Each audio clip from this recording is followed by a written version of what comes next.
ये ना main hall है। ये कौन सा राशिद रहमान है? हाँ जी। ये कौन सा राशिद रहमान है? ये जो तैमूर रहमान का। अच्छा। हाँ जी। इनसे मुझे ज़रूर मिलाना। चलें, आपने अगर ये टॉक अटेंड करनी है तो ये अपना लिख लो। नहीं, ये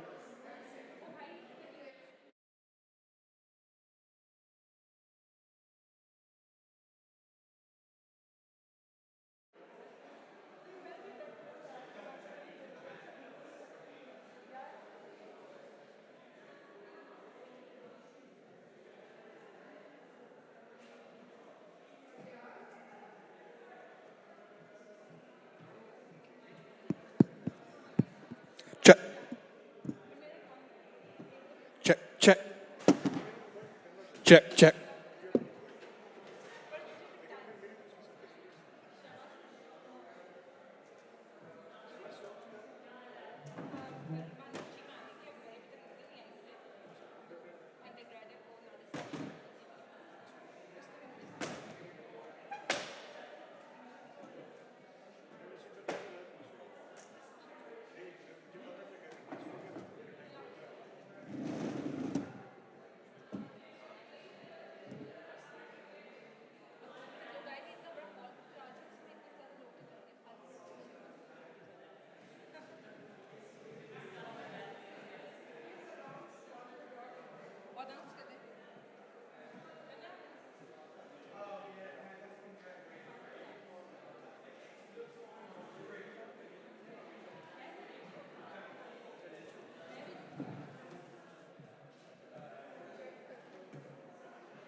हाय।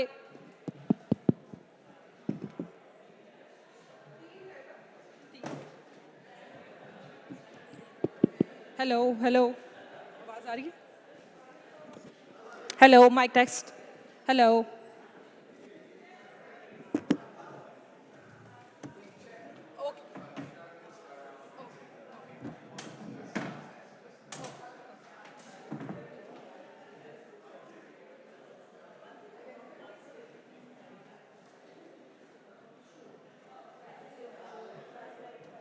सुलेमा,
आप शुरू कर दो मैं आपको कॉल करती हूँ Good morning, everyone. Welcome to Pakistan Literature Festival. We are now about to start our first session. This is on power women of South Asia and their journeys. And I would like to now call Sulema Jahangir on stage to introduce the panelists. Thank you.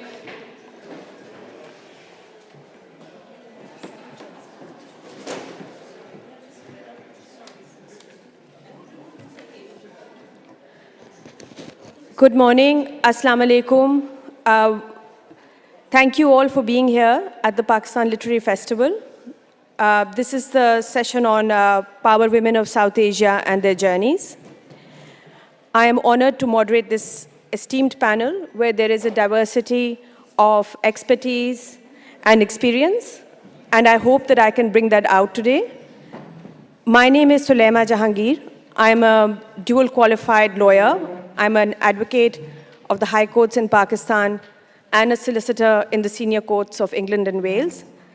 I practice in both jurisdictions, and today I hope that we can draw out an interactive panel with some discussion about power journeys for women in South Asia. Thank you.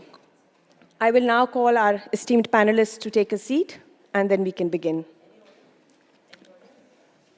Maybe Lovely, if you could come there. And then Sarah, come here. Yeah.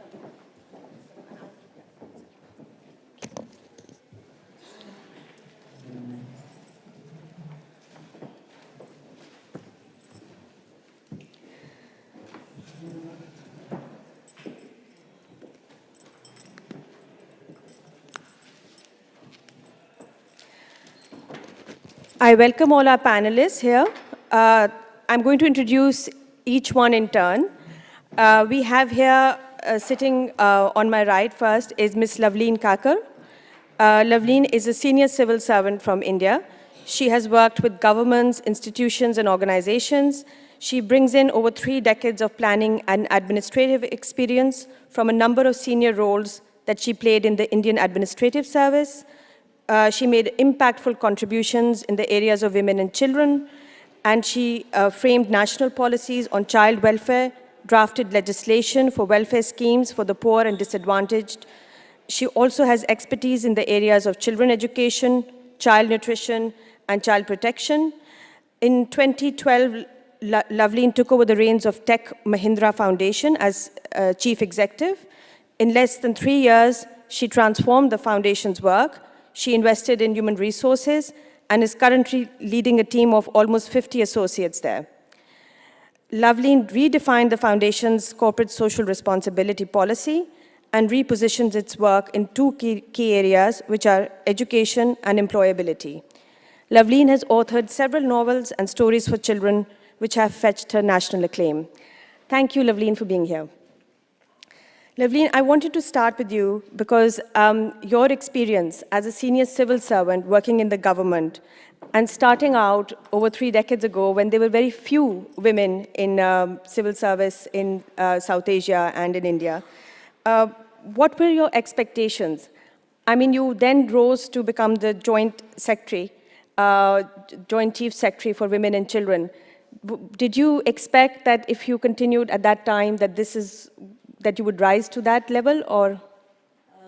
Honestly, many of you are a lot younger here, and I really don't know what the environment in Pakistan is. But in India, any child who is reasonably good in the studies is automatically expected to sit for the civil service entrance exams. It, at my time, was the most prestigious thing to do, especially, as I said, if you were reasonably good in studies. So I was sort of pushed into it. My father was an IS officer, my husband is an IS officer, I am an IS officer. So it was like a family thing. It's a competitive exam, which is difficult. It is highly sought after. The reason I think are pretty obvious, because in South Asia, civil servants exert an enormous amount of power over people, and they work out policies, they handle fabulous sums of money. So it is a bit of a dream job to have. I was lucky that I sat and I qualified the very first time. As far as the expectations from the job is concerned and what the environment was like, I should tell you, at the time when I joined, we were not even 5% women in the civil services. And when you were posted in small districts and subdivisions as subdivisional magistrates and district magistrates, you were virtually the only woman. So I can't even compare what things would have been if I had been born at a different time or been working in a corporate sector at that time. I mean, if I tell you there were such small things as you are traveling for 6 hours in enormous districts, drought prone, and there isn't even a toilet. I mean, those were the kind of conditions in which we worked. As far as the power situation is concerned about how you negotiated it, I would put it in two ways. Number one, as a district magistrate, as a subdivisional magistrate, you exercised enormous powers over the people. But when it came to negotiating the space within which you worked, with your colleagues, with your senior officers, you were probably a lone woman in a meeting of 100 men. And that wasn't easy. It wasn't easy to negotiate the space. It wasn't easy to have your voice heard. I used to hear this a lot. People said, you know, so-and-so is such a strident woman. Karkash, if I can use the word, I don't know if it's a Hindi word or Urdu word, but karkash means someone who's exceedingly strident and who's very loudmouth and who's very pushy. Now, the problem is that if you're in a meeting where there are 100 men, nobody's listening to you. Nobody wants to hear what you have to say. So that power game is played differently depending on which situation you are in. But the service gives you enormous opportunities, it gives you enormous exposure, and for that I'm grateful. And did you feel that your gender, in a way, impacted the work, or was it more difficult for you to climb up the ranks? And do you think it's easier now for women? No, in the government there's a set system. These are time-bound promotions. There's no way that a woman can be held back. But then let's remember that the government is not even 2% of India's population. So one is privileged to that extent that you belong to a very, premium service and nobody could hold you back because of your gender.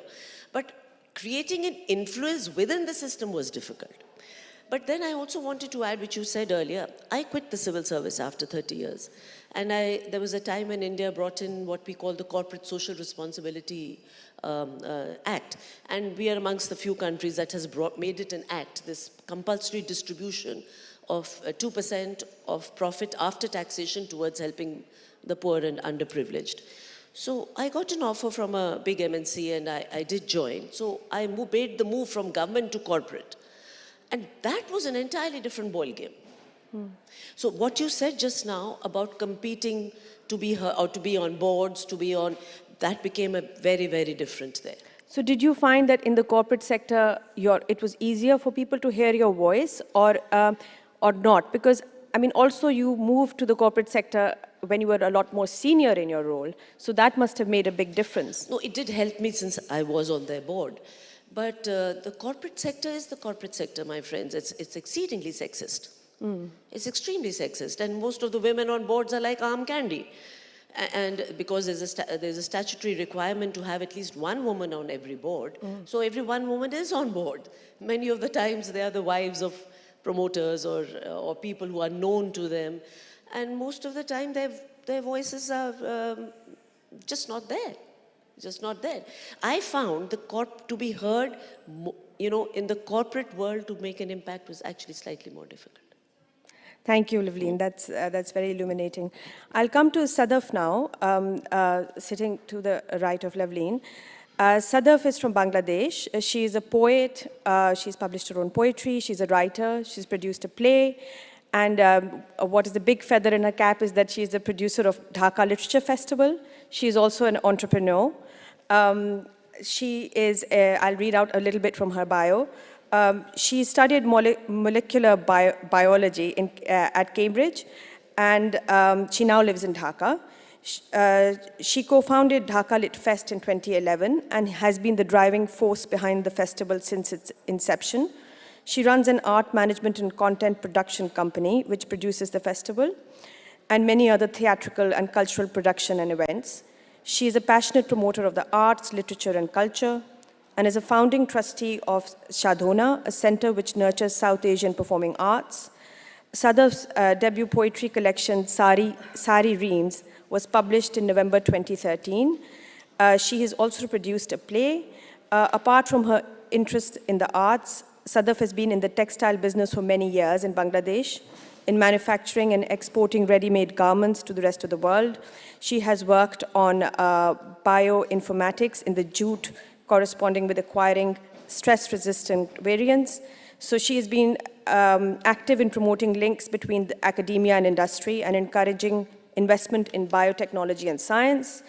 Sadaf is a member of the women's activist organization Nari Poko. She has worked in several programs focusing on eradicating violence against women.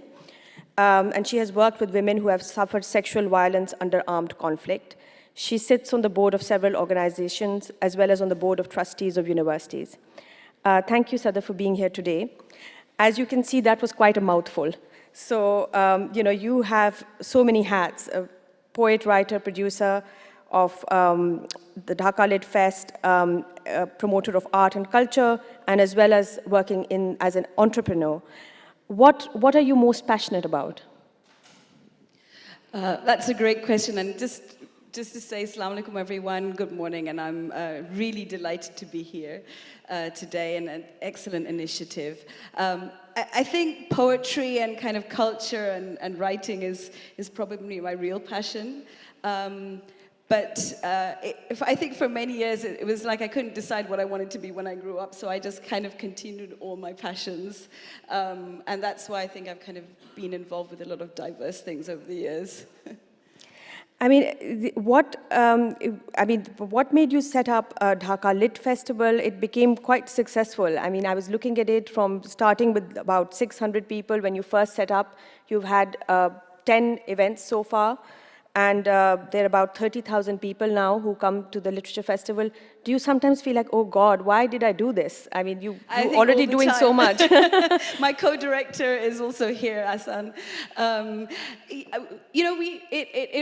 we first started the festival, it was just like a great idea. How can our voices from, South Asia, are voices that don't often, cross the boundaries. So, in Bangladesh, we found that we were writing, we had things to say, and yet we were completely not plugged into the global literary scene.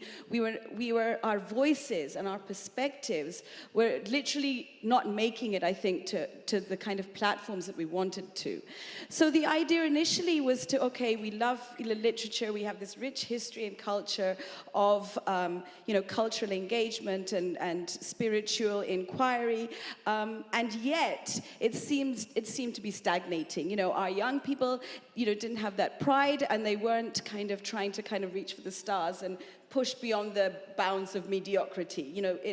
To this idea of excellence, to this idea of, building on the past, but also striving to the future. So to have a platform to showcase the best of Bangladesh, not only to the world, but to ourselves, but also bring the best minds in to engage with our young people, so that they could get a different perspective of Bangladesh and South Asia, but also our young people could feel that kind of confidence and inspiration and curiosity to, open their minds also to what's going on. And I think, when we first started, it was more sort of, engaged in literature and culture, but I think it's kind of expanded much more to this idea of sort of a festival of ideas.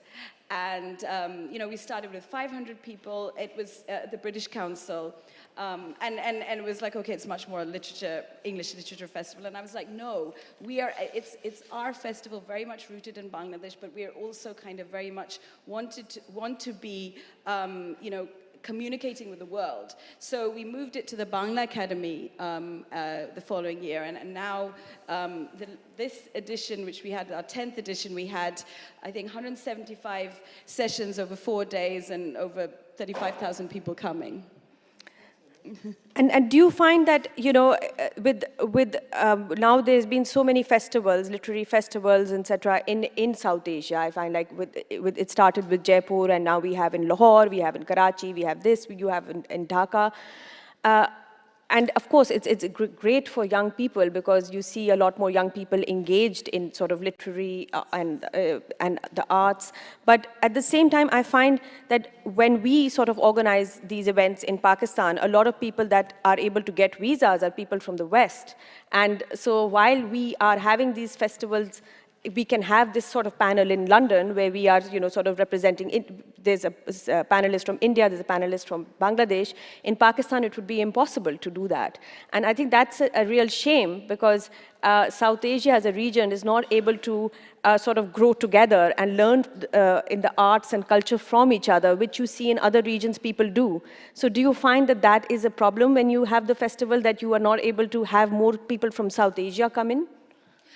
We've always tried to have people from Pakistan and India every year, but I think it's getting more and more of a challenge, especially unfortunately from Pakistan. It's easier for somebody to go here from somebody Pakistani based here to go to from London to Dhaka, and I think when women come together. Especially women come together, but generally when South Asians get together, we have so much to say, and especially with the connection of culture and literature, music, poetry, all of these things are, I think connect us to each other kind of so strongly that, I think if we did much more cultural exchange, I think it would be much better for relationships between our three countries.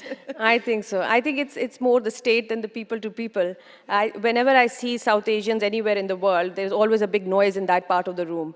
So that is something that we do have in common. Saira, I will come to you now. Saira and I actually studied law together at Cambridge, and after that, we both, as people generally were doing in our peers, we both got jobs in a sort of law firms in London, which are merit-based partnership firms. I continued in private practice, and Saira transferred. So she not only transferred from becoming a lawyer to an entrepreneur, but also started working for her family business, which is TCS, a logistics business based in Karachi. Saira is now the president of TCS. And I've always wanted to ask Saira this, but whenever we meet, we just sort of talk about more frivolous things because we are so tired and stressed out.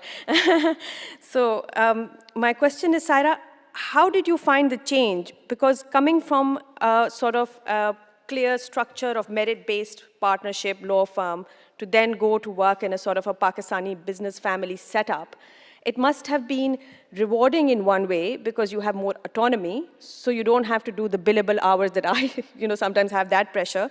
But it is also quite challenging to work with family. How do you find that? Yeah, thank you for that question, Sulema. Assalamu alaikum. Can everybody hear me? Sulema, the answer to your question, I think, lies in the sort of challenge that I was seeking at that time and that I'm still seeking right now. I had worked in London for about 6 to 8 years, and at that point, I think one of the greatest pulls on me was the pull of Pakistan, interestingly. I found myself very drawn towards wanting to participate in some way, shape, or form in the economic and the corporate life of Pakistan, and the sort of company, the incredible organization that my father has created over the last 40 years really gave me a very interesting platform with which to engage on that front. So I was sort of pulled in by that sort of magic and that challenge. And you're absolutely right. I left a very structured sort of an environment where life in a law firm, you work hard, you get rewarded. It's, clear meritocracy. You work your way up to a certain partnership position, etc. And I saw that very clear path in front of me. But on the other side, what I saw was really the ability to bring meaningful change to a business in a very challenging landscape. So not only did I change careers, but I also changed geographies and I changed institutional frameworks. And I think what I will speak to most is this change in institutional framework, because the power dynamic in a family business, of course, is completely different than it is in a law firm in the UK. I would say that, instead of, what you come across is not so much institutional bias, but in a way, a sort of a reverse bias. You know, sometimes you feel as if your position is being questioned because are you there because you have a sense of entitlement. And so I almost felt that I had to go above and beyond and prove myself, that I was in fact capable of a leadership position. Also, you come across a certain degree of generational bias because, you are trying to step into very big shoes, those of, the founder, in my case, my father. So I think, I found myself in the midst of a very different sort of a power dynamic than I would have found here, but very interesting, very challenging. And I think, again, when we look at the role of women in decision making, I think it is so important for women to have a seat at the table, to be in leadership positions, particularly, I can speak for the corporate world because I think women, my observation and my belief is that women tend to be, in many ways, more collaborative, much more empathetic. Women are more into building bridges. They tend to see the other side of the story much more effectively. They're better communicators. So I think being a woman in a male-dominated industry, which is logistics, in a geography like Pakistan, I really wish that more women would enter this space, and I think that their contributions would only be welcome. Yes, Pakistan is a challenging space for women generally, but I think I would love to see more women participate in decision making at board and company levels for that reason. So, I mean, in for example, your company, I mean, Loveleen just said that the corporate world is quite sexist. And, we both were working in corporate law firms, and I would say even we saw that sexism even in this country, where there was a glass ceiling, and you would hardly see many women, even in law firms, who would progress to that kind of equity partnership role in corporate firms. For example, in your company, I mean, how many women would there be in decision-making roles? Or what is the percentage of women, for example, in your workforce? Very few, Sulema. I mean, a handful. I mean, logistics is an entirely male-dominated, I would say entirely male-dominated sector, but, in Pakistan. And the people that I work with are, almost all men. I did recruit, I'm very happy about that I have a female CFO of my organization.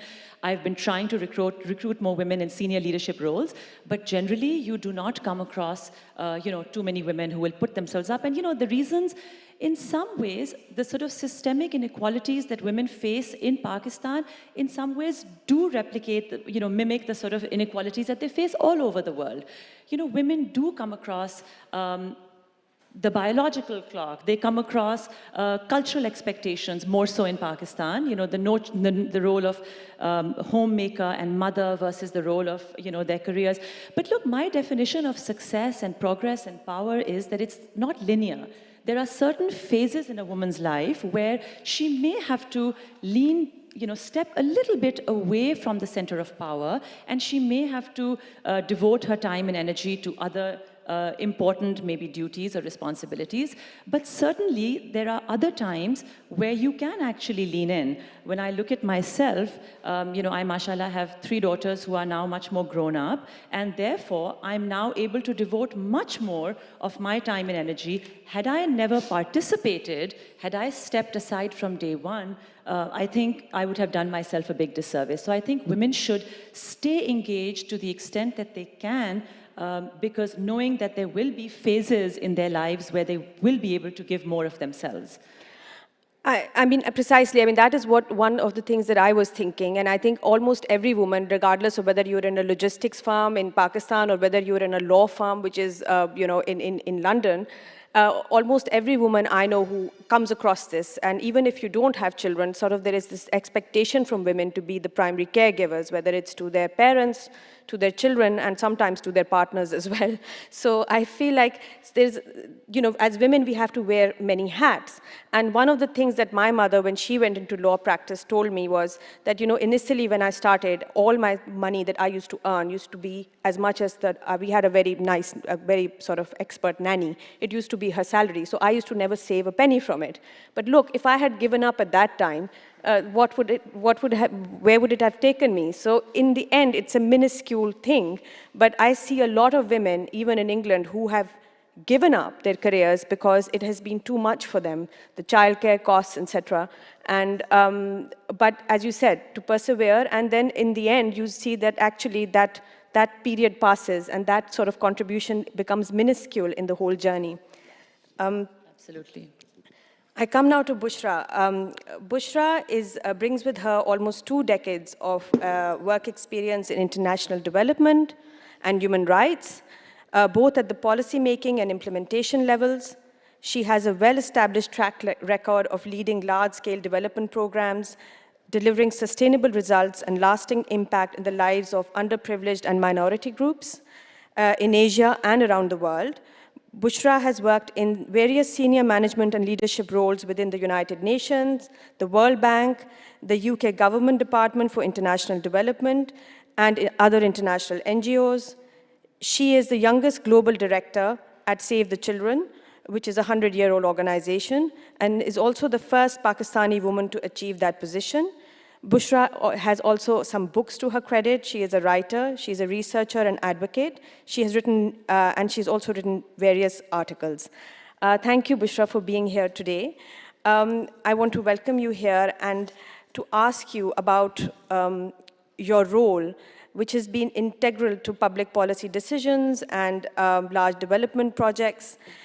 Do you find that as a woman, your input in terms of government policy and public policy is sort of more nuanced and a little more compassionate compared to your male peers? And is it, I mean, if you've done work in Pakistan, is it more sort of able to see development in terms of from a woman's eyes and from a women-centric way? Well, thank you so much, Sulema, and Assalamu alaikum, morning, afternoon to everyone. It's a great pleasure to be here and in stellar company of such wonderful women from across South Asia. And I was listening to Sadaf when she was talking about the Dhaka List Festival, and I was just recollecting my tenure in Dhaka from 2016 to 2019, when I was probably the last Pakistani who got the work permit for Bangladesh. And then after that, our bilateral relationship went down such a down track that sort of the work conditions became very hostile. So it's great to be together with South Asian colleagues. And to answer your question, Sulema, it's quite an interesting one. And I was also reflecting on what does this mean for us to be in those positions of leadership and power. And I was sort of really inspired by the time I became sort of as you mentioned, the youngest and the only Pakistani global director in an international NGO. It was the time when Samina Beg, a young lady from a rural village on the border of Pakistan and China, had climbed the Mount Everest. And she was the first woman to have achieved that feat of climbing the Mount Everest and the K2, but also scaling the 7 highest peaks on all continents. I was really inspired by something that she said very beautifully, and that she said, women need to climb their own mountains. So everyone does not need to climb an Everest or a K2, but the mountains that exist in our mind, the barriers that we create in our own head, and the limits that we put on our own potential. I think if we can find a way to unlock them, there is absolutely no limit to what women can achieve, as we see. To answer your question, in international development, there's only 30% of women in leadership roles as compared to 70% of men who hold the position, the decision-making, the policy-making, and sort of the key leadership roles. There's a huge difference. If you look at the Fortune 500 CEOs today, we have more than 10% women CEOs on them. But it becomes even harder for women of color like ourselves, so that less than only 1% of female CEOs in the Fortune 500 companies. And I think that is about making sure that those who have the power make it easier for others. It's important to remember that those who sit in the position of policy making or decision making can actually enact positive change at a large scale. And therefore, it's very important for any society or a business or an organization to flourish and to work for all, to have women from diverse backgrounds so that the inputs of all who will be impacted by change can be achieved. One of the challenges that I've felt, Sulema, even in those roles, is for women, and it is around the world, it's across cultures, across the East-West divide, I think, that women are held to higher standards and dual standards. She's too nice, she's too polite, she's too emotional. I think those are the perceptions that us as women in leadership positions have to fight. And unfortunately, even today, in places like London and in the West, there are companies who are not ready to recruit women in executive roles because of these perceptions. So while you might have an equally gender-sensitive policy on paper, the mindsets are still very much there, and that's because of the patriarchal nature. And yes, one encounters that in different ways, but then one looks for role models like Samina Beg and try and navigate through those. I think the kind of things I've come across are not nice and polite, are more like she's too pushy, she's too aggressive, she fights too much. And I think that if a man was in that same position, he would be charming and he would be aggressive in a nice way, whereas for a woman, it's always seen in a bad connotation. But saying that, I mean, I found that in my role as a lawyer, when I was having a child, I was very fortunate to have a woman boss who was extremely compassionate and actually didn't hold me to the same standard as my male colleagues, because I couldn't spend as much time in the office, and invested in me. And I think it's not about treating people equally or giving equal opportunities, because we are not equal. You know, women have a lot more roles. And I think it's important for women in senior roles to be sort of aware of that, you know, sometimes you have to invest in women, you have to give them that flexibility, and you do not have to be related to them to be so compassionate. They can be just an employee, and you can have that same sort of compassion for them, and it pays back, because, you know, women then, I mean, we have most partners in our firm are women, so it does pay back, I think. I come to Fatma now. Fatma, thank you for being here. I'm going to say a few words about Fatma from her bio. Fatma is the CEO and board member of Abacus Consulting Technology, a leading international professional firm delivering sustainable value across 4 continents. Over 25 years, Fatma's professional experience embodies thought leadership and delivering innovative solutions in corporate governance, digital and technology transformation, strategic change, human capital management through strategic partnerships with leading global companies. Fatma is an MBA graduate from LUMS. She started her career with Coopers and Lybrand and then PricewaterhouseCoopers. Her leadership journey includes serving on various boards as an independent director, including non-for-profit organizations in education and women development, and on public listed companies, including banks. She is also a member of the Harvard Corporate Directors, Diversity and Inclusion Hub Leadership Council, and Women Executives on Board forums, as well as continues to mentor startups and entrepreneurs.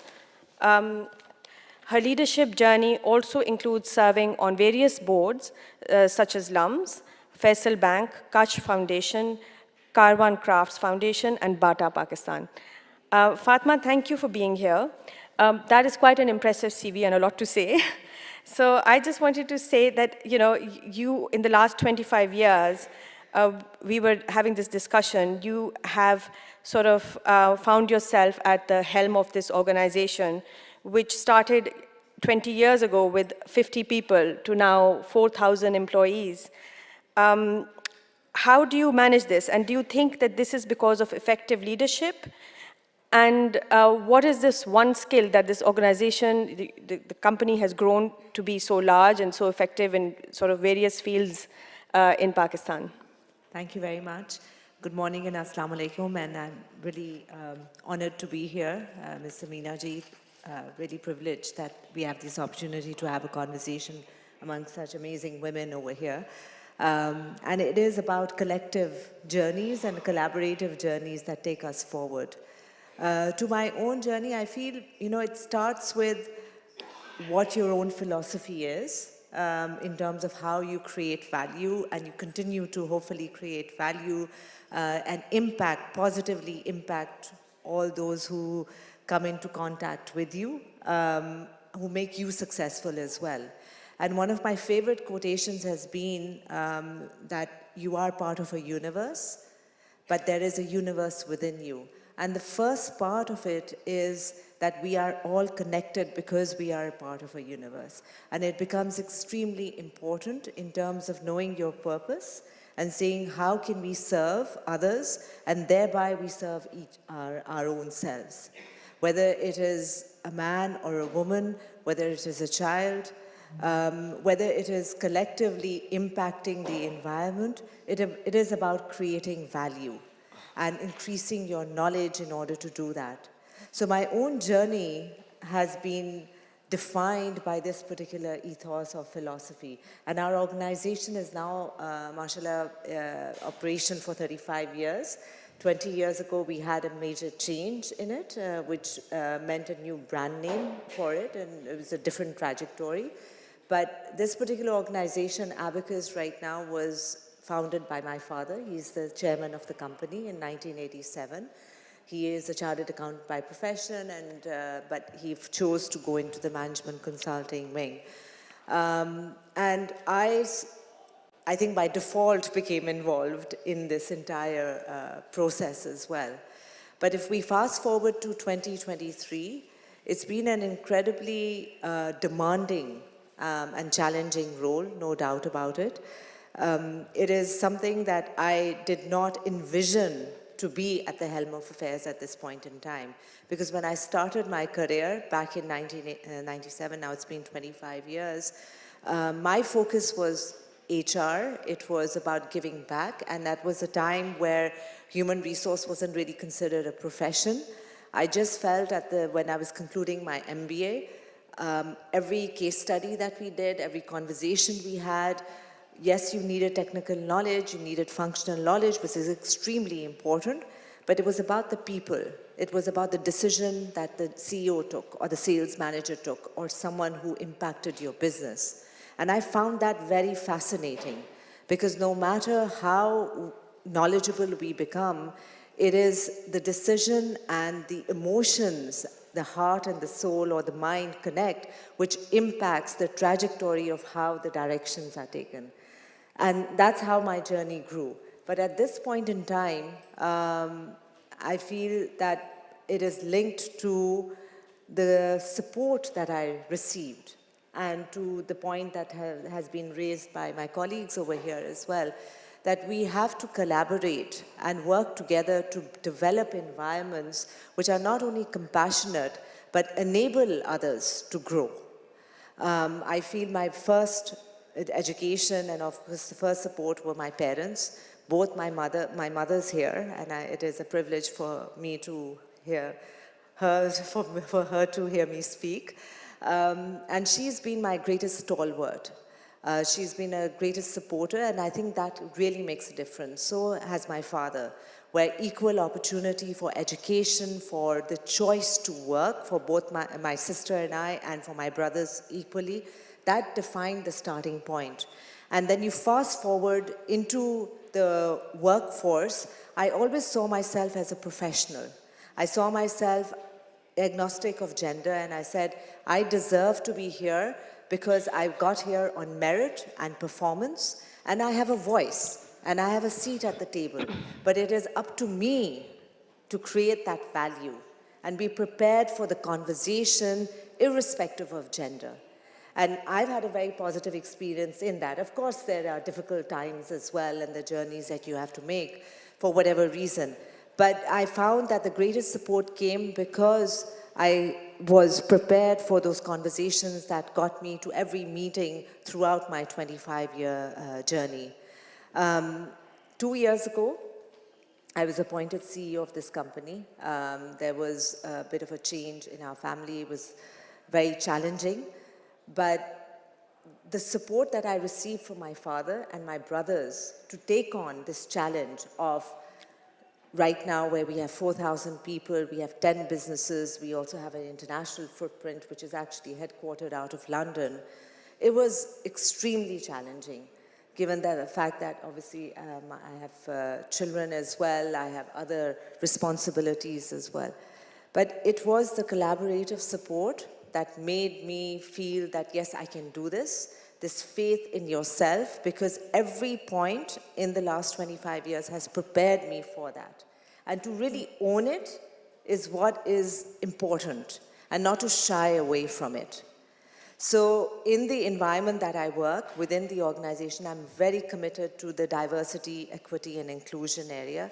And I help other women and men understand that we must work towards the unconscious bias that exists within us. We must work together to be productive and impact and create value to each other. Our own organization is at 30%, 70%. It's challenging because technology is a space which is emerging. You see more men in that particular field, especially at leadership. Within Pakistan, I believe, to the best of my knowledge, I'm the only female CEO of a technology firm. It's a great honor, but it's also a great responsibility. And I cannot do this without the teamwork. So Sulema, you asked me, just to conclude yesterday, that what is your journey? And I know I kept on relating it back to my own organization journey. That defined me, because it was my family's support, my husband, my parents, but got me through the most difficult times where I was about to give up. And it was my mother who stepped in and said, don't worry, I'm here, you carry on. And mashallah, that's what's made me successful so far. Thank you, Fatma. I wanted to say that from an outsider point of view, like you and Saira, you've sort of inherited or sort of worked up and inherited a family business. And whereas, let's say, a generation ago, it would be unlikely for women, it would be the sons who would sort of run a family business, and that was something that was taken for granted. And around the world, people inherit businesses, family businesses, and take management positions in it. And in South Asia, it's mainly the male the sons who do that. So I suppose that one of the differences we have now is that we have more women as CEOs in sort of important corporations. But do you think that for the next generation, given your roles as women CEOs and sort of enabling, sharing that power with other women, could it be a litmus test for the next generation that a woman who is an employee in your company could work her way up without having any family connections to take a senior management role or a decision-making power? Is that something that is realistic? I believe it is, because the times have definitely changed by the sacrifice and commitment and hard work that have been made by the previous generations of women. We must applaud them, we must celebrate them. And they have made it easier. Of course, it's not completely, a given that a female would head any organization, whether it's a tech organization or any CEO. Bushra mentioned some numbers as well in terms of the percentage of women leaders of Fortune 500 companies as well. So it's still a long way to go. Right now, the commitment on getting more women onto boards is extremely important. I do believe it's become more acceptable. There is great support by the male champions who are doing great work to ensure that women also get an equal opportunity to be at the boardroom, at the strategy table, at the CEO level. But it also goes back to social values. And when people say, oh, this is what society thinks, I'm thinking we are society. Yes. So we can't blame anyone else. And and also the minority makes a difference. So if more of us stand up and say everyone deserves, especially the females deserve, that resonates within a family in terms of education, in terms of the option to choose whether you want to sit at home and be a homemaker or go into the workforce. That mindset is permeating, but it's not just about the men. I'm sorry, maybe this is not a very popular statement, but it's also about the women supporting that mindset in the household environment. And the change is definitely there. We just need to spearhead it. It has to move faster because the pace of change is unprecedented. Yes, I mean, I always find with my Pakistani colleagues who have risen to positions of power that, whereas, there's a saying that behind every man's success, there is a great woman. And I find that with Pakistani colleagues who are in positions of power, behind their success is their mother, because she's the one who's sort of taken their childcare responsibilities or their juggling roles. And I see that from women here and from what you were saying and what Saira was saying, that Salima, if I may just add one point to that, and that is that, in Pakistan, about 80% of businesses are family-owned, right? So whether or not another woman can rise to the top is also very dependent on the issue of corporate governance. And as companies evolve more and more towards corporate governance practices and procedures and move away from this sort of state mentality, which unfortunately is still very much entrenched, I think you will see more capable women rising to the top. And it's not just about women, then it becomes about a meritocracy where you see capable men as well who are non-shareholding, not shareholders, but are, just capable and rising through the ranks.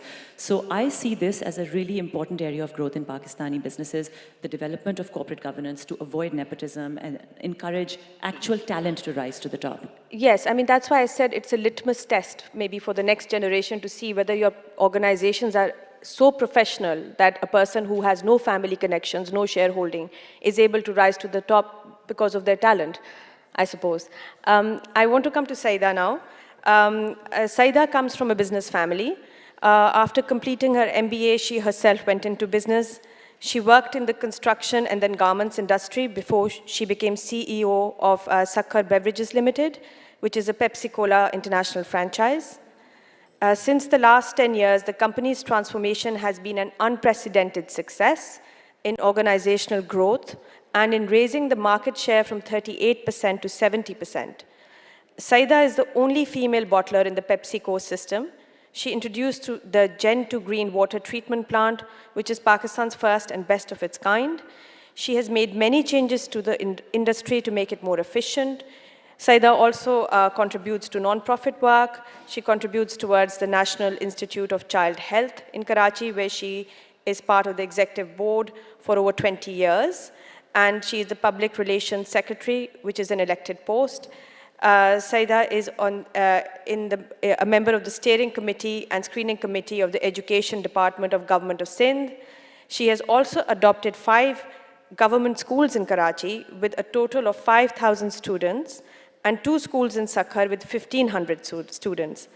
And what is even more interesting is that Saida is an award-winning author. Her book, Pakistan Heritage Cuisine, A Food Story, explores how a country's cuisine is intricately woven into its fabric and is shaped by the history and characteristics of the region and its people. The book has received critical acclaim nationally and internationally and has been a bestseller in Pakistan. Her book won awards in China and France and is currently placed at the Alfred Einstein Museum in Paris. Thank you, Saida, for being here today to share your experiences. I wanted to ask you as well that you like Saira and Fatma here, also come from a business family, and you then subsequently went into business. There are very few women in this sort of business where you are, in sort of a bottling business. As a woman leader, what is your vision for encouraging more women into entrepreneurship and sort of spreading the power particularly in industries which are male-dominated in Pakistan? Okay, Assalamu alaikum. Thank you so much for having me here. And thank you, Amina, for putting up such a diverse group of ladies. It's been just absolutely wonderful to hear everyone and their journeys. Thank you to my family for being here today also. Having said that, I would like to actually say something about my journey, and that is that, yes, I do come from a business family. And my grandmother was the first lady industrialist of Pakistan. And I do believe that you must work yourself through the ladder. You know, I'm probably an example of not coming and sitting on the top. So I did do a long stint and worked at my father's factory, started by my grandmother. Then I went diversified, went into garments, and There was a long stint with the stock market. And finally, the business that I have created today is not an inherited business. It is a business that I created myself. So I love to say that it is built from scratch by me.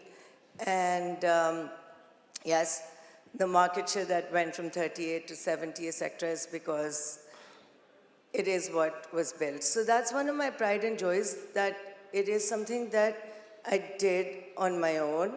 And that's a stereotype that I would like to break. So hence, that's why I was making this as a point. Because the first thing that people imagine or think when they see a female CEO sitting on a business of this sort is that your father's? Is that your husband's? Your brother's? No, it's not. It's mine. They look at you as, are you serious? Okay. Then I must also say that it is in the interior of Sindh. So my factory is bang in the middle of Sakkar. And my entire franchise area is what we used to consider no-go areas like Larkana, Nawab Shah, Jekbabad, Balochistan, the Thar border, that is the Rajasthan border of India. And so it's a tough area. And I would like, and like some of my esteemed panelists spoke about role models, very, very important to have role models, because if you break the boundaries, and that's what we women strive to do in our era, is break those boundaries. Those boundaries are unseen sort of boundaries, and we do it on a daily basis. And I don't consider myself as an activist at all, but I do think that each one of us on a daily basis tries to raise the bar a little bit more. Working in the kind of environment and succeeding to work in that kind of very male-dominated environment, if I start talking about Pakistan to start with, I will have to say that if we keep the religious and cultural values intact, you know, your dressing, the way you interact with people, that's step one to acceptance to being or leading an industry of that level. And the stereotype and the prejudices are just not in Pakistan or India or in South Asia. I have to say that even in the Pepsi ecosystem, which is a multinational, which has, you know, the maximum sort of laws for women, tends to have me as their only female bottler. Now, it sounds really strange because they have some 500, 600 bottling plants all over the world. And they had one of the most modern, strong CEOs in Indra Nooyi. Okay? Even then, they still don't have a female bottler. Okay? So the stereotype of breaking the norms we do on a daily basis, whether it's in our environment or globally, and that kind of acceptance hasn't set in completely, but we're on the path of changing that thought process. And we hope that by the time it comes to the, well, next generation, I've grown-up kids also, and my daughter works with me, so I hope I have made her path a little bit easier. Having said that, what do we think, or do I think, that we also need if we talk about Pakistan? And we have some amazing, amazing people here, sitting here, who have been working in education. Ishrat Hussain Saab, literally, you've taken IBA, and I mean, apart from your illustrious career in other forms. We have pioneers in Yasmin Lari, I can see her sitting over there. So, point is, grassroots education. So apart from building our careers, we need to think of how our society is going to grow into producing more females from the grassroots. They need to come up. And that's where your cooperative responsibility comes out, or being a Pakistani comes out, is actually getting into education, primary education. And of course, the healthcare part is a separate part, which a lot of people work towards. But I think now education sector is one of those that has opened up, and we must, of course, Pakistan's need of the hour is that education to have more people. CEO levels, one thing, just rise in the ranks slowly, climb that ladder. And for that, that education is the most important step.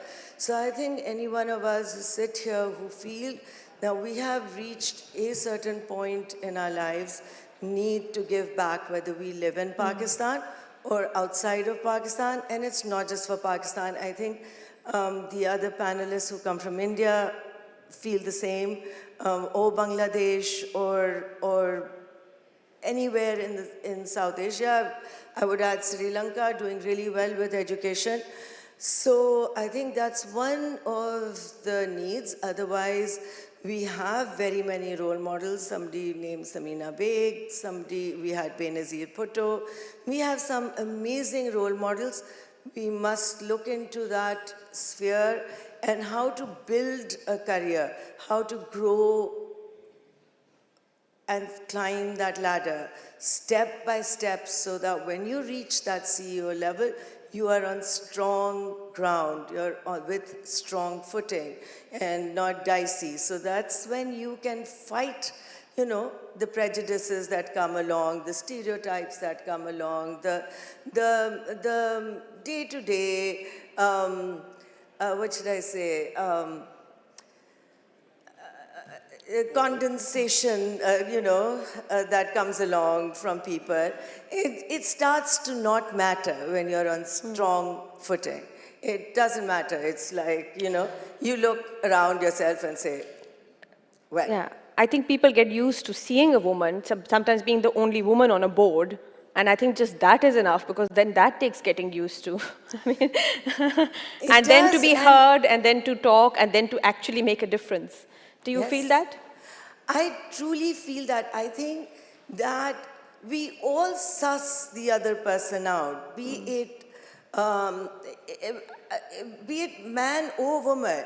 I really honestly, considering that I keep talking about the ladder and keep talking about the diverse sort of works, I have basically not, and I could have been very lucky, and I do count myself very lucky, faced serious gender bias. I haven't.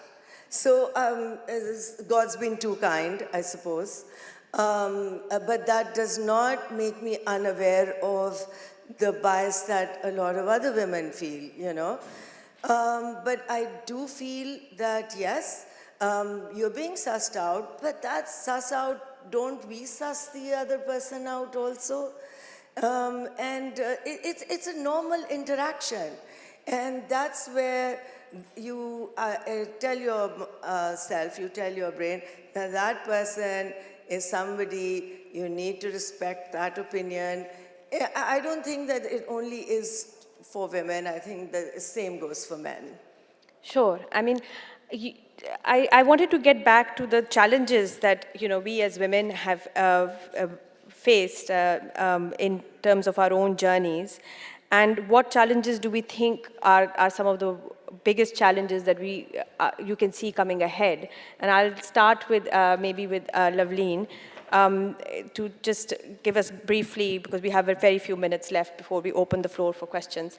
What do you think is the biggest challenge in India, let's say in IAS or in corporate sector for women coming up? Well, I just wanted to say, to start with, that it's a very, very empowered panel. But all of us here are obviously a very privileged lot. I mean, we have to just face this. So most of us have probably not faced any of the challenges which an ordinary woman in India does. the ordinary woman in India is still in villages and all sometimes struggling to get an education, struggling for equality, struggling for equal nutrition in many ways. And then, maybe to prevent herself getting married off early, jobs and all those kinds of things come a lot later. So for me and all of us here, the challenges are quite different from what the average woman faces. Sure. So I would say that as for myself, I was an extremely privileged person. But when in the districts and all where I've worked, the women, their conditions which I have seen, I can say that women, all of us, and I'm happy to hear that almost every one of this panel here has been working towards the social sector, we must give back. We definitely must. And education, as everyone knows, is the first thing. One woman educated means a family educated. She will make sure that her child, her daughter is not married off early. And anyone who's married after 18 or above that is likely to have fewer children. So it starts to make a generational difference. So I think the best way that women like us can contribute towards this game is to give back. All of us are exceedingly privileged. So if I try to talk to you about the challenges that I personally faced, they are trivial. They're very minor because I was actually sitting at the head of the chair. So even when I say that it's sexist or not, ultimately the authority and power did rest on me. Even if it was a room full of 100 women, I was chairing that meeting. So all of us here need to just get back. I personally feel that is what we need to do. As women, if we want to help women of South Asia, we must make sure that they have better opportunities, a level playing field. They have fewer children, they can have their children go to school. That for me is a bigger challenge. Absolutely. I think that, everyone on this esteemed panel, I think everyone has done a lot of non-profit work. But I think sometimes there is a challenge when you are on an unequal field because that is the making of the state. When our state is unable to have a level playing field, then no matter how much we do, we're still fighting against, you're banging your head against a mountain, and you are doing as much as possible, but the level playing field is not there. I'll tell you a small story. When I became Joint Secretary Women and Child, and I was dealing with underprivileged children, and if anyone's been to Delhi, you'll find, there are beggars, there are missing children, there are child delinquents, there are orphans, they're underprivileged in all many ways, and it's across the country. It suddenly, you see things that it breaks your heart, and you want to help every child. I remember a secretary of mine telling me, he said, Loveleen, you cannot help every child, but if you can make a difference in even one child's life, that's enough. That one child will hopefully make a difference. So the challenges in South Asia are enormous, I totally agree. And it would be very unfair if I'm trying to say that any one of us can individually make a difference.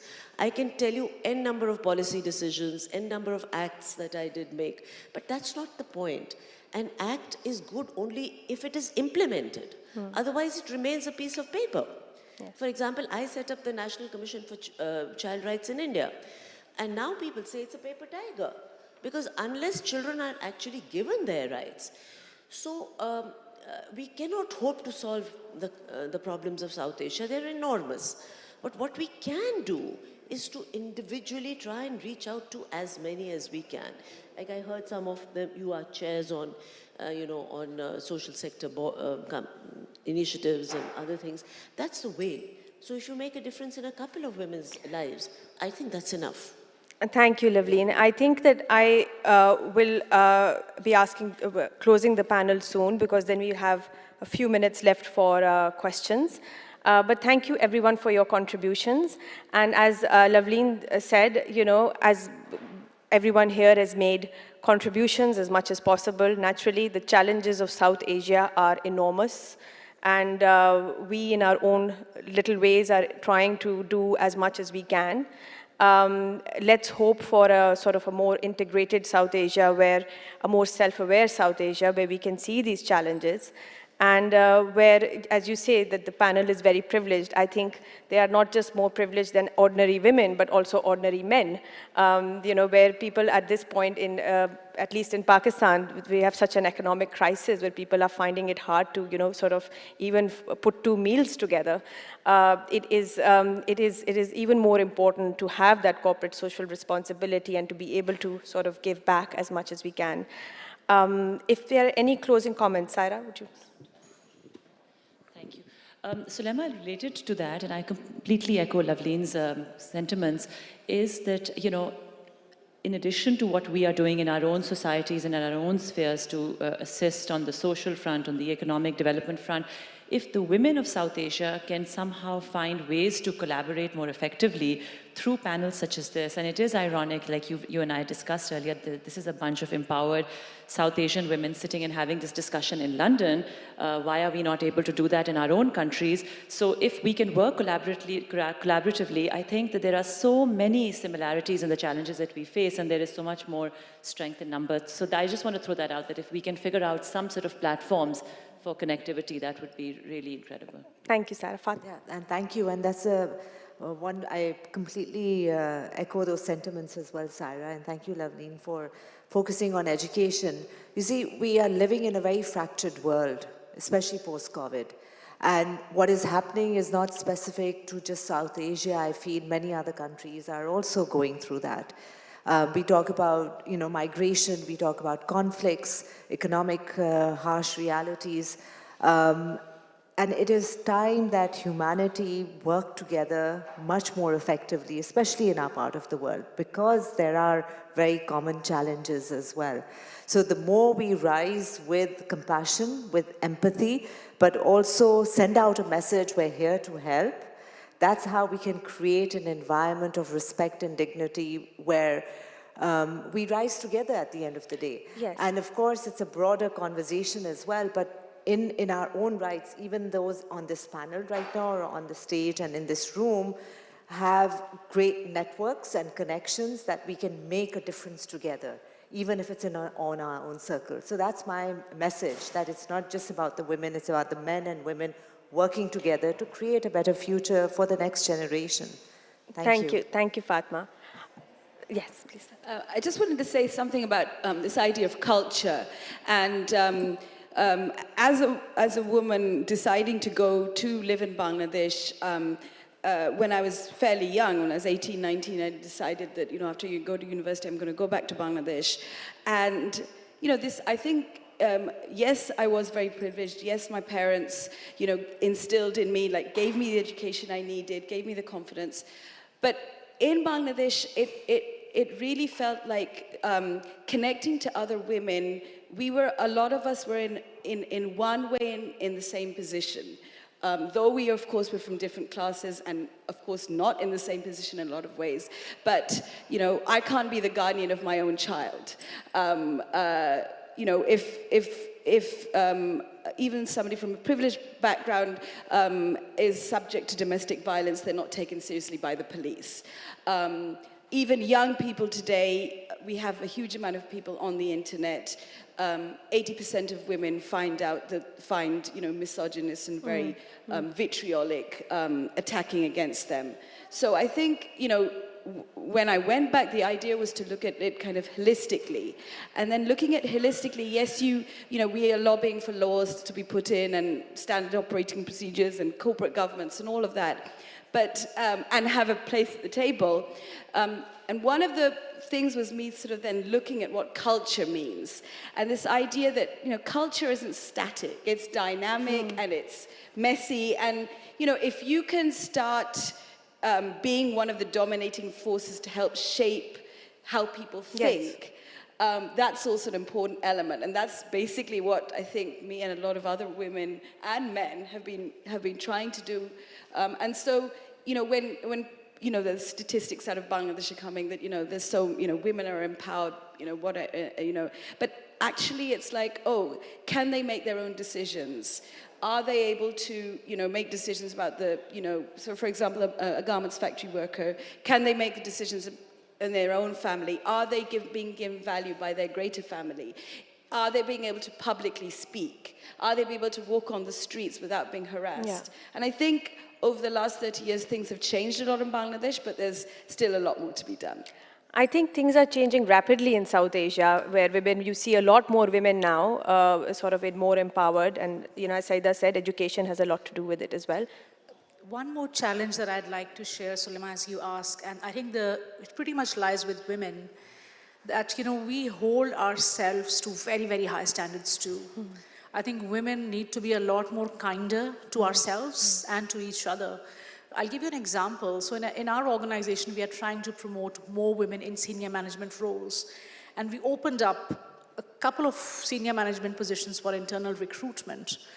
And women who would not meet, who were meeting, say, 5 out of the 6 given criteria would just not put their applications forward. And men who would just meet 2 out of the 6 criteria were open and proactive in putting themselves up there. And when we sat down with those women and trying to understand what's holding you back, they would say, oh, I just need few more published articles, and I need 1 more PhD, and I need a couple of years more experience. But that's pretty sad, because I think the perception of us, ourselves as women, is too much of a perfectionist. And we need to stop killing ourselves in our path to power and to get there, and really create an environment in which we can give each other the support and the support network and the belief that we can all do it. And then the last thing that I want to say at workplace in particular is, let's remove our biases toward working mothers. I think that's a reality, and it's a reality in Pakistan, in India, in Bangladesh, and it really affects a lot of young women. Thank you, Bushra. Very, very valid points. Please. Okay, if that's a closing, then I would like to say one thing. And I would say to all women, actually I would say this to pretty much men and women, don't demand respect, command it. And there is one sher, I hope I can say it right, but I love it. And that is, khudi ko kar buland itna ke har takdeer se pehle khuda bande se khud pooche, bata teri raza kya hai. Women need to elevate themselves to that spot, to that height, to that command. And that comes with perseverance. And so I do totally believe in commanding that respect and not demanding it. And that, I think, is something that I have lived by, and that is the advice I would give to any upcoming girl who wants to step into the corporate world or any position of power. So that's what I would have liked to say. Thank you, Saida. Thank you for those closing remarks. I am aware that we have only 15 minutes left for questions, so I'm going to open the floor. If anybody would like to ask a question. The gentleman over there, please. Thank you very much, Suleiman, for a very nice panel, and how impressive the stories of each one of the panelists are. These are very, very food for thought. I want to raise a conundrum for the panelists, which is that I headed an organization where I was an employer, but I also had a university where we were teaching high professionals. And one of the problems is that they are bright. In my dean's list, 10 out of 12 used to be girls. And in my employer job, all the ratings of A category were women. In Dow Medical University, when they opened up the admissions on merit, 80% were girls. But what is the labor force participation rate? Except Bangladesh, where they have reached 37%, India and Pakistan are 23% with all the education at the tertiary level. And the World Bank carried out a study which supports my anecdotal evidence that it is the social norms, it is not lack of education, which is pulling down the women's participation in the urban formal sector employment, which is your in-laws don't allow your young brides to participate, your parents discourage you, And unless we tackle these social norms, I think the privileged groups, very much said by the lady from India, will continue to have a large privileged group, but this will not permeate through the entire fabric of the potential women who will elevate the countries to a higher degree of economic growth, because no investment is as superior as that of the female empowerment and labor force participation. So I pose this to the... Thank you. Thank you. That's a very valid point. Sarah, would you like to answer that? Ishrat Saab, thank you very much for that question. I'll take a first stab at addressing that. I think you're absolutely right. Social norms and cultural conditioning plays a huge role, especially in geographies like Pakistan, India, and Bangladesh, where women who are very bright, who are very driven, committed, then just drop off the radar because societal, family pressures take over.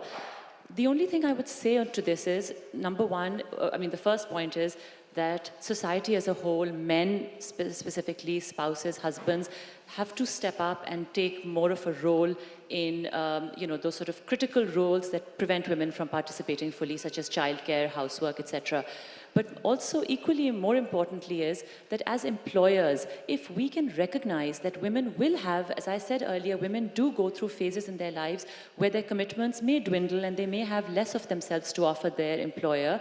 But as employers, if we can give women that sort of flexibility, perhaps in those years of their careers, and then add on their responsibilities later, provide childcare facilities, childcare support, recognize that women have those differences, those additional pressures that men don't have, I think that can potentially pave the way to greater participation, because the more rigid employers are and the more we have the same rules, equality of course is to be cherished, but the more we have the same rules for men and for women, I think women are the ones that get disadvantaged. So we do need to have some sort of additional measures of support for women so that they can break down those barriers and come forward, and their families will also support them if they can see that perhaps their children are also not suffering as much. There is childcare, there is some support in terms of transport. These sort of things really make a difference in the day-to-day lives of women. Yes, Lavleen. Okay. Just add to what you said, Saira. You're absolutely right. I mean, those kind of support is necessary. But what I saw in India is that when these kind of privileges did start to come into the statutes and all, it went against the women again, because they started thinking, oh, aapka kya hai, aapko to ye mil hi jayega just because you're a woman. So, it sometimes you find that you end up being, it just sort of works against you. Yeah, it sort of works against you, because people think that just because you're a woman, you're going to get away with that. That's unfortunate. But for example, for leave for for bringing up children has gone up from India from 3 years to 6 months.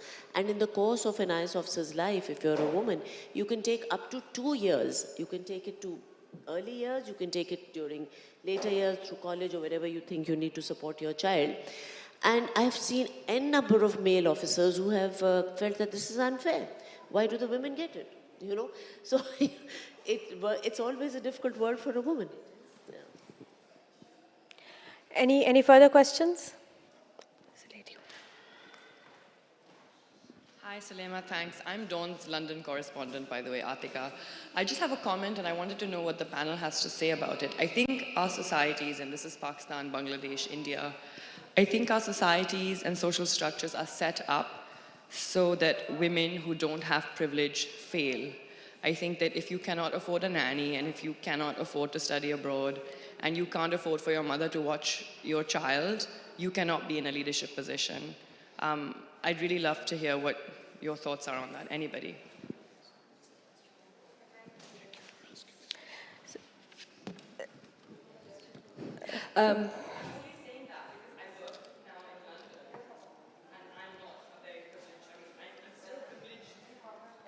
To other people here, but I don't have the privilege that I had in Pakistan. That's a very fair point. Maybe, Sadaf, would you like to address that? I completely agree with you that the stacks are kind of against, and women do need a lot of support. I would just give you a sort of hopeful example. So and I think about how both the government and the corporate sector can help and support women, and also quote unquote civil society. So for example, if I look at the garments industry in Bangladesh, I see like one of the policies we did in our factory was recruit basically sort of all of the jobs that paid a bit more but were typically seen as male jobs, the finishing section, the cutting and the packing and everything. We actually said that women should be allowed, we'll take all women. And there was resistance at first. And then, it ended up that the women did actually a better job than the men. But that meant that they had a bit more money. And we also gave them, daycare till the age of sort of 3.5, 4 of their kids. And that can give them some kind of support. But I've also seen young garments workers where they have met somebody on the job, the husband and wife are working. If the factory could give a bit more to both of them, then they sometimes employ somebody else to look after their child in the city. And they have then decided themselves, we're not going to have more than 2 kids, and they're able to put their kids, give them a good education, and they have the dream for their children to be doctors and university professors and BCS cadets and everything. And I've seen this happen, but it has also it needs the support also of the government. Where there's support systems in. It also needs the support of women's groups and other civil society groups to sort of put pressure on employers and the government to kind of monitor conditions and make sure that these support systems are there. So I think it really does need a collective effort to take things forward. But I do see hope. Now, I think that there is also a difference, and in terms of what Ishrat Saab said, that women in the formal sector are not there, but there are so many women who are not in the formal sector because they are doing the really horrible low-paid jobs. And actually, they are all leaving their kids at home unattended. They don't have any family members to look after their kids because every woman is working, because there is an economic necessity for them to work. So that is a different thing. And I've seen that women in that struggling sort of working class backgrounds are actually say that the biggest problem they have is the childcare issue. Whereas in the formal sector, where there is a little bit more money, they make the woman do the first sacrifice. No, you stay home, you look after the kids, you look after the parents. It's often the in-laws as well. So their women are like unpaid carers at home for lots and lots of family members. So I think that there is that bias as well. Just a small add-on point. I think privilege doesn't obviously work only in the favor of, for women. It works for men too. I don't think it's a gender-specific issue of privilege. No, I think in terms of privilege, I mean, a lot of women, which is one thing I've noticed amongst all the classes and amongst all the income earners, is that they say when our husband comes home who's working, he doesn't want to do anything else, and he is not supposed to do anything else. The dinner is done, children are in bed, clothes are ironed, whether you're a CEO or whether you're working in someone's house washing the dishes, that's what you do. You wear so many hats. Yeah. So just a comment on this. It's all about the support system that you have, whether it is from a privileged background or a non-privileged background. In my own journey as well, if I link it up, is the support that I received from family, from friends to grow. And of course, there are challenges. If I relate an example, which is really powerful, I'm on the Kash board as well with Amina ji as well, and of course that focuses on financial inclusion and ensuring women empowerment as well. You have to make a difference yourself, like what Saida was saying as well. And 20 years ago, there was this case where this lady comes from a very underprivileged background in the outskirts of Lahore. She took a 10,000 rupee loan from Kash Foundation. She was a widow. She lost her husband very early on. She had 4 children to raise. And in that, the whole community shunned her, because she was a widow, unfortunately. These are very negative societal norms that we have to face. She took that 10,000 rupee loan. She started her small business of handicrafts. Her children became her first employers. They learned very early on in their lives entrepreneurship, financial skills, marketing skills. And 15 years onwards, the community, the mohalla, the environment that shunned her now look to her as their financial advisor, as their business advisor, at the respect and dignity, because she rose with that 10,000 rupee loan. What I'm trying to say is that we create our own network, we create our own support mechanism, but the strength has to come from within. And our own actions and our own behavior and the culture that we would like to starts with ourselves. So we transform ourselves. It's not easy, but we have to rise. However, it all also was impacted by the founder of Kash Foundation, which is now a very large institution in Pakistan, came up with this idea to help. And that's how we are connected. So we have to focus. My message is, let's focus on the success stories. Let's focus on, what is working and leverage on that to impact what is not working. Thank you. Well, I must say the time is up now, but could we take, is there any more questions? Can we have one more question, please? And then, is there a mic? Sorry. I agree with Saida Lagari that you do have to create your own opportunities, but I'm going to give another perspective, and it's a very twisted perspective. Do you know that women from privileged backgrounds are also, there's a reverse discrimination against them, actually. And you need to really be aware of that as well, because they are not taken seriously also. Yes. And I come from such a background myself, and I have been discriminated against. It's reverse discrimination. So it's not just the underprivileged, it's also the overprivileged. Thank you, thank you. I think we discussed the reverse bias when Saira was speaking. Something. My two-bit was just absolutely, totally agree. I'm not saying, my point was not that women from privileged backgrounds are not discriminated against, because if we had the time, I could relate a number of stories of being privileged in spite of being in power and position. But my question is something that Sulema had also said.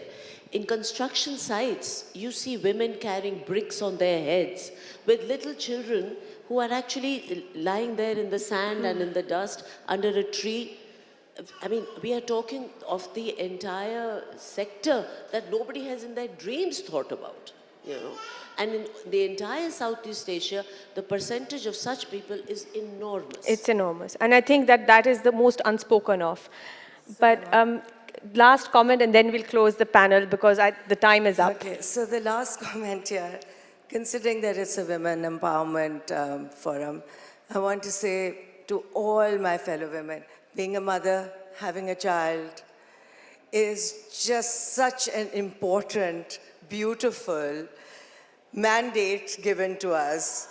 We must feel very blessed, and unless we are completely economically strapped, it is a big, huge portion of our lives to bring our children up. And like somebody had just said before this, that we wear many hats. So, and we do have a biological clock, and we can divide our lives into certain segments. And this is an amazing segment, so let's live it and be proud of it and happy. And yes, there are very many difficulties that come along, and that's what makes us strong women. So, I feel that, that all stages of life are meant to be enjoyed, meant to be blessed, and motherhood and childcare and is part and parcel of our lives. And I'm very happy to be a woman and to have passed through that process, privileged or not. Thank you, Saida, for that comment. The time is now up, so I'm afraid we have to close the panel. But thank you to all the panelists for being here and sharing their views. And thank you for everyone who attended.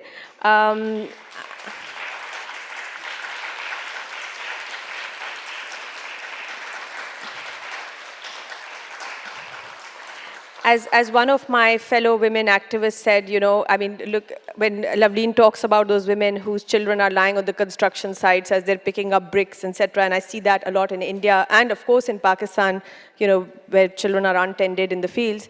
You know, for us, it seems quite far away sitting on this panel here in London, but a majority of women in South Asia are really the last colony, as they say. And I think it's about that we use our privilege and our position to create that ripple effect so we can decolonize the last colony. Thank you.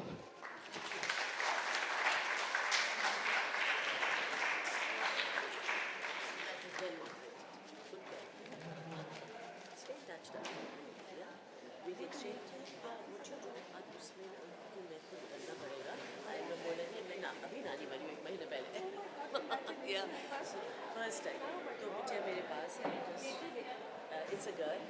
My daughter's daughter.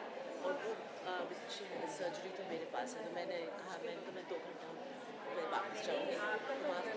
और उस group में ये करना कि सबके numbers डाल देना. So I can sort of stay in touch. वो नंबर्स ऑटोमेटिकली आ जाता है. हाँ मैं देखती हूँ. मैंने शायद देखा नहीं.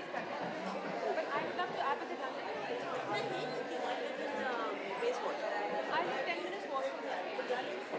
Why don't you? Yeah, very well. मैं चीनी के बहुत पास हूँ. मैं तो चीनी like my god mother. तो चीनी बेगम के मैं present I can walk some. मैं चीनी खाना मैंने आपको हाजिरी लगाऊँ. नहीं, that will be wonderful. And thank you.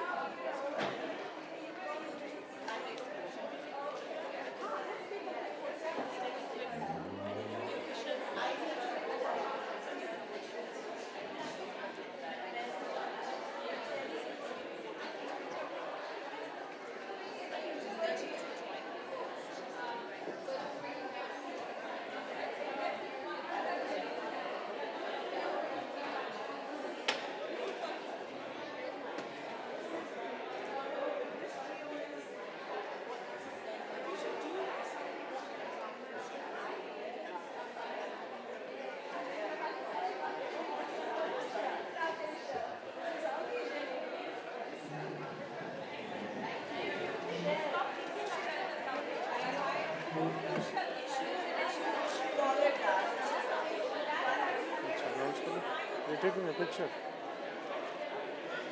Acha. So,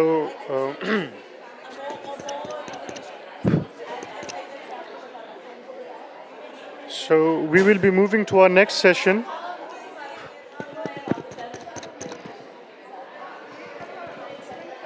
ठीक है, mic. अच्छा, mic on नहीं है. On? So we will be moving to our next session, which is about a need for heritages, not legacies. The case for nature reserves on Karachi's islands by Tariq Alexander Kasser. I would like to call upon our moderator, Amber Carey. Yeah, that's what I'm saying. It's not coming, yeah. Mic काम नहीं कर रहा.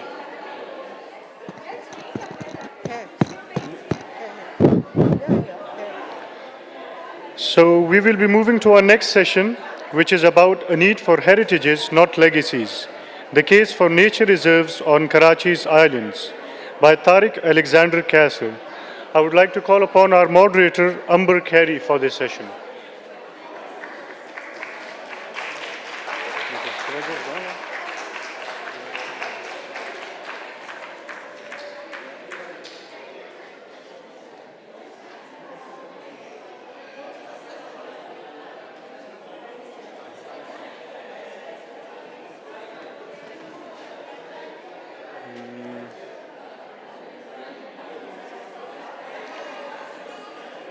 Amber Carey and Tariq Alexander Kasser, if you could please come to the stage.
Can you hear me?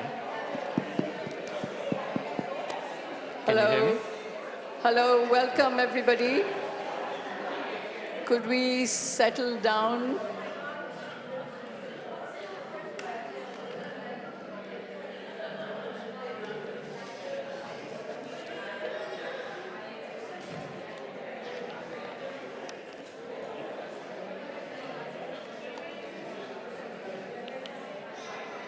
Hello everybody, welcome to this session.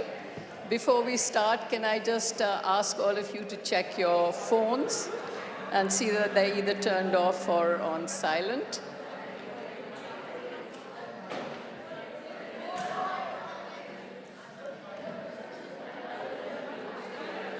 So welcome to this session. Assalamu alaikum to everybody. Thank you for being here. And we'll be speaking with Tariq Alexander Kaisar about the need to protect Karachi's mangrove forests and the islands around Karachi's creek, and about all the efforts that are being made to recognize their importance and secure their future. And as you all know, mangroves are extraordinary ecosystems. They, on the boundary, they're between land and sea, and their soils are basically effective carbon sinks. They sequester carbon, and basically, so they're filtering, they're cleaning your environment. They effectively hold down carbon, and an interesting thing is that in terms of what's called carbon sequestration, mangroves hold down 4 times as much as terrestrial forests, 4 times as much carbon as terrestrial forests. So they're a form of natural coastal defense against storms, surges, tsunamis, rising sea levels. They support a rich biodiversity. They're nurseries to fish and crustaceans. So basically, they're crucial for the well-being, food, and security and protection of coastal communities. My name is Amber Khairi, and I'm a journalist, now semi-retired, but I've worked with the BBC in London for about 17 years as a producer and a presenter, and was in print journalism in Pakistan for many years, associated with Newsline, Herald, also the News on Sunday. I have recently had the chance to give some input into the work that Tariq is doing on the mangroves. And I've had the privilege of accompanying him and his team on some of their visits around Karachi Creek to photograph and document the state of the mangroves and the islands. So Tariq Kaisar has effectively spent the last decade photographing, filming, and writing about the mangroves of Karachi's Korangi Creek. And he and his team have also done some mapping of some of the islands, Bundle Island, I think you've done the mapping, Tariq, huh? And this is a really, really important documentation project. It's being done completely on his own initiative. He also now organizes and teaches workshops on understanding the mangroves, and he's heading an initiative to have the islands designated as protected areas and developed as a nature reserve. That's the new heritages that are mentioned in the title of this session. That refers to this initiative. Tariq is involved in various educational projects, including a mangrove exhibit at the Magnificence Museum in Karachi, which includes living mangrove plants, a variable tide flow, and sea life, really something worth seeing. So his campaign for mangroves was featured in an extensive piece in Time magazine's Oceans issue last year, and he's also represented Pakistan at last year's Climate Summit, COP27, where he spoke at a screening of his documentary film, A Story of Survival. That's about Pakistan's efforts to replant and regenerate biodiversity in the Indus River's delta. So, he's been raising awareness at both a local and a global level. So he's a man on a mission. That's what he is. He's not just an environmentalist. He's a committed environmental activist, and along with that, he's an architect. He's a filmmaker. He's a photographer. He's a poet, writer, philanthropist. His architectural career has spanned about 4 decades. He's taught design at architectural schools, and also, interesting, in the post-COVID era, he's taught healthcare design for airborne infection control at the Harvard School of Public Health. And he's also a founding member of Karachi's Indus Hospital. His art has been exhibited in group and solo shows. He's the author of 2 books on photography and poetry. I've known Tariq since our school days, but I am in awe of the energy that he's putting into this environmental activism. So, Tariq, just tell us about your journey. I mean, where it began, where it's going, how did you become so involved in the mangroves and start fighting for their protection? How did it all come about? And what do you think did you think you'll be able to achieve what you have so far? And what is left? What are the goals now? Can you all hear me? Thank you all for coming here. This means a lot. The work that I'm doing means a lot, not just to me, but to all of us, to our grandchildren and their children. And I'm highly appreciative that my two grandchildren are here. Mikhail Abdullah, an aspiring zoologist, and my granddaughter Lena, and my whole family almost. To answer your question, I'd like to read a few verses that I've put up there. I think the screen is not big enough for you to read it, so I shall, if you don't mind. It is a summation of why and what I do. A joyful life full of sorrow, another drop, another tear, just to fall, just to dry, destined to disappear. What joy, balm to sorrow, if progeny's progeny could see what is still here to see. Beautiful still, nothing lasts, not you, nor me. But what joy if they say, see this, they left it for you and me. That is the reason why I do these things. I write and I take photographs and I make memories. Perhaps I'm resigned only to make memories, but memories are important because they are part of our visual and our historical heritage. And that is the only thing that we can actually leave for our progeny and hopefully to inspire the coming generations of all of our children and their grandchildren. So, may I have the lights dimmed? I can shout.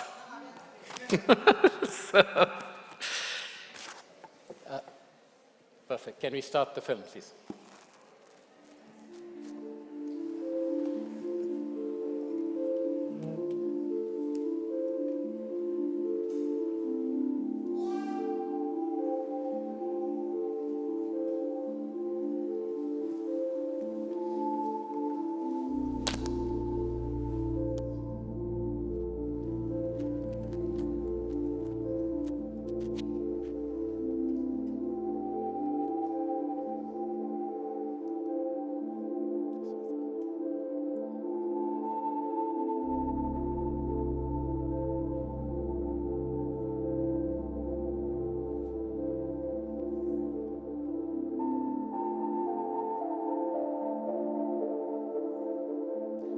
Keep the lights off, please.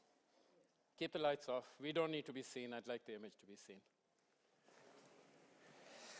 So, Amber, you've been coming with us for quite a few trips, actually. We have a group, we call ourselves TAQ and Crew, and the crew keeps varying. And over the last decade or so, there have been many of us that have been here. Is Ahmad here? In Karachi, okay. Fatma's husband, Ahmed, is one of my core crew members, as is Amber.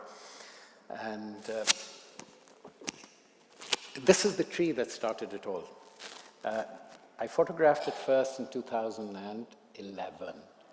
And every few months I would go there. It's a little far away, but I would go to this particular creek, take a photograph of it, and enjoy this incredible branch. The trunk that you see had a width of 4 feet. And the branches had a girth like this. This is the most incredibly sculptural tree. I'm a visual person, and I would go there. And I had told my family that the day they cut it, I will not be able to go back into the mangroves. 2016, it was cut. And it was cut perhaps maybe a day before I photographed it last. I photographed the cut, and I photographed it badly because it brings tears to my eyes. It's very emotional for me because trees have a persona. Trees talk to us. They talk to me. And this is not said lightheartedly, but you can see when they're happy, when they're not happy, when they are going to flower. So it's this fabulous thing. Amber, the issues, you are a citizen of Karachi, you were born there. A few minutes. So, I'd just like to say that one of the things that feeds into your activism is there's this emotional component, and that really, I think, drives it forward more than, just basically environmental reports or campaigns do, and I think that's a strength of your campaign, actually. Like when you talk about the tree, it's a bereavement. So, and do you feel that every time? It's painful. You go in, because I remember seeing, I was there when you got that footage of the flamingos, and it was just gorgeous, but every subsequent visit, it seemed to be that there was cutting going on, and also the pollution seems to be increasing. So the water pollution, how does that impact on everything? Can we start the thing? I want to show the map. And could we dim the lights as well? And please, when we're talking, just leave the lights off leave now. The lights off.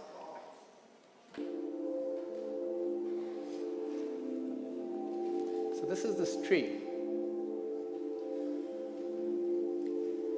My favorite act in life is to write. I think I'm going to take your mic. I keep losing my headphone. So my favorite activity in life is writing, and I could write poems, and I could write marsias and elegies on this. Can we stop, please? This is Karachi. On the left-hand side is Kimari and Sanspit, a big clump of mangroves. In the center, we have another set of mangroves, the Mycolachi mangroves. Thank you. And on the left-hand side is the edge of the Indus River Delta. It spans 6,000 square kilometers. It is looked after by the Forest Department with 2 boats and 65 people, 6,000 kilometers square. And they are one of our effective institutions in the civil service. There's a story for that. It's another story, why it was done, and why there's this set of gentlemen who actually are incredibly effective with what they do and passionate. There's the island, Bundle Island, where I'm working on, and the Kurangi Creek is, if you're familiar with Karachi, the little peninsula that's sticking out, that's DHA, all reclaimed land. This used to be mangroves throughout, and used to be part of the Indus River Delta. May we start, please?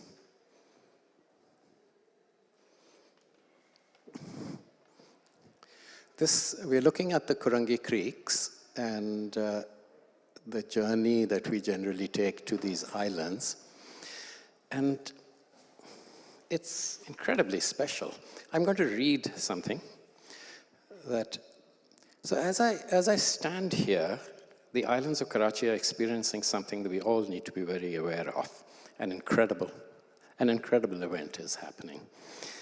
The islands are about to burst into bloom.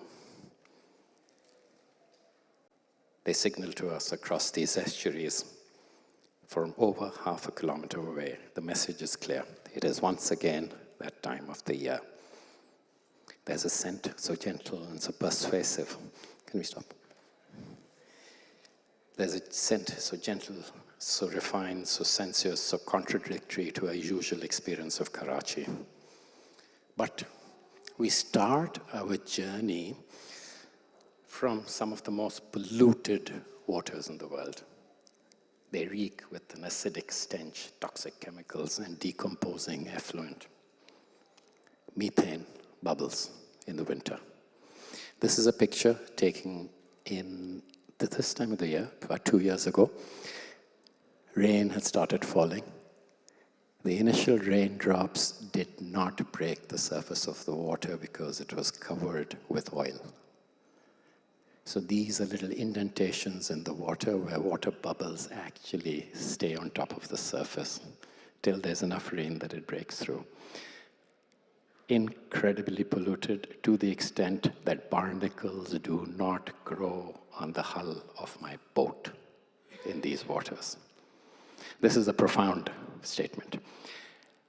We need, as Pakistanis and the diaspora out here, to ensure that the water treatment plants are energized and made.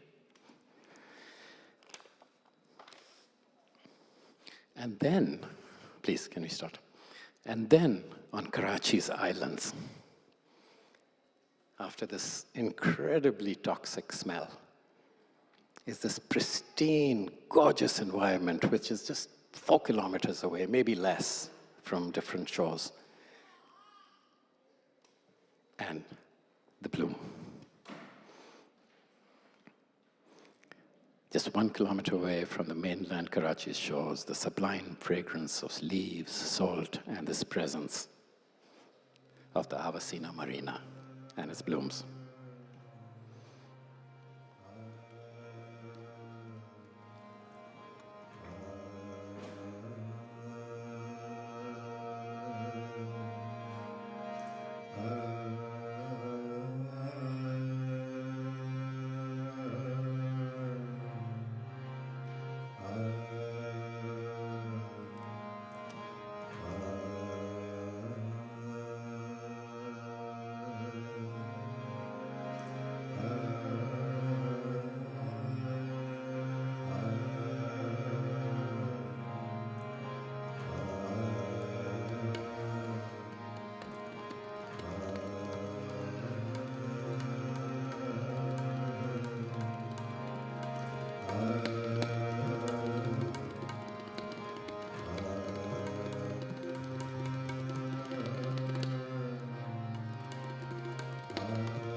The mission is very clear.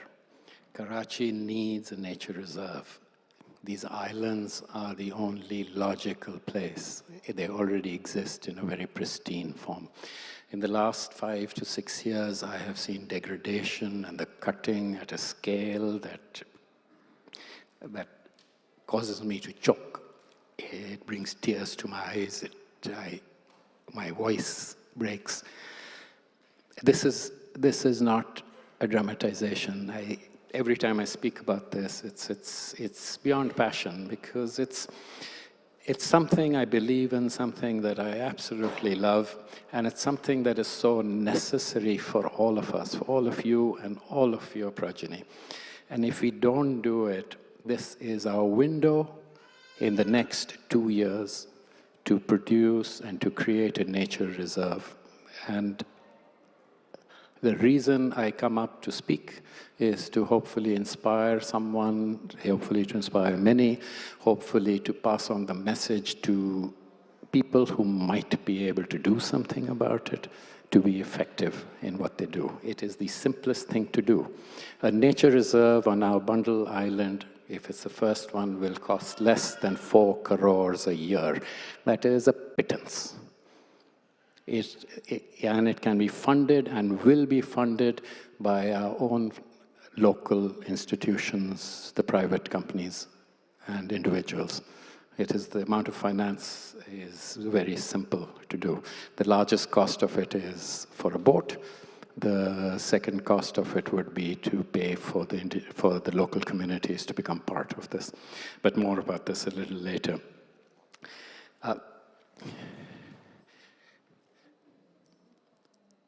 When you approach the islands today, the Avasina bloom is about to burst, or probably has burst into blooms after the rains. It hasn't rained too much as yet, thank God, because the flowers will still be intact.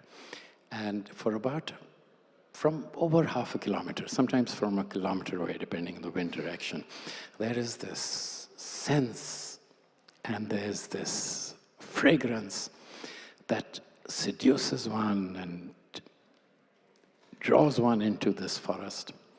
I wrote verses on it, and I'd like to read them to you.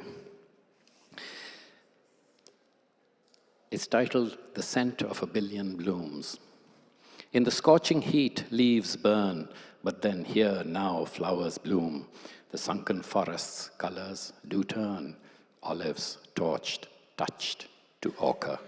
A warm golden halo lingers where green trees breach salt water. On this island full of sunken trees, blossoms uncountable lie veiled. Thousands on a single tree, hundreds out on a limb, 4 petals by leaves concealed within these forests of mangrove trees. Alone imperceptible, but the many merge into one, a spirit of unity. Singular too, in olfactory presence, is their essence, a veiled perfume. Indescribable is its presence, spreading softly, gently, elusively, clandestine, behind a recognizable scent aromatic of salt and new leaves. A cloak around the fragrance of this tiny orchid-like bloom. Filling senses tenderly, percolating gently even within. Disappearing into ether, into presence, oh, but oh, so intangibly. The scent so sensuous, burnt, oh so deep within me.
That is an amazing film. And I was just thinking, for you, it's been a voyage of discovery. But as we're watching these films, it's a bit of a discovery for us as well.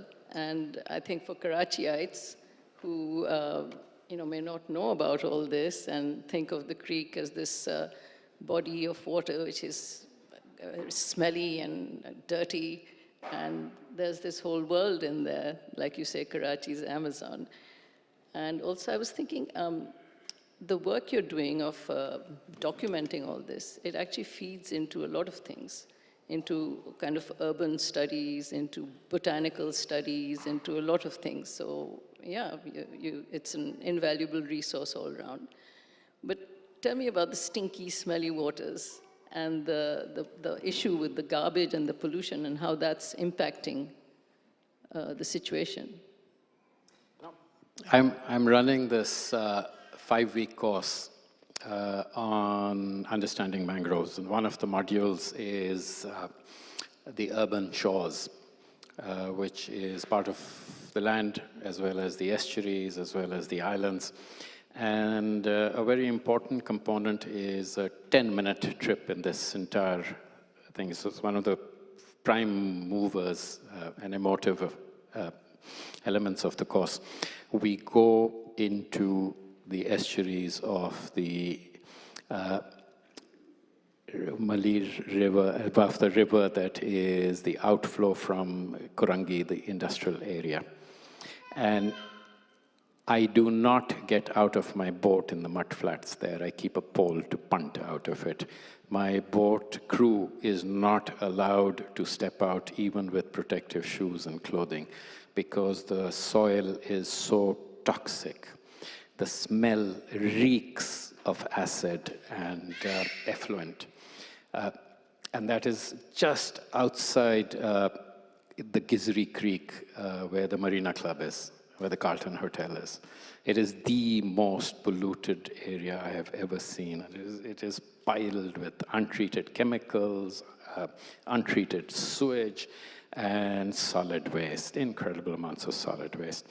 And then you take this little short trip where I showed the map. That's an 8-kilometer trip, but that island, the Bundle Island, is 1 kilometer from Dodaria, from the mainland, and about 1.25 kilometer from Ibrahim Hedri, or maybe less. And it's a different world. The leaves have this freshness. Iqbal, you go on your boat, but you've got to come into this. All of you are here, many of you here from Karachi. You have to join me in this because the freshness and this healthy, organic smell is incredible. This is not even in the time of the bloom. And at the time of the bloom, this fragrance, I had to write those verses describing it because non-poetic text does not do justice, does not create the images or the olfactory essences that exist. And they're two worlds, just 1 kilometer apart. And if we don't do anything about it, we will lose it in 2 years. The mycelium is dying. There's a slide that I showed there. I have experienced that. And where mycelium dies, the soil reeks of death. But where the mycelium and the fungal networks underneath are healthy, you get this wonderful aroma. It's like a very, very good mushroom. And mixed with the leaves and the water and the salt, it's absolutely magical. I exist in the swamp by choice. That's my habitat of comfort. That's my habitat of choice. So I look forward to my Saturdays when I get out and go in there. And I've explored almost all the estuaries. I know them better than the back of my hand. And it's important. It's just so very important to save it because I used to think we had 5 to 8 years. My current assessment is 2 to 3 for the closest forests to disappear. The ones in phase 8 disappeared a few decades ago. The ones on Maikolachi are disappearing now. Substantial parts of them have gone. The ones in Kimari are going because there's development slated.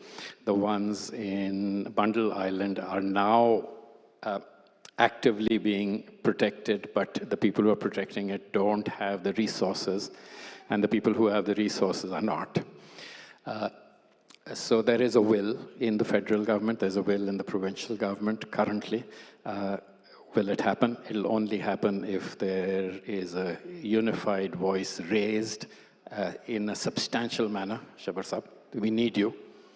There's several of you that we need desperately that are sitting in this room to actively do something about it.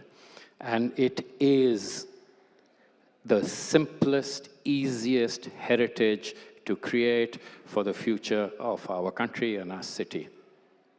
It is the easiest and simplest and will not cost us any foreign exchange. Okay, that's something to think about. Do you want to show another thing? All right. Can we move up and then stop in?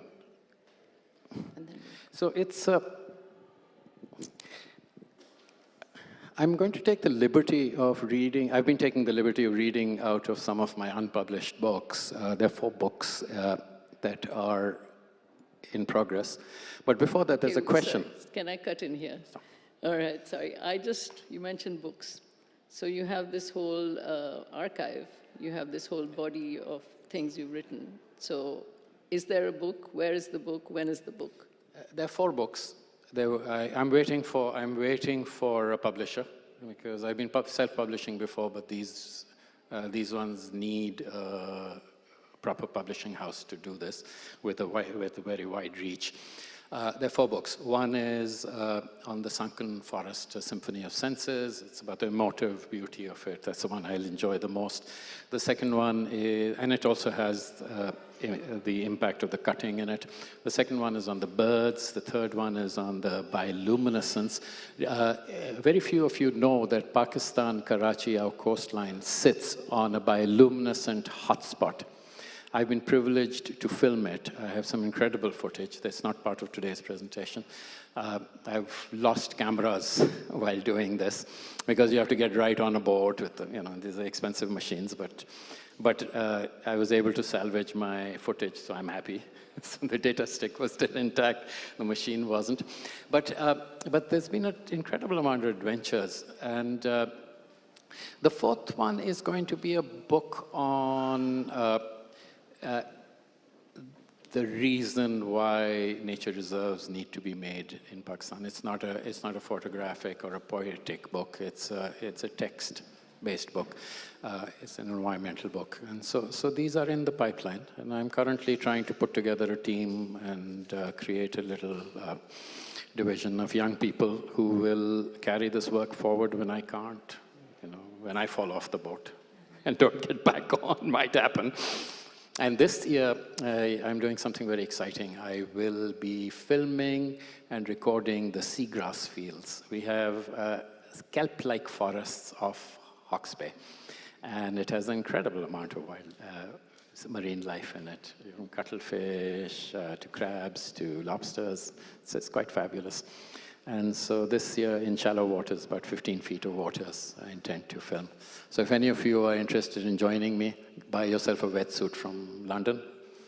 The waters are cold, right? I'm looking at one person who needs to get his body wet. So, okay, we'll look forward to the books then, Hannah. Can we go to the next image, please? So this, please look at these facts. We don't know how much we are dumping into the ocean. Stop. Yeah. All right.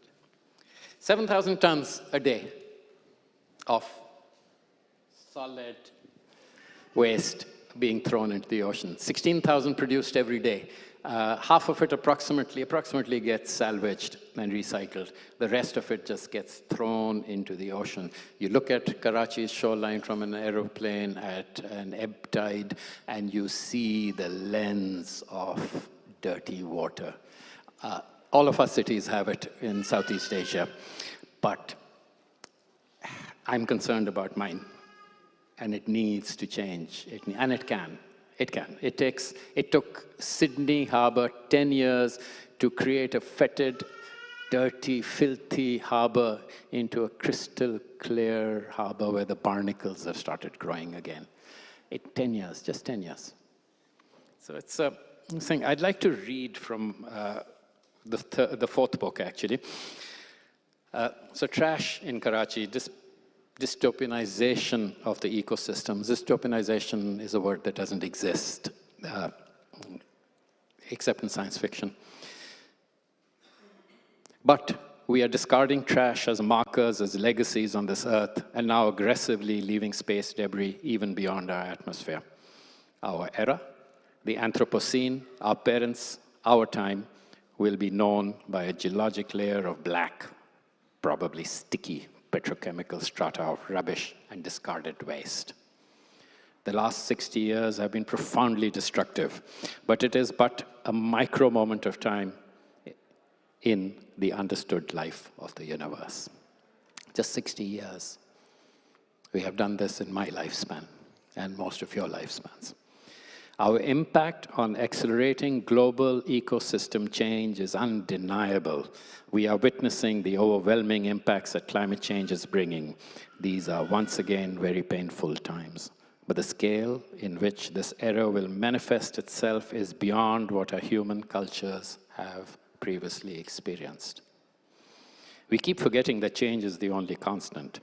In the ecosystems of the earth, speeding up the pace and increasing quantum of change in the timeline of natural order is only natural. Nature responds by change stimulated by circumstance. We have been and still continue waging another war by us as a species against nature. As usual, our response has been as per DNA's programming, by aggression, myopic personal wealth generation, greenwashing. That has to change. The word dystopianization does not exist except in science fiction, but the willful destruction and creation of a discordant bad place is ongoing as we sit here. What used to be in the realm of what if is here, and now it has to stop. Please start.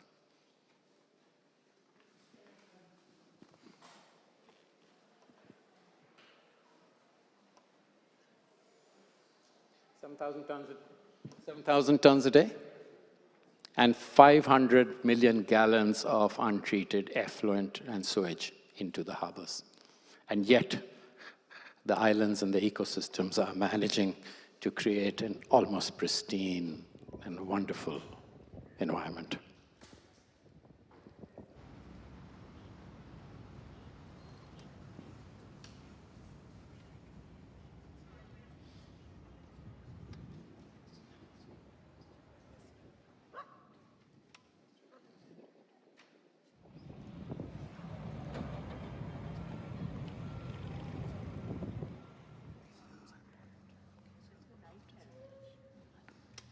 I'm taking you guys into my absolute favorite part of this island.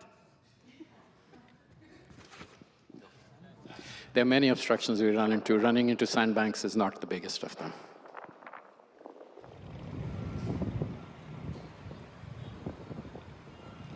We are currently stopped from filming this also.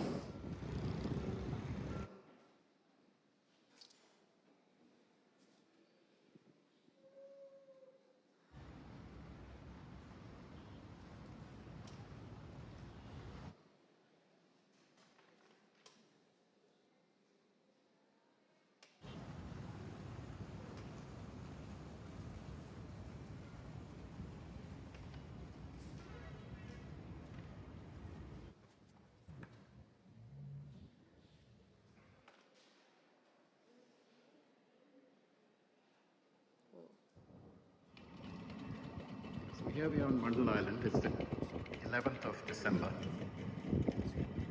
We've entered at low tide, at a rising tide. Wood is piled up, kept ready to be removed.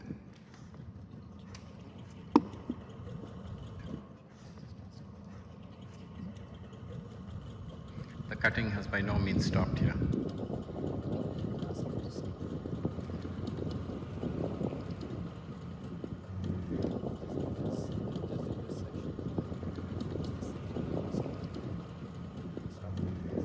forests cannot last very long if the cutting is not stopped. These are not dead trees that have fallen. These are freshly cut trees.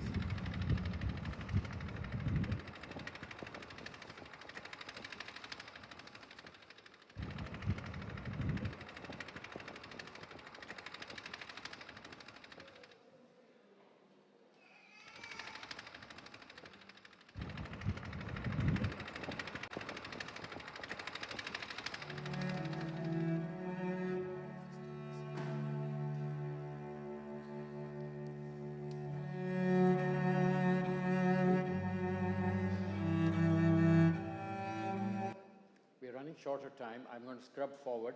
Can you move forward, please? And I'll tell you when to stop.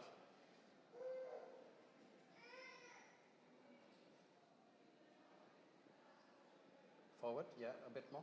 Forward, forward, forward, forward. Oh, there's Taimur Mirza, who's been with you in a lot of these. That's it. Tariq. Taimur. Can you run it, please? So what are we going to do? Our group, including Taimur Mirza, who's currently not well, so he's not here, otherwise he would have been. What are we going to do? The minute we get permission to replant the cut areas on Bundle Island, we will replant. The minute the island's already declared, so the minute they provide protection for the work being done here and the mangroves, we will create the nature reserves. My group and my office has already started working on the typologies of these nature reserves. And so if we can just scrub forward a bit. Yeah, so this, they are floating centers and visualizations of what we'd like to do. Low carbon, zero carbon footprint almost, made by the local communities floating on the water. And it's it's a doable, very economical thing to do, and we shall do this. This is a heap full of medical waste right on the tip of Bundle Island. I would like to end, and it will just come on that, I would like to end with a few verses. It'll take a minute to read, and then just one question or two questions maybe. The last section that is important for me to read and express, I think stop it here, sir. In the water, once we were going, this was the monsoon season, and the spray was all over us, and Taimur pointed to me and said, "There's water on your lens." And that trip itself was actually very profound. When I got back home, I wrote these verses with which I'd like to end. There is water on the lens, water on my lens, trickling down my face, soaking me to skin, winds blowing, filling my sails, shredding them too. Canopies quaking, gusts punching wherever they will. Shelter seen, calm reached, under sinking trees. Waters not drowning, gentle there at inundated roots. Trunks strong, safety still here, but only where they still remain.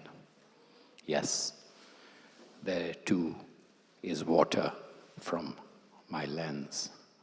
Yes, there too is water from my lens. Thank you.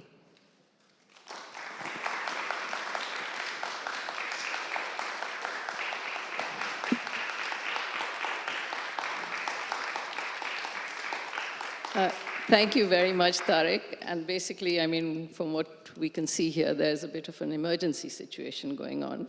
So visualizing for the future and how to protect it is a great project. We've got very little time for questions, but if there are any questions, please go ahead.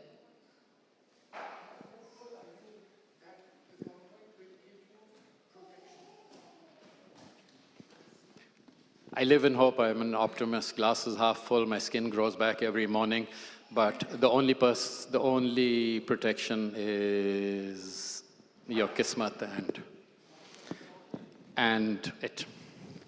No, sorry, Mike. That you are moved by what I am saying, and that you believe in it, and that you speak about it. Nothing lasts forever, not you or me. And that you work for it in And that some you way. work for it. But if you believe in it, you will work for it. And that's all that's success for me.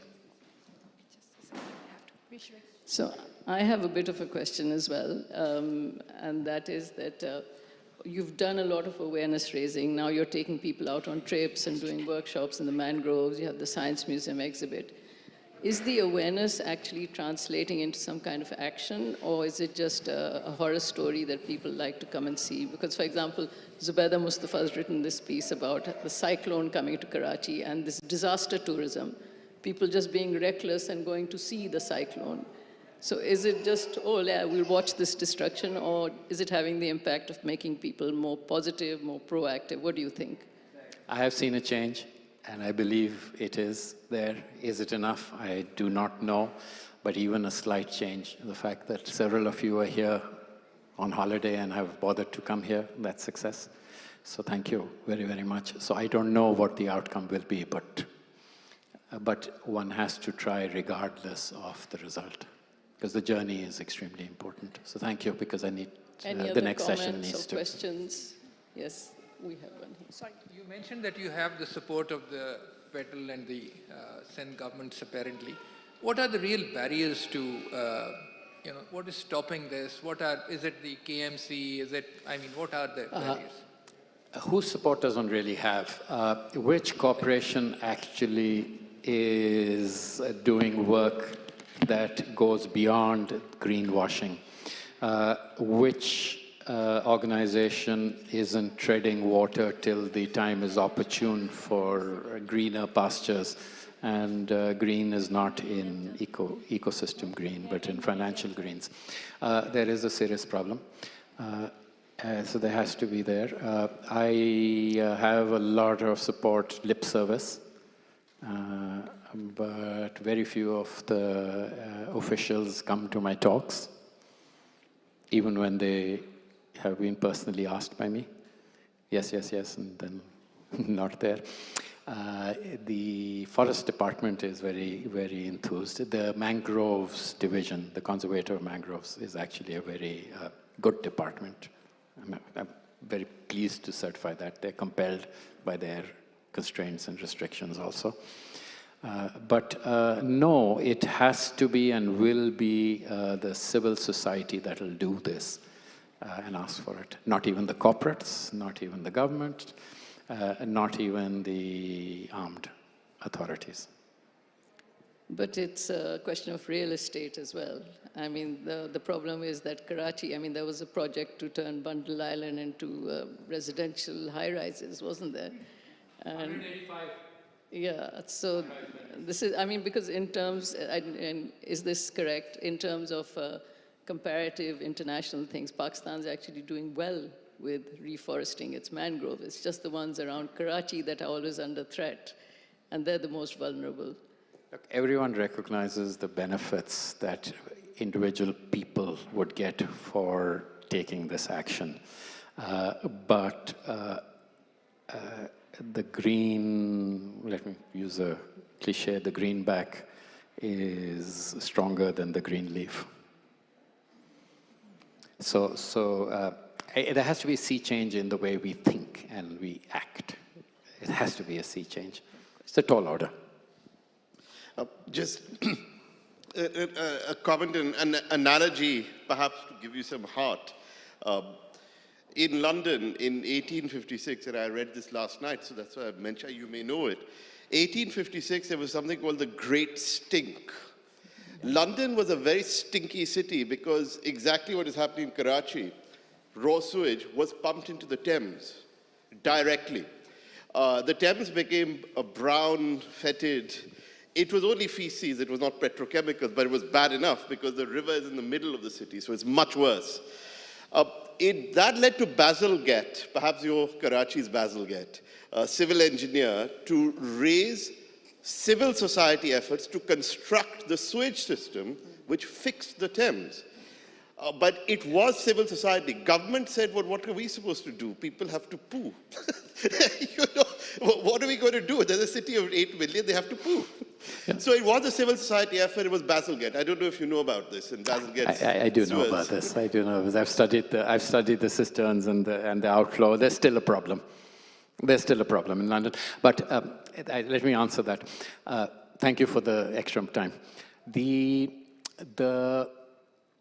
civil society can do this, but in one of the previous military governments, quasi-military governments, an entire sewage plant in Mahmoodabad was converted into housing.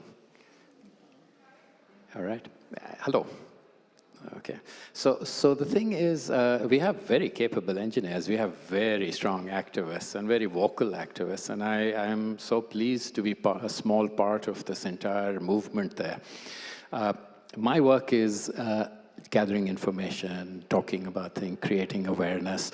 I've spent a youth standing on trucks and gesturing and beating my chest. And I find it to be less effective than this. And this allows me to walk into doors and talk. But there is a fine line with which you can tread because we all understand how complex our society is. It's still very feudal.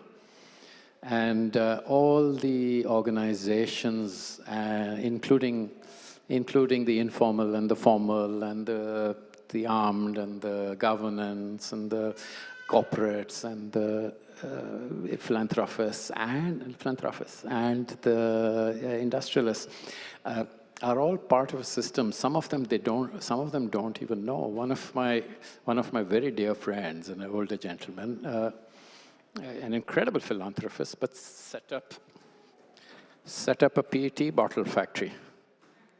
You know, it's just, and I confronted him, and then he just said, "Well, you know, Tariq, I have to earn some money to do this." But so there has to be a sea change in this, and the way I see it at my age, the only way I can do it is to take time out from my own life to talk and to communicate and to express the importance and the urgency with this.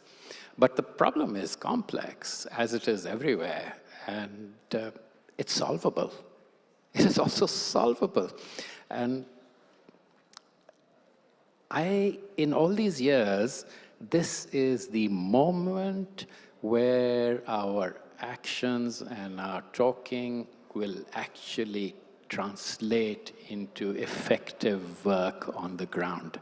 Or let me put it this way, can translate, if we have the will to do this in all aspects of our human life.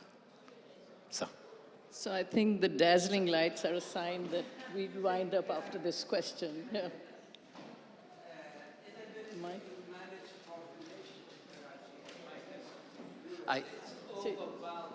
You have a mic coming to you. No. You think this inability to manage the population of Karachi might have a challenge in its own right? I mean, these are all population. No, I completely disagree with you. Look, people will have children. It's probably the only pleasure left for many of the poorer people around. Okay? Yeah. And I don't want to deny them that. But certainly the poop that we produce can be treated. Yeah, okay. And if it's treated right, even the solid waste will get used, the feces will get used, the fertilizer is very needed.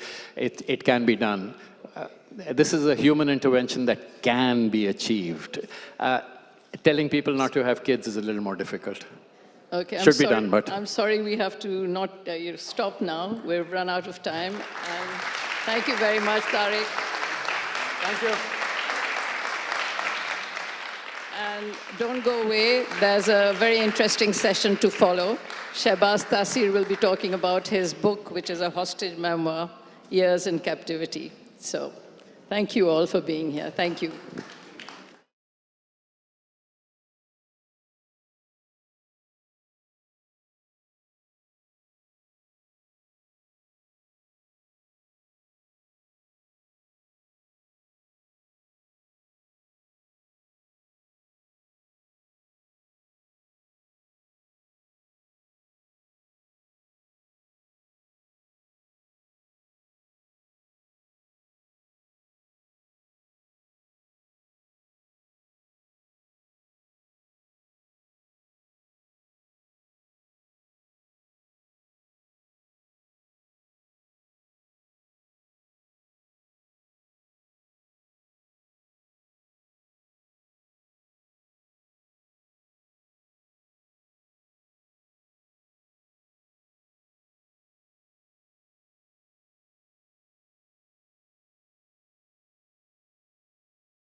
He didn't left any paper.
Is it working? Good afternoon, everyone. Is it working? May I have your attention, please? Can everyone be seated before we start the session? Thank you. Much awaited, Shehbaz Taseer is already on the stage, and this session is book talk by Shehbaz Taseer, Lost to the World, a memorial of faith, family, and 5 years in terrorist captivity. It will be in conversation with Halima Ejaz. I welcome you both on the stage.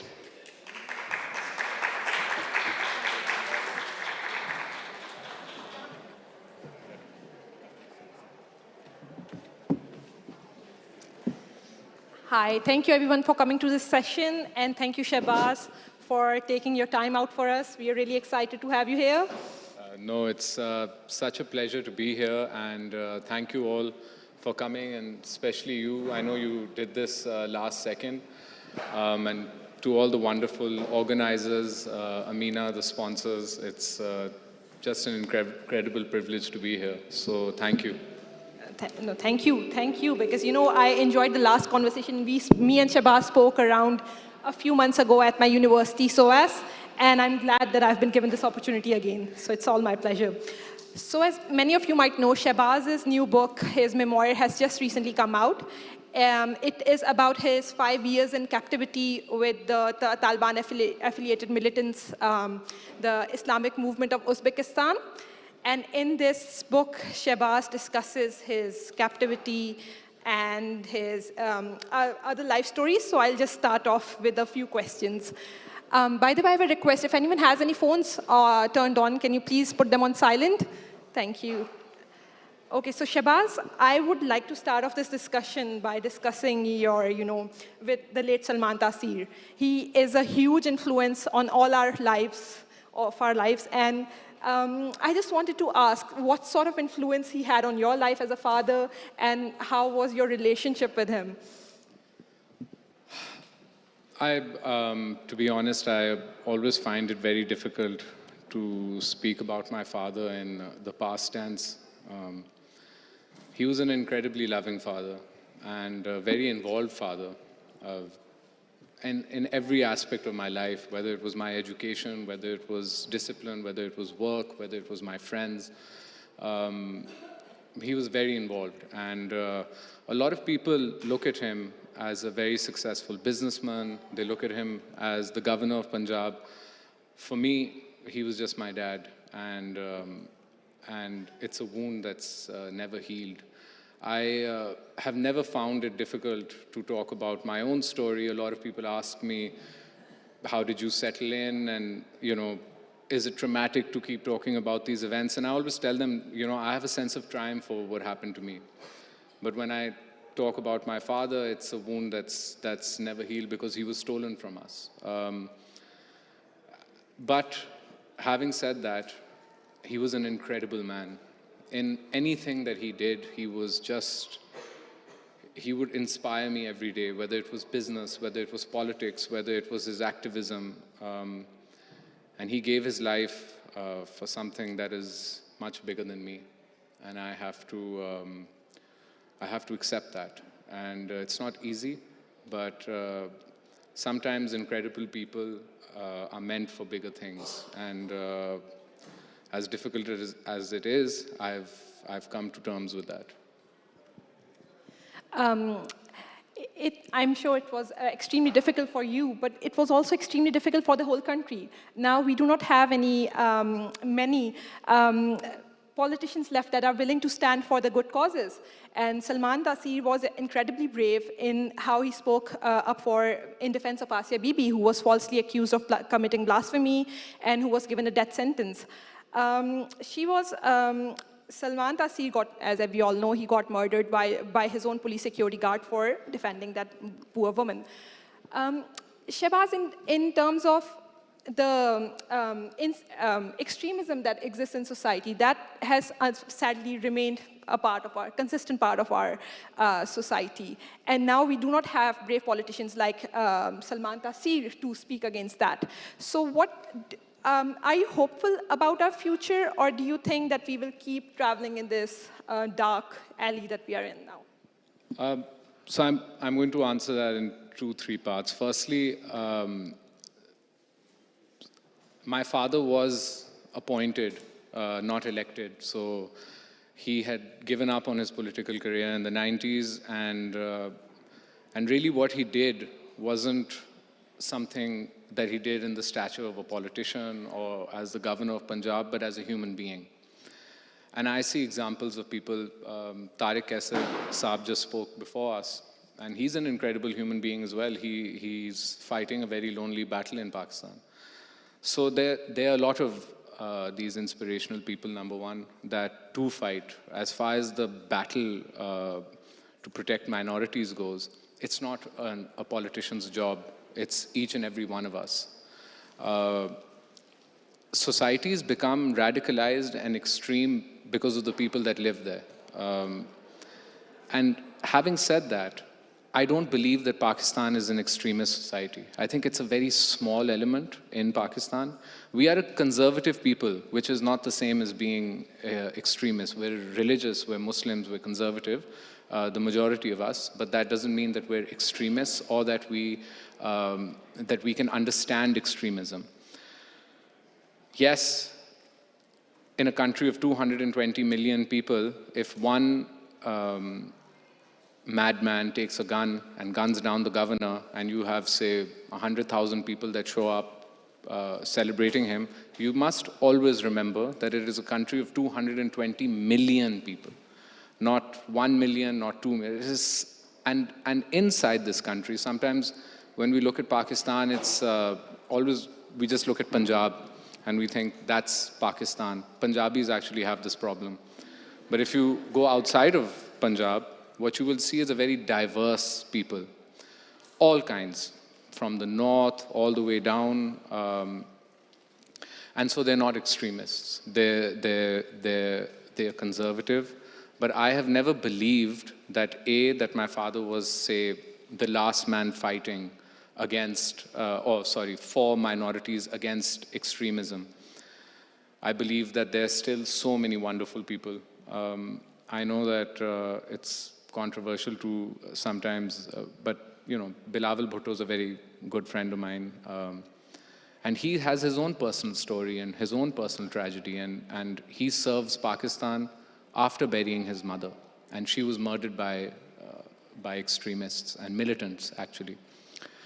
And he fights every day for what he believes in. And he is a politician and a very senior politician who can make a difference. And I try to put some of the things that are affiliated on the side and concentrate on the good things that our politicians offer. And there are lots and lots of people in government in Pakistan, whether it's in the People's Party, in the PMLN, or the PTI, that are doing wonderful things. And one thing that I believe all Pakistanis, wherever you live, whether you live in England, whether you're now living in England and it's the third generation of your family that's living there, you must always stand up for this country and for the minorities in this country and for the majority of this country as well, by the way, that stands up against this mindset. So I don't believe that he was, the last man. I don't think that that his cause was buried with him. I believe martyrs are unique and their spirit and their legacy influences people. For example, I could never pick up that mantle. I can never be the man that my father was. But I see young people like, I don't know if you've heard of Amar Ali Jan. He's a phenomenal human being. He's a young man. He puts his life on the line. I just saw him the other day, and he was tweeting for the workers of the PTI.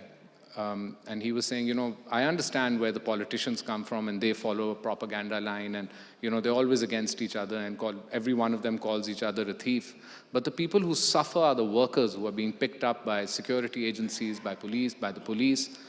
And that's not right. You should not go after civilians for their political beliefs. Now, you know, I mean, depends on which side, which political party you support, but if you do support the PTI, you would say it's a bit of a witch hunt. And for someone who doesn't support the PTI to stand up for workers, for ordinary citizens, it just shows you that there are amazing people that live in this country, and they work very hard, you know, for us to have a tolerant society. Shehbaz, while you've mentioned Amar Ali Jan, who is an incredibly hopeful person for the politics in Pakistan today, there's also a clear state failure that we're witnessing at the government level, where we feel that there's a bit of indifference about topics such as, or about issues such as extremism and intolerance in the country. Only recently, last year, it was the Sri Lankan factory manager who was murdered. This year, a Chinese manager was witch hunted. We have our politicians who have been shot. Imran Khan got shot himself on false blasphemy allegations. And we do not see our politicians or the government taking a strong action against this to prevent this from happening again and again and again. Do you have any views? I do. They're very busy benefiting from schemes like the Tosha Khana. So I don't think they have the time to concentrate on say, this part of the Constitution. And I've had this argument, by the way, with a lot of my friends that are in official positions, because I always tell them that you can pass policies to benefit yourselves that is against the oath that you take to come into office. And they always argue and say, there's nothing wrong with the Tosha Khana, it's a policy, we've not done anything wrong. But when you have gifts valuated by FBR and buy them at 15 to 20% of their value, you've gone against the oath of office that you took to not benefit from this seat. So while politicians are benefiting, why would they stand up against blasphemy laws? It's such a dangerous topic to touch. You had a governor who did it and he was murdered. Maybe a month later, you had the federal minister for minorities shot down outside his house. How many people raised their voices? No one. I give a lot of credit to the PMLN because under their government, Qadri was hung. But whereas he was hung, you saw that they allowed this sea of protesters to bury this madman like some hero, and they allowed him to be glorified. And today, and you can see, by the way, that when they want to do something, they can. So you cannot take Imran Khan's name in Pakistan on the media, but you can take Mumtaz Qadri's name on the media. The man that incited Mumtaz Qadri to kill my father, and by the way, I'm not just saying something in the air. You know, Mumtaz Qadri is nobody. He was just a weapon. There was someone behind him that made him do the act. He was just a young boy. His mind was corrupted and the man that corrupted his mind was just doing a Ramzan transmission on one of the biggest channels in Pakistan. And he was sitting there and he was, and he was talking about blasphemy and why people should be killed if they commit blasphemy. And this is happening on prime time in Pakistan. Now, I may not look like a practicing devout Muslim, but I mean, I am. And my faith has a lot to do with me sitting over here today. And it has a lot to do with me being able to tell my story as well. And when I see this man on primetime TV and someone like, say, Gandhi Saab living in exile in Canada, I do ask the politicians that where are you taking this country? You know, Tariq Saab was speaking before me, and he showed a small clip of the pollution in the nalas of Karachi. And he mentioned that I was stopped from making this. So they can stop you from doing things. They can stop you from taking politicians' names. They can stop you from talking about, things that will affect, Tariq Kaisar's grandchildren and their children. They can stop you from doing all this, but they don't want to stand up against the blasphemy laws that, by the way, they've created themselves. These laws are not God-given. There's nothing in the Quran that mentions anything like this. This is a Ziaul Haq law, who was a dictator. It is an old British law that was used against Muslims. My father was a Muslim. He was murdered. He held his Ayatul Kursi, and he said, this Ayatul Kursi will protect me. And still that fell on deaf ears. So, yes, the politicians in government have failed us until they keep benefiting from Tosha Khana schemes and military officers get, DHA plots, and I don't want to disappear because I already have once. But until you put a stop to this, they're not going to concentrate on what their job is, which is to serve the people. Laws are made, governments and politicians, sometimes they feel that they're a gift to us, but they're not. They function and live, and the subsidies that they give, and the lives that they live, and the electricities and the palaces that they enjoy are on our money. And I am, by the way, one of the highest taxpayers in Pakistan, so I feel I should be allowed to say this. The job of government is to uplift people.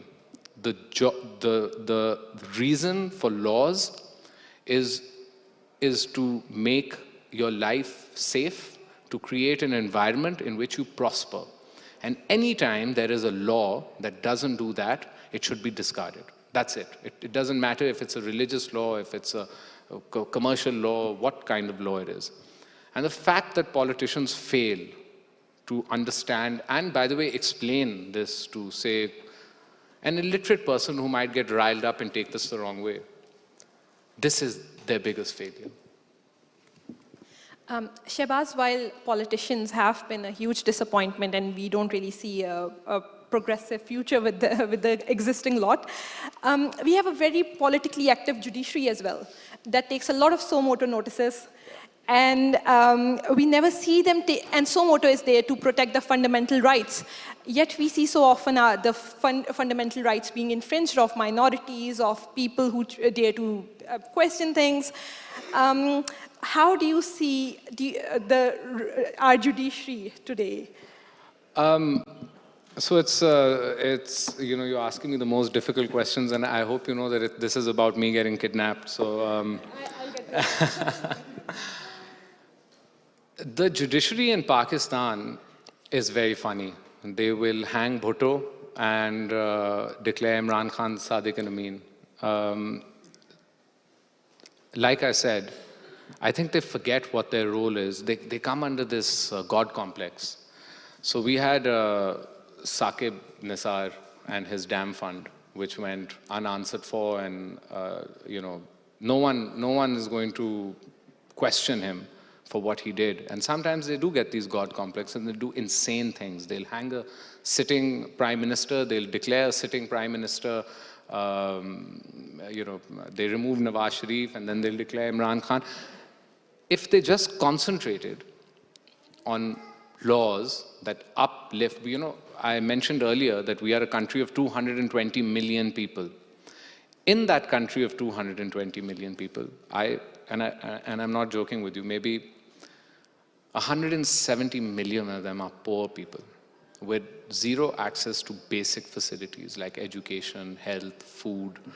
And if policymakers, whether it's the judiciary, whether it is your politicians or the military, if they just concentrated on what their job is, what their oath is, I think, it would be better. And also, it's very difficult to explain this. I have these arguments with politicians all the time, that where do you get this God complex from? You're here to serve us.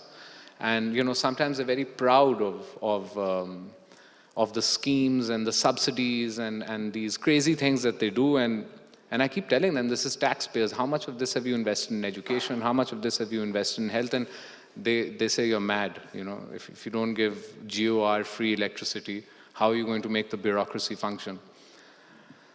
And that's why it's a long argument, but my only thing is they should just concentrate on their job, which is uplifting all of these people that live below the poverty line, on the poverty line, just above the poverty line, that don't have access to basic facilities. And by the way, the more you deny your people this access, the more stories like mine that'll come up. You have to understand where these militants, where they recruit from. Where it's like a virus, but even a virus needs a host. It has to grow. I have seen a 3.5, my godson is here. He's a young boy. I love him. He's right there. He's 7.5, and he's got his whole life. Okay, he's going to be 7 soon. And he's got his whole life in front of him.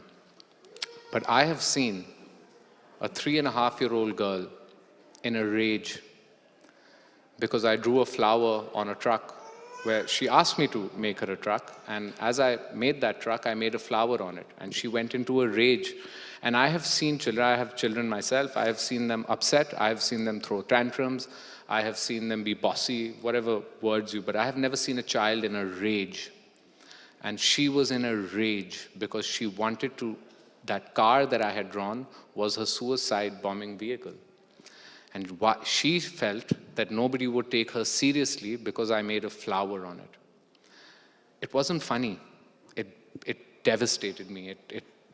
My understanding of everything was just torn apart, that a 3.5-year-old child wants to be a suicide bomber.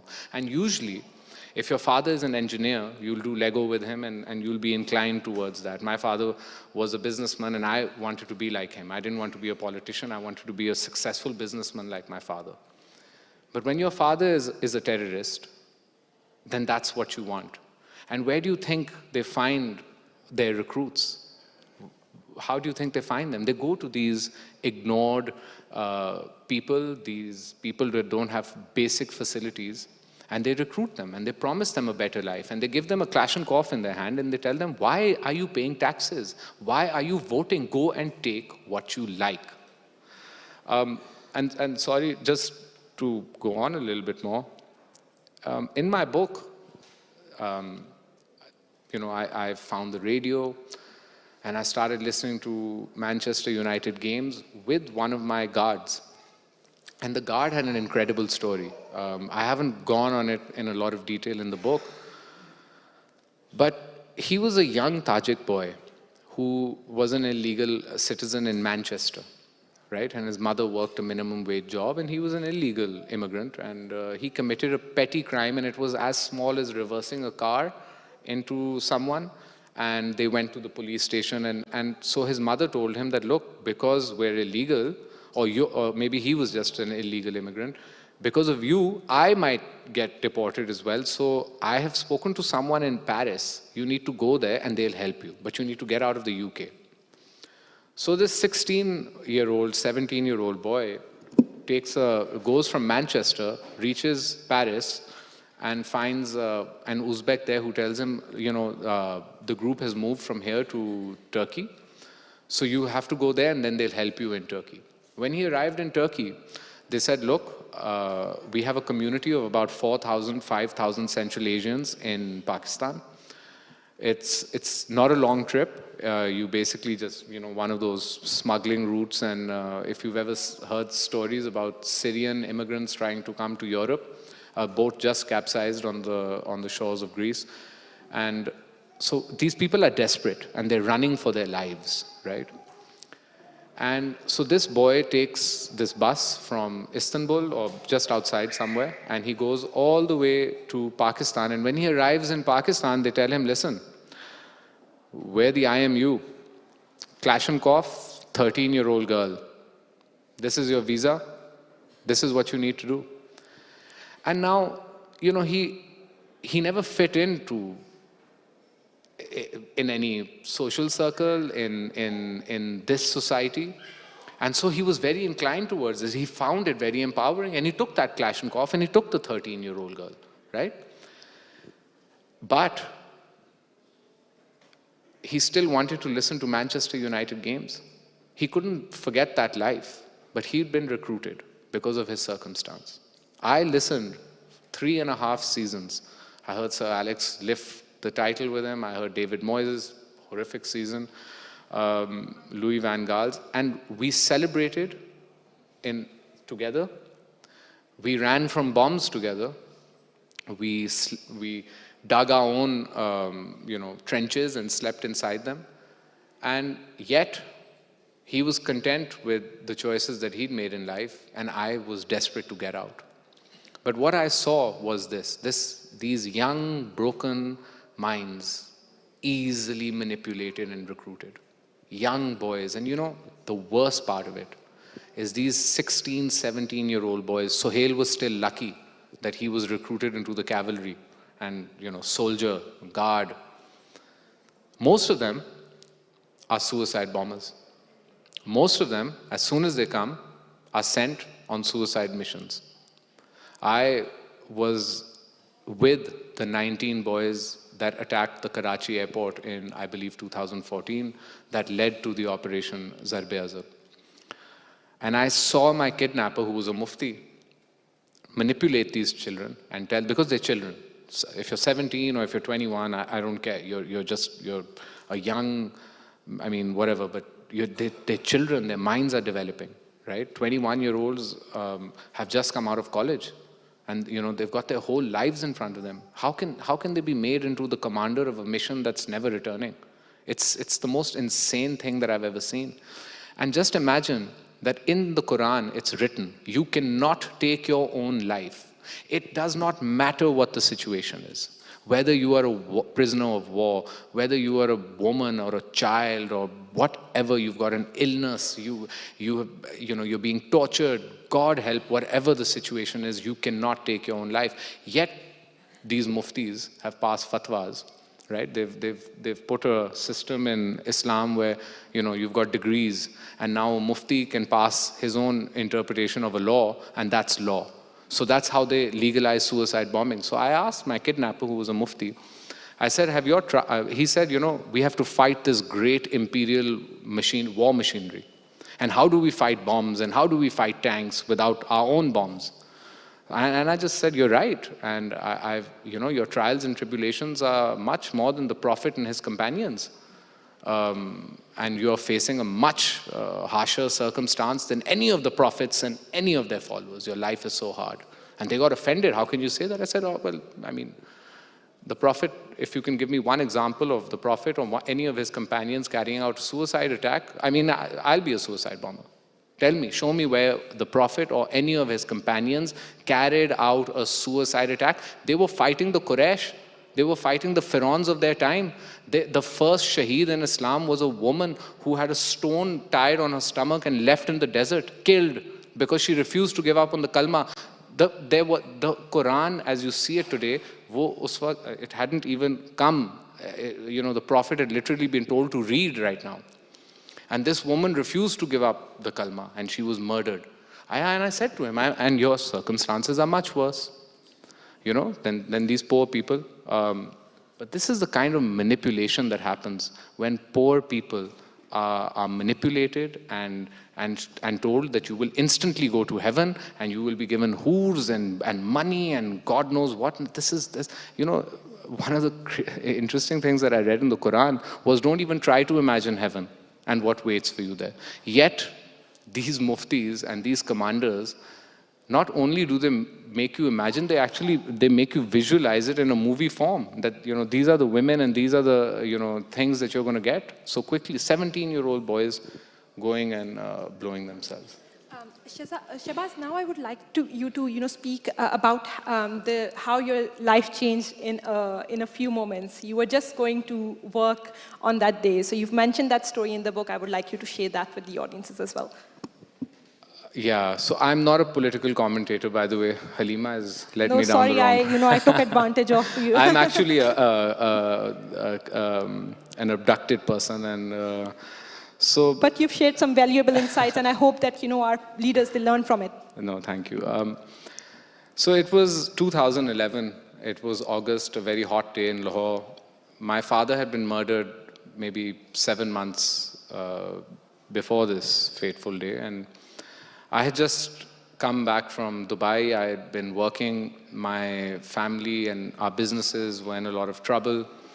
We were actually just trying to understand the scale of what my father had left behind. And usually behind every legacy, there are a lot of problems as well, as far as banks and creditors and clients are concerned. And we were just trying to understand and get it together.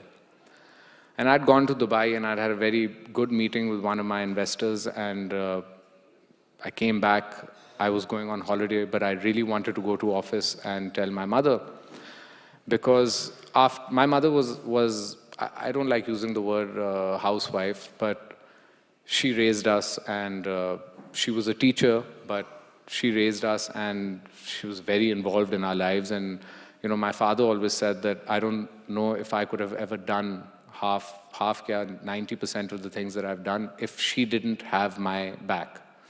Because they're so crazy, some of the adventures that I've set out on in my life, that if I didn't have the support, I don't think I would have been able to cross that finish line. And after he died, she was the only one who stepped up. And she stepped up, she became the chairman of our companies, she put her arms around us. She told us everything would be fine if we put our heads down and worked, and I wanted to give her this good news. And right outside my office, I work on MM Alam Road, which is, like Oxford Street in London. It's the main commercial hub of Lahore. All the boutiques are there, all the brands are there, all the multinational offices are there. And just outside my office, one lane outside, I was attacked by about 10, 15 armed, masked gunmen, and they pulled me out of my car. Obviously my immediate reaction was I took off a watch and I had some money. I said, just take it, take the car, let me go. You don't really come to terms with what's happening. I thought it's a normal carjacking. And then as they put me in the car, they were hitting me, and they were hitting me with gun butts. And I said, listen, there's no need to do this. You have the money, you have the watch, you have my car, just let me go. And my kidnapper, who I didn't know at the time what his name was or who he was sitting in the front seat, and I'll never forget, he turned around and he said, Shabazz, I've come for you. When he took my name is when I realized something was horribly wrong, and this was not a normal carjacking. And unfortunately for me, on that Emirates flight from Dubai to Lahore, the last movie I saw was A Mighty Heart about Daniel Pearl. So, really, lady luck wasn't on my side that day. I tend to do this with my torture and isolation. So, and they injected me with ketamine, and I must have woken up 5 or 6 hours later in a haze in a small townhouse in Valencia. And then my ordeal started. I was put in a burqa, injected again with ketamine, and taken to Waziristan, to Mir Ali, which is, at the time in 2011, was probably more God-forsaken than all of Afghanistan as well. It was actually the first piece of territory that a militant group had carved out. So ISIS hadn't done what the Tehreek-e-Taliban Pakistan had done in Iraq and Syria at the time that the Tehreek-e-Taliban were ruling Mir Ali and Miran Shah.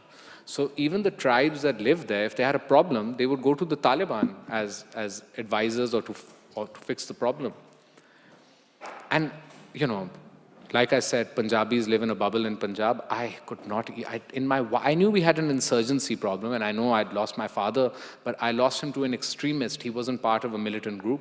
He wasn't part of Al-Qaeda. He wasn't part of, the Taliban. So I didn't know that people like this existed in Pakistan and that they had actually carved out cities for themselves.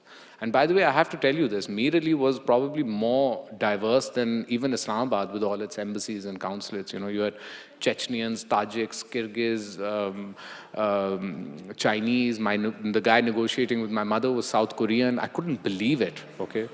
How did a South Korean come to Mir Ali? A Jamaat-e-Islami group was in Korea studying engineering, made him become a Muslim, and he said, this is not enough. I have to take a step more than this. I'm not joking, you know, at least 40, 50 different nationalities and 20, 30 different groups with thousands of people inside each. And none of them come under any umbrella. They're all independent and work independently unless it's to coordinate, say, a strike against the Pakistan government. So really, you know, I could not believe where I was. I could not believe that this could happen, that somebody could get kidnapped, you know. I knew, even the security agencies always told me, you know, they gave me a guard or something and they said, your life is in danger.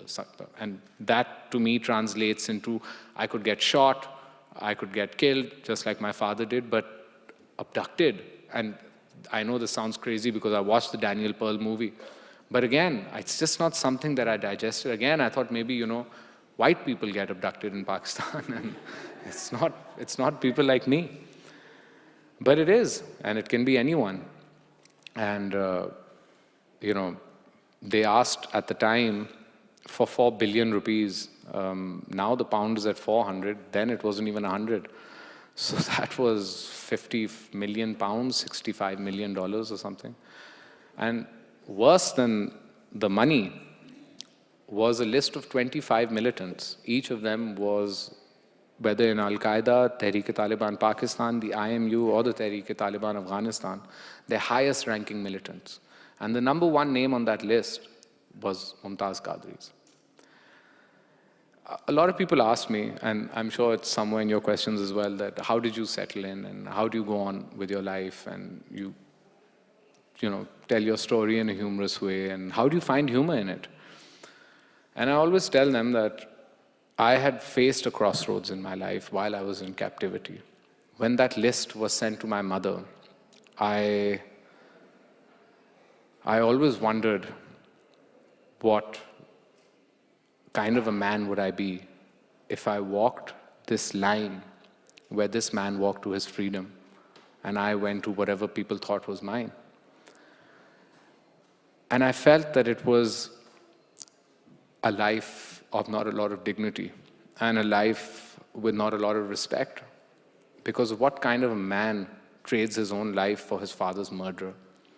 Even though my own mother, she told my brother and my sister and the rest of my family, she said, Mumtaz Qadri will not take another Taseer. But I thought, he's already taken one, right? If he's taken another one, if he walks through his freedom, I will never be the same man.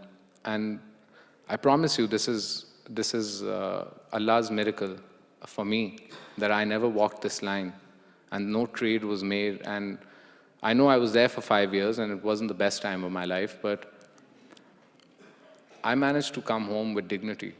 I managed to come home without anyone walking.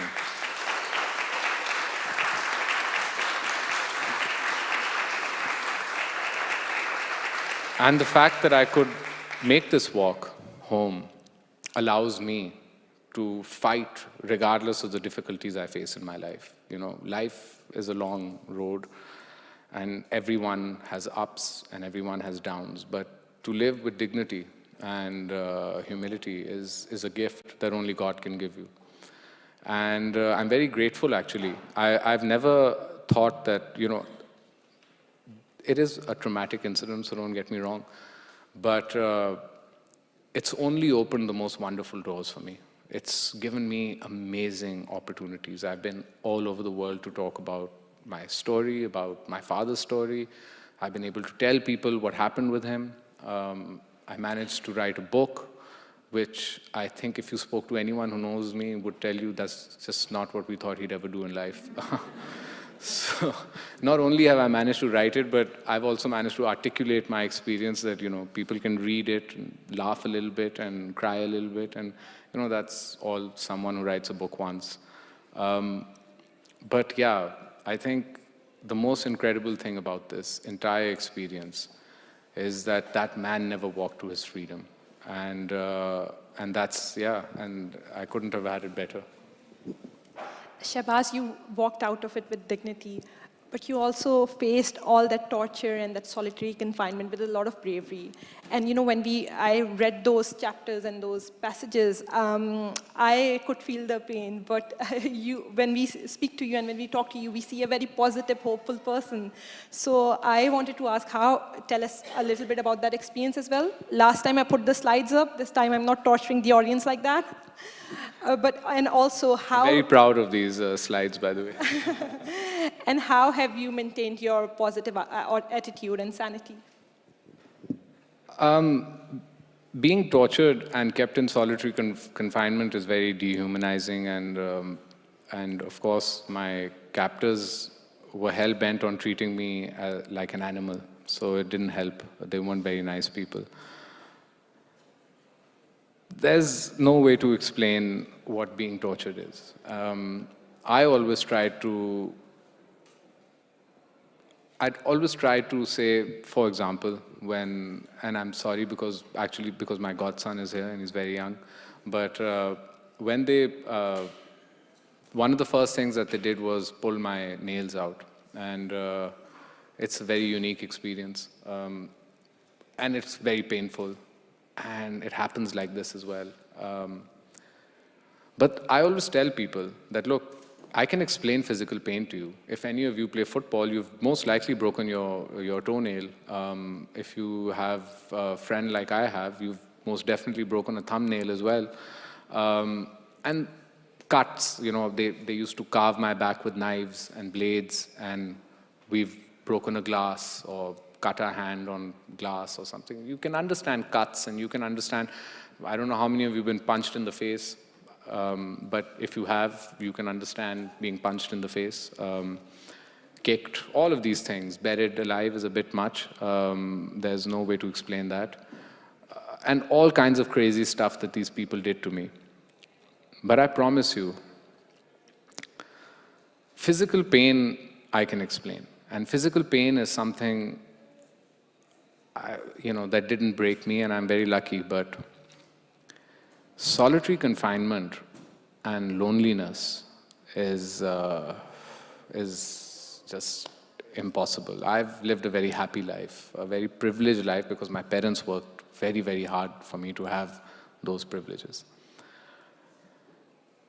And when you live a happy life, and you have loving parents, and you have siblings, and you have amazing friends that are like family to you, and you don't really, and like I said, life has its ups and downs, but you have a happy existence. And to be so lonely and so alone that even the voice inside your head is your enemy, that every memory that makes you, every smell that you love, every voice that you yearn for, becomes this overwhelming burden where it's just tearing you down because you know you can never, ever have this again. It's been stolen from you. It's something that I've never been able to explain to people. It's like this black hole, and it consumes your entire being. But while I was being consumed by this black hole, I found the Quran, and I found God. And I didn't find him in a crazy way, but I found so much hope and so much strength from the same words that these people used to torture me, that I kind of became a bit of a tyrant for them in terms of refusing to give up and refusing to break, which is the only thing that they wanted. They wanted to send my mother a video of a broken man. And by the way, of all my torture and all of my experience, till today, the hardest thing that I have to deal with is those videos that they made of me and they sent to my mother. And she had to watch them. She had to watch every second of them. Some of them were like when I was buried alive, it was 12 hours, 10 hours at a time. And she could not fast forward it because there were messages. When I was lashed, there were messages. When they pulled my nails out, anything. And honestly, as a parent, just before I was coming here, my son fell flat on his face. He's just learning how to walk, and my world just went up, and I'm checking if he's got a concussion or something. And I know that if your child gets hurt, what it does to a parent. And for my mother to be put through this after she lost her father, it's something that I have never, it's something very difficult for me. I feel guilty. But she is just the most wonderful woman, and she is so strong. And that strength, by the way, that strength and that never give up attitude that got me through my captivity comes from her. And I'm going to tell you a small story. I always say it in a funny way. My mother gets very upset. So the first time I called my mother was 6 months into my incarceration, and when I heard her voice, so basically my kidnapper came to me. I'd been there for 6 months, and for 6 months he told me everything is going great, we're going to get the money and you're going to go home. Then one night he walks in, he goes, I think your mother's not taking us seriously, we're going to shoot you in the head tomorrow, so you have one chance, try and get me 4 billion rupees and 25 of the highest ranking militants in the world, otherwise you're dead. So I was like, well, that's, you can't really get ready for something like that, and it was a very difficult night. But somewhere through that night, I said that I'm not going to beg my mother. And what I'm going to do is I'm going to say goodbye to her, and I'm going to shut the phone and let them do whatever they want. So morning came, Fajr came, and I quickly said my namaz, thinking this is the last namaz I'll say, so God should take me to heaven. You have these ideas when you're in solitary. So they took me to another location and in a burqa, and so I got there, and they waited till about 6:30 to call my mother, and they called her, and I spoke to her. I picked up the phone and I said, Mama, I don't want you to watch any of the videos that they send you, okay? I'm going to be with my father, and I just want you to know that I love you very much, and I'm made from the same wood as him. And I shut the phone. My kidnapper slapped me across my face, picked up the phone, the Korean, South Korean, picked up the phone and called my mother. And he goes, ma'am, so he had a very funny accent. He goes, ma'am, I'm going to tell you where to pick up the body. So, and by the way, when I came back, it's the first thing my mother asked, where was this man from? So I said, he was from South Korea. She said, how did a South Korean get to Waziristan? So anyways, so he goes, we're going to tell you where to pick up his body from. And she goes, I'm going to tell you where to pick up your bodies from. And I was like, what is going on? Which one of these bodies is mine? I don't want to get picked up by anyone, at least lifeless. And so my kidnapper and my mother, the negotiator and my mother are going back and forth, and he's like, I'm going to tell you where to pick up the one. She's like, I'm going to tell you to pick up where to pick up, and listen to me. I've got your phone, and and I was like, I think she said something about now we know your location, and I was like, they're going to drone us now? Mama, what are you doing? So a very funny conversation between her. And then she looks at, she's talking to him, and she goes, give my son the phone. And he was even like. So I get the phone, and I was like, I was about to say, are you crazy? And she goes, hey, you're not going to give up. Nothing's going to happen to you. And I was like, what is she saying? I've got a gun on my head, man. Are you giving them money? No, I've left you in Allah's hands, and nothing will happen to you. Now, I'm trying to tell it to you in a funny way. It wasn't funny at the time, except for the South Korean. But she had an undying resolve that nothing would happen to me. She believed it with all her might, and this woman buried her husband 7-8 months ago. when she told me nothing will happen to you, and she's just said, hold your ground, don't die. And there were many times after that day that, I did want to die. I didn't want to go on.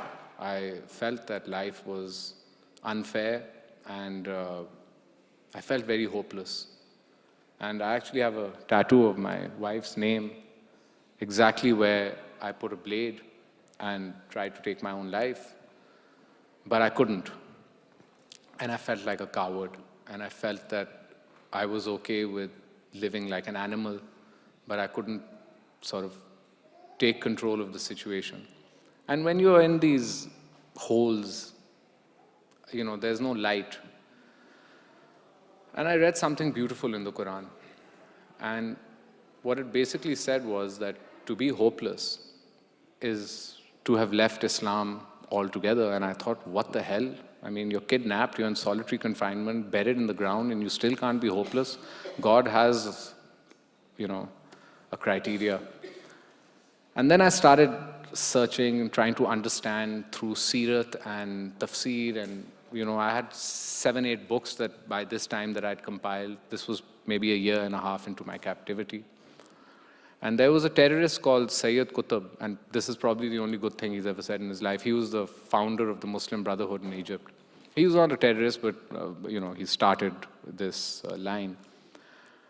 And what he said was, the only good thing he said, because everything else was about blowing yourself up, but he said to be hopeless is to give up on God's divinity and his ability to create miracles.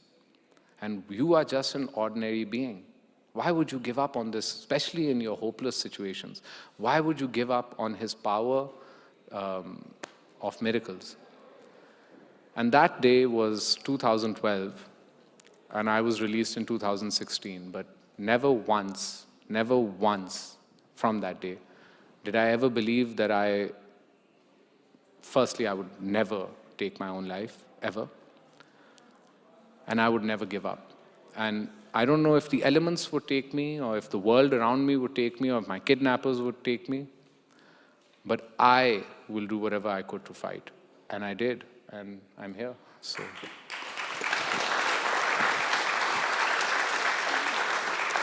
Shahbaz, I'm going to ask you one last question from you, and then I'll open the floor up for the audiences. While you were kept away from your family for years on end, when you ended up meeting the family of your kidnapper, you treated them with absolute kindness and tried to show some light to them. So I would like you to share a bit about those interactions with the family. And one last thing you joked about surviving, you joked about drone strikes, but Shahbaz actually did survive a drone strike as well. I did. I survived 2 and a third that was in the neighbor's house, which I also say I survived. So I was in a drone strike with one of the highest ranking militants of Al-Qaeda called Abu Yahya Libi. And they targeted him, and my room was in the same compound as him. But I survived. And what happened was that my kidnapper believed that the intelligence and the military of Pakistan and the government, they were trying to kill me because, $60 million and 25 militants and one guy is not a scale that they want to balance. So he actually moved me in with his family. And I have to tell you, I was a broken, lost man and droned man when I moved in with the family. And the first time that I laughed in almost a year and a half was when a little baby, about not even a year, his name was Muhammad Tahir, he rolled into my room, into my prison, and did a very baby-like thing, And I laughed. And when I laughed, I couldn't, the expression didn't sit on my face. And I realized that I've not experienced any form of joy or laughter in almost a year and a half, 2 years. And it broke me a lot, but, kids are just incredible, and they're so innocent, and it doesn't matter who their parents are, they're innocent, and they're beautiful, and when someone's life doesn't have meaning, like mine didn't at the time, and I would see into these innocent eyes, they would give me meaning, and they gave me meaning. And I taught them English, and I would tell them about Paris and, across the world, and they'd sort of look at me like, what's he talking about? I just want to, be a fighter. But it was, and just before I end this, it was my kidnapper's mother-in-law who saved my life. And you have to understand that for women in these societies, they live behind a parda. They can never come in front of a man that they don't know, let alone break the parda and come where 5 militants are torturing a man that they have no relationship with. They don't even know who he is, and fight for him.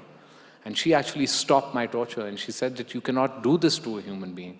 And you have to understand, this woman would have blown me up at a traffic light on a Monday. She no remorse. She raised her children to be fighters. Her husband was the founder of the group. Her sons were all, one had died, one was still in the group, but they were militants. They believed in this war, and they believe in this militancy. So for her to save my life was, again, it was just something from God, I think. And I became very close to the family. And 6 months before I ran away, I was taken by the Afghan Taliban because the Uzbeks and the Afghan Taliban went to war. And she was killed in front of my eyes with the children and my kidnapper's wife and her son, who also saved my life, his wife. So I felt like, I buried, and I didn't get to bury them, but I felt like I buried family almost because of how much they took care of me. One of the extraordinary things about my experience is that I found a little bit of kindness and love in a place where there was none. And one of the reasons that I am okay is maybe Mumtaz Qadri and a lot of things, my faith, but also these people. They put me back together, piece by piece. It's tough because kids and women, they don't deserve this side of the coin. But unfortunately, I saw them all die as well. So it wasn't easy, and it's a trauma that stayed with me till today. Thank you, Shahbaz. It actually is a...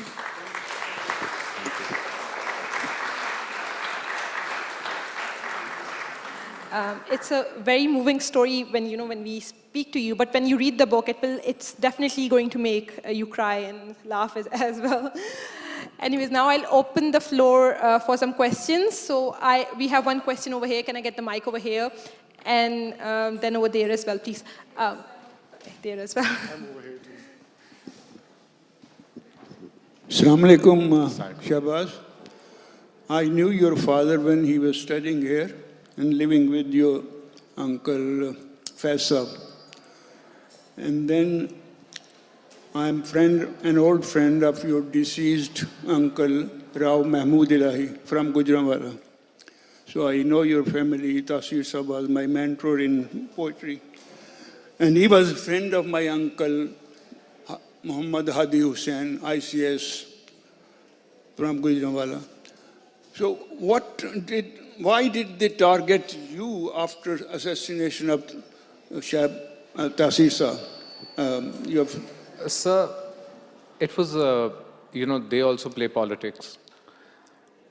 A lot of people in Pakistan felt that the government at the time let my father down, especially when he stood up for Asia Bibi. They took a back step when all these blasphemy allegations started coming, and they literally kind of left him alone. So it's the same chain, so Mumtaz Qadri one? No, so Mumtaz Qadri was actually just nobody. He wasn't even part of any group. These were actually terrorist groups.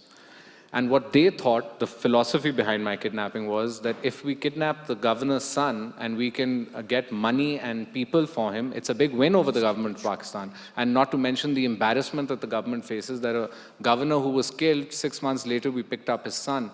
Or if they don't fulfill our demands, then we can behead him on camera, and then we've killed the governor of Punjab's son on camera and fear. I was very lucky when I was getting kidnapped. I had a sports car which starts with a start button, and I threw the key in the side pocket, and they couldn't start it. And because they couldn't start my car, 3 of them got caught. And one of the people that got caught was my kidnapper's, what they call Kyamti brother, which is on the Day of Judgment, they will stand tall together. Crazy. And if that man hadn't been picked up by the security agencies, in 3 months they would have beheaded me on camera, regardless of anything. But the thing that saved my life was this man getting caught and the exchange. They had to make the exchange, which is why it went on for 5 years. Go on, please. Thank you. Shehbaz, would you like to reflect on your experience of writing the book? Was it very traumatic, opening up a lot of unbearable memories, or did it help you put a distance and start the process of healing? Like I mentioned earlier, I have a sense of triumph over my experience. I feel like I defeated my kidnapper and what they wanted to do to me and my family. It's not easy. I do, however, I'm so grateful to be here, alive, that I don't let it affect me like that. And I really wanted people to read my story. I didn't want to, make a movie or something. I really wanted to articulate this in this way. My grandfather was a writer. My father wrote a book. And so it was really important that, if I've been this lucky, I should at least join that company. So it wasn't traumatic for me, although my mother, who helped me, she just, it was difficult for her. My uncle, who's passed away, Ehsan, it was difficult for him. A lot of my family was protected from this information. My younger brother, my sister, my uncle, my aunt, because it's too much. And sometimes my mother felt maybe when I come back, I can tell them, because it would be unfair otherwise. So it was actually an amazing thing for my family, this book, because it brought all of us so close. And, my wife is here as well. She played a massive role. Every chapter was approved by her. So, the entire family went through this exercise, and it healed us. And it healed all of us. And so I'm blessed that I got to do this. Assalamu alaikum, Shehbaz. It's a pleasure to hear you. Hi, I'm here. Thank you so much, and such an inspirational talk. And I remember when your late father was gunned down, it was a stab in our hearts. I come from Islamabad, and I know in the government office in that day, we were all in mourning. So it's also really good to see sort of you continuing his legacy in some way, and hats off to your mother and her resilience. And I think both your parents have done a phenomenal job in raising a son like you, and we are all so proud of you. I just want to ask, because we don't know exactly how you returned. We just saw in the media, one fine day, you turned out of nowhere when the world had almost forgotten about you. So could you speak a little bit about your journey back home? Thank you. That's why the book is called Lost to the World, because really I was not only, I didn't know if the world had forgotten me, but I'd forgotten what the world was. So it's crazy. I mentioned that, my kidnappers, the IMU and the Afghan Taliban went to war with each other. And in that war, I was taken as a prisoner of war, as an Uzbek militant, because the Taliban refused. At that time, everybody was saying I'm kidnapped when the Afghan Taliban crushed the Uzbeks. I was sentenced, put through trial, and then sentenced to a prison in Irozgan in the middle of Afghanistan. So I was in Zabul Valley, which was right on the border, and sent into the middle of Afghanistan, where I served 6 months in a Taliban prison. I couldn't tell people that I was Shehbaz Taseer, so I told them that I was a British fighter who had come to be a suicide bomber, and I had an amazing story. My wife was Christian, my parents were Christian, and they handed me over to the MI6. I escaped England, took the same route that Sohail had taken, gave the exact same description, arrived in Quetta, recruited by the IMU. Zarb-e-Azab started, came here just to train. I just put a vest on me and send me now. I didn't realize how dangerous what I'd said was, because they're big on putting vests on you and sending you in the field. So the guy who actually helped me, he was an Afghan, he was 21, but he was a very senior commander because their lifespans are so short. So he told me, he's like, the Suicide Bomber Act, they'll send you. You need to stop. But anyways, the disguise helped. I managed to communicate with someone, tell them who I was. And the craziest thing happened. They said, you know, the Afghan Taliban don't believe in kidnapping and ransom. And I was like, wow, I wish someone had told the IMU this. So I got there were 5 motorcycles with 9 militants. I got onto the back of one, and I traveled 7 days from the middle of Afghanistan all the way to Kuchlak in Balochistan, where the 9 militants who brought me asked me for my refugee card. And I said, I don't have one. So they said, you're going to get us into trouble, and they left me. And then I just called my mom and said, listen, you're not going to believe this. And she didn't. She said, this is a trick. And, you know, the security agencies came down. But I was like, listen, just send a motorcycle, put me on the back and take me home. But, you know, they literally, the ISI didn't believe her, the MI didn't believe her, she didn't believe me. Nobody believed that this guy has managed to escape. They thought it's a trick. But I did manage to escape. And, you know, I feel very bad for that one Talib who gave me his mobile to call my mother, because he was the first one they picked and threw in the van. So I see all of you sympathizing. This is crazy. He was a Talib. No, but, you know, it's just, the entire story is insane. And I'm probably the luckiest man. If a cat has 9 lives, I have 99. So... Thank you so much. On this note, we have to end right now. All would have liked to talk more, but unfortunately, the second session needs to start. So thank you, Shahbaz. Thank you guys so much.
Go Vijay.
Right.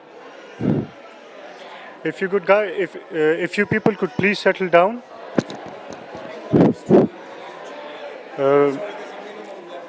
We are going to start our next panel, which is a book talk, which is It's Only a Game, Pakistani Cricket and the Nation.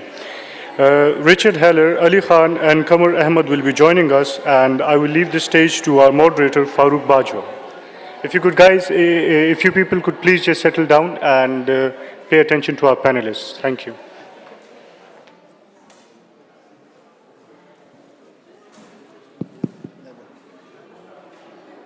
Good afternoon, everybody.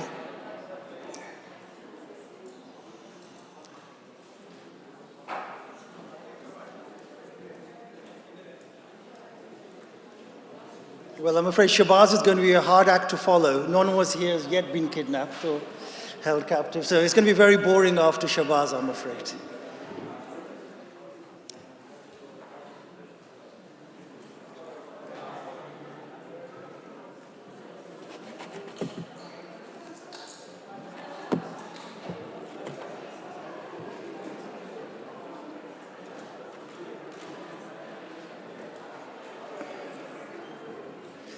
Good afternoon, everybody, and thank you so much for coming. This is a session on Pakistan cricket, in case you're in the wrong room. Now, anybody who knows anything about Pakistan just knows how intricately cricket has slowly become part of the national psyche, part of the national identity. And so we have a really fascinating panel here this afternoon.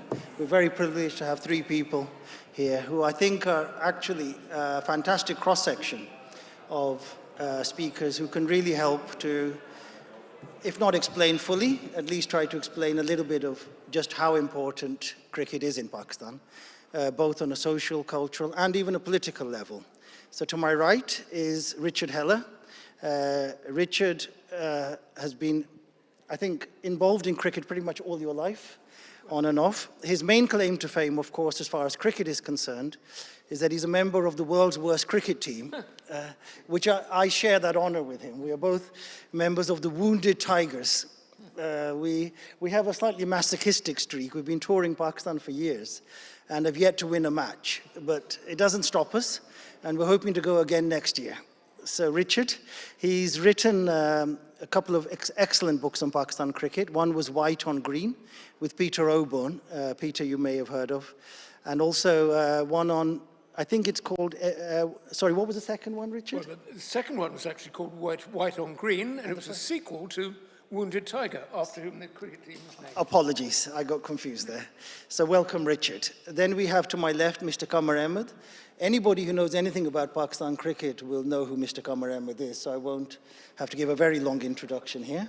He has played first-class cricket in Pakistan, but is a genuine scholar of the game, has commented on it for possibly, I think, one of the world's longer-serving cricket commentators on radio, television, has written a few books on Pakistan cricket. I won't list them all, but I have at least 6 listed. The Pakistan annual book, Testing Time, Showdown, Playing for Pakistan, An Artist's Impression. Well, you get the impression. He knows pretty much everything there is to know about Pakistan cricket.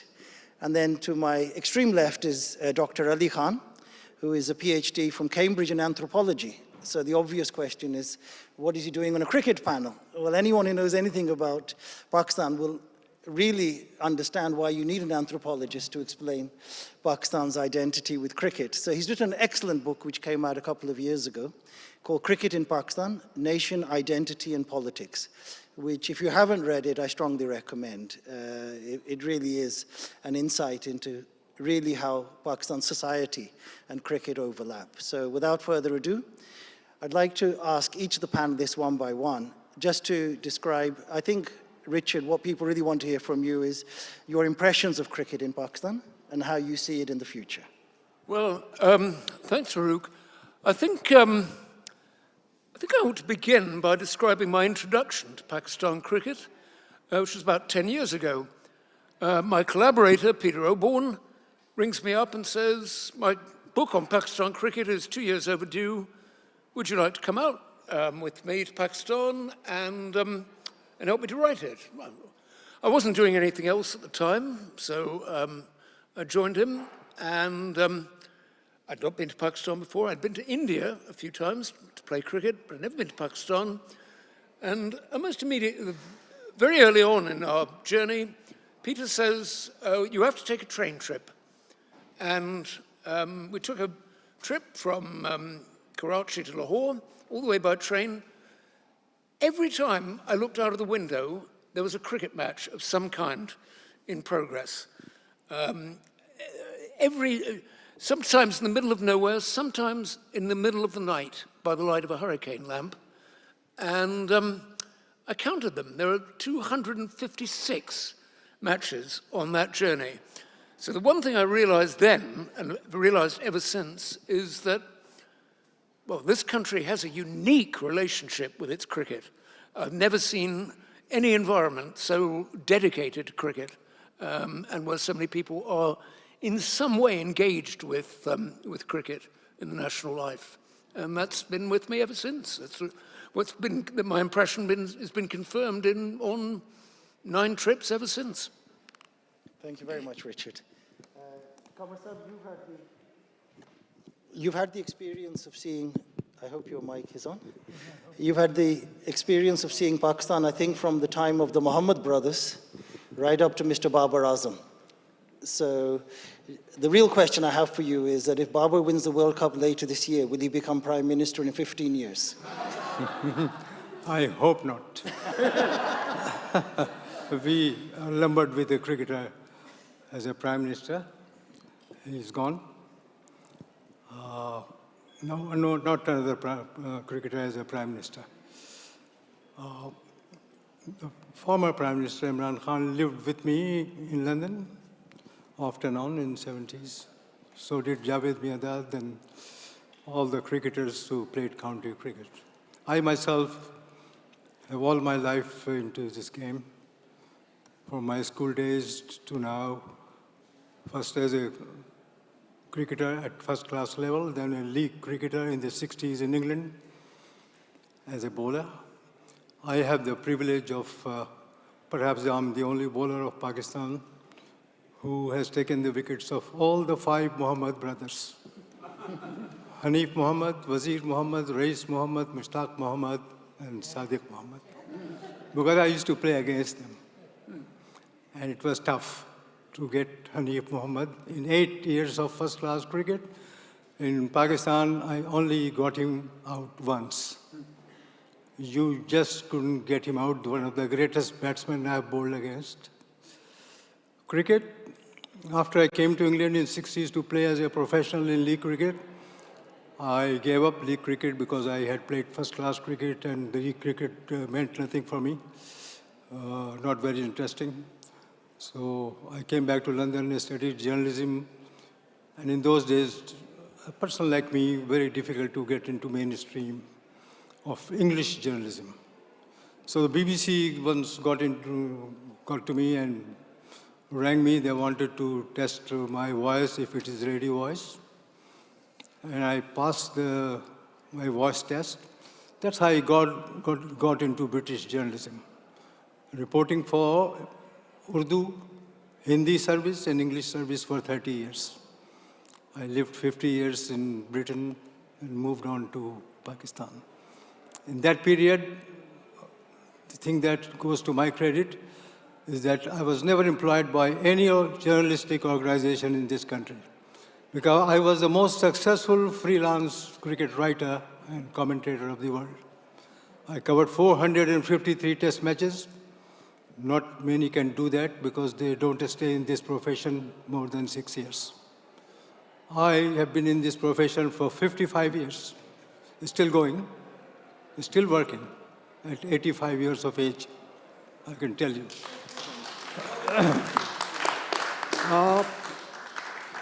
During the '92 World Cup in Australia and New Zealand, I was the only Asian cricket commentator picked as a commentator for TV New Zealand. And I always enjoyed my life as a freelance journalist, always offered a job by the newspapers in Britain, broadsheet papers. I covered test matches for Times, Guardian, Telegraph, you name it in the world, any newspaper, because I was a freelance. That's why I've covered 453 tests, 9 World Cup matches out of 12, and 741 one days. So I know Pakistan cricket at the back of my hand. So I just wanted to ask you a quick follow-up question on that, Qamar Saab. Given your experience, how do you rate this team currently? I think Pakistan, since being a full member of the ICC, when I say full member, it means you play test cricket. So Pakistan was given the full membership of ICC in 1951. They played their first series in India in 1952. From then on to now, Pakistan has always been rated as a high-profile team of the world. Whether they lose or win, they have produced charismatic cricketers. You name it. Be it Imran Khan, Hanif Muhammad, Fazal Mahmood, Hafiz Kardar, Wasim Akram, Waqar Yunus, Mushtaq Ahmed, you name anyone, they played with great credit and merit in county cricket, also at world stage. So Pakistan is one of the most followed cricket team of the world, and it still is. Thank you very much. Thank you. Ali, a question for you now. Ali, you've written a fantastic book on Pakistan's identity in cricket. Following on from what Richard said about his observation from the train, all those cricket matches going on, how do you see the game of cricket in terms of the national spirit, or how do you see it in the nation? Well, I mean, I think I started my book with a quotation from the great Trinidadian Marxist C.L.R. James, who said that what do they know of cricket who only cricket know? And I think that's very telling, because that's the heart of what this session is really about. Is it just a sport? And clearly what James is saying is that it's so much more than a sport. And my attempt was always to try and show how much this game means to Pakistan, how much it means to the identity of Pakistan. And if you go back all the way to when cricket was really invented in not far from here, for the Victorians, it was not only a sport, it was a way of life. It was a way of passing on ethics and morals and leadership. And I think that essence is something that has been passed on when it shifted to the subcontinent. And just recently, in fact, because the Ashes is going on at the moment, I was listening to Justin Langer, the Australian. He was talking about the importance of sport within the Commonwealth and to countries. And he said something very interesting. He said that, when we won the Ashes, when Australia won the Ashes, it lifted the entire nation. And it depressed England and vice versa. If you think about Pakistan, and you think anyone who saw 1992 will remember how uplifting that moment was for Pakistan. Anyone who saw the 2009 T20 World Cup, which we won also at Lord's, would understand how much that meant to the nation, how much it lifted the nation, and the same for the 2017 Champions Trophy. And on the flip side of that, the attack on the Sri Lankan cricket team was possibly one of the most heartbreaking moments that the nation has had to go through, and to then feel that we lose cricket for a decade is something that very few people understand how deep that cut was for Pakistan. It was a very, very difficult decade for us that was mirrored by the loss of cricket as well. And in today's earlier session that Dr. Wasim and Asma were talking about, the outlook for Pakistan politically at this moment is very, very bleak. It really is. Economically and politically, it's difficult to pull out a silver lining. And the only thing that sort of keeps me going, apart from the cricket team, is the fact that Pakistan as a country and as a cricket-playing nation has confounded critics time and again. Whether it's us winning from impossible situations, or whether it is Pakistan as a country surviving in 1947, when we had very little, we had hardly any resources. Of the 900 industrial units in the subcontinent, only 30 were in what became Pakistan.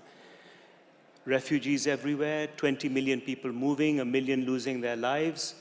And Pakistan not only survives, but has had periods of prosperity. So we hang on to that and hope for better times.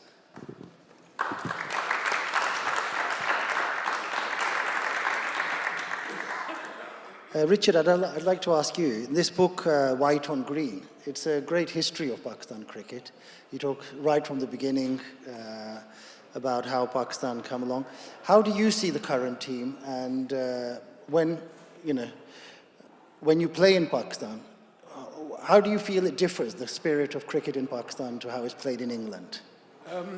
It's, well, said yourself, Farouk, it's very much more competitive in Pakistan. It matters. They don't have this sort of.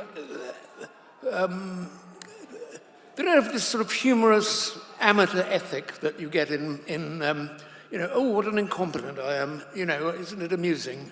This genre of literature, which I've indulged in myself, they don't seem to have that in Pakistan. One of the things I discovered very quickly in Pakistan is that you're having a net as a visiting Englishman, or just having a bit of a knock-up somewhere. Probably 10 or 20 children, 10 or 12, will come up to you and say, "Can I bowl at you, sir?"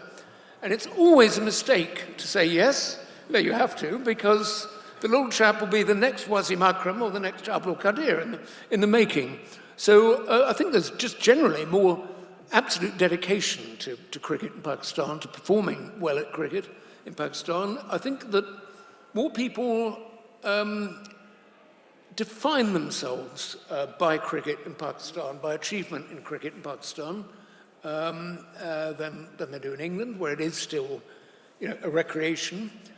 I on my last few visits, I've been worried by the way in which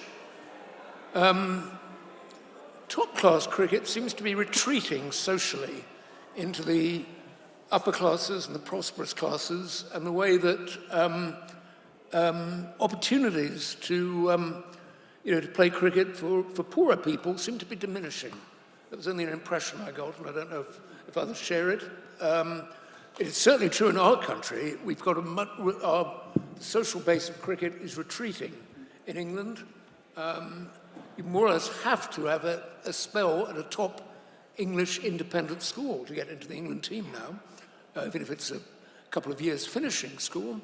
And I was sort of worried that in spite of all the enthusiasm for cricket, and in spite of all the people who want to, all those children who want to bowl at me every time I go there, I just wonder how many are coming through the present system and really getting an opportunity. I mean, it's a good observation. I'll obviously ask Ali about this in a bit more detail in a minute. But when you say these young cricketers, I mean, one of the things that people have commented on in Pakistan in the last few years is how the social composition of the team has changed. That before, your typical Pakistan cricket captain was an Oxbridge-educated, English-speaking chap. And there's nothing wrong with not being able to speak English, but the majority of the team in Pakistan now struggle in a press interview in English. And part of the reason, I mean, I don't know why, but some people think they should be forced to learn English just for the press. What's your observation on this? Have you seen this at all? I'm actually rather glad to hear that, because it does mean, you're quite right, there was this great emphasis on manners and speaking English. I think Kamal confirmed that when Qatar took the very first tour over to England in 1954, they spent most of the time, and they spent a lot of time in the boat, not only learning English, but learning sort of table manners and how to use knives and forks and that kind of thing. Because social, creating a good impression was so important. Creating a good impression and mastering English manners was so important. So I'm glad in a way that Pakistan, the cricketers are being accepted, as not having to communicate in English and being allowed to express themselves in their own language. But I've lost the thread of what I was, a little bit of what I was going to say.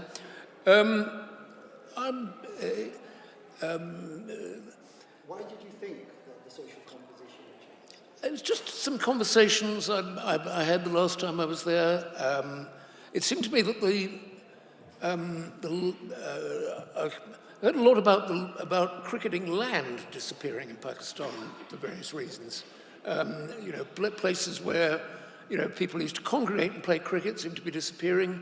It seemed to be shrinking. There seemed to be a lot more emphasis on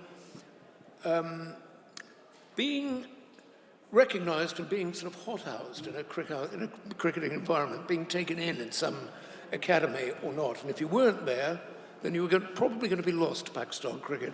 It was only, but that was, as I say, just an impression, and I'd be very glad to hear that it's not the case, and that. Qamar Sahib, you've got the advantage of perspective over most of us here. Please tell us what in your last 50 or 60 years of covering Pakistan cricket have been your personal high points and low points? I'm in a very privileged position to speak on that. In the 50s, when I made my mid-50s, I made my first-class debut. It was the game of the elites in Pakistan, and only of the two cities, Karachi and Lahore. I'm glad to say the first Oxford-educated captain of Pakistan, Abdul Hafiz Kardar, who also played for Warwickshire, he knew the situation, the financial and economic and the poverty that went around amongst the cricketers who were in 1954 tour of England, they given £1 a day allowance, £1 a day. And when I played cricket, I was given 10 rupees a day, playing in a match. So it all changed in 1977. Kerry Packer came about, and all the establishment thought he is the enemy. because he was not given the right to televise cricket on Channel 9 in Australia. And the organization ABC, which had a bit little money than the Kerry Packer, the tycoon of Channel 9, he started to secretly then recruit great cricketers of the world and the national teams.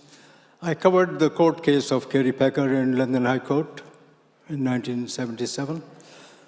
After that revolution, the whole game was transformed, not only for cricket, but for cricketers, because they started to get big money. Now, only capped player in county cricket in those days used to get peanuts before 77. Now, a man who is given the cap to play in county cricket has got £50,000 for 5 months. That is the difference.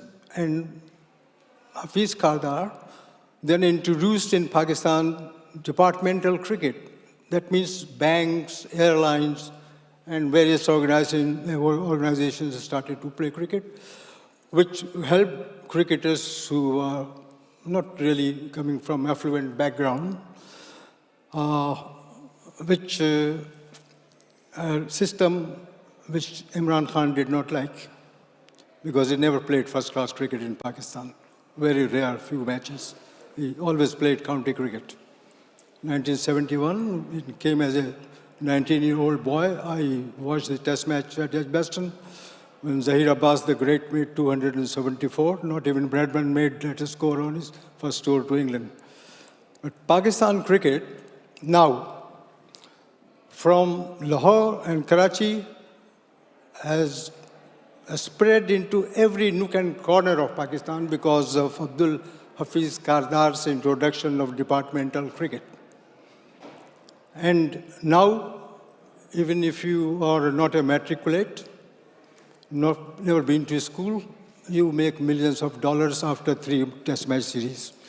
If a Pakistani cricketer plays 3 test matches, 4 one-days and 3 T20s, he has got in his pocket 60 lakh rupees. Just imagine. In 1977, peanuts. That is the change in Pakistan cricket and the world cricket. I can tell you, because in between, there was ball tampering allegations on Pakistan, match fixing allegations on Pakistan, poor umpiring in Pakistan. Once in 92, when Pakistan came here, and Wasim and Waqar, they destroyed the whole English batting side, and they were accused of ball tampering. So Sky Television invited me to interview me about the ball tampering. And there was this test umpire called Don Oslia. He was sitting with 3 cricket balls in his hand, telling the viewers all of the world how Imran Khan, Wasim Akram and Waqar Yunus tampered the ball. And I'm quite patiently listening to this test umpire, was quite biased and discriminatory in his decisions during the test matches. I'm listening very patiently in this Sky interview. And then the anchor turned to me and he said, Kamar, you are in the field, you watch cricket, and this guy is umpire, he is in the field. Please, what is your reaction of what he's trying to tell the world about ball tampering by the Pakistani cricketer?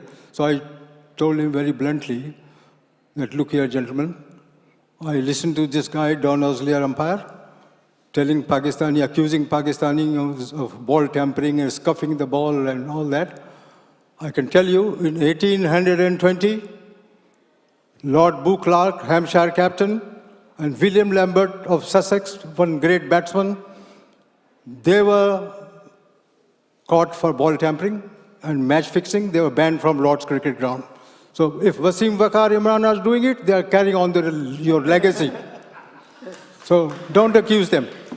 But these Pakistani bowlers, whose pioneer was Sarfraz Nawaz, who told Imran Khan in turn taught Wasim and Waqar how to reverse swing, how to scuff the ball. As long as Pakistanis were doing, they were cheating. But when Pakistani cricketers taught the county fast bowlers how to do that, it became a skill. And now it is a skill. No, it's the skill. That is how the game has transformed. The format that is now most popular is T20. It is not a game of cricket for me. It is entertainment. I have covered only 2 matches of T20 because I don't consider it as cricket. One neurosurgeon told me that you are invited in these T20 matches to talk to the sponsors, clients, and all this about cricket stories and all that. What do you think? Why don't you cover this T20 cricket? So it is the most popular format. So I told him that the most popular food is fast food and it is junk. That is the difference between Test cricket, because Test cricket is the mother of all cricket. Always remember, you read in the newspapers that Test cricket is dying, people are not coming. Believe you me that in England, in Australia, in South Africa, they buy tickets to watch Test match a year in advance. And I always tell them that Test cricket is like a mother. Mothers never die in your life. Even if they die, they are alive. That is Test cricket. Thank you, Conway sir. Thank you very much. Ali, I'd like to ask you as an anthropologist now, sort of the social question. It used to be said until quite recently that the lingua franca of the Pakistan dressing room in cricket was Punjabi. But now at least half the team are from KPK, or at least of Pathan origin. How do you see this development? And touching on what Qamar Saab said, which is that there's now really no part of Pakistan which doesn't play cricket now. Yeah, no, I think it's very interesting, and it's a contrast with what has happened in England, where I think the game of cricket has, in fact, retreated and has lost audiences, particularly actually since BBC stopped showing it. So terrestrial TV was a big blow. I know that the quality of transmission is greatly improved, but there are lots of people who don't have access to cable.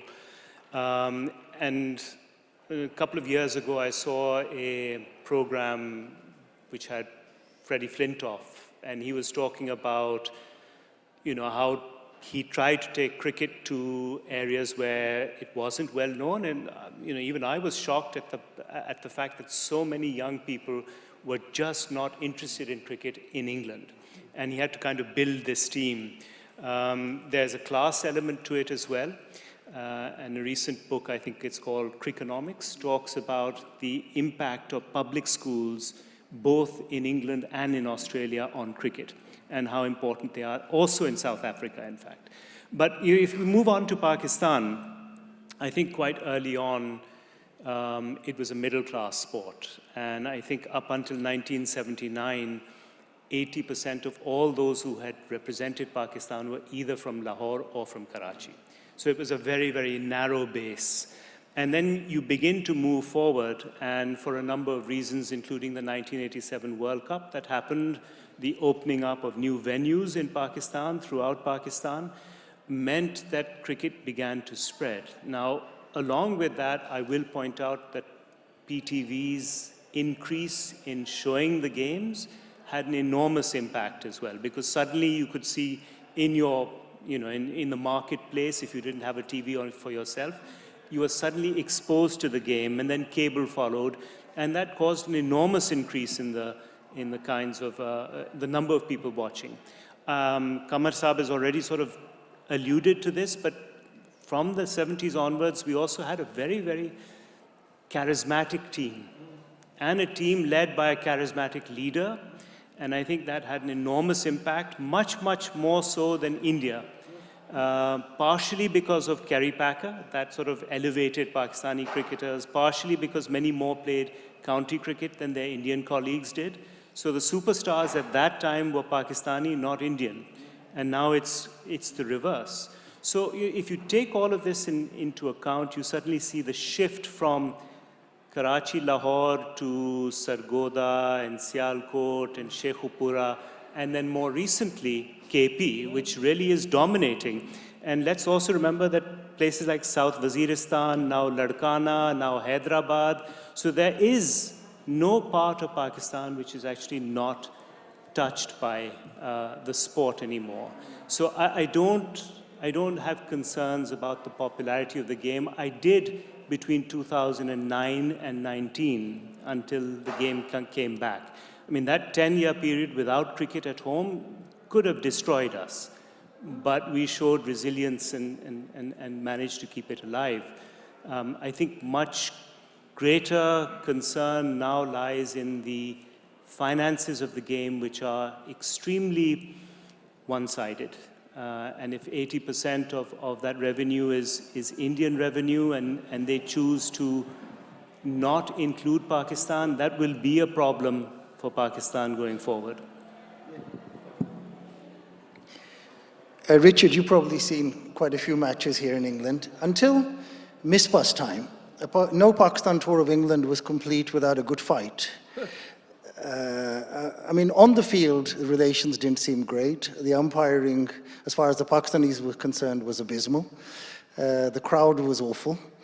And what do you put the improvement into? Like the last few tours that Pakistan's had of England have been extremely good-natured and much better spirited, both on and off the field. What do you put this amazing development down to? Well, at a personal level, I think a lot of it was owed to the axis of Misbah and Yunus, who put a sort of very ethical, very principled, and very, very talented axis of playing into the team.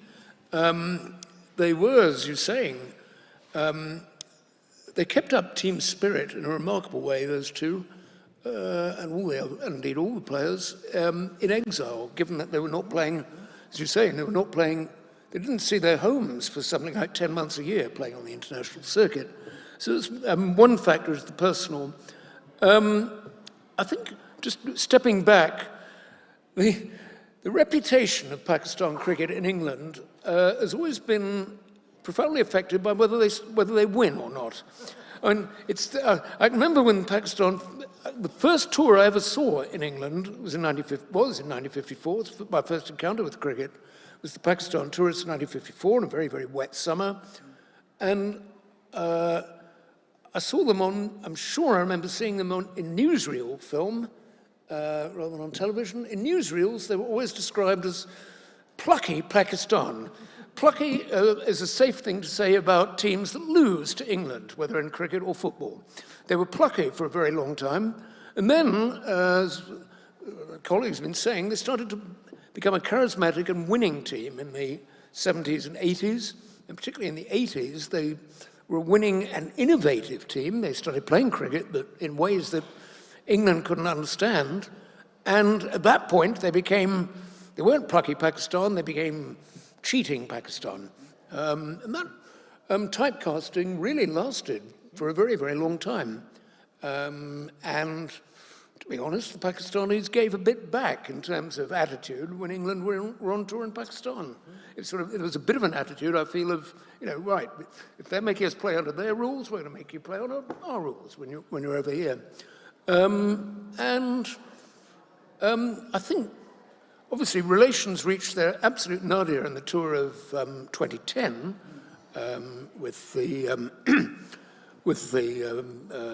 match-fixing controversy and the three players, disgraced and in criminal proceedings. And I really think there was, again, going back to Ms. Yunus, there was just a conscious effort, certainly on the Pakistan side, to step back and say, wait a minute, we've got to give credit to the nation again, and they did. And what's nice, what I think is very heartening is that the English crowds accepted them on that basis. They just accepted them as very, very good ethical cricketers again, all over again. I remember the Sun newspaper, I think it was on Imran Khan's tour of 1982, had a list of 10 ways the Pakistanis cheat. Oh. And number 5 was they pick crafty captains. Oh. Which... there was one thing I remember in that era. There was, I think it might have been the Sun, in that profile said that Pakistanis have sharper thumbnails. There was a almost racial thing about You know, they've got sharper thumbnails, so they lift the seam. They lift the seam better than English. Conway, but we're running out of time, so just quickly, if we could just have a couple of... What I wanted to ask you is about Test cricket, because you mentioned this. Now, in Pakistan, I've been lucky enough to watch quite a lot of cricket there. There's huge crowds for 2020, particularly the PSL, reasonable crowds for the ODIs, and virtually nobody for the Test matches in Pakistan, no matter how good the visiting team, except with the possible exception of India. What do you think we can do about this? You see, limited over games like 50 overs or T20 or something, you can manage. The tickets are very expensive, although they shouldn't be charging tickets for the test matches, in fact, to make it more popular. And security problem is the greatest problem in the movement of the spectators and people interested in the game to get into the ground. You can't take a bottle of water, you can't take food, and there are no facilities in Pakistan grounds about catering, food or lunch or anything. All security problems, so the people prefer to stay at home, watch on television. That's why crowds don't come in Test cricket. Test cricket's popularity, however, in Pakistani people or in the crowd, in the ladies and women, everyone, they are very keen to follow the game, and the people they like to see Babar Azam or Shaheen Shah Afridi and all that in the present scenario. So cricket is the only game which has survived as a game in which people are interested in Pakistan. Hockey, Pakistan was world champion for 30, 40 years, Olympic champion, Asian champion, world beater Jahangir Khan as a squash champion and the family for 45 years. They're all gone down because of mismanagement and corruption as well in those games. Cricket is how it survived because it's such a glamorous game. And no matter who is playing, people still watch on television. People are interested in watching cricket, whether women, ladies, youngsters, or whatever. So Test cricket is popular in Pakistan. But people don't turn up because of a lot of obstacles, impediments, getting into the ground. You are checked about 20 times before you get into the ground, so it's not very possible. Like in England and Australia, I've covered test matches all over the world except in Bangladesh. I've never been to Bangladesh. My circuit is not complete because I've never covered a test match in Bangladesh. And every time there used to be a test match in Pakistan, I used to give my assignment to other people because I used to get better assignments in other parts of the world. So I've not been to Bangladesh, but people in Bangladesh as well, because cricket has become so popular, having watched on television, the Bangladeshis have become good cricketers, good one-day cricketers, in fact. So they are following in the footsteps of Pakistan, Sri Lanka in the Asian subcontinent, and now Afghanistan into it. I'm very surprised that even without a domestic setup, they were given the full membership of the ICC to play Test cricket. You can't play cricket in Afghanistan. They have to play on neutral grounds, but politics dictates the game now. It is too much politics in the game.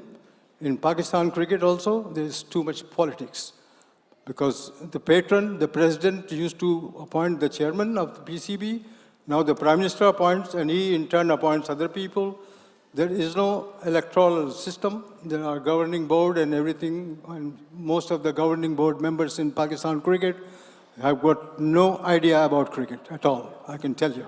And that is the problem in Pakistan cricket. Otherwise, talent is always been and is in abundance in Pakistan. Thank you very much. Ali, I'd like to ask you about the PSL, because this is one of the biggest developments in Pakistan cricket in the last few years. How do you see the PSL as having been responsible for some of the emergence of the new cricketers in Pakistan? Yeah, I think that Qamar Saab has made very clear he doesn't like T20, but I think PSL had a very important role to play in bringing cricket back, international cricket back to Pakistan. I think that is its biggest contribution as far as I can see at the moment. To persuade entire international teams to come back to Pakistan was always going to be difficult. And I think with PSL, with one or two coming per team, and then having the final in Pakistan and the rest in Dubai, and then moving it gradually, really raised the confidence of international teams. Now they all speak to one another, so a few high-profile players, they talk to others, then they become interested in coming as well. So I think PSL is an enormous contribution to be able to bring cricket back to the country. So I think that was very important. It has widened the scope of the game in the sense that people who go and see it now, there are a lot more families, there are a lot more women than there used to be. So I think that's important. I think it's probably financially kept us afloat. But Qamar Saab is quite right that the 10 years that we didn't have cricket in Pakistan has really set us back in terms of how stadiums are and how they should be. But the security issues and all of that was really eased through the phasing back of PSL to Pakistan. So I think an enormous role has been played by that. Okay, we have about 10 minutes left, so if any member of the audience would like to ask some questions, we'd be delighted. If you could speak loudly and identify yourselves, and please try to keep the question short. I think gentleman there and then the gentleman here. Yes, please. Just bring the mic. Yes, if you could give the mic.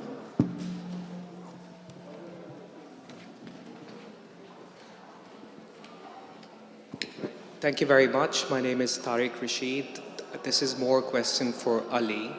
And more as a thought experiment. So hypothetically, if we were colonized by, say, the Spanish, and we had football instead, how do you think the national psyche would have developed? Do you think Pakistan could have arguably been more democratic, more egalitarian, more relevant on the international stage?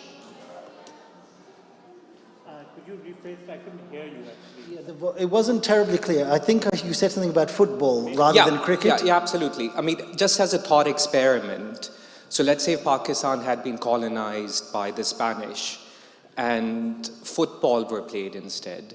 Do you think that would have affected the Pakistani psyche in perhaps a more beneficial way? Because, maybe there would have been more egalitarianism, more democratic ethos, more relevance on the international stage, not to disparage cricket, of course. Just very quickly. Yeah, no. I mean, I think it's an interesting question. I don't know if, Argentina has been through military dictatorships that have been vicious as well. And I think the same has happened in Brazil, etc. So I don't think the sport really makes the difference. Football could have been adopted by Pakistan as well, wasn't, for a variety of reasons, part of which go into the culture of Pakistan itself and how cricket was permeated into society. And I think that's quite a long kind of conversation, which maybe we can have offline. But I don't think the sport would have made a difference. I think cricket has been very important for us in terms of our foreign relations, whether it's been with England or whether it's been with India. So in that sense, it's important. And I'm not sure whether football would have given us the same kind of traction. Thank you. Yes, the gentleman here and then. Sorry. Thank you, Mr. Bajwa. The subject of today's talk is Pakistani cricket and the nation. And Mr. Qamar Ahmad has very nicely dwelt on that. Ali Khan has also written a whole book on this subject, how the identity of the nation and the character of the nation and what the nation is going through affects our sports, and in Pakistan the main sport is cricket. Like Mr. Qamar Bajwa and also Ali said, in the earlier days we had good leadership, and Abdul Hafiz Kardar was a good leader. And at that time, people played for the country, for the profession. They were all professionals. They were not being paid. They all had separate jobs. Imtiaz Ahmad and Maqsood were in the Air Force. Waqar Hassan was a businessman. Fazal Mahmood was in the police. So they played for the love of the game. They played because they liked it as a profession. And they played for the pride of the country. As the country went on and the leadership also went down, and as Mr.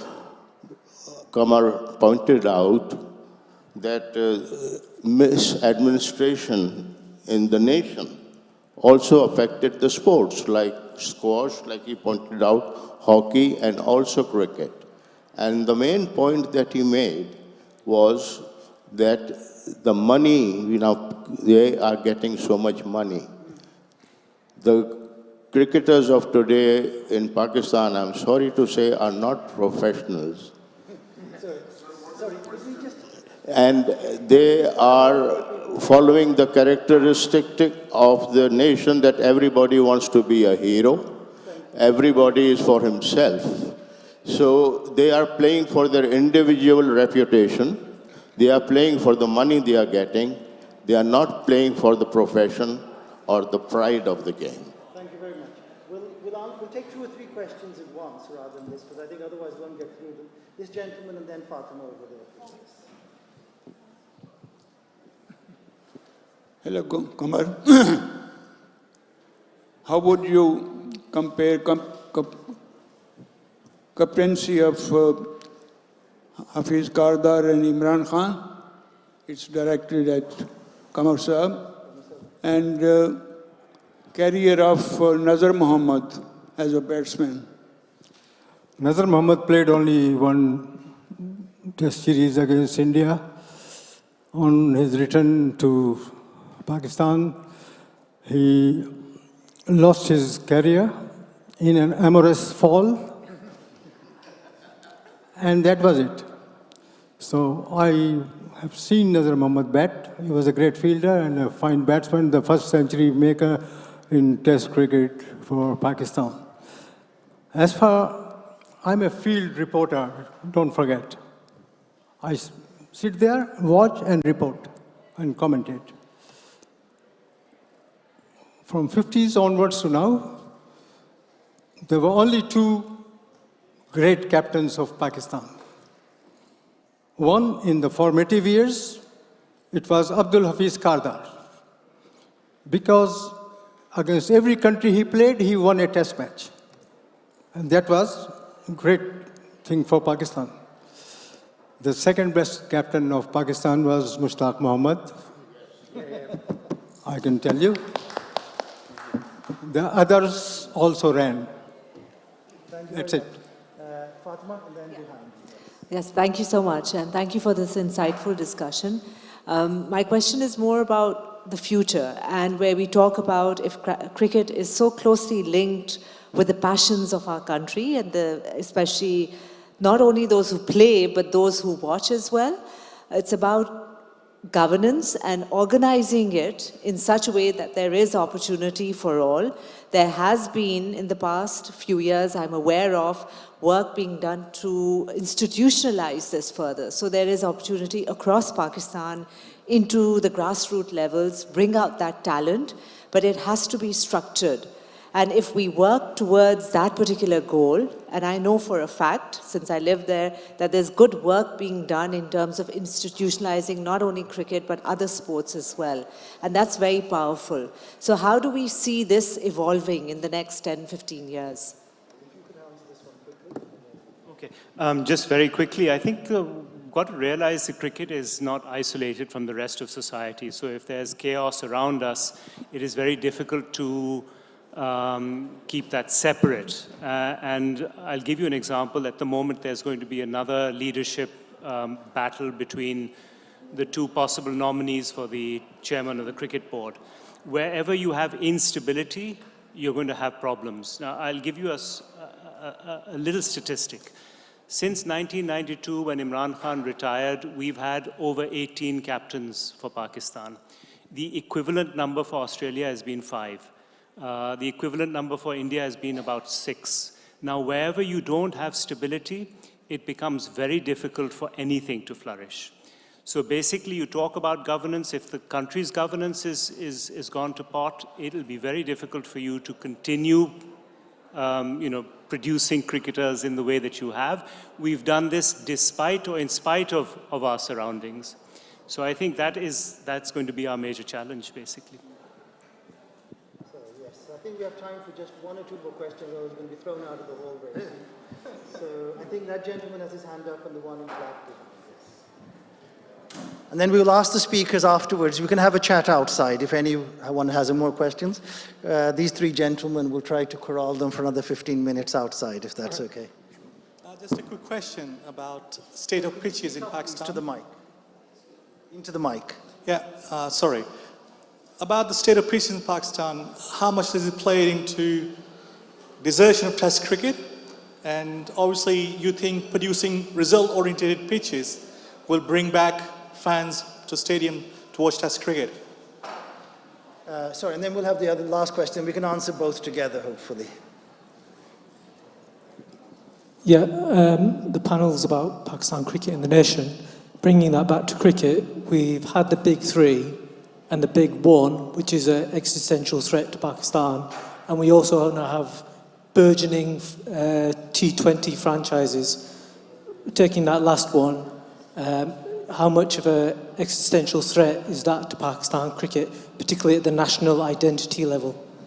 Would you want to answer that one? It's about T20s, the Indians spreading a franchise around the world. They are. Indian T20 is a threat to it. If you put it, I put it almost more generally. India itself is a threat to international cricket. Never mind T20. India controls the purse strings of Indian cricket, and the ICC is basically an Indian franchise. There's no governance. There's no international governance in the game. There's nobody holding India to any sort of standards. I agree. It's an existential threat.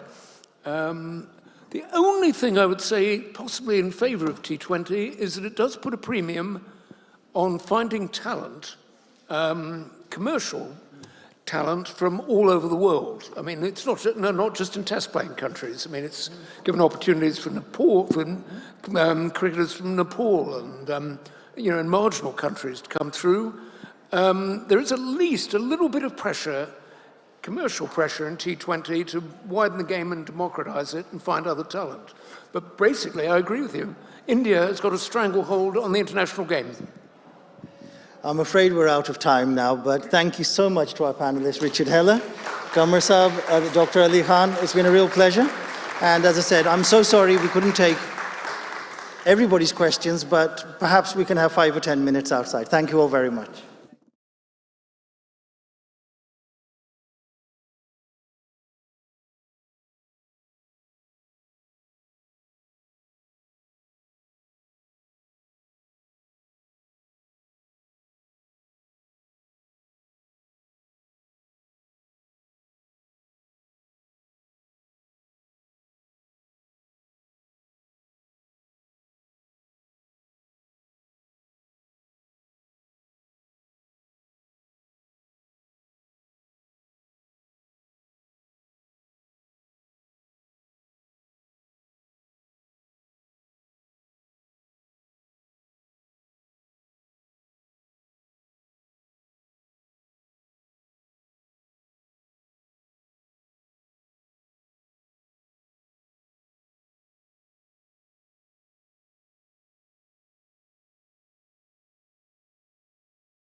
So we are moving to our next session, which is a book launch of Karen Armstrong's Sacred Nature.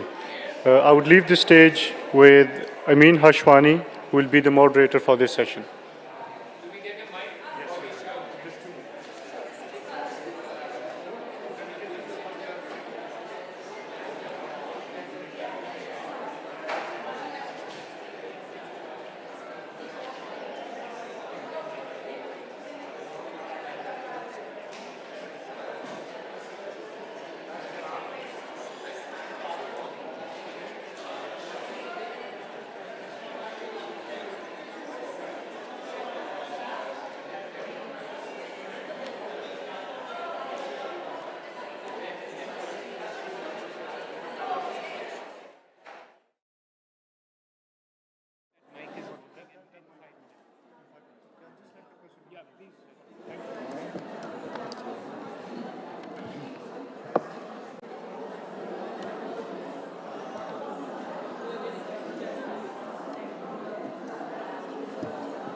Thank you very much. Thank you.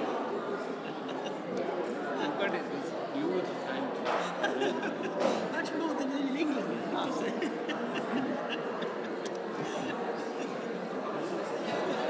it's good in a way. Oh, it is. I get used to just. Are you comfortable or would you want me to? No, this is fine. I'm going to stand up. It's not just. Yeah. Can I open this? Yeah, I just have. Oh.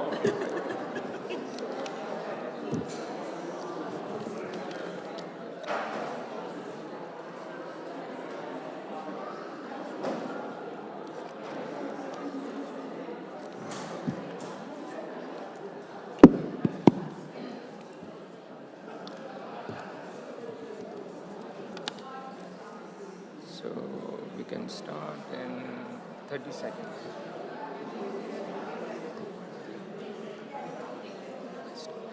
Okay, good evening, everyone.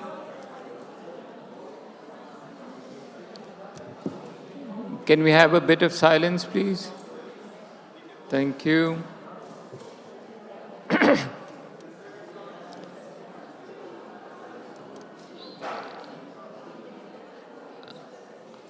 Hi. Okay, so there's this saying that the young speak about the future because they do not have a past, and the old speak about the past because they have no future. Karen Armstrong, in her genius ways, links the past with the future. In all her writings of history and religion, eventually there is always a call for action going forward. Action that is urgent, action that is impactful, and action that is equitable.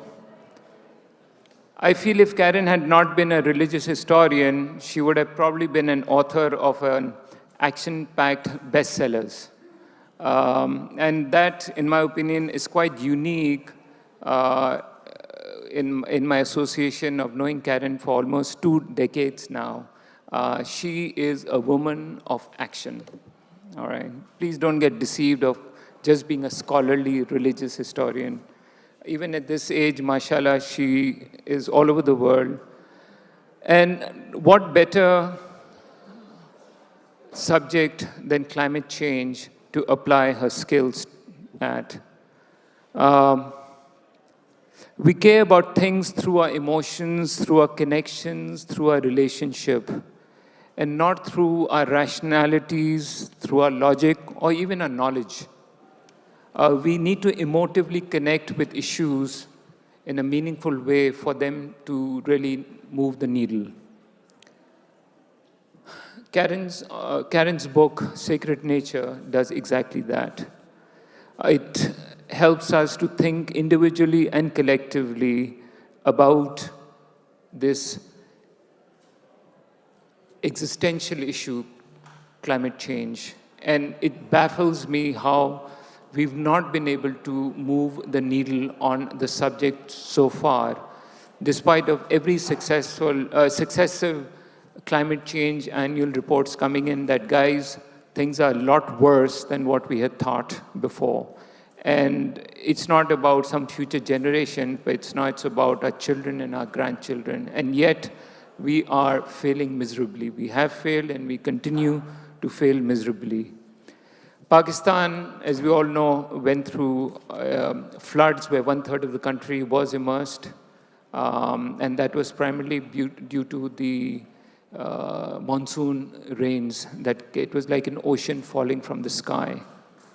What a lot of us still do not know, that outside the two polar regions, Pakistan is the country that holds the most amount of glaciers and glacial ice in the world.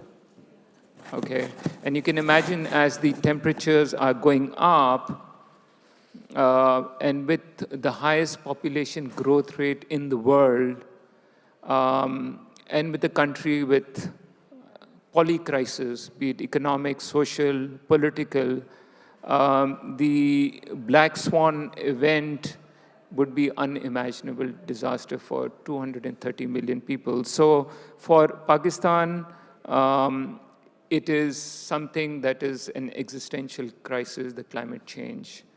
On Karen, I just want to say she has visited Pakistan several times. And sometimes, you know, someone would stand up and say, it is the best Friday khutbah I have heard in my life, all right? And a friend of mine out of Boston says, hey, hang on, I mean, this lady, she's a nun, ex-nun from Western country, coming to Pakistan and teaching and telling you guys about Islam of a country that is 97% Muslims. How does she do that? And I just say, because she is Karen Armstrong. And with that, Karen, over to you.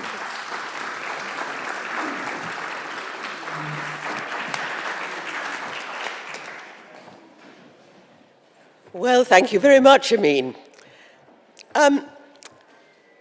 Nature, the environment, these are major problems for us today.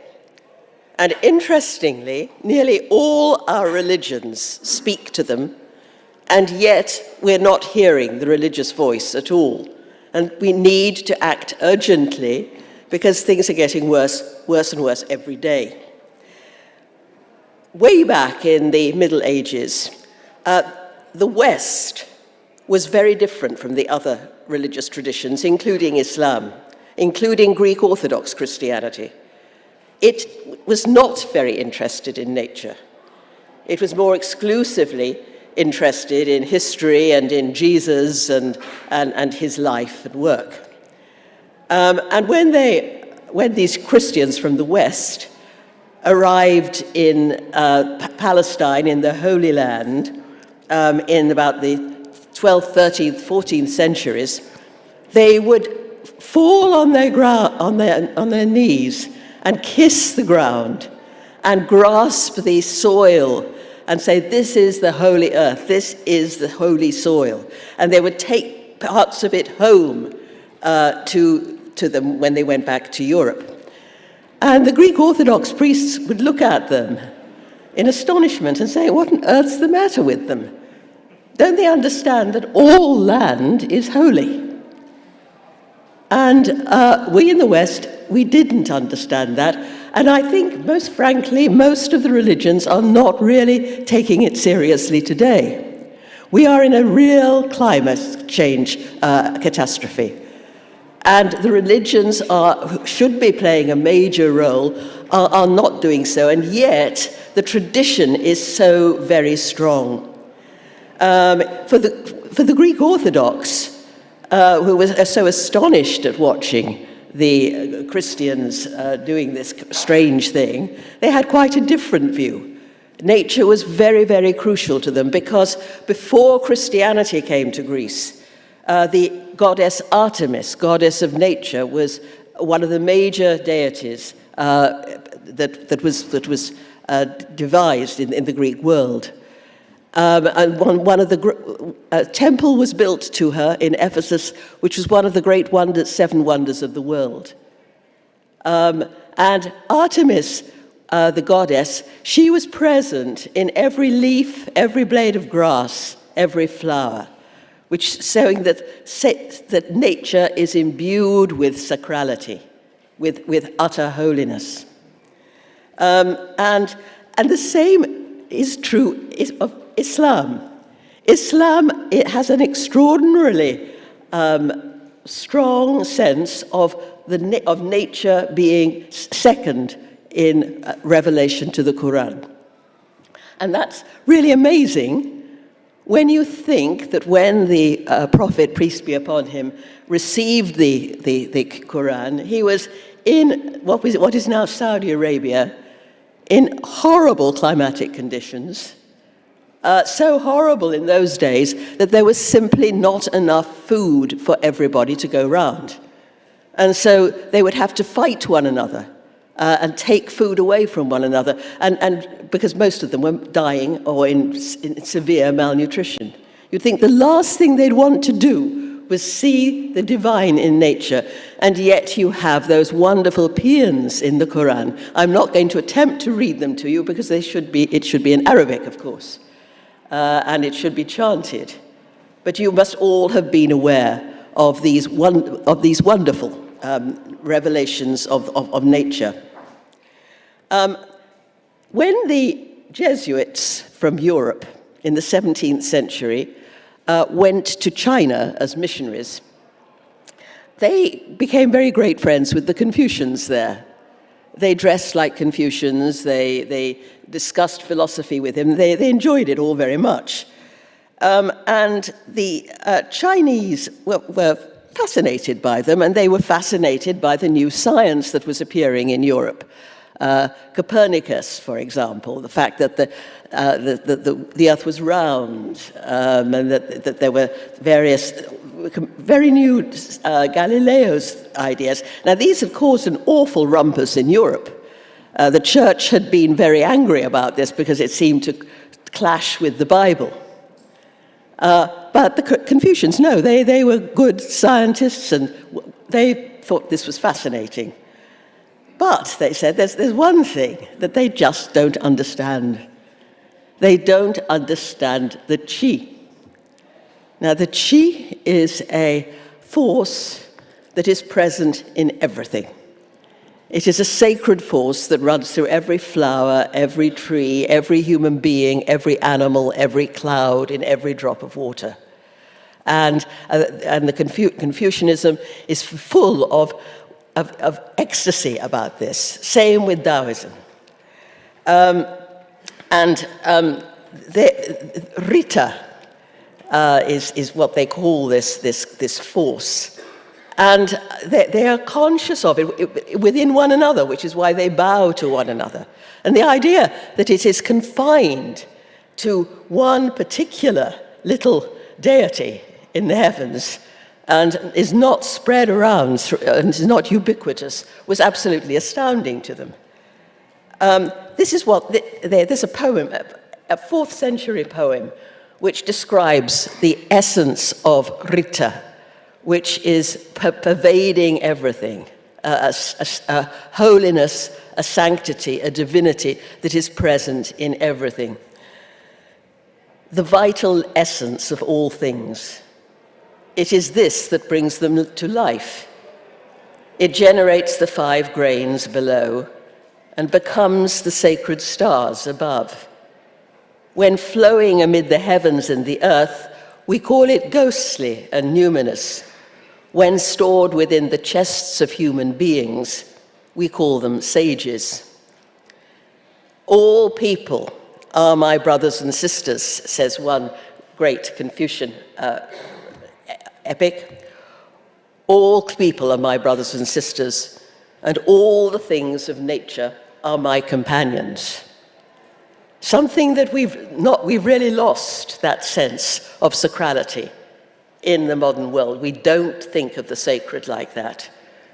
We see the world as a sort of toy, a source for us to foster our own interests and come to our own riches, but we haven't cultivated this sense of sacrality.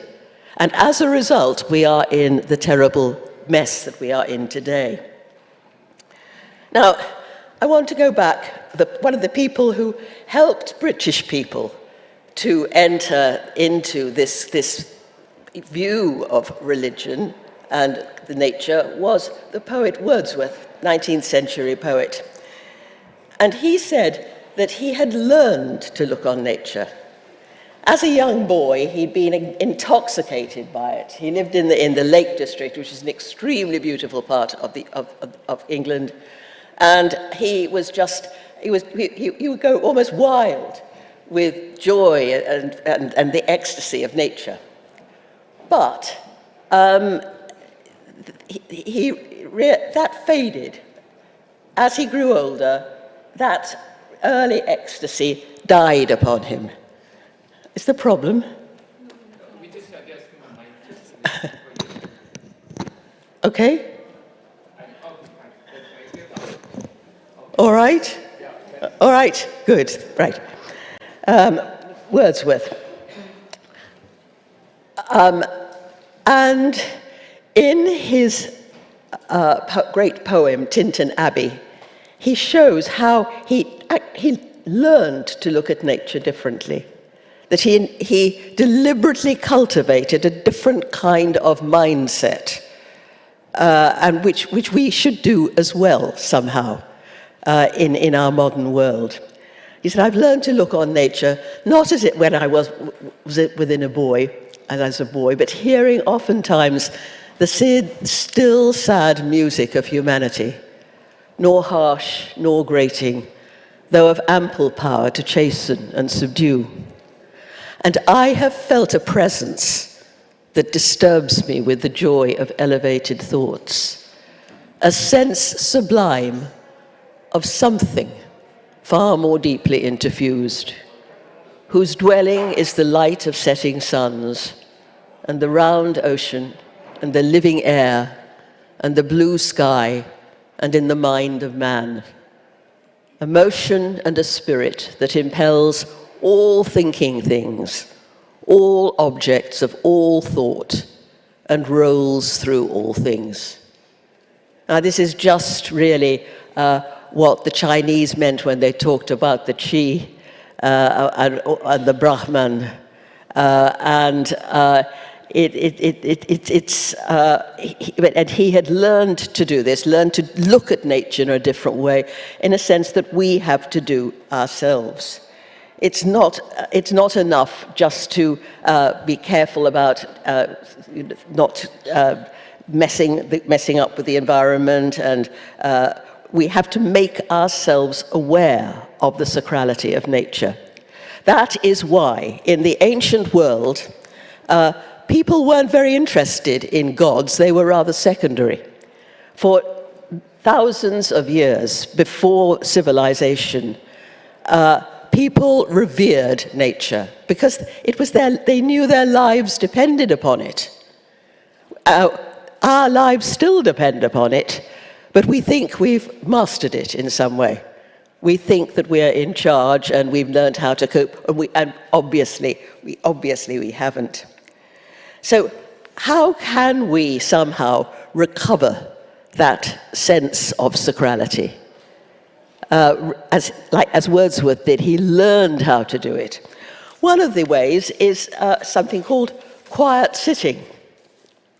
It's a Chinese thing. You just sit very comfortably, and today the Chinese would tell you, put away your mobile phones. I know that's a great painful, but just try and pluck up your courage and do it. Sit and listen and look. Listen to all the sounds of the birds. Listen to the creaking in the trees. Watch the tiny little insects, the birds, the caterpillars. Just sit. Don't have to have powerful, wonderful ideas or recite poems or something. Just sit quietly and open your mind and heart to nature. I think if we all did that, try to do that, just 10 minutes every day, we could start to change our view of nature. Because simply just telling us to recycle and etc. is obviously not working. We've got to have that love and passion for the natural world, which we've sadly lost. As one of the Chinese sages has it like this: "Heaven is my father, and earth is my mother. Therefore, that which fills the universe I regard as my body, and that which directs the universe I consider as my nature. All people are my brothers and sisters, and all the things of nature are my companions." Now, we don't think of companions in this way. We think of them just as conveniences for us, things that we can use, cook, manipulate, and the results have been disastrous. What we need to do is just 10 minutes a day, quiet sitting, opening your mind and heart to nature and getting reacquainted with it. Another great thing that they did in the ancient world was sacrifice. Now, we regard sacrifice as terribly cruel, and it was about taking some poor dear animal and cutting it up and killing it. But actually, no, it wasn't like that at all. The word sacrifice is formed of two Latin words, sacrum and facere. Facere, to make, sacrum, holy, to make holy. And so, when people were sacrificing, they weren't burning up animals and killing kids or sheep. No, they were sacralizing nature, making a great point of seeing its sacrality and bringing it to light. Something that we should do day by day, hour by hour. Realizing that these things, that every little tree or bird or bud on the tree or flower is sacred. But that means that we have to put ourselves to one side. Kenosis, the Greek word for emptying.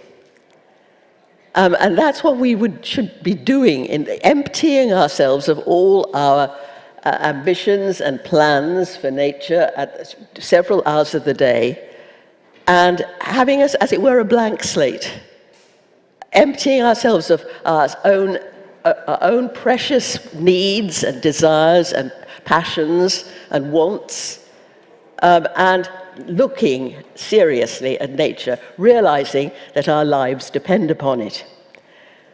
And that depends very much on a Greek word, it's called kenosis, which means emptying.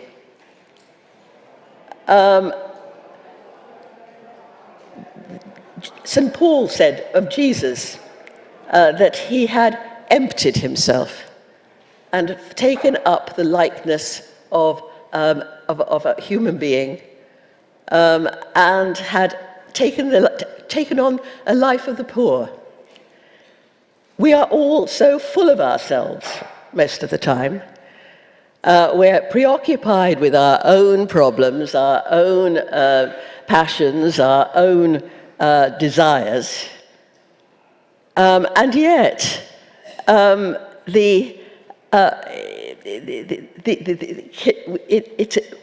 order to experience divinity, we have to empty ourselves of our self-obsession and egotism. And again, a few hours a day, every day can help. And that's clear. You know, the book of Genesis doesn't help us with that in the Christian world, really. Because the opening chapters just has God up in the heavens making heaven and earth, and he's in charge, and that's the end of it. He makes the people, the Jews in Babylonia who composed that opening chapter were really, they were in Babylonia, they were prisoners of war, and they hated the way the Babylonians had all these hundreds of gods, which they were devoutly carried through the streets several times a year and worshipped in their temples. And what the Jewish exiles are saying, we don't have to do all this business with our God, and our God is only one and the same. It is only just one God, not a lot. And he just brought the whole world into being by saying a few words. But this is not how other religions have seen religion, seen the creation. Not at all. And somehow, and it's certainly not how the Quran says it. It's very extraordinary, I think, that the Quran should be so passionate about nature when they were living in this terrible climate, with half-starved. Most of them were suffering most of the time from malnutrition. And yet there they were, praising nature. In China, the Tao is the way things are. It is what makes everything the way it is. It's, again, an invisible force that runs through all things, rolls through all things, and makes everything sacred. Here's what one poem says: "It gives them life, yet claims no possession. It benefits them, yet exacts no gratitude. It is the steward, yet exercises no authority. Such is called the mysterious virtue, the Di." So if a sacred person, therefore, must put himself, they say, in the background, instead of putting ourselves in front and concentrating on our thoughts about nature and our anxieties about the natural world and the environment and our economies, we have to put ourselves to one side. And that's not easy because we are all egotists. And we put ourselves first, whereas the religions are constantly telling us to get rid of that ego. That's what you do every time you prostrate yourselves 5 times a day, to remind yourselves that we are really nothing, that we are frail people, not masters of the universe. Now, Islam, of course, means surrender, a surrender of the ego. And it's like yoga, which is supposed to be a dismantling of self. And the point is, that's why all the world religions have evolved what we call the golden rule. Never treat others as you would not like to be treated yourself. This requires you to look into your own heart, discover what gives you pain, and then refuse under any circumstance whatsoever to inflict that pain on anybody else. Do not impose on others, said Confucius, what you yourself do not desire. And that runs through all the great world religions. And the golden rule is essential for us if we want to save the planet. We've got to stop putting ourselves and our own wants first. There's a really rather wonderful poem here, which says, "Heaven is," a Chinese poem, "Heaven is my father, and earth is my mother. Therefore, that which fills the universe I regard as my body, and that which directs the universe I regard as my nature. All people are my brothers and sisters, and all the things of nature are my companions. My companions, not things that I can use and exploit and benefit by and sell and collect. They are there. They are companions of an equal to us. One of the ways the Chinese cultivated this sense of sacrality was quite a nice, easy one to do. You could think about it while you're quiet sitting in the garden. It's concentric circles. You start with yourself, because here you are, locked in yourself, but then move out slowly, first to the things around you, and notice how sacred they are, how amazing they are, how precious they are. Then a little further out. Go to the Buddha said, open yourself to the heavens. Think of all the people who've died before you and the people who will come after you. And stage after stage, which means that you leave the ego behind. And once we've left the ego behind, we can serve nature correctly. When the Buddha didn't achieve enlightenment by severe meditation and going deeply into the heart of himself. He didn't do that kind of yoga. His yoga involved for a long time sending out his concentration to every single corner of the world and everything in it. First to things near at hand, and he made sure that you didn't leave that home base until you felt obliged and blessed by every single creature within it, every single person within it, every blade of grass, every bird, every tree.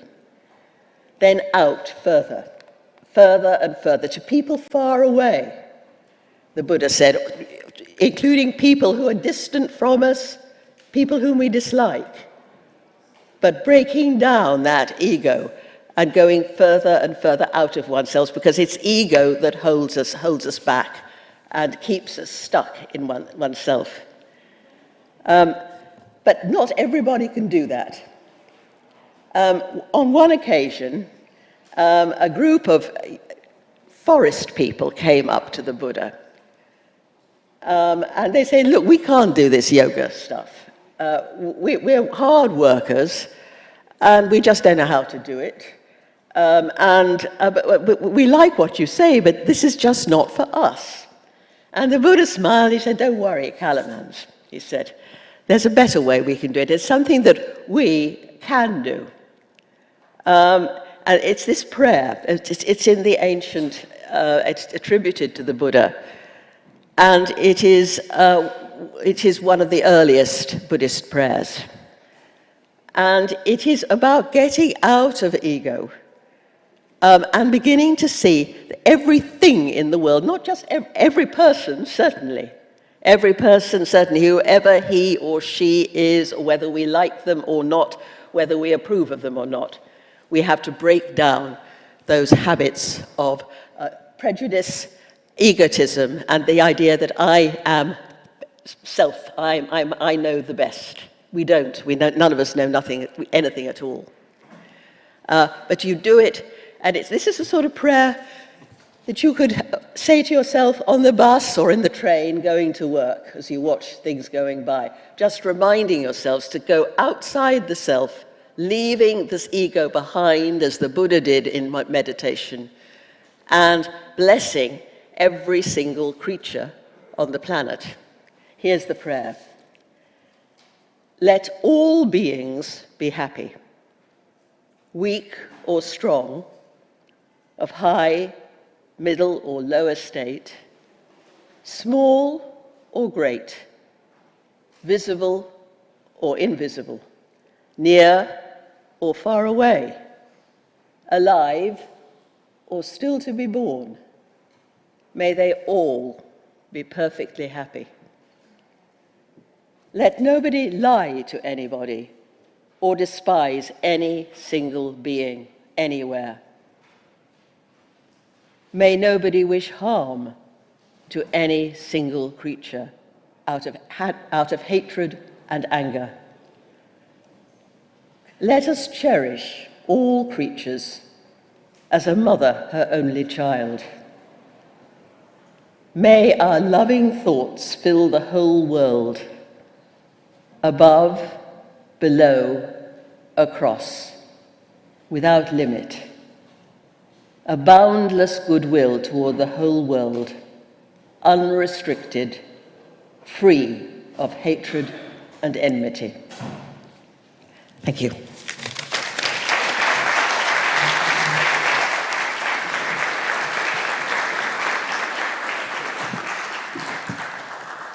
Thank you, Karen. So we have about 20-25 minutes. I'm going to ask you 2 quick questions, and then we're going to open it to the audience. So, Karen, my first question about inequality and inequity. Climate change is going to make it kind of exists in our world, and climate change is going to further accentuate this whole issue. And the irony is that it'll be the poor that'll be suffering disproportionately for the sins of the rich that have exploited the thing. How do you see this in the historical context about inequality and inequity? In the historical context, of course, we think of a stratified society with noble people and servants and various classes of people. But for the vast mass of human life, for millions of years, there was no inequality. Archaeologists are just beginning to discover this. They find, for example, whole castles built about 30,000 years ago, built by what we call Stone Age people. And in them there are graves. Some of them there are graves. And you'd expect to find kings or priests or noble people in there. No, what you find are a lot of disabled people, people damaged in some way, all dressed in the most beautiful garments. Some of them are children, some of them are hunchbacks, or they've got no arms or legs, and they are the people who were valued, and there are some graves where people thought, well, these were probably the kings, because the people look quite normal, the corpses look quite normal. But no, some of them said, no, they may have just had something like epilepsy, which didn't worry their physique, didn't change their physique, but which, so a whole topsy-turvy way of looking at the world, and no inequality. And they worked hard at this, and we see it too among the tribal peoples today. The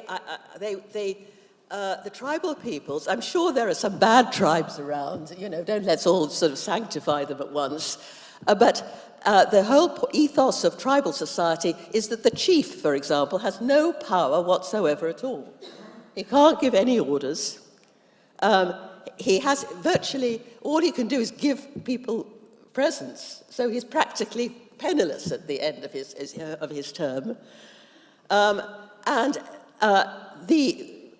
What the tribesmen will do, if they see one of their people getting above himself, they will bring him down to earth hard and make him realize that he is nothing, that we're all equal. Now, we used to do that before the axial age, which is when we built stratified societies. And for the first time, you had classes of nobility, slaves, servants, women who were way down the scale, and that came in. We don't know how it happened. It started in the first early civilizations in Egypt and Mesopotamia, and then later on in China and India too, and Greece. We don't know how it happened, but we do know that this equity they couldn't do that anymore. Once you've got a ruling class, and you've got kings, and you've got servants, and you've got poor people and slaves, and that's what has happened to us, and we can't sort of get beyond this because that's all we've known. But it's very unlike what went before. And a lot, I think, of the world religions, if you think of people like the Buddha, were trying to get back to that. They would go around begging for their food, for example, and sleeping rough, trying, as it were, to get back to that original ethos. Now, we can't do that, but what we can do is start trying to be a bit more equitable, because we are always priding ourselves on how wonderfully equal we are. You know, the land of the free, said the Americans, with vast inequality and hideous numbers of people. At present, a friend of mine's just come back from California, horrible numbers of people, desperate people, sleeping in the streets these days. And is anybody bothering about it? No. So we're going from bad to worse in a sense, and so our notions of equality means being nice to the lady who cleans our house or something. So that's a great act of inequity, but it's not. Our civilizations have done wonderful things, and I'm lucky to feel lucky to have been privileged by some of them. But we have reached this horrible impasse also by massive inequity. And you see, what the tribal peoples show us is that they did this not just by saying all things that people are equal or having hymns and poems to say how equal we all are and how we love one another or how we're all the same. No, they would do it they would put themselves through difficult things to learn how to, they would put people, that's what they do in religious orders, make you feel humble, make you crawl around and kiss people's feet. Though sometimes you'd think to yourself, gosh, how good I am to be kissing people's feet. You know, that ego always creeps in. Okay. So Karen, my next question is, there are about 7,000 languages around the world, and between 50 to 90% are expected to get extinct by the end of this century. And almost all of these languages that are endangered are indigenous and in biodiverse communities, and environment, of course, comes a lot with it. The dominants would be the commercial languages. So languages just don't help us to communicate, talk, but also it makes us think, perceive a reality, and eventually to act, right? So in this commercial lingo universe that we are, how do we reach across the aisle? And eventually it's going to be a team sport saving the climate. So how do you reach out to the young generation, to the scientists, to the capitalists, and somehow develop a common language, common purpose? How can we do that? Because just this whole thing about we trying to save the planet, it's nonsense. It's about saving ourselves. Planet has gone through 7 billion years of volcanic eruptions and asteroids, etc., and survived. It's our species that is actually about saving ourselves, not saving the planet.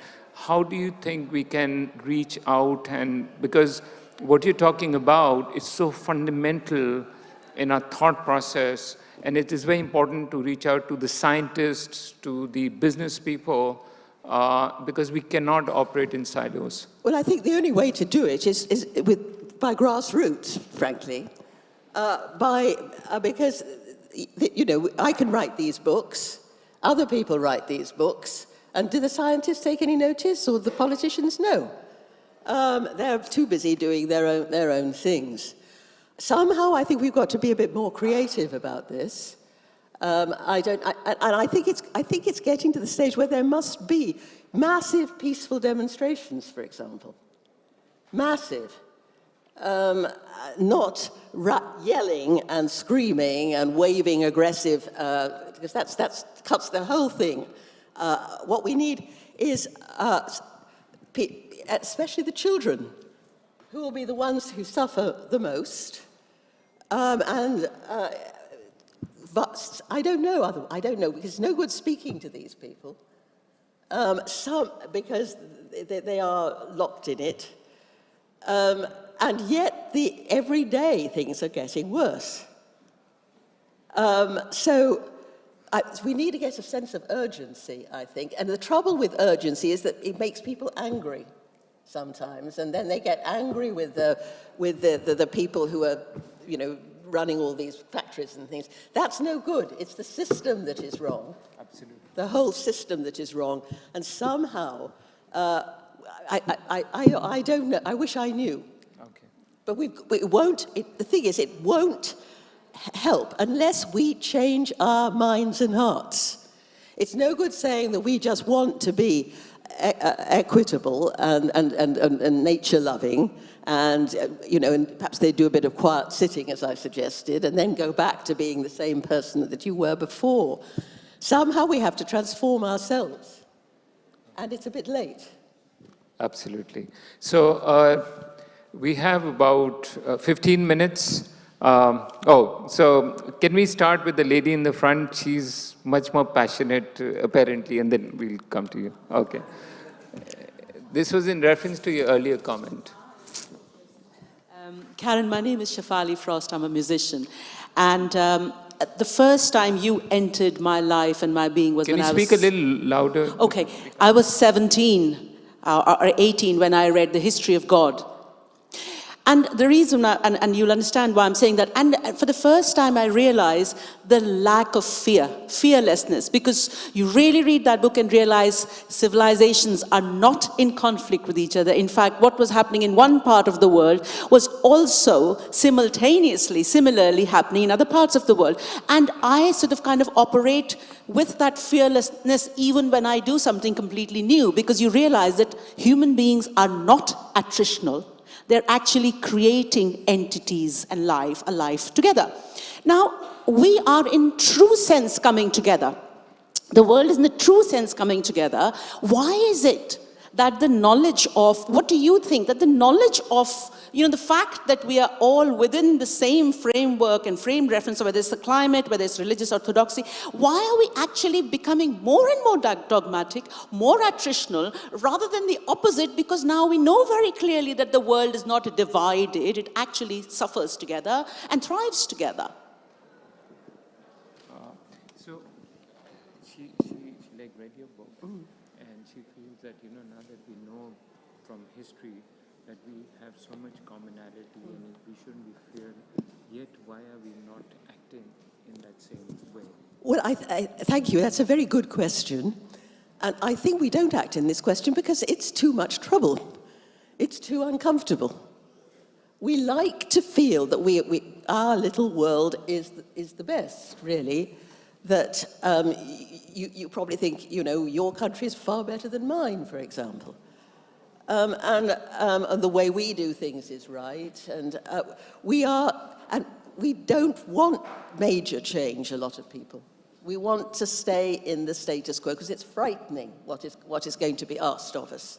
It'll mean a massive change of life. So that's why there's sort of lethargy about it and anger about it too. People don't want to be bothered about all these things. It's too upsetting.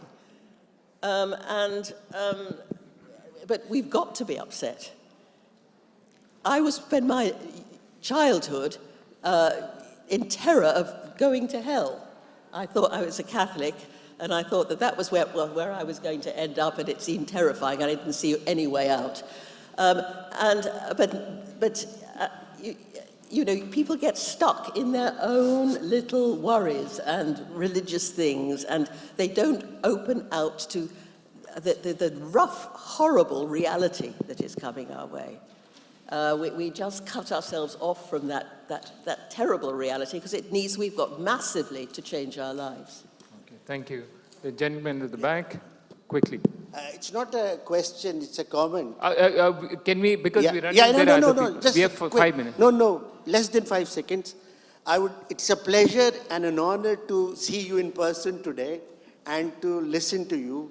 The book you wrote on our Prophet Muhammad changed my life. I read it. It was without bias. It was written with such love and care that I am a born-again Muslim.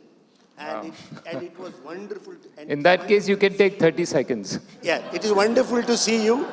It is wonderful to see you in person. And you are right, religion and nature are together. When we rub our foreheads, our egos to the ground 5 times a day, whether we are cremated, whether we are buried, we go back to Mother Nature. And we are all part of this, humans, frogs, trees. And thank you for writing such a good book on Prophet Muhammad. Thank you, man. Thank you. Okay. There's a question at the back there. This question here. Jamie, you have a question? Sorry. Everybody told me I shouldn't read that book. I shouldn't write that book. Really? When I was writing it at the time, because it was the time of the Salman Rushdie crisis. And they thought that I would be sort of hounded, etc. And but what I wasn't expecting was that Muslims would read it. I thought that you all knew this and didn't need. You know, I was writing for these people who were castigating Islam and didn't seem to know anything about it. And I thought, well, they'll read it. They don't touch it, of course. But it was the Muslims that read my book, and that has always been a great joy and a surprise to me. Hello. Thank you so much for such a nice session. My question is that nowadays conservationists are moving towards carbon credits and biodiversity credits. And then they're assessing the economic value that nature gave to a human being or to the other people around it. Don't you think that turning the nature into some kind of commodity is going to break our ancient bond with the natural world, which is a kind of spiritual one, but we are converting it into a materialistic bond, assigning some kind of value with it, a kind of monetary value? Is that a comment or a question? Question. Can you put it in one sentence, please, if someone... Currently, scientists are moving towards carbon credits or biodiversity credits. Right. They are like converting the nature into some kind of commodity to take benefits from. Right. Don't you think that it's going to break our ancient bond with nature, which is kind of spiritual one, but we are now going towards economical value of the natural world? Correct. So that is, that is agreeable. Any other question? Let's just, because we're running short on time, we'll just take a few and then we'll have, please go ahead. Sure, please. Thank you very much for the wonderful... We have 10 more minutes? Okay, good. I have a short question, which is about this exploitative capitalist system. Can you speak a bit louder? My question is about the role of this exploitative capitalist system. How religion help us in engaging this capitalist system, making people aware of what's happening with us in terms of the exploitation of nature, natural resources, and human being denying what we are facing today. Thank you very much. So we're living in a capitalist system which is very exploitative, right? Yeah. So what can we do about it? I wish I knew. This is the trouble. We've been in this capitalist society for a very long time now. We're used to it. It's the way we live, and it's been very damaging. But somehow we've got to take a stand and say this can't go on. And more and more people are beginning to see this and say this, but there needs to be action. Now, we can't all just throw away our jobs and factories and everything overnight, but we can start off by perhaps not flying around in aeroplanes so much. This causes tremendous damage,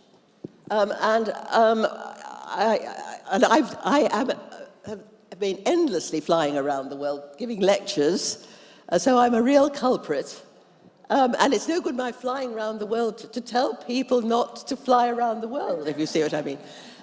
So we are sort of, but I am shocked, by the way, that I have a friend who lives near Heathrow, and the planes go over and over and over and over. And as we haven't seemed to learn during the pandemic, when we were not allowed to fly, that this is how perhaps life should be, is going to have to be in future, sad as it is. We're not thinking deeply enough. We're just carrying on with the status quo and hoping for the best. And that is a very dangerous way to go.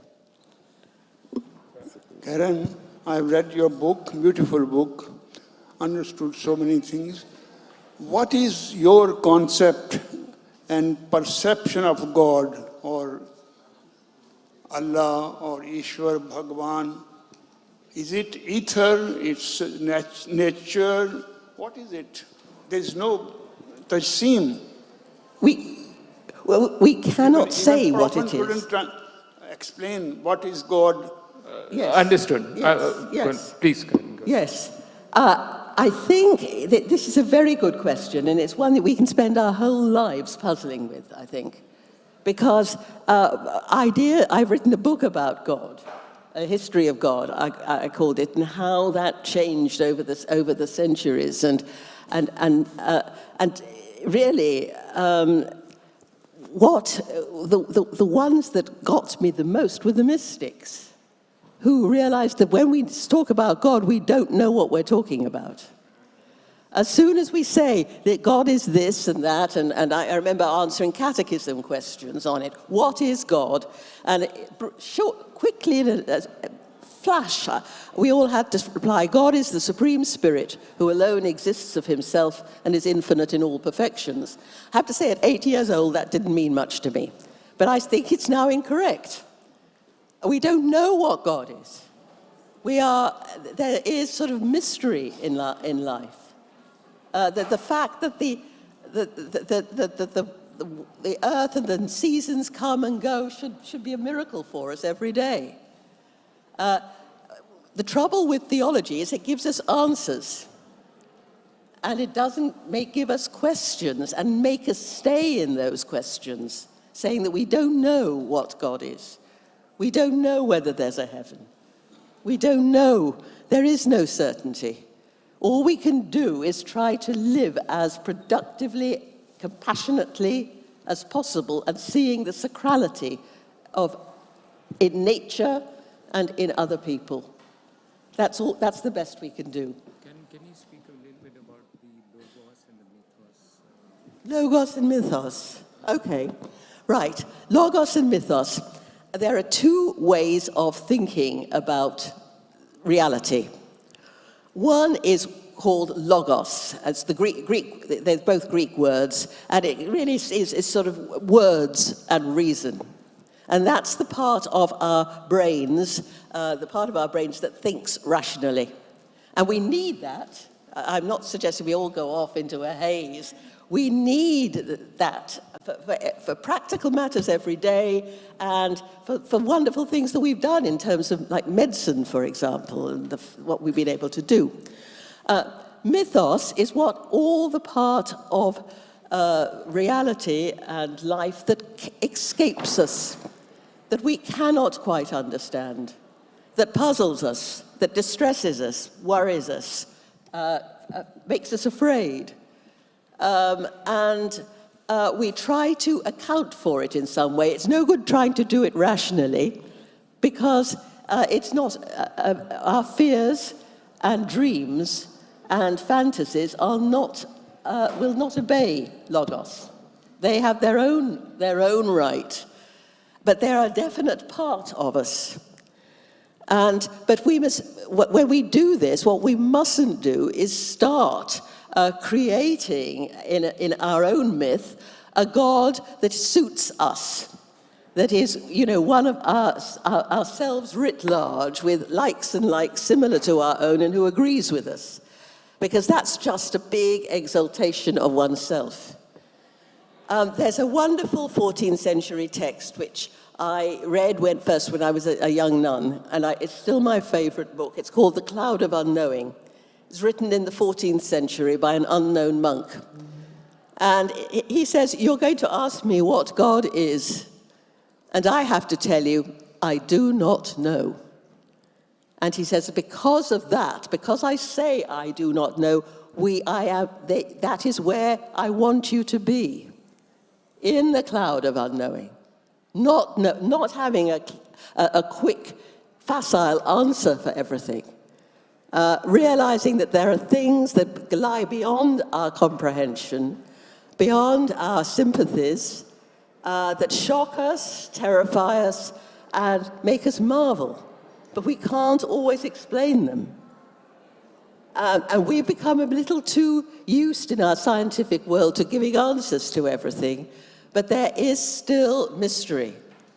I'm amazed when I wake up every morning, to be honest, that I'm still here. It seems to me astonishing that I am. And the sun rises obediently every day. We should, and you hear some of the saints marveling at this, because they make themselves realize how extraordinary our lives and survival are. We take it all for granted and tootle along, but there is mystery. And once you think you've got the answer to everything, you're lost. Einstein knew that when he discovered, made his great discoveries. God bless you. And he said that to be in the presence of something that we cannot understand is the highest form of reality. And I think we need to cultivate that sense of mystery more and realize how little and limited our existence is, day by day, hour by hour, tied up with our own little petty wants and needs. And realize when we look up at the stars, as they did in the good old days before we've started to change everything, and they saw marvels, wonder, just astonishment. And we've lost that astonishment. We need to cultivate it and realize how little we know. Thank you very much, Karen. I'll just conclude on a quote I'd come across. It said, why should we care for the future generation? What the hell have they done for us? This has been the mindset. It's a capitalist, immediate, selfish mindset. And I think if we really need to we need to get out of that mindset. And I think I would urge all of you to read Karen's book, Sacred Nature. We need a fundamental rethink of how we perceive reality and how we should act on it. So with that, thank you so much, Karen, for an absolute marvelous talk.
We would be moving on to our next session, which is a book launch, Iskandar Mirza, Honor Bound to Pakistan in Duty, Destiny and Death, Pakistan's first elected president's memoirs from exile. I would invite to the stage Faisal Devji, Farzana Sheikh, Sayyid Khawar Mehdi, Azhar Abbas, and our moderator, Mukulika Banerjee.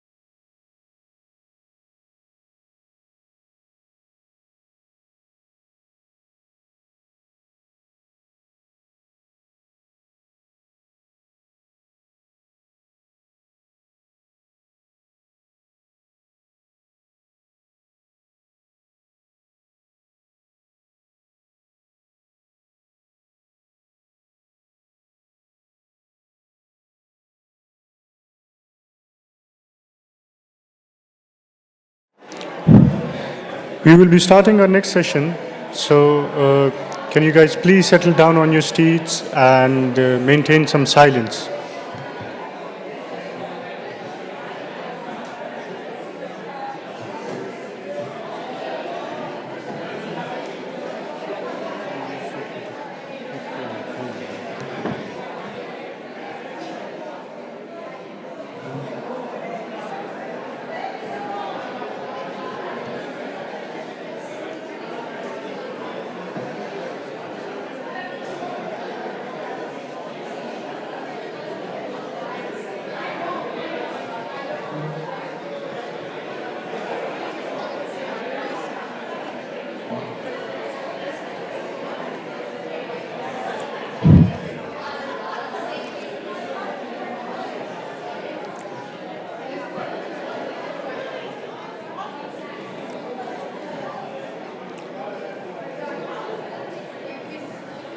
Kindly maintain silence since our next session is going to start.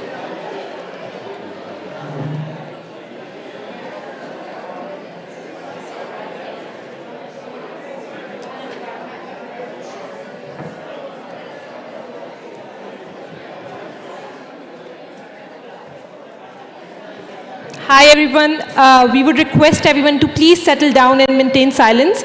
We're running a bit behind on our time now, so we would just like to start this as soon as possible. Thank you.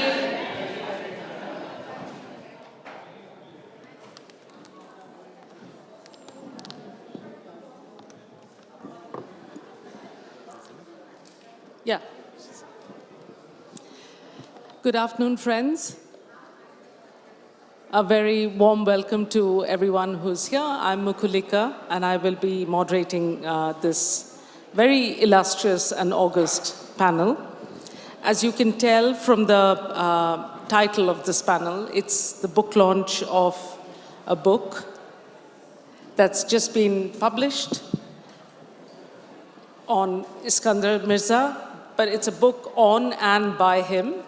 And we're going to first hear what this book is about. It's hot off the press. It's on sale outside for you to pick up a copy on your way out.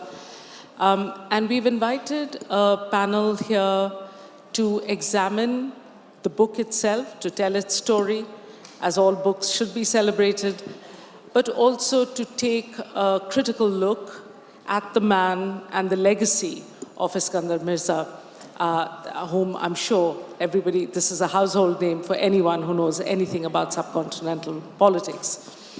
So the way we thought we'd do this, to keep it interesting for you, is you know who the panelists are, you've heard their names called out. I'm not going to introduce them in any detail, but I'm going to call on each of them to speak for no more than 5 minutes each. And then we will come back for a second round of comments because they will want to ask each other questions. We'll try and generate more of a conversation between them in the second round. And I'm going to try and leave a good 20 minutes for questions from the floor because I know a lot of people will have questions. Can I tell you now that I am smiling, but I'm a brutal chair. So if your questions are any longer than 30 seconds, I will cut you off. So please try and ask brief questions so that we can take everybody's questions. It's only fair. You've made the effort to come. I'd like to take everyone's questions. And our panelists too will try and address each of your questions. So to start with, I thought I would invite Khavar Mehdi, who is closely associated with the book that we are launching and celebrating. And I invite Khavar to just tell us a little bit about the genesis of the book, Khavar. Why now? Why should people go out and buy it? Tell us a little bit about the story of the book. Thank you. Hello? Yes. Well, let's see what's the time. Good afternoon, ladies and gentlemen. The idea of this book came into genesis about a good 10 years back, maybe more, a little more. And this relates to part of history of Pakistan which has been kept basically under lock and key. It's a history that you never hear about. This is the missing chapter of Pakistan. The whole idea was to bring it into public, to publish it without any editing as such. The memoir part has not been edited. It is being reproduced as such. Yes, indeed, since it was published after more than 50 years, so you have to contextualize it with the current. So much has changed over time. And you have to relate it in this modern times as well. So a lot of research was done. Now that's where, I really ran into a lot of obstacles, because when it comes to research, in Pakistan, I couldn't find much on Iskandar Mirza. Now this is someone who was the last Governor General and the first President of Pakistan, and the whole chapter was missing. I went to the archives in Islamabad, I went to other places, and I mean, whatever little I found was already there in the newspapers, as in the Dawn archives, as in the other newspaper archives. And what I really wanted was, his governance, his policies, his decisions, and the state papers of the time. And I was told they all have been archived, so I filed an application, and there was no response to that. So that's when I headed to England, the Kew Gardens, and that's where I found a treasure trove of information at the National Archives here in London. So I'm greatly thankful to them, for sharing this information, considering I'm not even a national here, I'm a Pakistani. And just because, someone who's doing research and needs that information, they gave me full access. Now, when it comes to why this was published, and some people are asking why even so late. Well, it's very simple, I mean, history is something that needs to be shared, and this is what defines the nation-building blocks of a country. In Pakistan, unfortunately, we have been hiding most of the history from the people. And whatever little is presented, it's usually distorted, edited, or it has to fit a certain narrative as defined by the state. Even Jinnah didn't escape that. Fatma Jinnah, his sister, didn't escape that. And there was a cell that would actually rebuild and reconstruct history under Shariful Mujahid and another gentleman. And this is something which is not unusual. The whole idea is to bring forth whatever facts are there about Iskandar Mirza vis-a-vis his memoirs and the research that I've done to the attention of the people, because this is what the state and the government owe to the people of Pakistan. History is basically, a trust between the people and the state, and if you start distorting it, the very trust, the building blocks of nation, you're actually, that's where the rot starts in the foundations. So there's every reason for people to go out, get to know about history, buy this book, to get to know for themselves the missing chapters. And a lot of interesting discoveries were made while I was doing the research. For instance, about the purchase of Gwadar. That is something which no one knows about, and I found the information here at the Kew Gardens. And I will say that history is yours, and it's purely yours. It is not states, it is not governments. Thank you.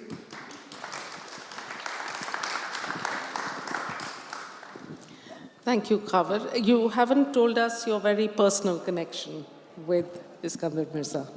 Yes, there is a personal connection, not directly through marriage. I'm married to his granddaughter, who's sitting here, right there. But the main reason, I'll be very clear about it up front, this is not a hagiography. This book is about getting to the core, the facts. And it's not a tarifnama. I believe most of the audience know what a tarifnama is. It is basically laying bare the facts, everything about him. And even when it came to the critique by the reviewers, I accommodated it. I mean, I being the editor, I could have easily omitted, deleted it. I didn't.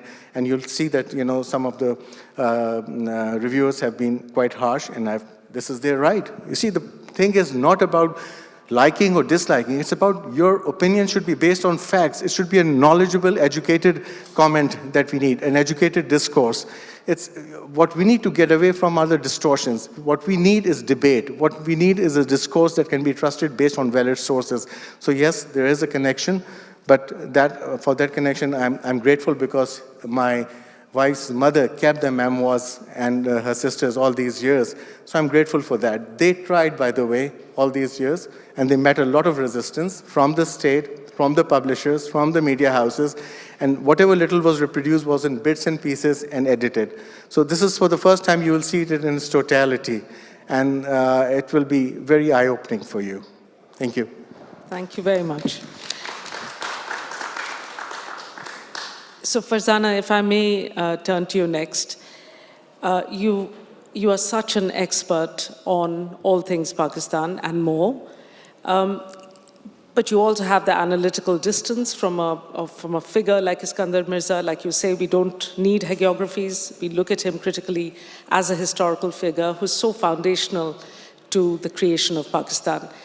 Can you put him in context of a wider story and the other historical figures he's surrounded with and whom he writes about so candidly, but also give us a sense of how Iskandar Mirza's memoirs and biographies have circulated in public before this, and how this particular book speaks to and is related to those other works. Thank you, Mukhalika, and thank you also to the organizers of this wonderful festival. These memoirs, when I was reading them, reminded me not only that Iskandar Mirza was Pakistan's first president, but that he was also the first in a long line of political exiles. But these memoirs really are not intended to address that issue so much as I think they are intended to serve as a pointed rejoinder to Ayub Khan's memoirs, which most of you will no doubt know, Friends Not Masters. And in doing that, of course, they also seek to challenge the view that history is not always written by the victors. For I think these memoirs stand to correct the historical account furnished by Ayub in his memoirs, in which he presents his own version of the instability that plagued Pakistan in its first decade as an independent state, and to explain Pakistan's drift towards authoritarianism, for which, of course, Iskandar Mirza has been held chiefly responsible, at least by partisans of those who favor Ayub Khan's reading of Pakistan's history in those early years. So I think in that way, these memoirs provide some kind of insight into Mirza's early life and career, his own version of those early years, and they compensate for the near total absence of any other biographical source. That said, however, these memoirs also repeat much of the information that was made available, and some of you may be familiar with this, made available in an English translation published last year of Ahmad Salim's Iskandar Mirza, The Rise and Fall of a President. It was originally published in Urdu in 1997, and those two were very largely based on Iskandar Mirza's memoirs, and those two, as here, benefited from collaboration from one of Iskandar Mirza's daughters, Shah Taj Imam, who, as here, also wished to correct Ayub Khan's version of her father's record in office. So in light of Salim's study, I mean, what can these memoirs really add to our sum of knowledge about Mirza and his times? And I fear my conclusion really is that historians may be none the wiser. But I'm going to leave that to those who pick up the book and read these memoirs. If I have just a couple of minutes, can I just add here that what struck me reading these memoirs, despite the attempt to correct Ayub Khan's version of history, despite the attempt to distinguish Iskandar Mirza sharply from Ayub Khan, what struck me really was the similarity between Ayub Khan and Iskandar Mirza, their shared political instincts. For example, I'll just give you a few. Both made no secret of their skepticism about Pakistan's fitness for democracy. Both believed that Pakistan, the best Pakistan could hope for, was controlled democracy. Both harbored a disdain for politicians. Mirza denounced them, quote, as crooks and scalawags. Both were unambiguously pro-Western, notwithstanding, of course, a residual desire to explore closer ties with others, notably China.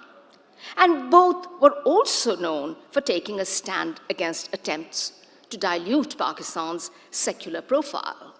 That is, of course, until Ayub Khan himself changed tack to legitimize his regime by claiming that Islam was the fulcrum of Pakistan. So I'm going to leave it there and pass on to...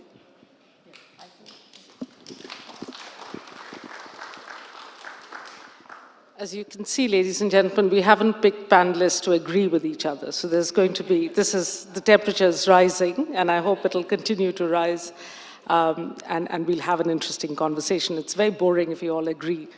So Faisal, I'm going to turn to you next. As a historian, you've had an interesting challenge. It's a trust between people in the state, Khabar says, but we'll talk about that later. But just continuing what we're doing with the book, can you zoom out even more from the individual, his contemporaries, his legacy, his contrast with Ayub Khan, and talk about the book and what it tells us about the formation of a new nation? I mean, apart wherever you stand on Iskandar Mirza, this book gives you a sense of what it is like to build an army from scratch, to feed a population, to build an administrative service, to buy weapons for the army, to build capacity, what we call state capacity. You get a real sense of what the challenges of building a new nation of Pakistan is in this book. So can you talk about that larger national project, please? Thanks very much, Mukulika. I mean, when I read this, when I read the manuscript of this book, I was struck by several things. One is that even though we keep talking about Pakistan's lack of democracy and democratic traditions, in these early years, the worry of people like Iskandar Mirza and others was that there was too much democracy in Pakistan, because here you have a country which in 10 years goes through about 7 governments, if I'm not mistaken. That's like Italy's record. Now, why was this the case? It was the case, unlike India. India becomes independent. In a way, it's a one-party state at the center. It's a one-party state with Nehru running it until he dies. Into the 1960s, you have a single government at the center. In Pakistan, you don't have any governments. They keep shifting, which is what gives pause to people like Mirza and indeed Ayub Khan. In that sense, Farzana, of course, is right. They're very much alike. But the reason for this, of course, is not necessarily explored very well in the memoirs, though you find hints of it. And it has to do with the fact that, of course, the Muslim League's constituency is in India. It is not in Pakistan. So the Muslim League is unable to form a stable government and has to rely on other kinds of parties, regional political parties. And this is a revelation when you think about it more closely. It relies upon, importantly, and Iskandar Mirza says as much, the Pakistan National Congress, which is the successor of the Indian National Congress. It's a Hindu-dominated party, which is crucial to the making of all governments in the new Pakistan, even though it never gets to lead its own government. Secondly, the role of Bengal is absolutely crucial here. Iskandar Mirza himself is from a collateral branch of the Murshidabad royal family, but when you look at the list of names, Nazimuddin, Fazlul Haq, Bogra, these are all important people from Bengal. It's not accidental that they are there. In a way, they are not there because of East Pakistan, which doesn't have much say in the politics of the new country, but because Bengal is the only place in which the Muslim League has had real experience of rule. It has had no experience of rule anywhere in the Pakistan territories until very, very late.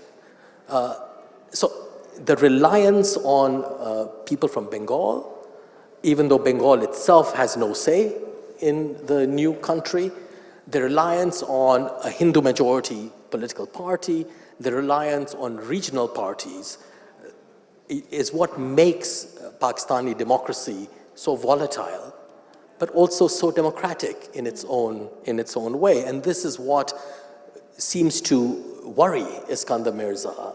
Rather than seeing it as a positive development, he sees it as a negative one, of course, in the context of the war with India that begins immediately a year after independence and other perceived threats.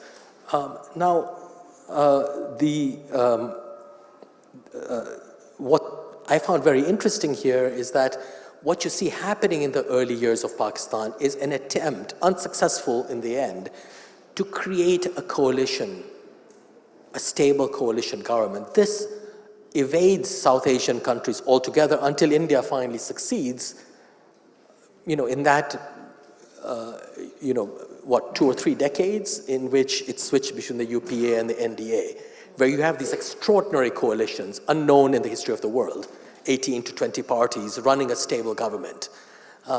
So in a curious way, I would like to connect up the early years of Pakistan to the more recent years of India, because you see the fate of coalitions, a different and alternative history of thinking about democracy and its coalition form. Today, of course, in Pakistan, you also have a coalition. Whether it will succeed or not, it might well have failed already, is another question.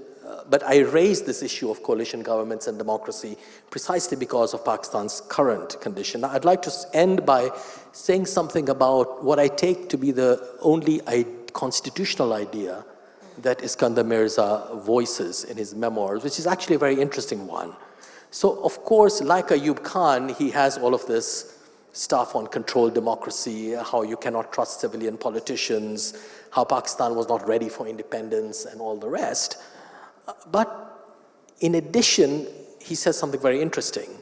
He thinks the Westminster system of parliamentary democracy is not fit for purpose in Pakistan, not simply because he thinks people are illiterate and don't know how to vote and political parties cannot be trusted because they're made up of corrupt people. That's the same language that we get from the beginning of the country to today.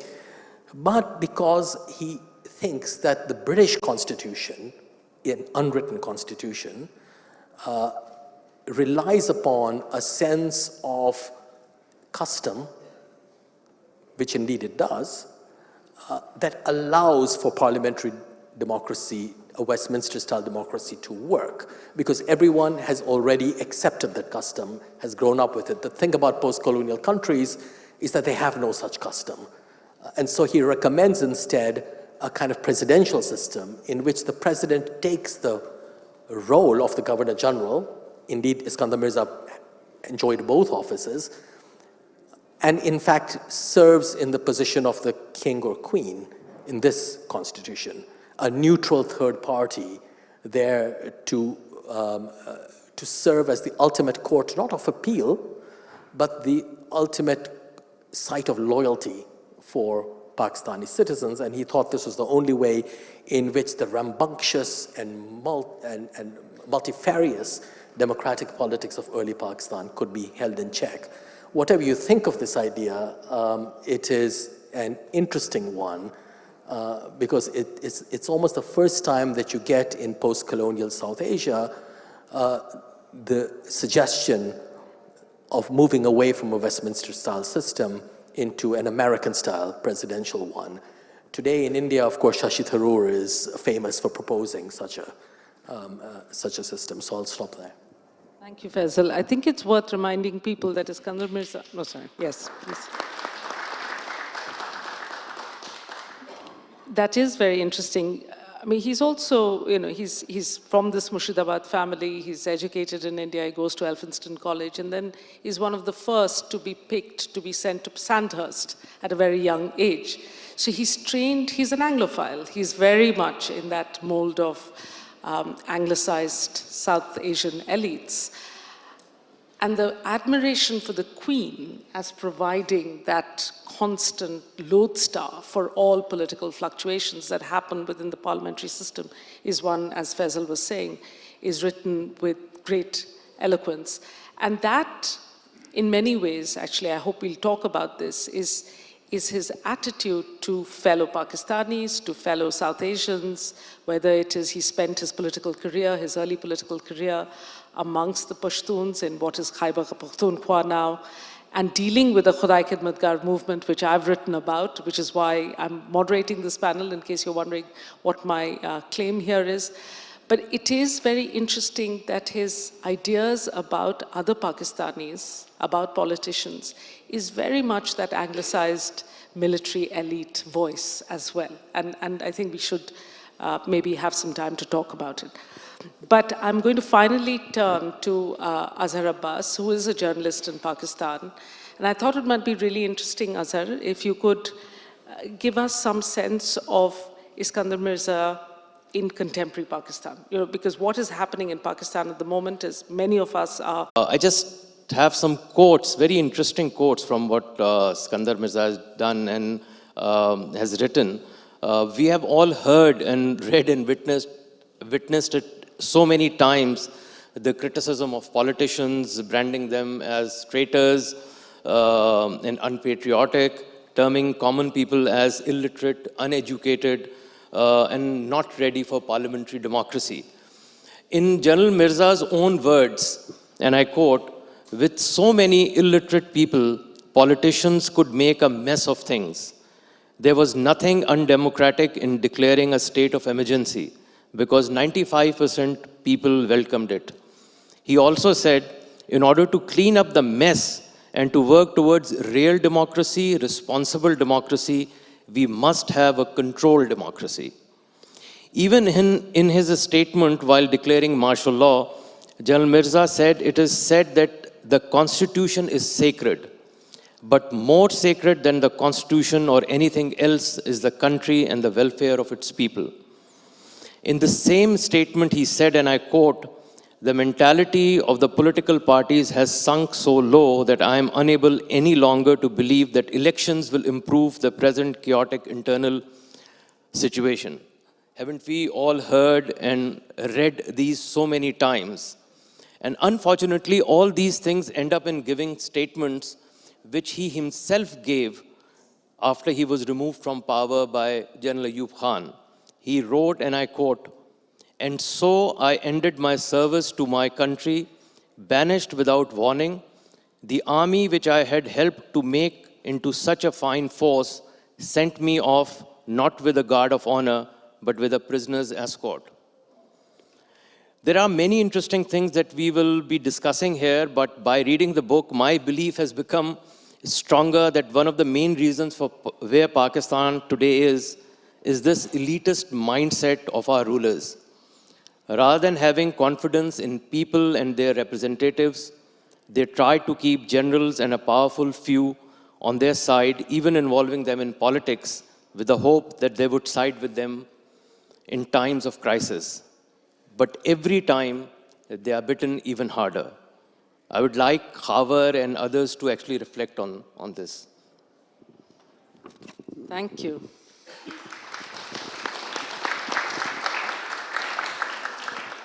I think, Khavar, before I open this up to each of you asking each other questions and having a second round of comments, I think it would be right to tell the audience a little bit about the political exile of Iskandar Mirza in London. What was he doing? When did he come? How long did he spend here? And so on. Thank you. Well, not much is known about that, but whatever little we know, I'll share. I'll first share about the personal aspects. He was basically living on basically he had serious financial issues when he moved. It took a long time for him to get his pension, and as you can see from the residences that he changed in London over the course of time, and they were all rented places. And to begin with, it was a very small one-bedroom apartment. Then they moved on to a two-bedroom apartment. And subsequently, I think with the help of his wife's finances, they managed to get a better apartment. But still, it was not anything luxurious by any account. He faced a very tough time. I mean, his health was poor. And there were friends who would, every now and then, would help him with his healthcare related expenses. And then also around the same time, there were all kind of rumors that were floating around in our media in Pakistan as well as in foreign media. There are reports that he was working at an Indian restaurant, which is absolutely rubbish. There's no such thing. He never worked at any restaurant. Yes, he used to help his friend who was an ex-MP of the British Parliament who owned a restaurant. He would go and help him with his account books, but he was not paid for that. General Mirza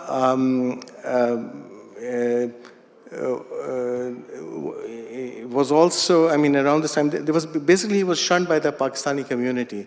But a lot of his friends who maintained relations with him, and some in the family as well.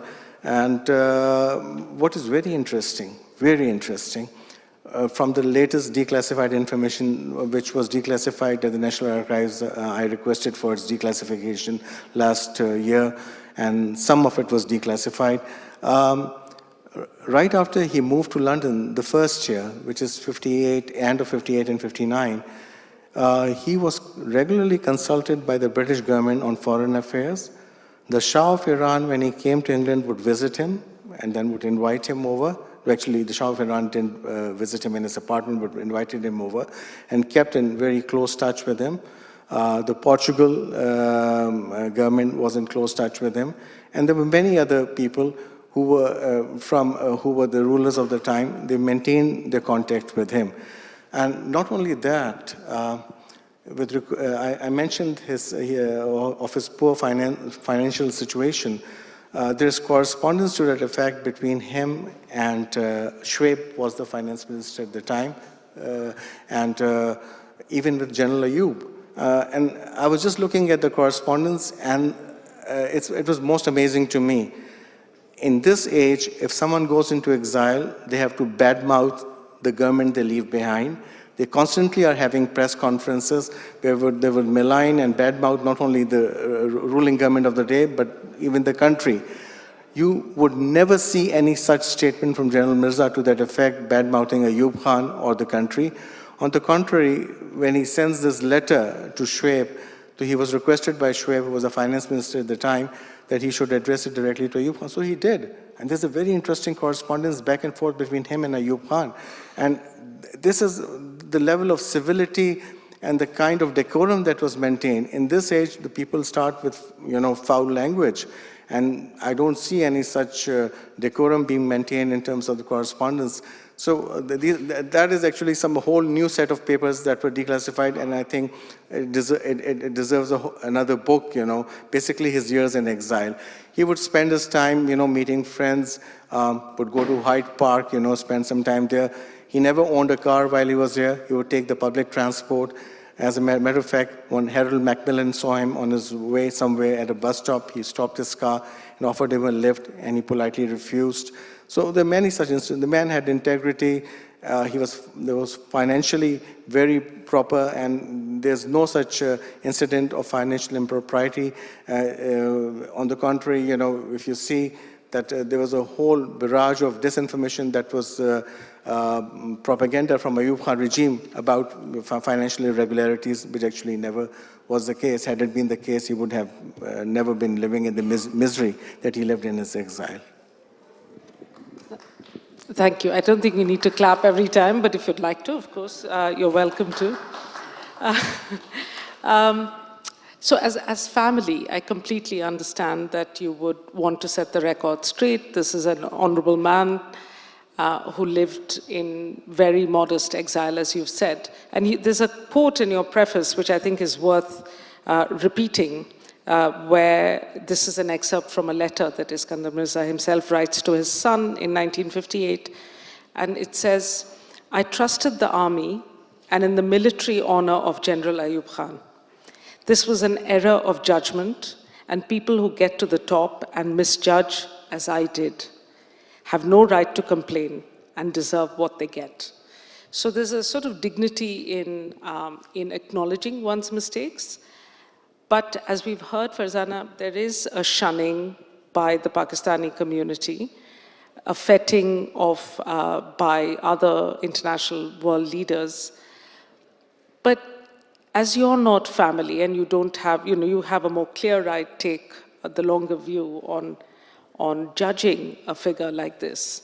This is an first elected president of Pakistan we are talking about, who spends his days in penury and anonymity in London.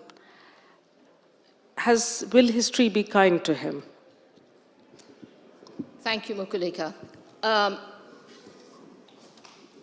Earlier on, I had spoken about the similarities between Ayub Khan and Mirza. Ayub Khan sort of being Mirza's arch nemesis. But what also held my attention while reading these memoirs were the precedents that Mirza set that have defined Pakistan and that continue to haunt the country. I think it's important to bear in mind here that Mirza preceded Ayub in holding the high offices of the state. So, I think amongst the precedents that he set, which many of you, I'm sure, will recognize, is, of course, something that we've already had alluded to, the assumption that Pakistan is ungovernable and that it is only fit for a presidential style of government, where real, if not absolute, powers would be vested in the office of the president. And of course, reading these memoirs, Mirza emerges famously impatient with what he called Naam ke Vaste president, that he wrongly actually accused the framers of the 1956 constitution to have put in place. In fact, the 1956 constitution gave the president the power to appoint and dismiss the cabinet and the power to ensure that the prime minister only held office at his pleasure. So Mirza's claims were really quite unfounded. But also the view, and this again many of you will recognize from what's going on in Pakistan today, the view that popular political parties in Pakistan can be neutralized through the creation of a king's party, whose most famous prototype for the historians amongst you was, of course, the Republican Party, which enjoyed Mirza's blessings and patronage. A belief that if necessary, the constitution can and must be made to bend to the will of a savior who is best equipped to understand the real interests of the people of Pakistan. But other minor details, the view, the notion that Pakistan's Pashtun population, and those of you who have followed the fortunes and the trajectory of the PTM in Pakistan will no doubt recognize this, the notion that Pakistan's Pashtun population only respond to the language of coercive control and that their collective humiliation is sometimes justifiable. And one last point, the idea, and this has had disastrous consequences for Pakistan, the idea that Bengalis and their leaders could never be trusted as, to quote Mirza, quote, they always have had their legs in two countries, Pakistan and India. I'll just leave it there. Basil, briefly, and then we must. With reference to your comment on the Bengalis with their legs in two parts of the country, India and Pakistan, it was in specific context of some few politicians, not the Bengalis as such. I think that will be unfair to say.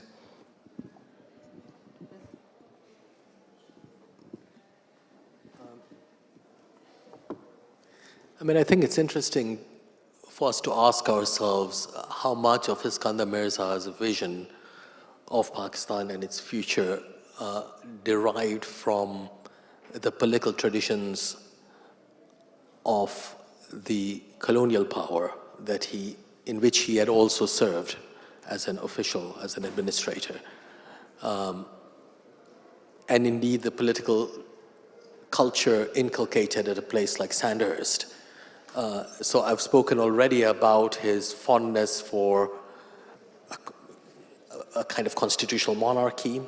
The monarchy, by the way, comes in very interesting ways. Iskandar Mirza has a somewhat wry anecdote about Nazimuddin. When Nazimuddin's government is dismissed, according to Iskandar Mirza, Nazimuddin spends the last couple of hours trying to ring Buckingham Palace to get the Queen is still the Queen of Pakistan, the late Queen here, to override the Governor General's dismissal of the government. And it struck me as bizarre because here was Nazimuddin, an experienced politician from colonial times. He was Premier of Bengal. How could he be so naive as to think that somehow getting through to the palace would solve his problem? Or was it simply desperation? And Iskandar Mirza describes it in this kind of way. For one reason or the other, he couldn't get through the palace's switchboard. And of course, I'm sure it had already been, as it were, preset. So we know from historians who worked on, say, figures like Sir Ivor Jennings, where British legal luminaries were consulted when governments in Pakistan were dismissed or when the constitution was suspended. So there is a kind of interesting partnership between this country and Pakistan in that Cold War context, where figures like Iskandar Mirza's British education and experience in British India as an administrator really shines through. And this might also have something to do with some of his attitudes, whether it's towards Pashtuns or Bengalis. Of course, he is from Bengal himself, though I imagine not a Bengali-speaking family.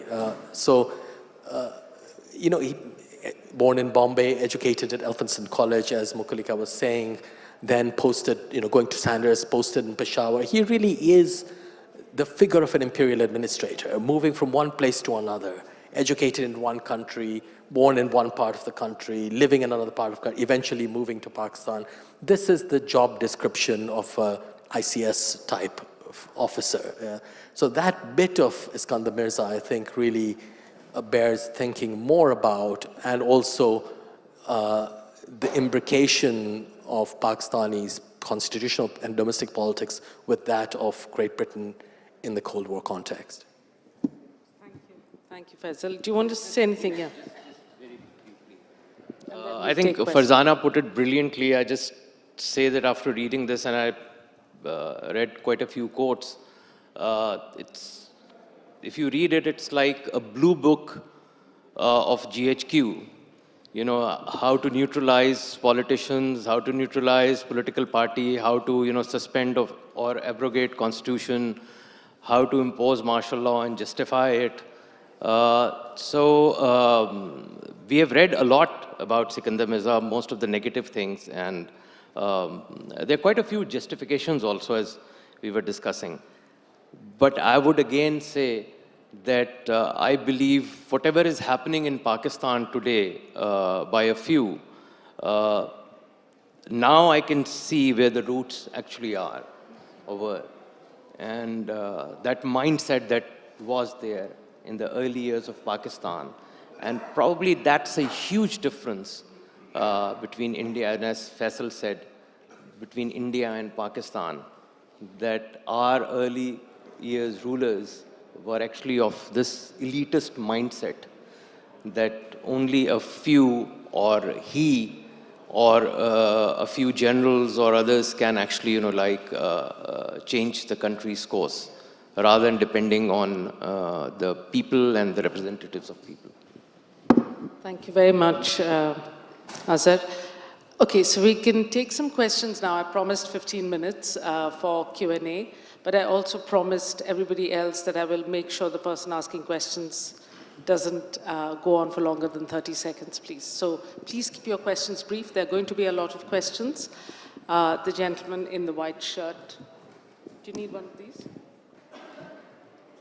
Okay, so this gentleman here in the problem is so many people are wearing white shirts. It's on a hot day like this. If you could stand up, please, then no, not you, please. Yeah.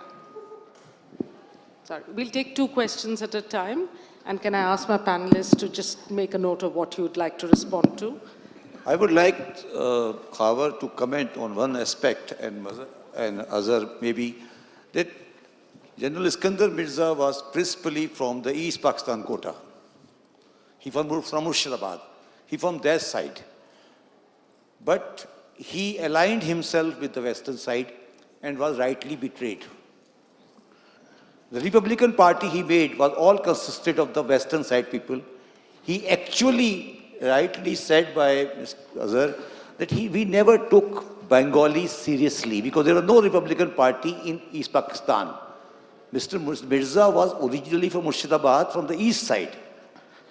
So we have to understand that the alienation of the Bengalis was started by Mr. Mirza. If you look at deeply what has happened, the difference between Mr. Mirza and Mr. Ayub Khan is that after Ayub Khan, all the people except Yahya Khan, there is a personal issue of the corruption, financial corruption. The greatest part of Mr. Mirza's life was that he was incorruptible. That's the real position. But the biggest mistake which I think he made was that 1956 Constitution was named as Islamic Republic of Pakistan. Originally, it was nothing like that. It was Dominion of Pakistan. So when we started with that mess of Islamic Republic, and if you read the writer of the Constitution, Mr. A.K. Brohi, he wrote 100 pages on this subject and said that this term Islamic is only Muslim, nothing like that. So what Azhar is saying rightly, that what we are seeing today is not at all different. I would say we have become slightly better. We have become slightly better than the past. But the question is that what led us to this kind of mindset? Thank you very much. Yeah, thank you. Thank you. I think that's more a provocation than a question. So if one of you would like to speak to that, that's great. But let's take another question, gentleman, right in front here. Thank you. Khawar Sahab, do you find any recognition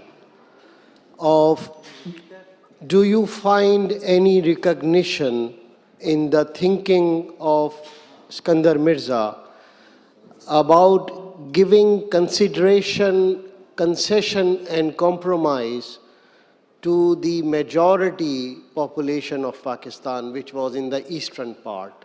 So was there any reflection on that throughout the time that he had the power and the authority, could he fully fathom that he is doing a justice with the population and representing and protecting their interests? Thank you.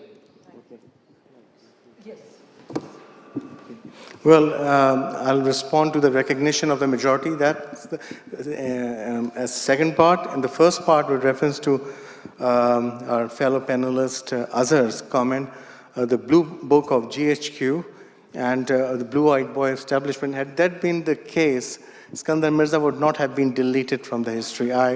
Sorry, but had he been the blue-eyed boy of the establishment, you would see roads under his names, you'll see airports, you'll see government buildings, none. The man was just deleted from Pakistan. You don't see his name. You don't see it mentioned in the textbooks.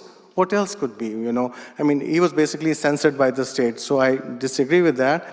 But again, I'm not defending him. I'm only setting the record straight. With respect to Islamic Republic of Pakistan objectives, I mean, the foundation was laid by a very weak Prime Minister, Liaquat Ali Khan, who came up with the objectives resolution because he was from India. He migrated to this part, you know. And this was basically to secure a constituency amongst the locals here. He was not from any of the provinces that constituted West Pakistan at the time. So he had to basically surrender to the whims of the other power brokers. And that's why, so let's not trace the Islamic Republic, Shabbar Sahib, to Iskandar Mirza. Had nothing to do with the Islamic Republic. But it was not his decision, it was the politicians. You had these politicians who wanted to make Islamic Republic, and that's how. Iskandar Mirza only signed it. He had nothing to do with it. You should go back and read history. Not only that, you should read this book also, you know. I think you should read this book anyway. Please go out and buy a copy. And the recognition part. Okay, yeah, of course. Yes. Yeah. It's due. I mean, after reading the book, I would say Iskandar Mirza was a very secular man, and this Islamic Republic thing was actually Muhammad Ali's idea, not his. And he was Chaudhry Muhammad Ali's idea, and well, at least in this is Iskandar Mirza's version of history, as I say. So that's what he has written in the book. That's what he has written in the book, Shabbar Bhai. You should read more, Shabba. Well, recognition part. We have to do the recognition part. Can we move, Farzana, can you? Sorry, just to clarify, sorry. I mean, Yeah, like the blue book thing, it's not that the book is bad or good, it's actually an excellent effort.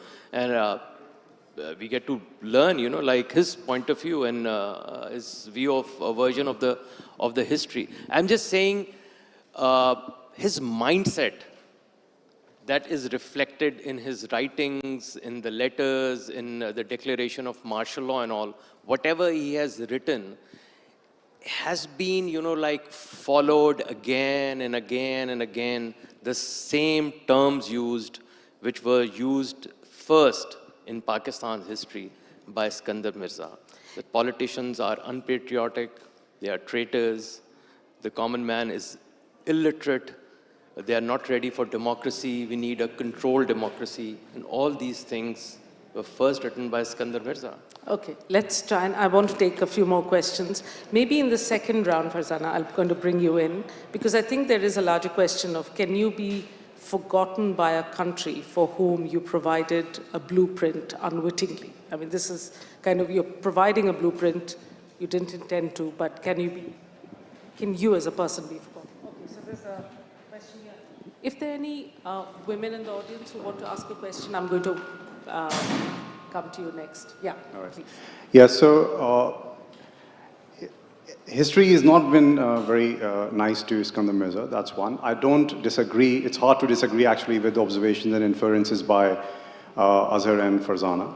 However, just one point, is there any background to it, more to it, comparatively with India? So the politics and the politicians and the leaders after the partition in India were more ideological, whereas in Pakistan, at least as per my understanding and reading, it was landholding class and industrialist.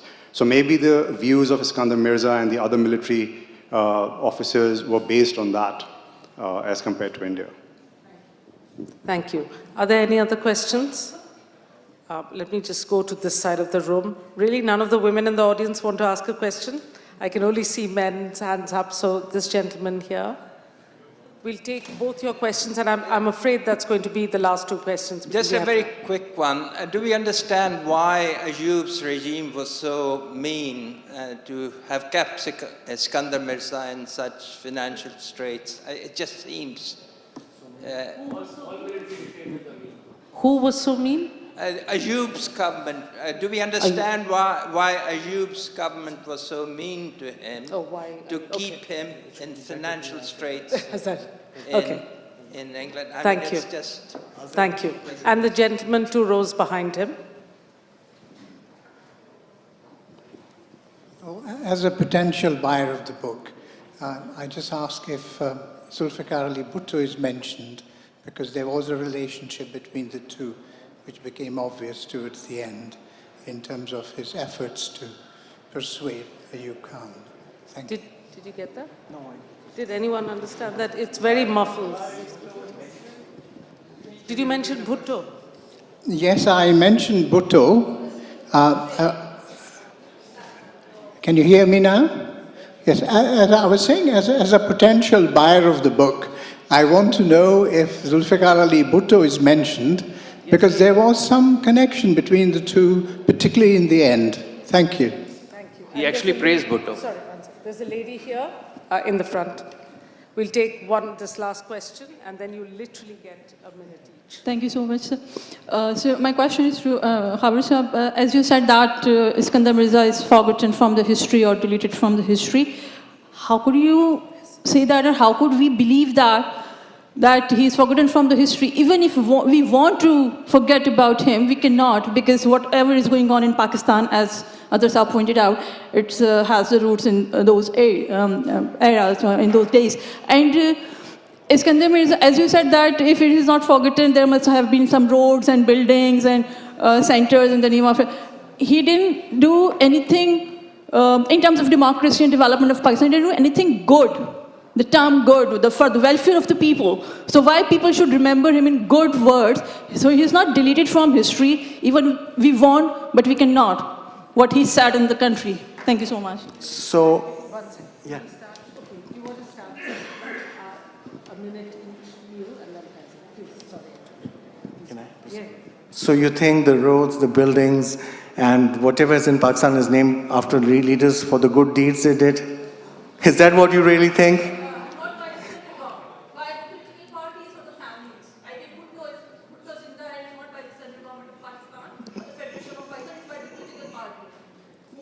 No, but my answer is very simple that, you never get recognized because of what the good deeds in Pakistan. I'm sorry. You get recognized because you're in power and you want your name on marble on a certain bridge, on an airport, on a building. That's the only reason. And I'm in power, I'll do it. There's no other reason in Pakistan. Let's be very fair. I live there.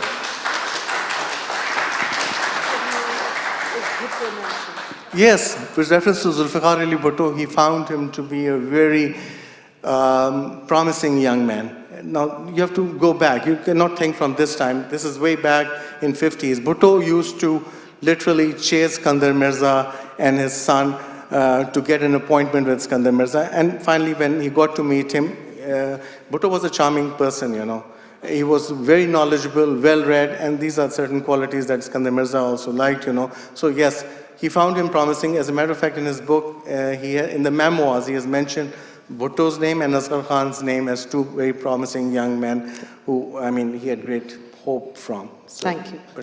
Faisal, can you take the question about the contrast with India, the ideological leadership versus Pakistan? Thanks very much. I think that going back to my first statement, what I think is interesting in India, because you had the possibility of the Congress Party ruling the country in its first few decades without any change, that's where political stability came from. And it occurred with the sacrifice of some democracy, but that sacrifice was justified, rightly or wrongly, by saying that you needed stability in order to develop the country. Now, in Pakistan, the problem was that there was no stable civilian government possible for the reasons that I've already given. The Muslim League did not have a constituency in Pakistan. So Pakistan, in its early history, was far more, in quotes, democratic than India. So where are you going to get the stability for development coming from? This is the justification of the army. That since, and you see this in Iskandar Mirza's memoirs, since political parties do not seem to be able to provide stability for the country, we, the army, have to step in to do it in their place. But this has remained the justification for military rule, rightly or wrongly, since then, as a temporary measure to create a degree of stability and allow for the political parties to return to power. I'll just stop by saying that what for me Iskandar Mirza represents, it's very interesting. He, in his person, brings together the civilian and the military. He comes from a military background, but he's a civilian leader. He's displaced by the military, And what his career really tells us, which is very instructive, that it is impossible to separate the civilian and the military to this day in Pakistani history. They are closely intertwined. But they're in power, they're out of power, who's with the army, who isn't with the army. Just a small footnote, Faisal, which I know you'll agree with. When we say the Muslim League had no experience of governance, of course, the people who had experience of governance was Dr. Khan Sahib's government in the Northwest Frontier Province, as it was, and they had formed 3 Congress governments. But then the fate they face after independence is a story that needs to be told separately, but what we've said about Pashtuns and the way they were viewed is very much central to that. So I'm going to give Farzana a minute, and then Azhar, if you're dying to say anything, you can come in, but our time is officially up. I'm sorry, we can't take it. Thank you, Mukulika. Well, I don't really have much to say, but Mukulika did earlier on point to me to ask whether Iskandar Mirza is forgotten. No, he is not forgotten, but he is not remembered in the way that the editor of these memoirs would have us remember him.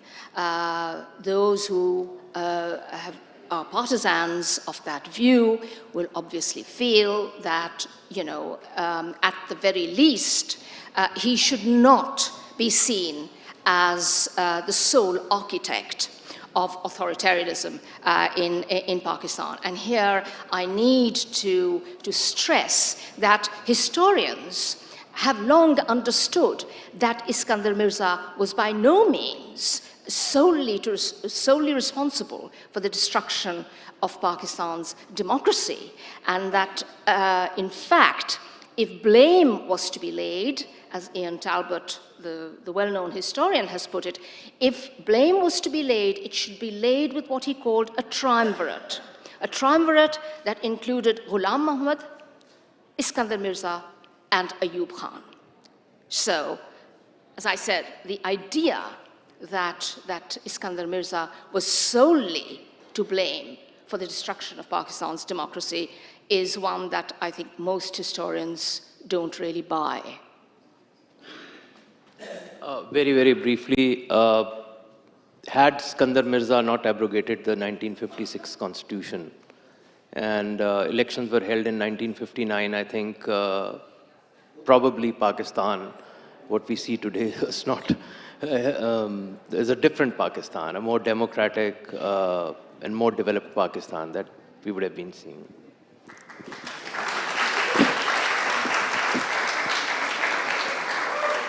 I think the conclusion of that, the jury is still out, but thank you to my co-panelists for some terrific interjections. Thank you, and thank you to you.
ठीक है, यहाँ पे मैं बैठूंगी।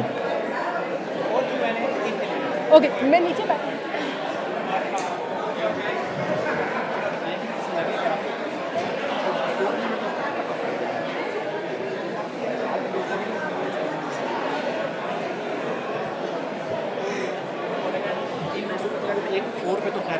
ठीक है, मैं stop कर रहा हूँ।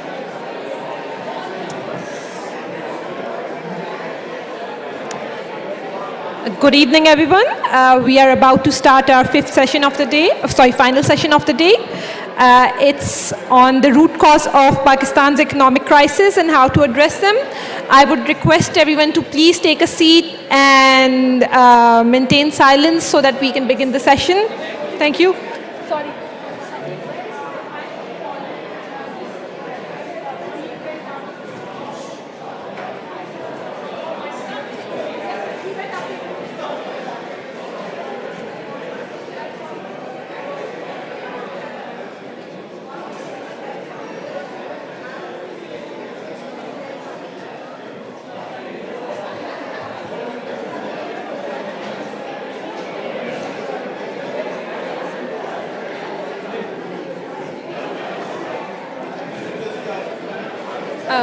सावल इधर आ जाओ, वो मेन हॉल में, वो वहाँ पे उनके पीछे जाओ।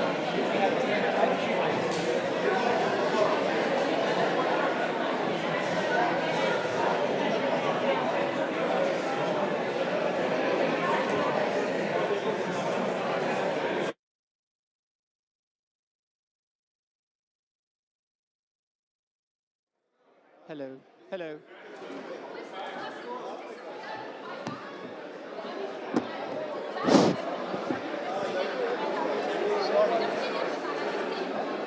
Hello.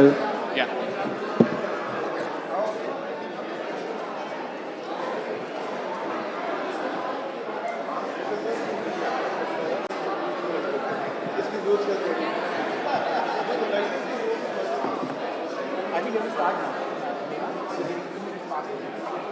Okay, can I start? I would invite Nader Staff to start the session now and introduce all the guests. Thank you. Hello, thank you everyone for being here. First time I'm speaking holding a mic.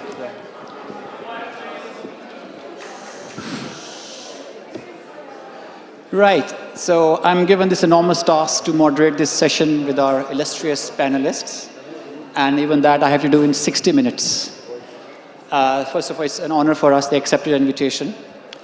But having such eminent economists on the panel also makes my job easier, which I don't need to introduce them. They are household names in Pakistan, most of them. And so I just briefly introduce just a couple of lines on ours. Dr. Ishit Hussain has been looking at Pakistan's economy for decades, first as a civil servant, then a senior economist at the World Bank, and served as the Governor, State Bank of Pakistan. And more recently, he's been working on reforming institutions, particularly civil service reform. One of his books, Governing the Misgoverned, is very widely read and strongly recommended. Shabbar Zaidi Sahab also has an illustrious career in the corporate sector of Pakistan. He served as FBR chairman, which is a very difficult role because FBR requires immediate and very difficult reforms. He's a prolific writer. And effectively contributing in public discourse, is author of the book, Pakistan is Not a Failed State, and recently published book, Faith and Intellect. And then on my right, Dr. Raza Bakir. As we know, he served as the Governor, State Bank of Pakistan till last year. Previously, he had an accomplished career at the IMF. I remember when Raza was appointed governor, Christine Lagarde, the managing director of IMF, said to the then Prime Minister that he was one of her most accomplished economists. And the Prime Minister took a lot of pride saying this, without knowing how it will affect the common perception in Pakistan. But I myself, I look at I've worked on Pakistan's debt. So one report which I witnessed myself improving since Raza became governor was the debt policy statement, which is how the annual debt is reported. although it's produced by Ministry of Finance, I saw the phenomenal improvement in that report. This is my first-hand experience. So you see, even if you have good people in a place like State Bank, you see finance ministries are also doing good things. Positive externality, right? Okay, and then Ishrat Saab, when he was a governor state of Pakistan, he initiated major reforms. Like he structured the public sector banks, which is owned by the government, restructured and privatized them. So that was also one of the major reforms he undertook while he was the governor. And now finally, Zafar Masood Saab. He is the president of Bank of Punjab, and he certainly needs no introduction. It's like if I start introducing the protagonist of the film Cliffhanger. So he is he's a survivor of the PIA flight plane crash in Karachi in 2020. And he has a very compelling story to share, which he will do later in the later session. And he also has a very few people who are from corporate sector with keen interest in the literary world. So, yes, what I will do is I'll just start with 2 rounds of questions before we open the floor for Q&A. So first of all, talking about this venue, it's a very special venue. It's owned by the British Ethical Society. It's based here. The library upstairs is a country's specialist humanist library. We're having parallel sessions there. Some of you must have attended. And so I've been attending events here for more than 20 years. It's always been like leftist thinkers speaking here, people campaigning against globalization, against neoliberalism, and anarchists convene their meetings here. But today is a very special day. We have a different set of economists, and mainstream economics, and they are going to give us a different perspective. I wish we could indulge into ideological debates, but given the time constraint, we'll stick to the most pertinent questions on common mind. Okay, so first set of questions I can ask Shabbar Zaidi Saab and then Dr. Raza Bakir, right? So coming to the most pertinent question, I think it's everyone's mind. We receive all emails from our academic friends all the time, and the question is whether Pakistan is going to default, and what is the probability of Pakistan defaulting? So I have this question to Mr. Shabbar Zaidi first, and then Dr. Raza Bakir. Bismillahirrahmanirrahim. I will start with एक शेर है John Elia साहब का, मैं बहुत अजीब हूँ, इतना अजीब हूँ कि बस खुद को तबाह कर लिया और मलाल भी नहीं. ये मैंने पाकिस्तान के रेफरेंस से कहा है, and this is what, sorry, in May 2022, IMF issued a report which Raza referred to me, which is there on the IMF report of 2022, which gave the cash flow of Pakistan in dollar terms, which is table number 3A, page number 35. In that cash flow, there is the inflow of Pakistan for the dollars and the outflow of the Pakistan in dollar terms. And after that, I wrote an article in the Business Recorder, and Raza at that time was the finance minister, by the governor of State Bank, and I said that this is not a going concern. I said that if you look at that cash flow, it doesn't balance. And the balance has been made by an anticipation of something like $10 billion per annum FDI in Pakistan in the forthcoming years.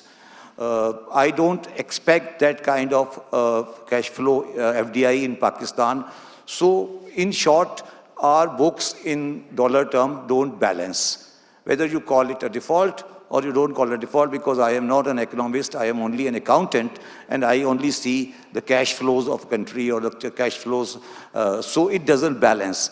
The question is that today, I was just listening, I was in a TV program, and 2-3 days ago, our finance minister said that we are going for a reprofiling of a debt. That is the first acknowledgement of the Pakistan government that we are going for a reprofiling of a debt, which is, in my view, is the right aspect. When we had ended up with the staff level discussion with the IMF sometime in November. The IMF was asking us for the written commitment for the $6 billion we were considering, which we will be receiving by June, and there was a deadlock between the government of Pakistan and the IMF. We were not able to show them the written commitments for that. So it is all of you are very sensible people. You can understand what I want to say.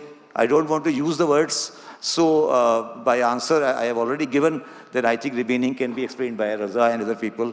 So what I had to say, I had already said, and then in the next questions I can explain it further.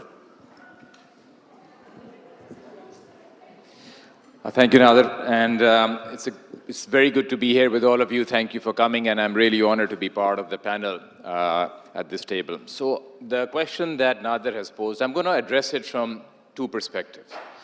The first perspective is when I was the governor of the Central Bank of Pakistan, and the perspective of having led the financial response in two previous crises. One in 2019, we had a big balance of payments crisis, and then the COVID crisis. And in neither of those crises did these questions about whether we're going to default ever come like they are coming right now. That lens, and then the other lens, before I joined the State Bank of Pakistan, when I used to be the IMF, and before I resigned from the IMF to come back and do public service, for 4 years I was the head of the IMF's division that's in charge of debt restructuring. So that's the division that makes the IMF's policies, and the IMF is a key player. So in response to your question, whether Pakistan is going to default, I want to make 3 points for you. And the first point is that when I look at the developments over the last several months, today I am more concerned than I was before, and I always try to be very careful whenever I do any public communication on this issue.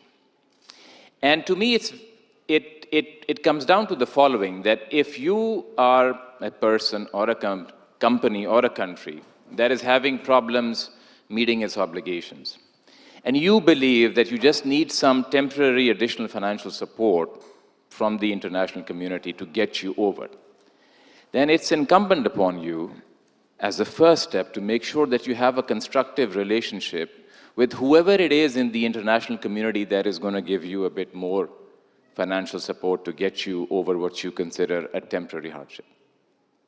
The reason I'm concerned is that our relationship with the international financial community has not improved over these past few months. And this is the only entity led by the IMF that could give us that temporary additional support. And this deterioration comes both in terms of substance and in terms of communication. You all would have seen what the IMF has said about the recent budget that has been presented. So it seems there's a difference on substance, on policies. And then you all would have seen how the international financial community led by the IMF is characterized in the media as well. So that's my first point, that if we wanted and if we want to avoid default, we have to have a constructive relationship with those who may be there to give us a bit more breathing room. But it looks like that is not where it's headed, and we are only hurting ourselves. My second point is, suppose there is default, and I'm not taking a view, and I'm sorry to not answer. For Pakistan, given the structure of our debt, it's going to be a very, very protracted, painful process that is not going to end up in a position where our debt to GDP ratio is actually going to come down. The reason for that is the following. According to the last published IMF staff report that was in September 2022, our total debt is around $275 billion as of the end of June 2021, which is the last IMF published figure. Of that $275 billion, $175 billion is domestic debt, debt that is owed to Pakistanis through banks or through national savings certificates. And about $85 billion is external debt owed to official creditors, multilaterals and bilateral official creditors. This comes to $260 billion of the $275. Both of these are types of debt where it is very unlikely to get a debt reduction. It's very unlikely to get debt relief. Most you can get is a postponement of some of your payments. That postponement does not reduce your debt to GDP ratio. So if Pakistan were to default, we would go through a very painful process. We would go through a protracted process, and we would end up, my fear is, with the same debt to GDP ratio as we have right now, because 95% of your creditors are the type where debt reduction is not really feasible. My last point then, my first being, it seems people are a lot more concerned now about this than a few months ago. My second being that if there is default, the process is going to be very complicated. It's not going to bring us to any place better necessarily. And my last point, is that there is still hope. And the reason I say that is because I was fortunate to be at the State Bank during the COVID crisis, and that was a much worse crisis. If we could come out of that, we can come out of this as well. We need to address these particular reasons that have brought us to where we are, and we need to have some conviction that I fear we are losing. And that conviction and that belief in ourselves that by correcting our course, we can avoid default is what is needed. So let me stop there. Thank you, Raza. Right. So basically, the figures you've given us, it's like $85 billion external debt. So basically, the issue is more of the liquidity than actually the magnitude of the debt, you think? With a country like Pakistan that has a debt to GDP ratio of 80%, people are questioning solvency, not just liquidity. And the question becomes, it's easy to do a liquidity operation, but if you go through the pain of a debt restructuring, if you go through the humiliation of a debt restructuring, as a sovereign country, if you go and you tell people that you borrowed from, you made promises that you'll pay in full on time, you tell them, I'm not going to do so, and then you end up without debt reduction. Yeah. It's not clear what you get at the end of the day. Right, thank you, Radha. It's a very complicated, this is one of the areas I'm also looking at. And it, as Raza explained, the process of default itself is a very painful, long process. And also, even how you define default, the process of default, it's very complex. The way it's debated in Pakistan is more black and white. I don't want to act as a publicist of this book, but this book has really helped me understanding how you define default. And the process of default is by Sovereign Debt, a guide for economists and practitioners, edited by Ali Abbas and Kenneth Rogoff. And chapter 7 explains default and how the whole process. And Raza is the co-author of that chapter, and it's also available online, the chapter only, not the book. So my next question, again, the most pertinent question. This is the budget month of the year, and it's even more important because it's the budget of election year. And instead of giving my own perspective by elaborating the question, I would just ask this question to Dr. Ishad Hussain and Mr. Zafar Masood. Thank you, Nadir. I think I'll try to relate it to the topic of today's discussion, which is what is the root cause of our problems. And I would submit that the budget of a country is not only balancing the books as to how much resources you have been able to get, including the borrowed money and how you're going to spend, which is the critical part of the budget, but it's also a declaration of the policy intent of the government for the year. Ideally, a budget should be a medium-term budgetary framework and a part of that, because 1 year's budget by itself is just not going to solve most of our difficulties. So what is the root cause? The root cause is that Pakistan's government spends more than what it collects as revenues. It collects less than 10% of GDP, but it spends 20% of GDP. And this is not just 1 year, but it is a consistent feature. So you have to keep on borrowing to fill in this gap, and that borrowing then piles up both as a domestic debt as Raza pointed out, and the external debt. And this year, 7 trillion rupees out of the budget will be gone for debt servicing alone. So you can imagine that all your net revenues which the federal government is getting are only going to help servicing the debt. So this is what the major issue is, that we are not looking at how to reduce this gap between the expenditures and the revenues. And that takes me to the revenue side of the picture. It is again the same sectors which have been overtaxed for the last so many years, that there is a drift from the formal organized sector to informal sector to evade taxes. So now you have a super tax on top of the corporate tax, and you have advanced taxes, and you have minimum turnover taxes, and you are having super tax also now on the bonus shares. Our second problem is that there is a gap between investment and savings. We invest only 15% of GDP, but our own domestic savings are only 6 to 7%. Some of it comes from our overseas workers who also contribute remittances which go into the national savings, but still the gap is almost 5 to 6% every year. Now, if you don't encourage investment by the private sector, it is not the government sector, then you are not narrowing the second root cause, which is the difference between investment and savings. But here, the budget is actually penalizing those in the manufacturing sector and industrial sector. 60% of Pakistan GDP is originating from agriculture, from wholesale retail trade, from transportation and communications, and from real estate and construction.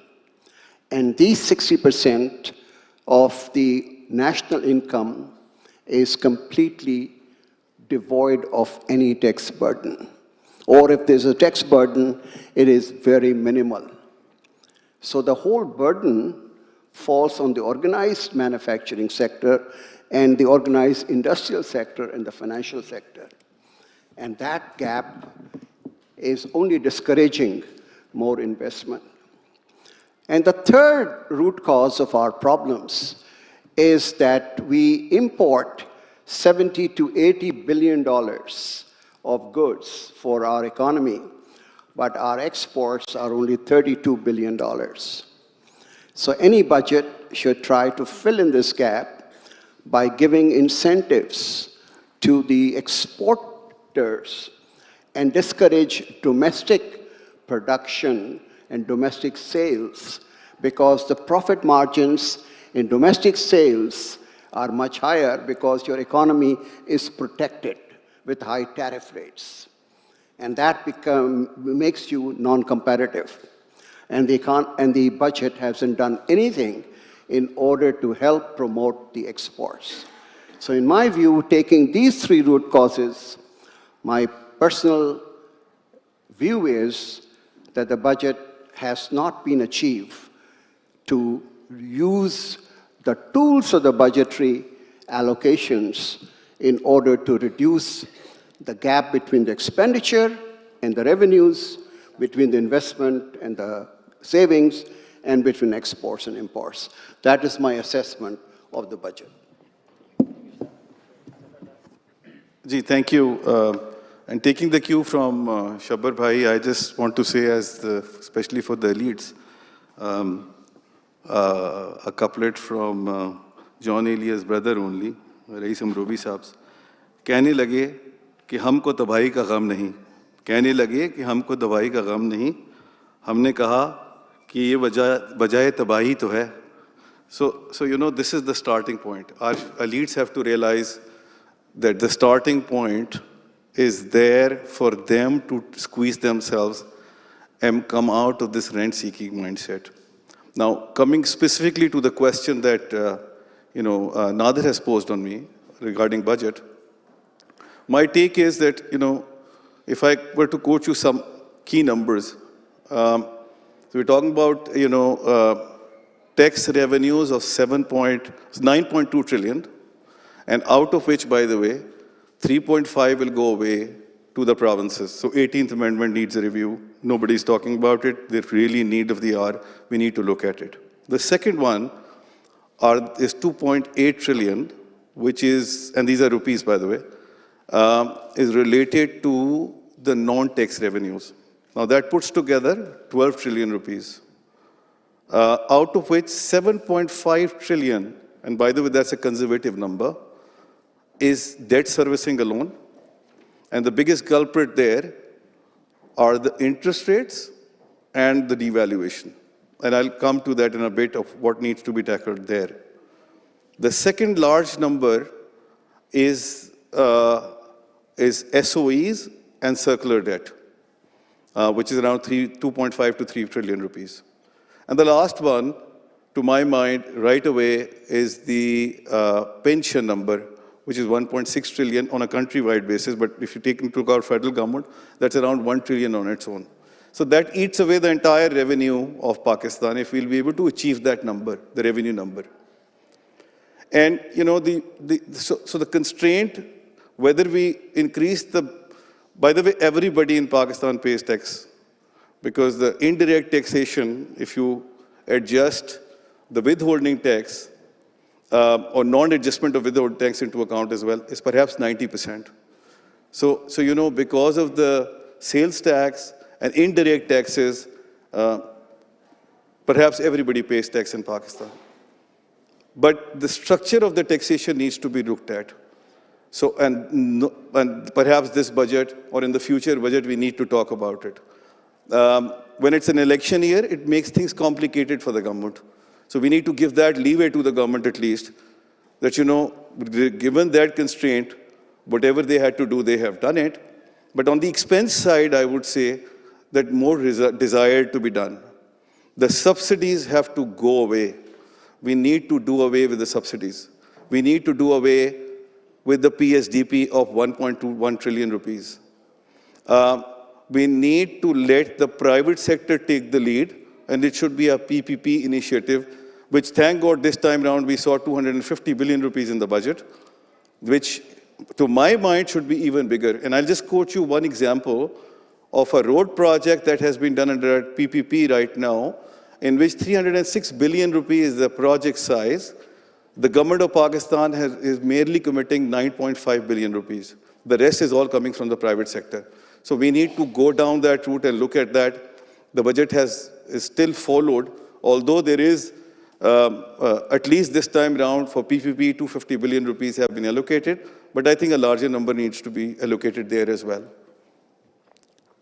I'm up with my time? Okay, so the point is that on the subsidies, we need to do away with the subsidies, and the subsidies shall be extended to only two sectors.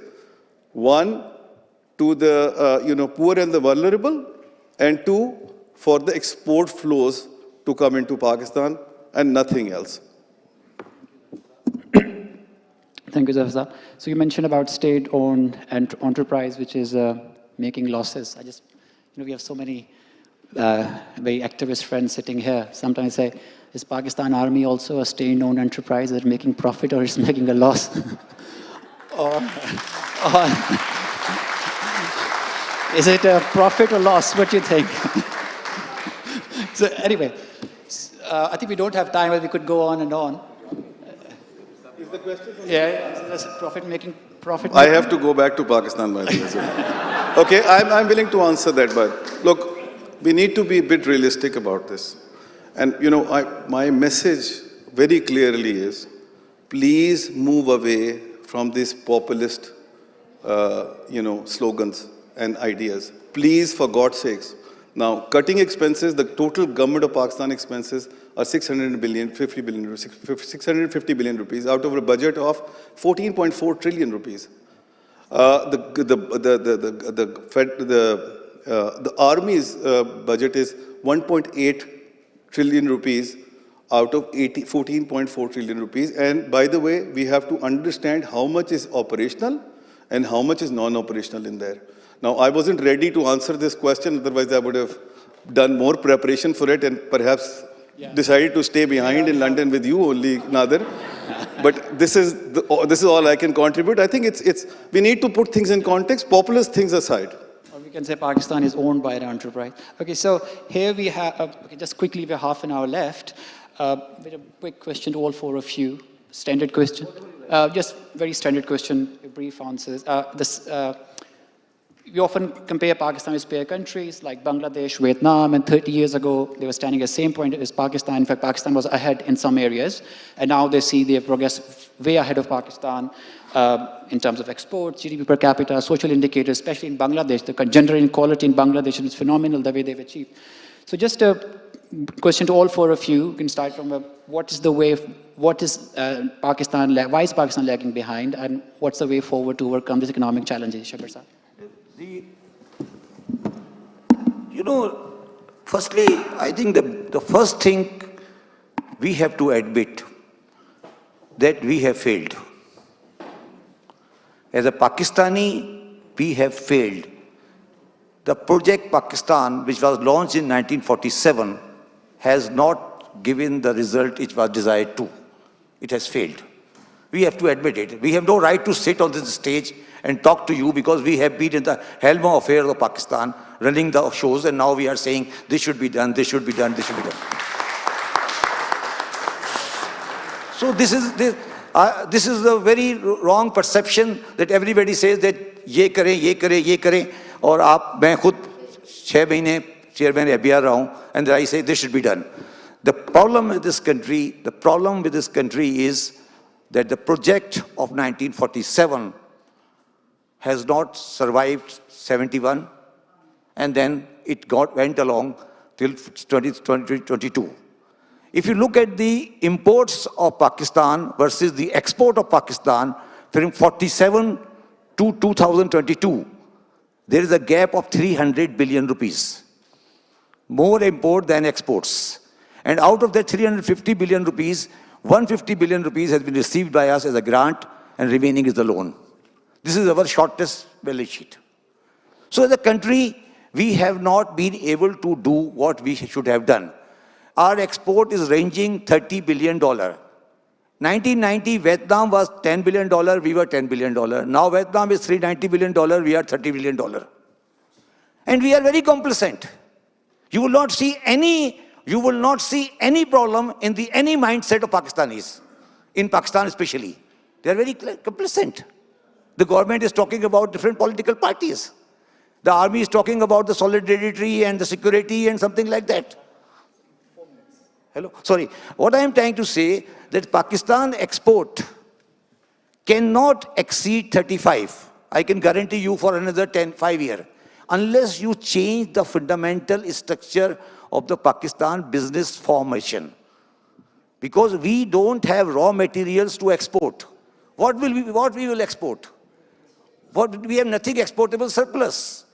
So the problem has to be first realized that what is the problem of Pakistan? In my personal view, now these yearly budgets are irrelevant. They have become irrelevant. You have to redesign the Pakistan economy in a manner that you take export from 30 to 100. But that cannot be done in the present structure of Pakistan export because Pakistan don't have exportable surplus. What you have to do is to import and export after value addition. That you cannot do because you don't have female labor force. We don't have cheap energy. We don't have law and order. So what we are talking about? That's all. So what we are talking about, my feeling is that the only thing we need discussion today is to admit that we have lost and then start reconstructing. And it's very difficult to, answer economics question in 3 minutes. Yeah, Ishad Saab. I think we can all jump to conclusions, but I just give you one statistic, that Pakistan's export growth rate between 2000 and 2008 was 14% per annum. And if we had continued even at 10% in 2010 to 2022, last year's Pakistan's exports would have been $56 billion at the same rate, and Pakistan's current account deficit would have been wiped out, and you didn't have to go to the borrowing. Why it didn't happen? Because of the flawed economic policies. So it is amenable to correction by respective departments and the ministries carrying out pro-export promotion policies rather than stifling the way of doing business by the exporters. If you have an overvalued exchange rate, your imports will become more cheaper as compared to your exports, and therefore you are penalizing exports. If you have tariffs which are protecting your auto industry, your sugar industry, your other industry, in order to appease those who are in power, then your exports will never take off. So these are amenable to corrections by policies, and we have a record which is, because of my time, I will just submit to you that the difference between India, Pakistan, and Bangladesh, and my book is coming out on the 75 years of India, Pakistan, and Bangladesh, is that there has been a political consistency and continuity of economic policies. From Narasimha Rao to BJP under Vajpayee to Manmohan Singh and to the Modi. And India has taken off because there is no difference as far as economic policies are concerned. Khalda Zia and Hasina Wajid have been called battling Begums. They are rivals of the first order, but their economic policies have remained the same. So the government exporters in Bangladesh decided that they may be fighting among themselves, and whosoever comes to power, we don't care, but we will invest. And they invested from scratch, and today Bangladesh has got $42 billion. So I think our tragedy is 2 years of Nawaz Sharif, 2 years of Benazir, another 2 years of Nawaz Sharif, another 2 years of Benazir. In the last 5-6 years, we had so many prime ministers. They are struggling for political survival because they do not know whether they will remain in office or not. Give them 5 years. Don't try to alter the electoral cycle. Give them the free hand. I can assure you, Pakistan will take off.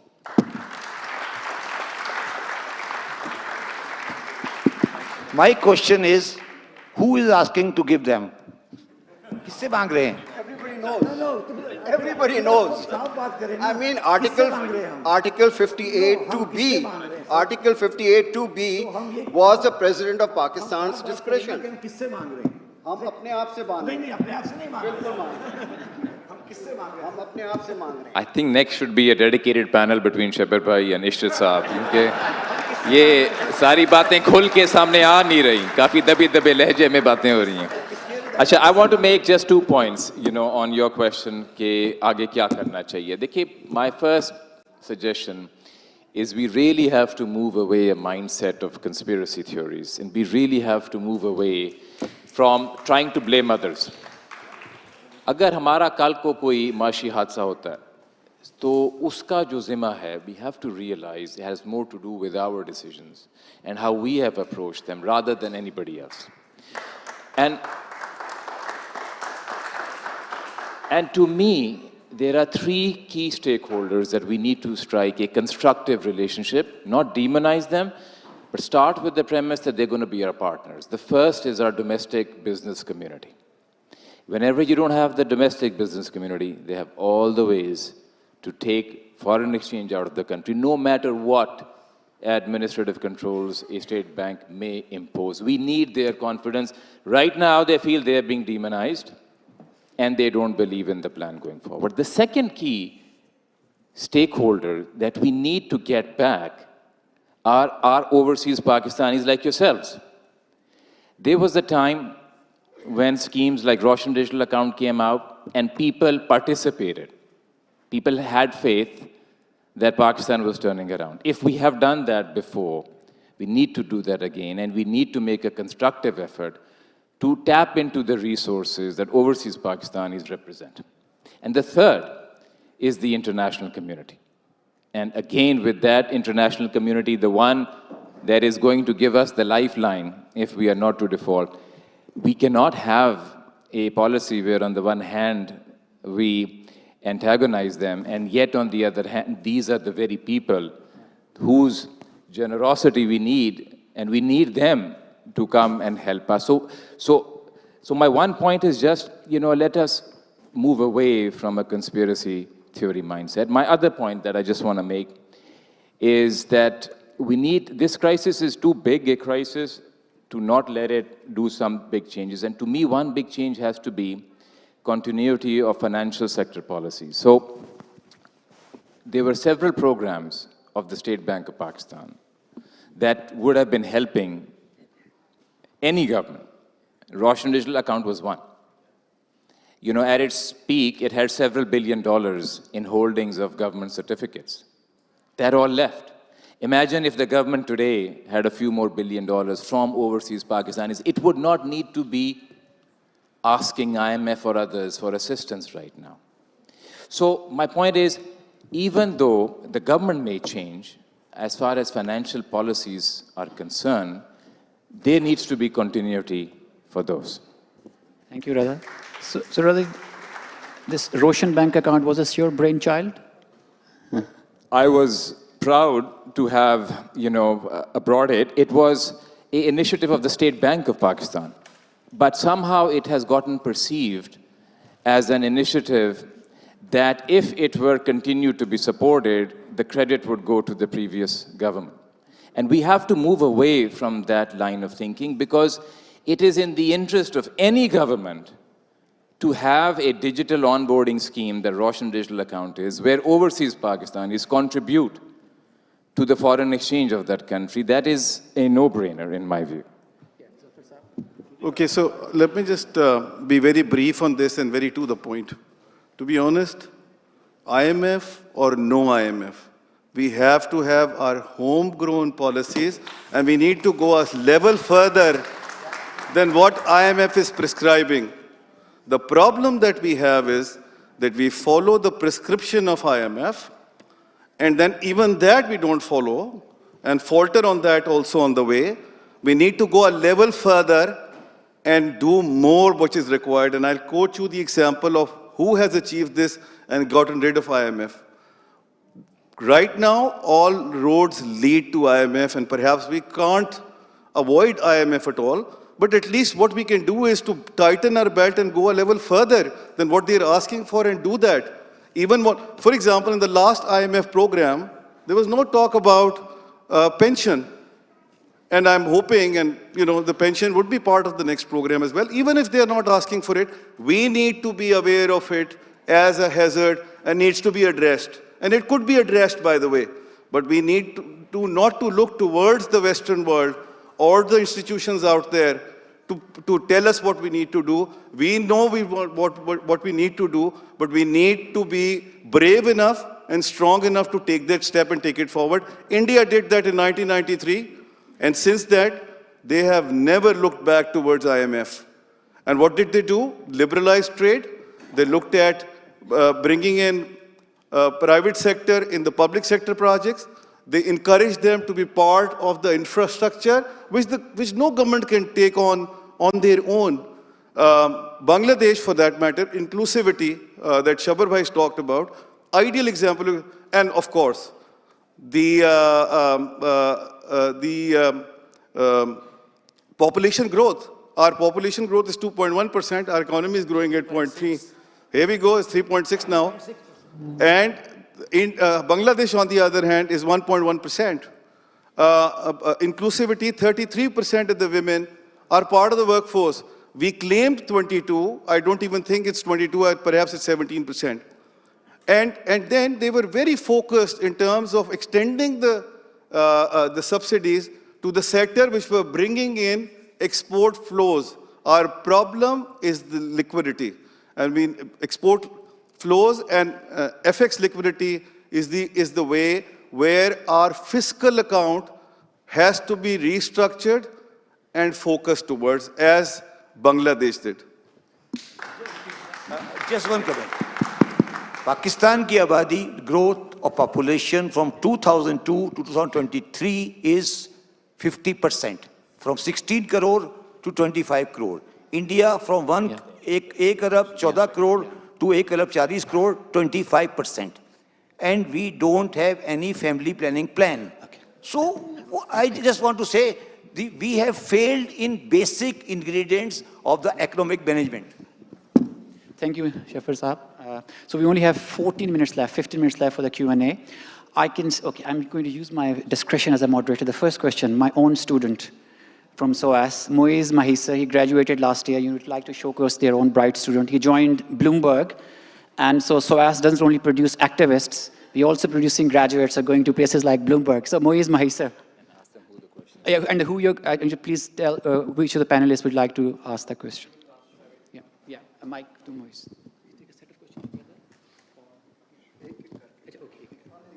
Thank you, sir, for that flattering introduction. But anyone could answer this question. My question is about the role of technocrats and specifically to the state bank. So, is it audible now?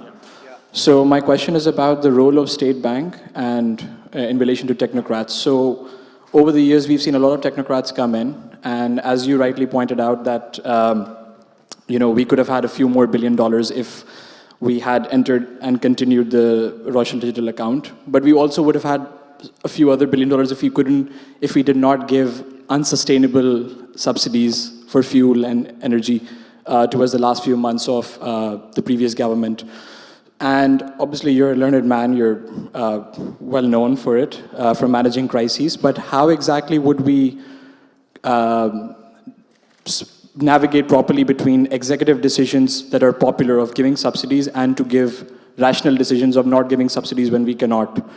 So is the issue more of economic problems or is it of political economy? Because as you said that our public policies also allow for us to have rent-seeking activities. We're promoting sectors that are not productive, sugar, real estate, and we're not promoting sectors that have been proved to be productive. So how do we navigate those policies? Thank you.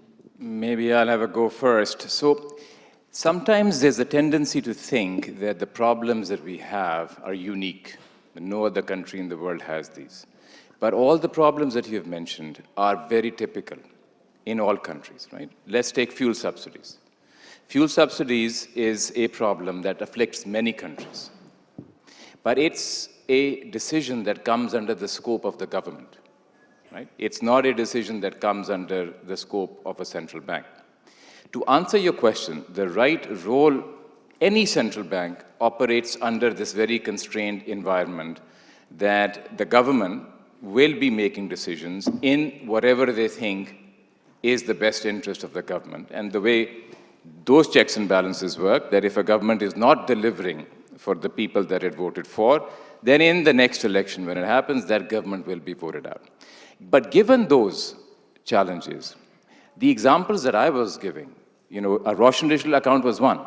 Fuel subsidies or no fuel subsidies, or any other aspect of a populist or a non-populist policy, that type of a program that harnesses the savings and investments of overseas Pakistanis that are a key ally of yours in your development goals, that is a no-brainer. Under any circumstances, you want that. I'll give you another example. There was a program that, in fact, Zafar Saab helped State Bank called Mera Ghar, which was affordable mortgages for those people that were getting a house of 125 square yards or at most 250 square yards. Now, that program was again an initiative, the affordable mortgages part, from the central bank. And at its peak, there were $1 billion worth of mortgages approved for those people जो 5 मरले के ज़्यादा से बड़ा घर afford नहीं कर सकते. Right? Now, again, if you want कि आपके haves or have-nots में rift ना बढ़े, so then you need to continue such policies. That policy was discontinued. You know, the average loan size is $3 million. That's $10,000. And the size of your apartment is 125 square yards. So why stop that? So, my point is that these are some examples of financial policies where, irrespective of what the political economic constraints are, if there is continuity and a recognition that these are non-partisan initiatives, we will serve ourselves better. Thank you.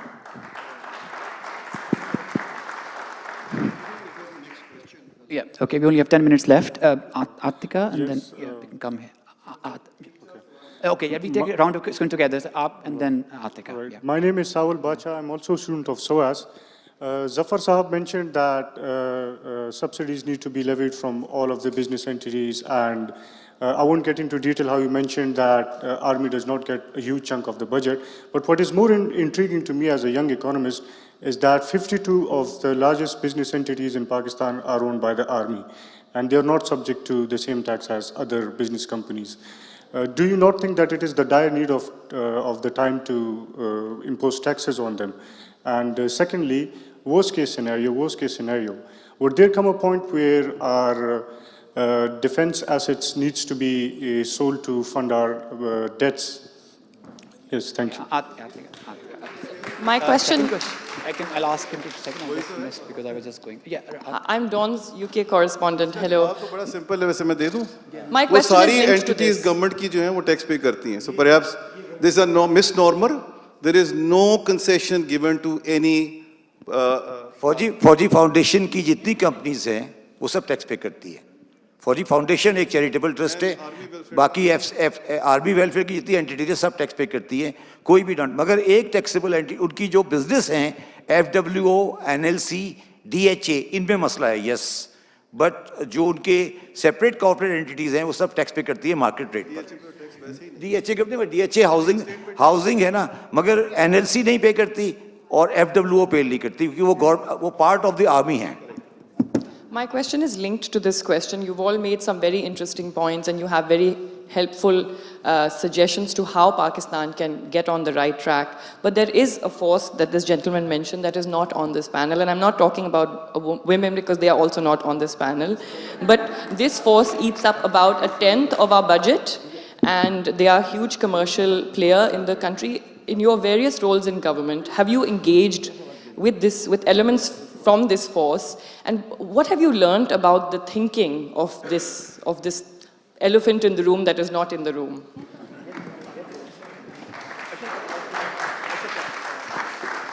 I think there is a lot of what I call as the popular perceptions.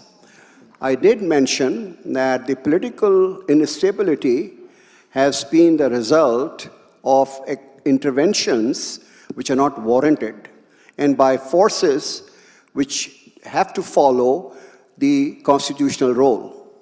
To that extent, you're right.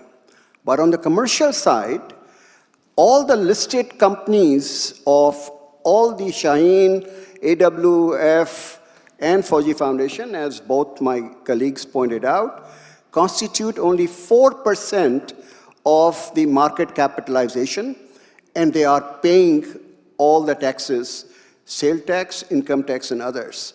Therefore, the commercial interests are not driving this particular intervention.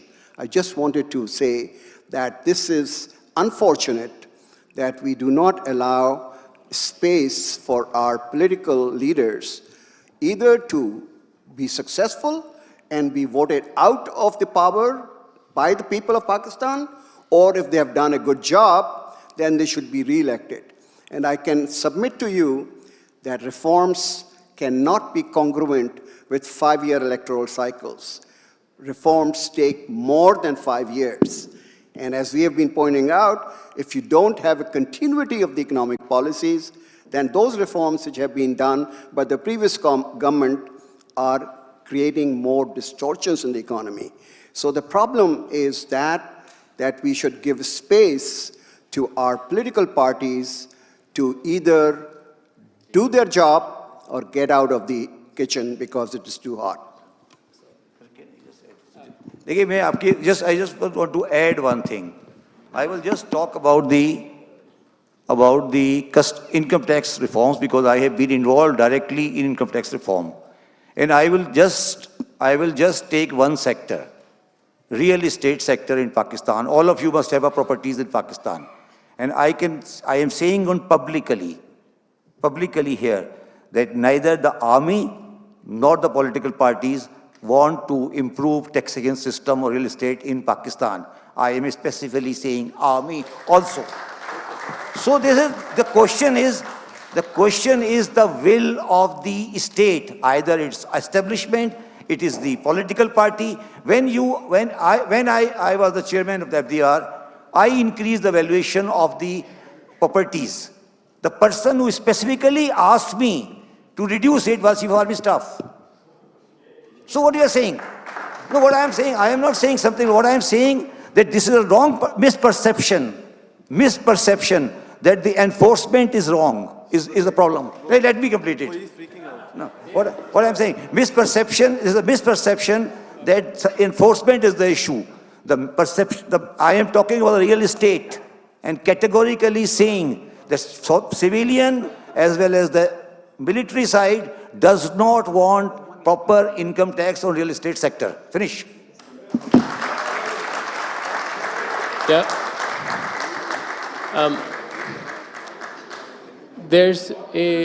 So I have a question. There's a politicization of the IMF's narrative and its conversations with the government. If you ask the government, they usually make exaggerations about the IMF's demands. Sorry, can you see? Yeah, I'm just a student. I'm not an economics student. But I'm hoping the panelists can give us a lucid explanation of what the IMF's demands are with the government, and are they really what the government says they are? For example, does the IMF want us to sell our rockets, for example, right? Which is something that the finance minister said, something along those lines. And are those demands reasonable, and will they cause any solutions for our current problems? So, you know, my suggestion would be before. Hello. शबर भाई एक minute मौका दे मैं छोटी सी बात करूंगा फिर आप वज़नी बात करिएगा. So I wanted to just address your question by making a suggestion that, you know, we jump too quickly to asking what does the IMF want, but rather we should ask ourselves, why are we asking that question? If we were solving our own economic problems in an effective manner, and these problems are not rocket science, okay? If we were solving them in an effective manner, we would not be needing to ask any creditor to dictate to us what we need. We can get into that discussion, but my request is, there is a much bigger question, which is why are we not systematically able to address those problems? And they're very clear. It is repeatedly the budget deficit that drives the current account deficit. And if we can somehow have better checks and balances on the path of our budget deficit, we would not need to go to the IMF to begin with. इसको आपको explain कर दूं आसान अल्फाज में.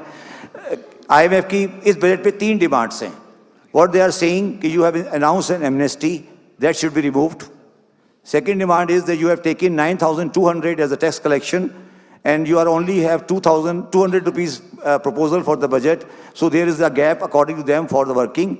And their last demand is that 9,200 is not acceptable to them. It is on the lower side. These are the 3 fundamental questions which they have raised about the budget which has come in last week. Yes, so it's half sex, but I could make a very dull proposal. Suhai Abru was supposed to dance perform after this, but she has not been able to make it because she couldn't get her passport back. Perhaps we can get 10 minutes extra to eat into the time allocated. Yes, raise hands. Okay, so it's a very dull proposal, substituting economics for the dance performance, but we can. So yeah. Okay. Hello.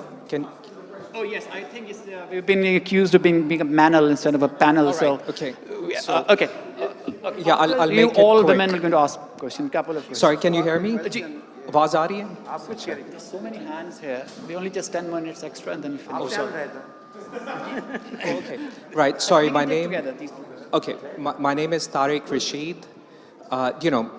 Thank you for your brilliant recommendations, which we all agree with. Gee, no, I was just saying that your recommendations are absolutely brilliant, which I'm sure everyone agrees with. But we all know that they'll never be implemented consistently.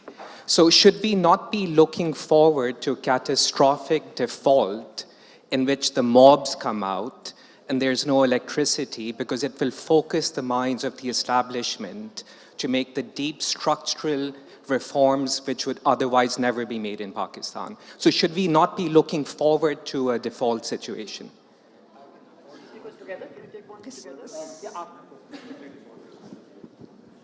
Thank you. I hope it's not just the women token that I've got, but actually I have a point. So my name is Sadaf Musri, and and I work for the New Economics Foundation, British think tank, and we advise the Labour Party on policy. So we have similar problems here as well. And it's quite interesting to see the kind of overlaps. When I look at Pakistan, you have £7.5 billion you're in debt to the IMF, and the IMF's history has been to liberalize, privatize, and kind of let the market do everything, right? The neoliberal policies. And you've seen that wherever they've done this, in the Middle East, or in Africa, or in Asia, it has caused more damage than actual good. And when we look at, the history of even Western countries, they focused on protectionist measures. So actually now they're talking about, you mentioned that everyone has these problems, but actually the Western countries had these problems, but they distorted the market rather than relying on the market to solve everything. And actually it was distorting the market and distorting prices. So my question is, for us to industrialize, sorry, not me, but for Pakistan, and to move away from the primary commodity trap, and towards manufacturing or the service economy, there has to be some sort of state-led development, and that means that you do need to focus on what China is doing, and what China did, because it was, in the 1950s, it was what Sudan is today. So the question, how did they move so much, and how much they developed so much, was because of market distorting points, so which was against privatization, liberalization, but first protecting it and then opening the market to the global economy. What is Pakistan doing to ensure that they're not just focusing on private capital, but actually developing the industry so they're strong, and then they are engaged with private capital? And just one last thing, for that to happen in China, what they did also was to talk about feudalism and land reform. So what is Pakistan doing? I know there's great speakers here and advisors to the government, but what are they doing to create land reform, which is a necessary step to even talk about any of housing or education, infrastructure reform in Pakistan? So those are two questions. Let me answer this question in simple medical terms. If you have a problem, health issue, and you are asked to take a pill, and you say, it is a bitter pill, I will not take it. Then condition worsens, and then the doctor says you have to take an injection, and you don't take the injection, and the condition worsens, and you have to go to the ICU. But you can't blame the doctor because you haven't taken those actions. Pakistan entered into 24 programs with the IMF during 1988 to 2022, and only 3 or 4 of them were completed. 18 of them were incomplete in the sense they drew the first tranche, got the money, and say, bye-bye, we're not going to do the reforms. What we are saying, all of us, that you have to put your house in order, you have to be economically healthy, you have to take care of your diet, so you don't have to go to the IMF. And that is what other countries have done, and they have proved. So to place the blame ideologically on a doctor is not very desirable. I want to address that first question just for a minute about, which said that we know that these policies will never be implemented, and isn't it absolutely crystal clear that we are headed to default, and shouldn't we look forward to default? So I am struck by the lack of conviction that is represented just not only in that question, but the questions that one typically gets. And it's a puzzle as to why have we lost so much hope that we cannot address this crisis. And I want to remind, it's not the case that we have always not managed to address our problems. And I want to come back. The biggest crisis that the world economy has seen since World War II was the COVID crisis, and Pakistan was internationally recognized as having handled that crisis very well. Pakistan is one of the perhaps 2 or 3 countries that reduced its debt to GDP ratio during that crisis. So I would urge to rephrase that question by saying that if the same country, the same people, are able to handle a much bigger crisis and come out of it very well and get international recognition, it is within our power to come out of this crisis as well. But the first thing I feel we really need is conviction, and to not lose that conviction. Because Shabar Bhai ne bhi aur Zafar Bhai ne bhi shero shairi ki hai, to I'm reminded of Iqbal, कि गुलामी में ना काम आती हैं शमशीरें ना तदबीरें, गुलामी में ना काम आती हैं शमशीरें ना तदबीरें, जो हो ज़ौक़ यकीन पैदा तो कट जाती हैं जंजीरें.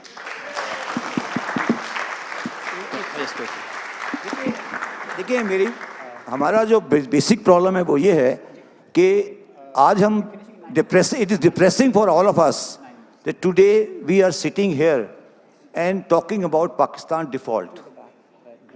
कल तक हमारे सबके सीने बड़े तान के थे, हम न्यूक्लियर पावर हैं, हम ये हैं, हम वो हैं.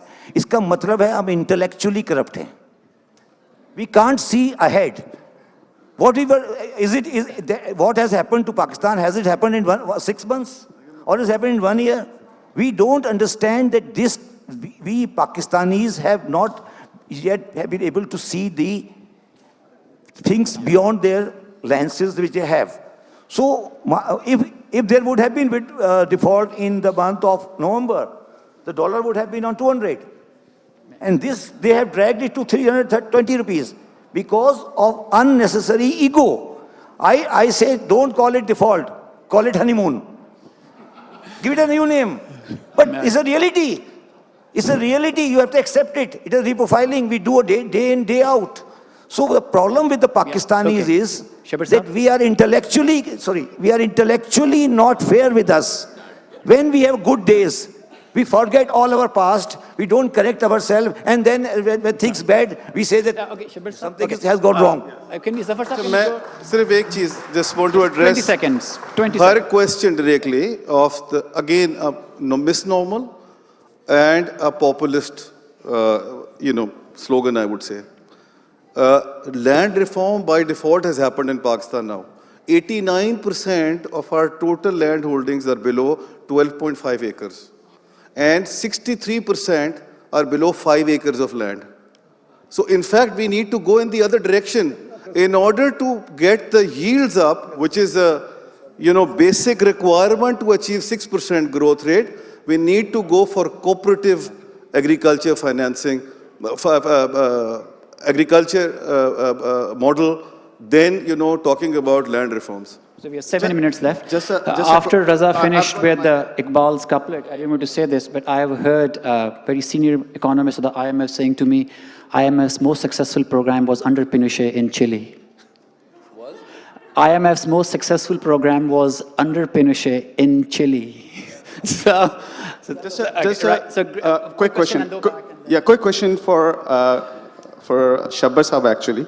So Pakistan has had, since 87, political experiment, a full martial law experiment, and post-COVID, a hybrid experiment now. So of all these 3 experiments, there has been no continuity. So for us to govern and to implement these policies for a sustainable period, what is our preferred model of governance actually as a country? My perception on this issue is very, very different. I think the basic problem is our genesis. What is the priority of the Pakistan as a nation? Has it ever been the economic sovereignty or economic betterment of the people of Pakistan? Pakistan is the only country which has been spending 4% of its GDP on military defense for last 75 years, which was highest in the world after Israel. So when you have not spent 75 years on the people, human resources, and things like that. Then we blame that mashallah is good, is good or not. Unless and until, my personal view is, unless and until we settle our geopolitics, we settle our social structure, unless and until we settle our fundamentalism, unless and until we socialize, we decide on the inclusiveness of the gender and all these things. The kind of government is irrelevant for Pakistan. So we have 5 minutes left for extra time. So last 2 questions, the back. Halima? Hey, I think it's me with the mic right now. Hi, my name's Sarah Khan. I'm a reporter in New York. And I just had a question. I think, first, I would have loved to have heard from a female economist or someone discussing the role of women in the next 10, 15 years in Pakistan. But secondly, I think what I'd love to know, especially through my work, a great deal of this informal sector, the wages are just stagnant. The wages are not going up, especially in rural areas. Like, I've done stories in interior Sindh where they're just stuck in these more or less like modern day slavery structures where they're making bricks or they're working at a limestone kiln and there isn't much room for them to grow besides just moving to a city. So I'd love to know, in terms of wage stagnation, which is a global worldwide problem, how you see that changing in the next few years.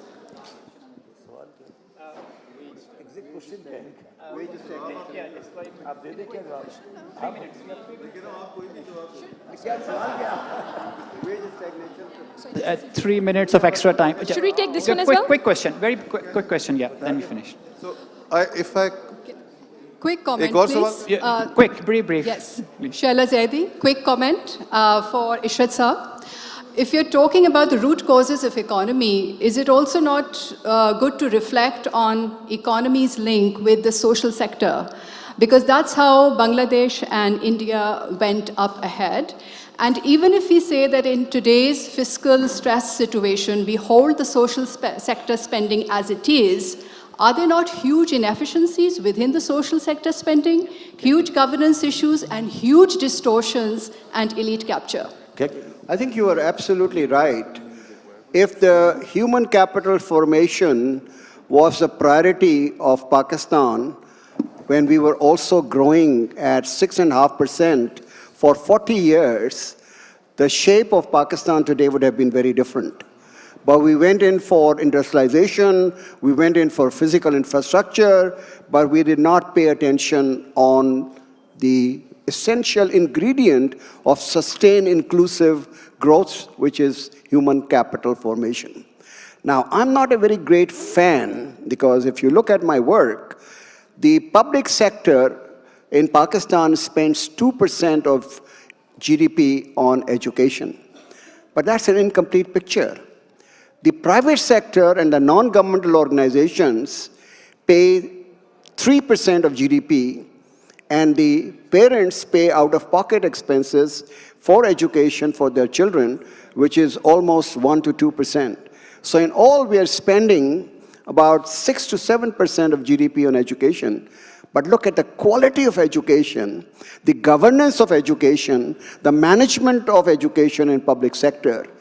And that is where money is being wasted and it is not being productive. So the idea that we should have low-cost private schools in the villages and in the rural areas, which is caught up, is the solution, with the public-private partnership, which is also very useful, as you have seen. And health also, I have gone to the villages in Sindh and Punjab, and wherever, private sector or non-profit organizations are managing the clinics and the dispensaries, the productive has been very good. So can I just answer? If you want to look at the expenditure on education, health, and the primary services, you have to look at the provincial budgets. But unfortunately, in those budgets, the amount is not short. The problem is that out of that, about 70–80% are salaries. And those are almost ghost employees. So the problem is governance, not the money. It's been so difficult. So it's been very difficult. Thank you for everyone being here. It's been very difficult to manage such an interesting discussion. Thank you everyone being here. Please stay. Yeah, okay. No, I'll come and speak to you. No, so please stay here for the closing ceremony, and Zafar is also going to share his compelling story of like a cliffhanger in the closing session.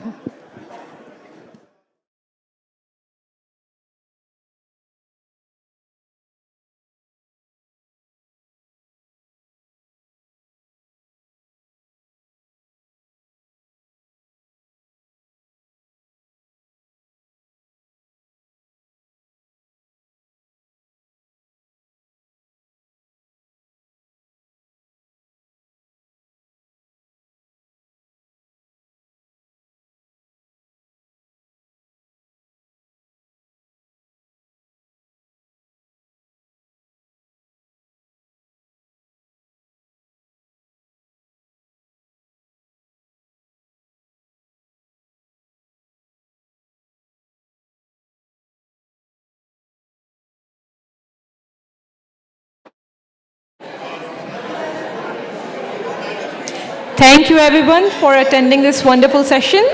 We thank all our guests. All of them gave some wonderful insights, and I hope that we will be able to the government will be able to pay some attention to them.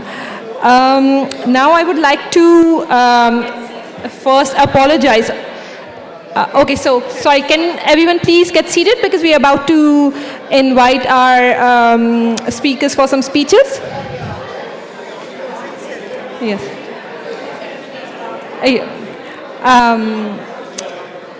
We would request you to please maintain some silence and have your seats because the closing ceremony is about to begin.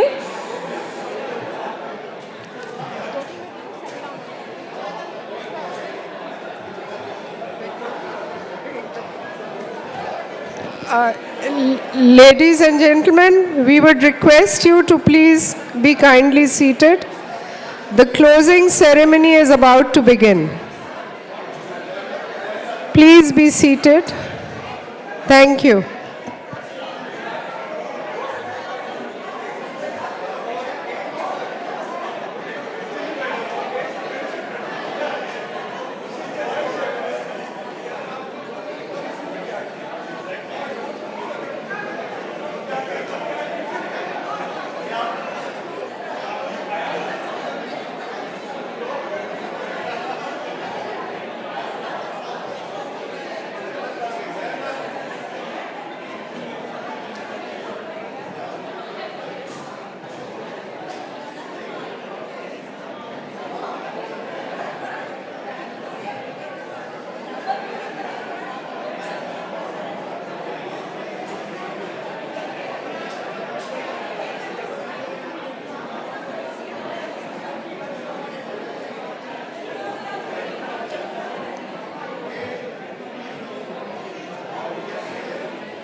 Ladies and gentlemen, we would request you to kindly be seated.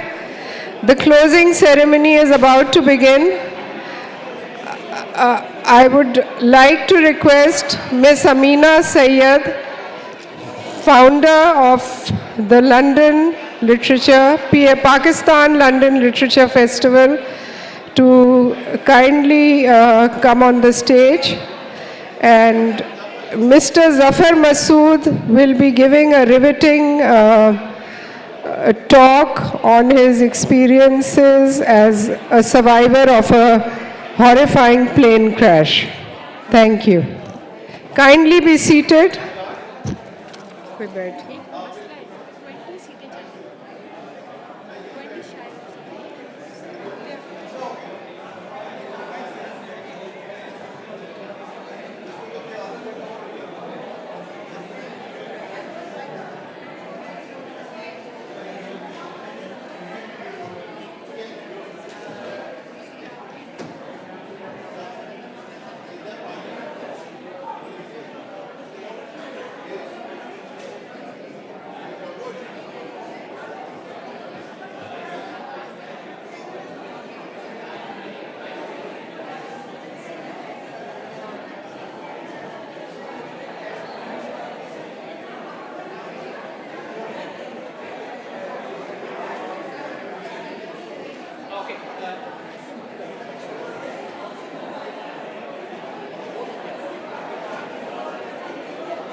be seated, ladies and gentlemen.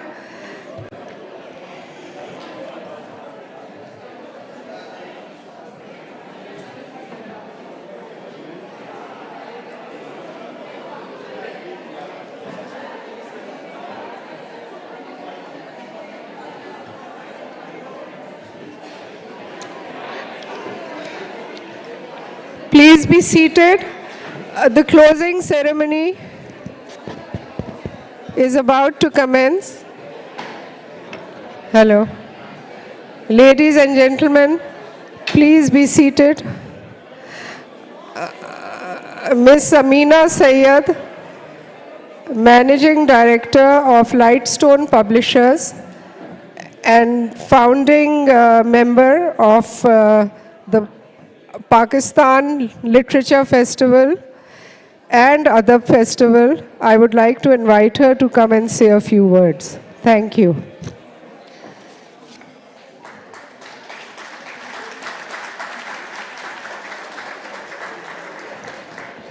Assalamualaikum and good evening.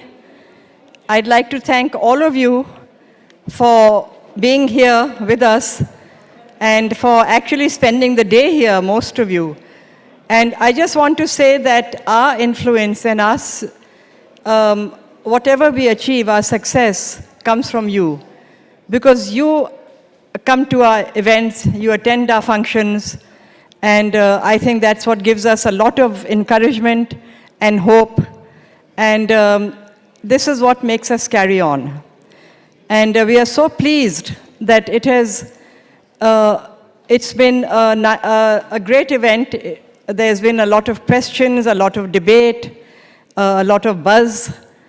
And I think it is so exciting. All of us who have organized this festival are so happy and excited about it that we hope that we can repeat it next year.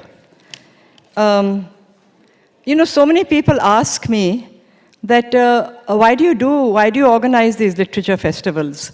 This is actually the second one that I worked on in London, but we've had about 20 such festivals in Pakistan, in Karachi and in Islamabad. And I always say that actually in Pakistan, when I started the first festival, the Karachi Literature Festival, and here I have to mention my dear friend and Dr. Asif Farooqi. Asif Farooqi and I started it together in 2010. And Asif actually used to joke and he used to say, Amina, we are partners in crime. And we had a wonderful time working together. We worked together happily and successfully until 2020 when he very sadly and unexpectedly passed away. But Asif I just feel that he's there in spirit. And it is really because of his support and his partnership that we carried on successfully in Pakistan. We organized, I think, about 20 festivals together. And it was an absolute pleasure.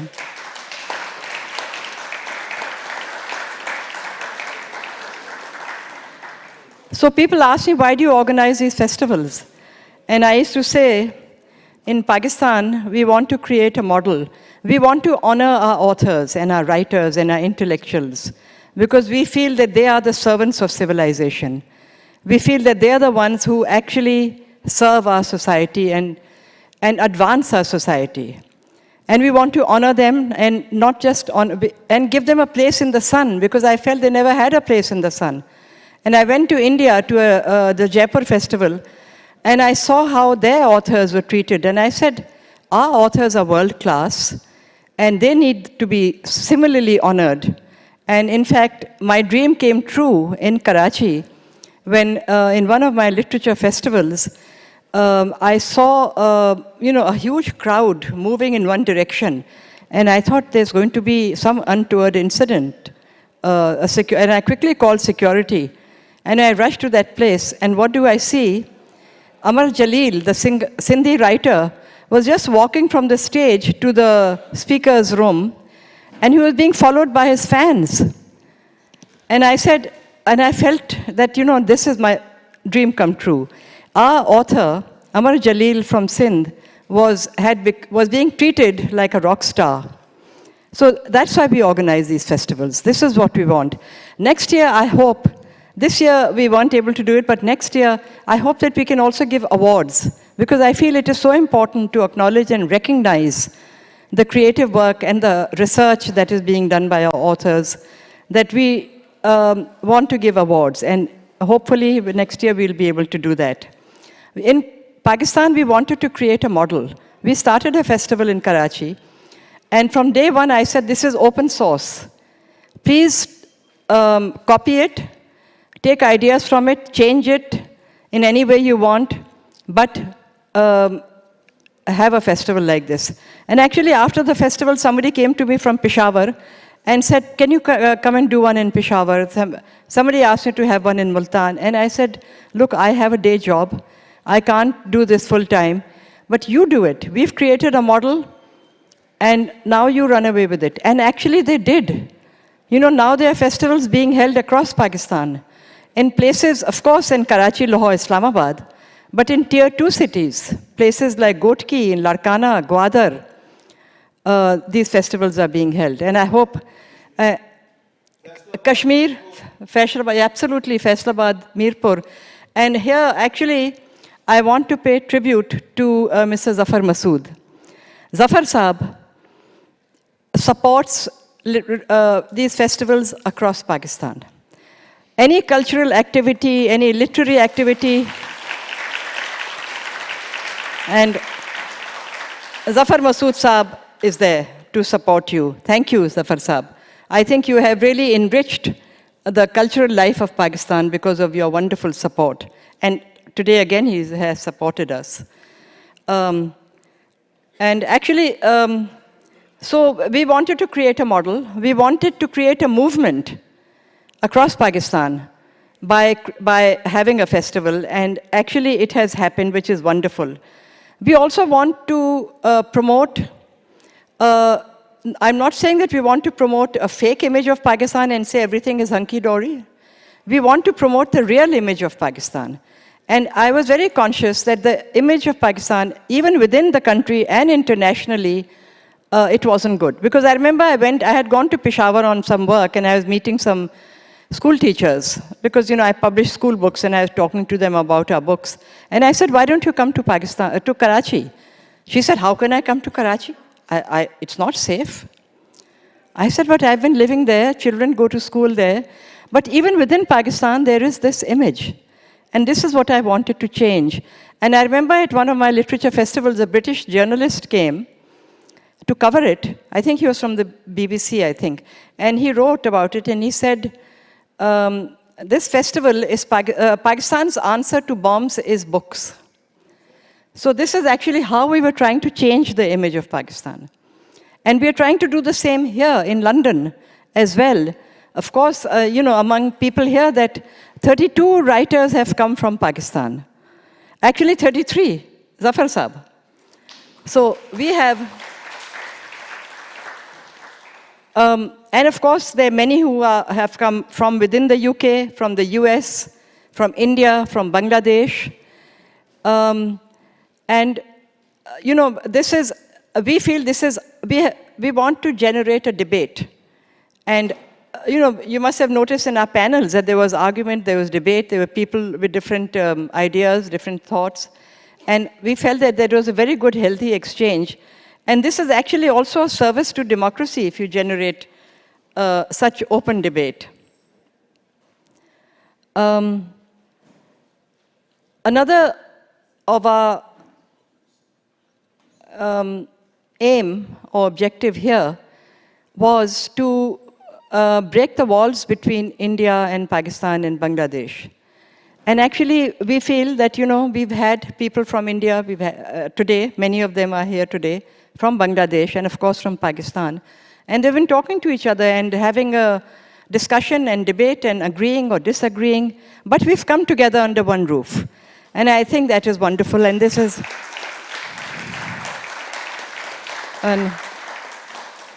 This event will be followed by a mushaira, in which there are poets from India, and there are poets from Bangladesh, and poets from Pakistan, and poets from the UK. So we've all, I think, tried to create this friendship and harmony. So I would like to thank the wonderful people who have made this possible. I'll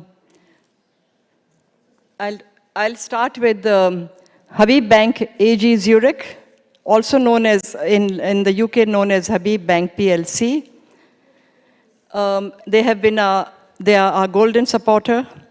So thank you very much, Habib Bank Zurich AG, for supporting us. Mr. Shahid Qadir of Third World Quarterly, he is always there to support us. This is not the first time. The Aga Khan University, thank you very much for your wonderful support. And the additional support that they gave us were the absolutely superb volunteers that we had today. I have to thank the volunteers. The Bank of Punjab, Mr. Zafar Masood. The Bank of Punjab is always, as I said, supporting cultural activities. The Rangoonwala Foundation here in Britain, who have been very, very supportive. And this year we had an individual supporter, Mr. Anwar Ali Rajpur from Karachi, who supported us. TCS Sentiments Express for their wonderful support. And thank you. Thank you, Saira Awan of TCS Sentiments.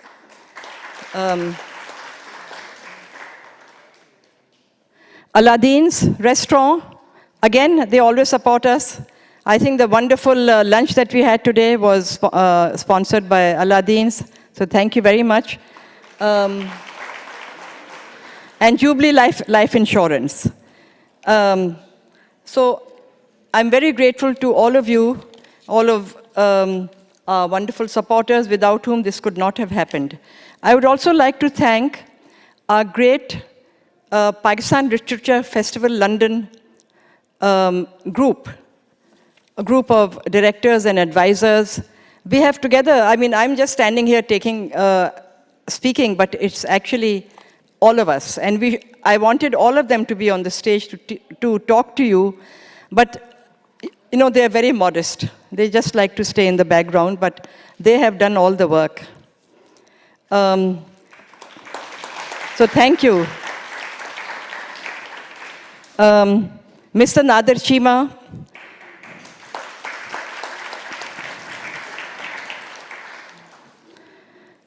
Tariq Suleiman, Farooq Bajwa, Stephen Lyon, Najam Abbas, David Taylor, Shema Sayyed, Nadia Ghani, and Faryal Farooq. Have I left anybody? Of course, no, I would also like to thank the wonderful volunteers who have been helping you all day. They've been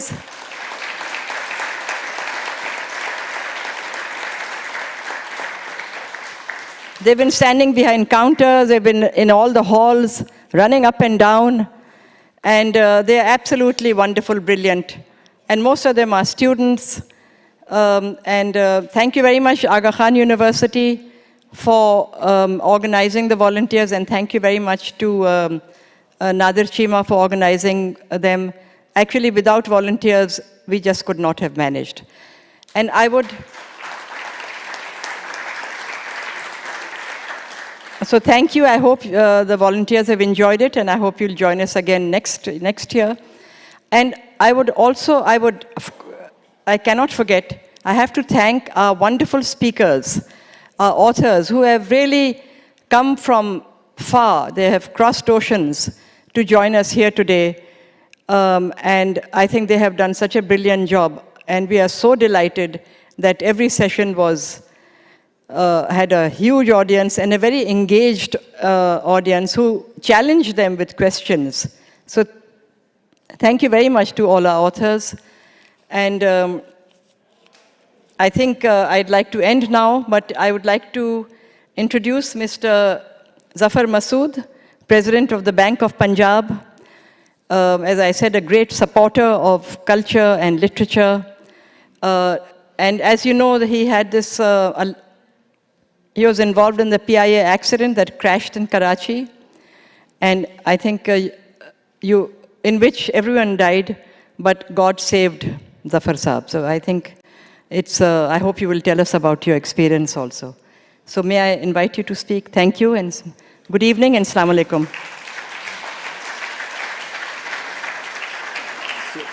Thank you very much, Amina. But, you have recognized everybody. But the person who really needed to be recognized is Amina Sayyed.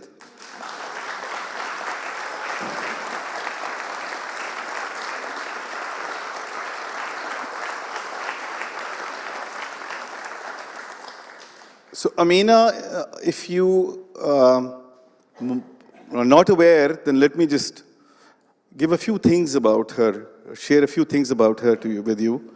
Amina is actually a pioneer of this formal festivals literature festivals that are taking place in Pakistan.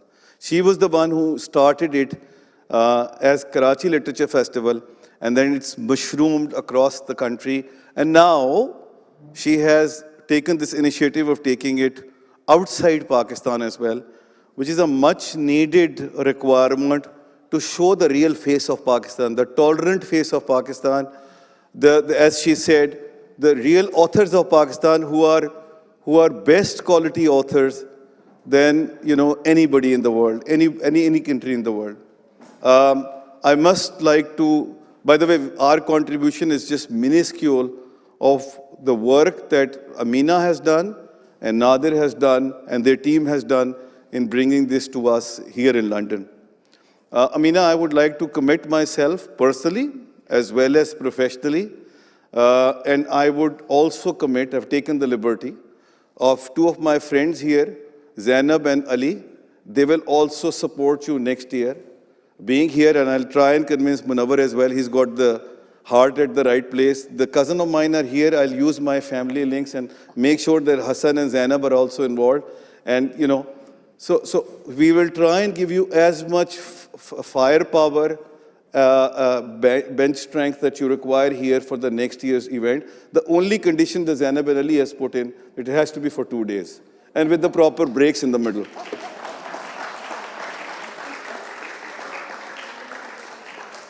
Okay, so ladies and gentlemen, we are already running a bit behind our schedule, but I'll try and share my thoughts with you very quickly. I've written a book called Least Breath. It's a functional name. I'm still toying between calling it Least Breath or Borrowed Heaven. Borrowed Heaven is my favorite song by the Coors. So people who are my age group would probably be able to relate to that song. And that song kept me going when I was on my hospital bed for 4 months. But we have to figure out if there are any copyrights issues. Then we obviously have to refrain. Otherwise, that's my preference. These are the musings of an air crash survivor. I'm going to share a few things from you from that book, some excerpts, a brief of what it's all about. And then I'm hoping that, it's with the international publishers. Thanks to Meena, by the way. She had introduced me to that publisher. That book will be out either later this year or early next year. So hopefully in the next festival, the second edition of this, we would have that book ready here as well for all of you. Ladies and gentlemen, 3 years ago, I survived a plane crash that left 98 people dead. I was one of the 2 survivors. It was the kind of monumental event that redefines you. I found myself recalibrating my priorities, thinking more deeply about the questions of my existence, which I had breezed by before, and marveling at the series of events that allowed me to survive. In the time that followed, I also struggled with painful physical complications from my injuries that required multiple surgeries in and outside Pakistan. One of the doctors, by the way, who's worked on me or working on me still is here, so thank you, Dr. Bhatt.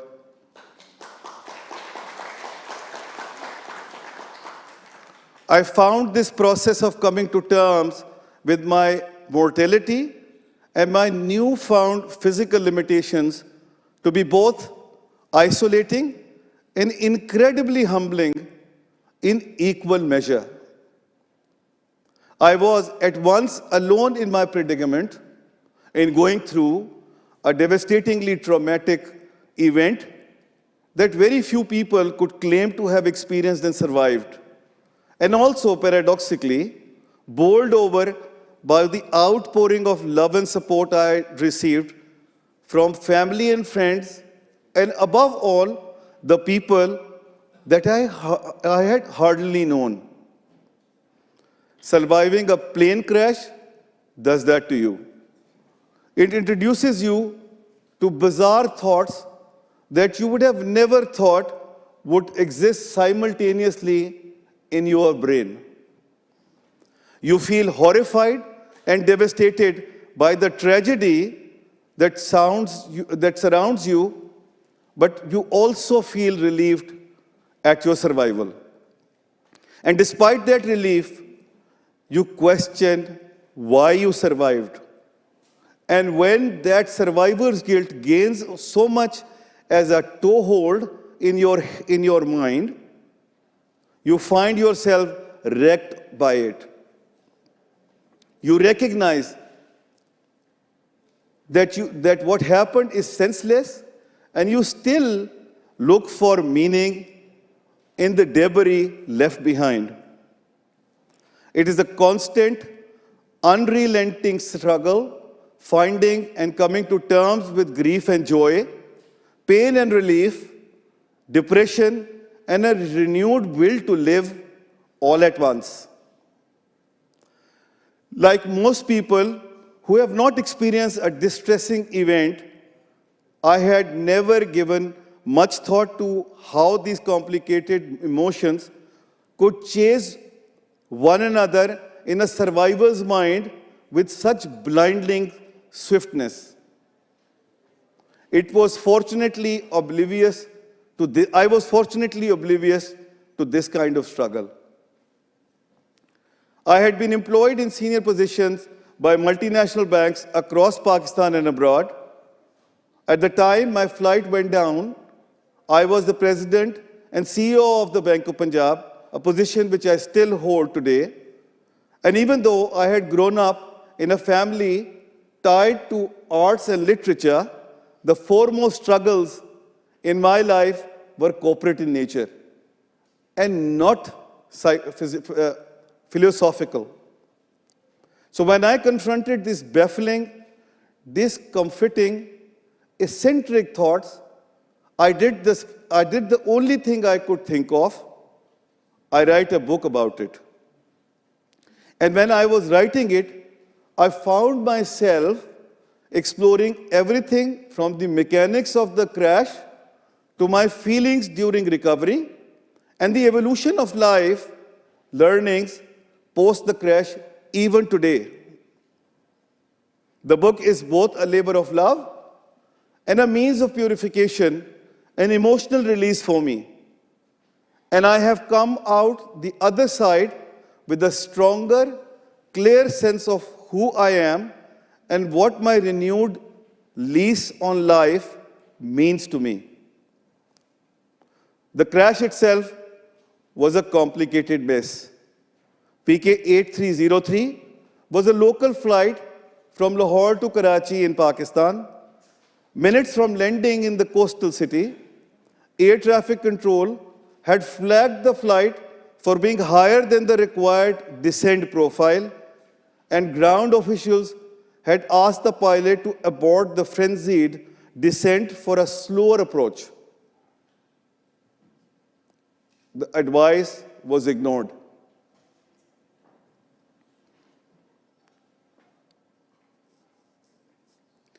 The Airbus grazed the runway on its belly with its landing gear retracted.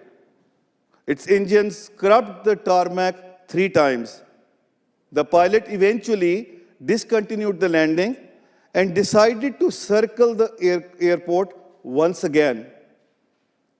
But the engines had taken a battering from their brush with the ground and they stopped working in midair. The plane became unable to maintain the height it needed and it plunged into the ground. I escaped because of sheer luck.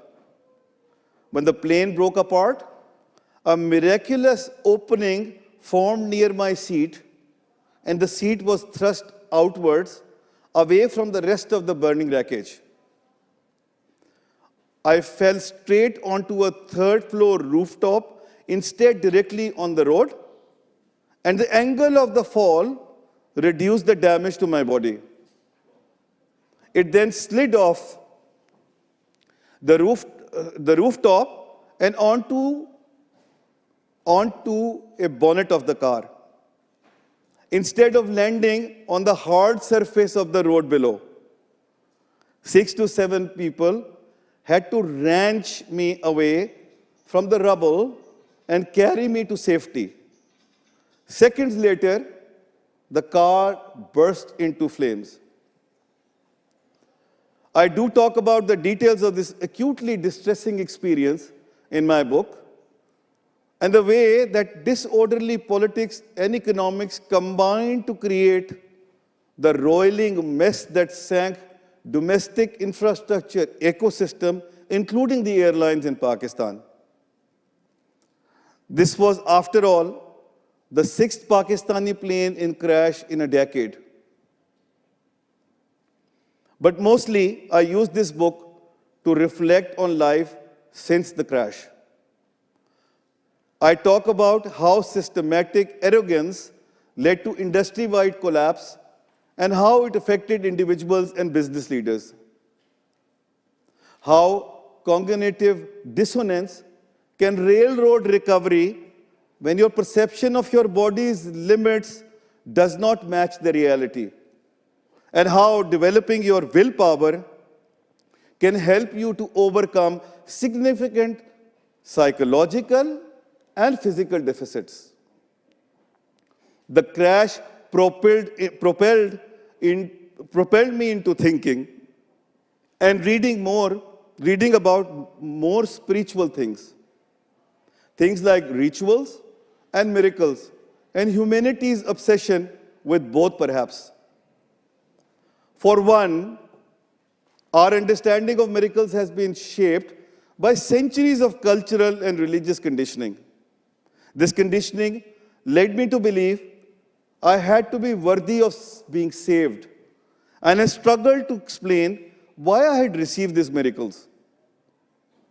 The more emotionally intelligent amongst us today know that trying to become worthy of a miracle is futile. Anyone with any sense of humility can never reach that goal. And it was only when I accepted that I had been awarded this miracle for no reason at all that I began to overcome my guilt, the survivor's guilt. I was similarly exposed by how rituals have shaped humanity. Senior ground control officers in Karachi had abandoned their posts to offer prayers when my plane was about to crash. What led men to such lengths to follow rigid prescriptions of a religion that was meant to be compassionate and peaceful is beyond me. In looking at this, I delved deep into the history of ritual behavior from hoarding during the Metal Ages to current Muslim practices. I considered both the rigidity and sacrifice that some prescribed rituals entail and the scientifically backed benefits of ritualistic behaviors, such as its positive and calming effects for athletes or fishermen sailing in storm-ridden seas. I hope that these reflections can show reader that while rituals can offer great comfort, many have become divisive, political, and perhaps distracting. In fact, in placing conversations like this is at the center of the book, my hope is that it encourages readers to question long-held beliefs or propel them into action or help them to slow down at least. I hesitate to call this a self-help book. For me, it is more than a prescription of things to do or to avoid. It is merely my attempt to explain the unexplainable, to formulate ideas about the world that are couched in both historical and political context. But these ideas are fueled by the urgency of someone who has faced a near-death experience, which often brings things into shape, relief for people. It was certainly done so for me, and I hope and wish that it can do the same for people who read my story. Thank you very much. God bless you all.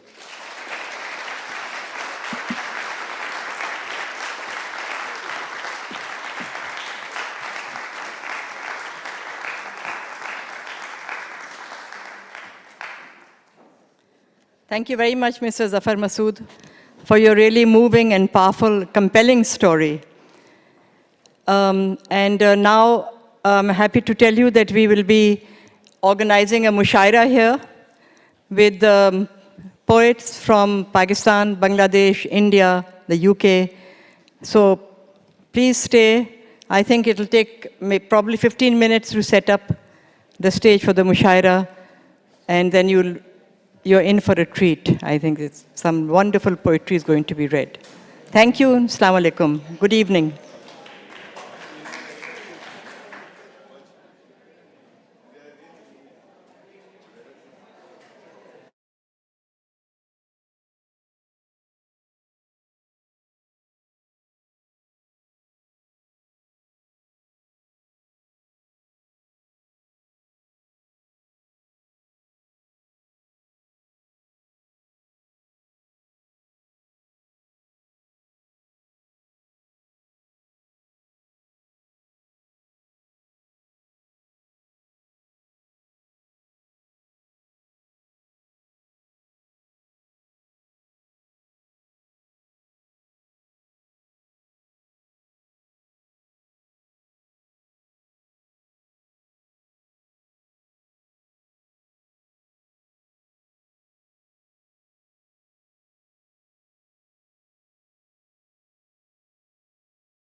Sorry, what do you want? We wanted one handout. One handout.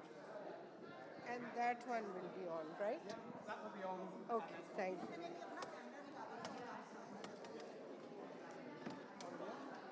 I think अब ठीक है. Some more chairs from down.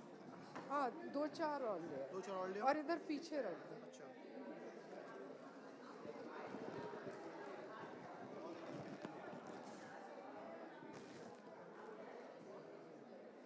ये कह रहे हैं कि double होगा. Double होगा इससे.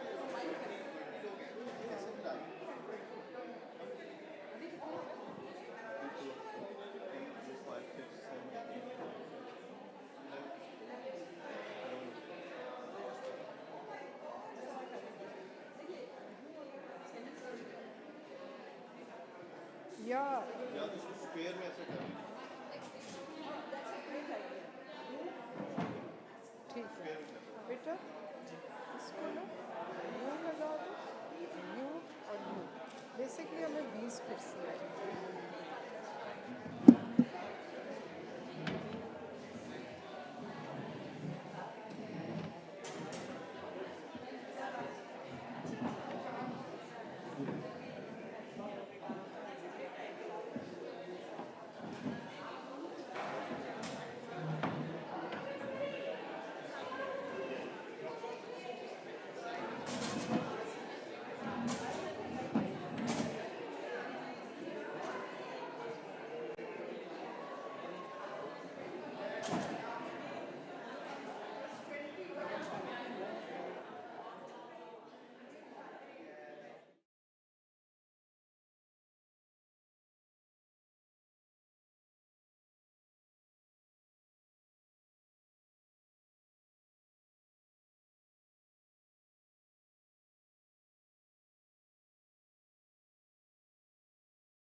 आदाब। चल ख़वातीन व हज़रात,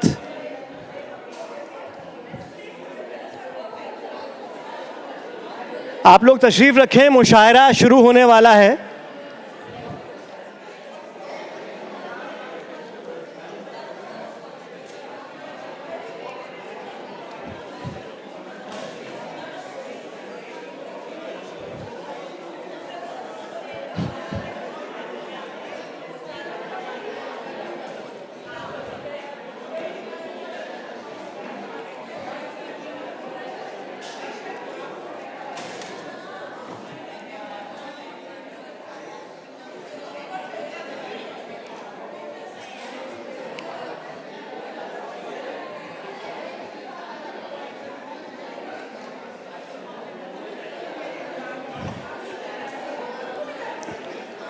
ख़वातीन व हज़रात, इससे पहले कि मुशायरा शुरू हो, मुझे ये हुक्म दिया गया है कि मैं अपना एक मुक़द्दस फ़रीज़ा अदा कर दूं, और वो ये कि ज़हरा निगाह साहिबा की कुल्लियात अभी हिंदुस्तान में अंजुमन तरक्की उर्दू हिंद में अभी अभी शाये की है। उसका नाम है लफ्ज़। उसकी रूनुमाई होनी है, और मैं दरख्वास्त करूँगा जनाब जावेद सिद्दीकी साहब से कि वो तशरीफ़ लाएं और इस कुल्लियात की रूनुमाई फरमाएं। और डॉक्टर फ़ातिमा हसन से मैं दरख्वास्त करूँगा, डॉक्टर हिलाल फ़रीद और मुस्तफ़ा शहाब साहब से कि आप भी तशरीफ़ लाइए सब लोग, और इस कुल्लियात की बाकायदा रूनुमाई हो।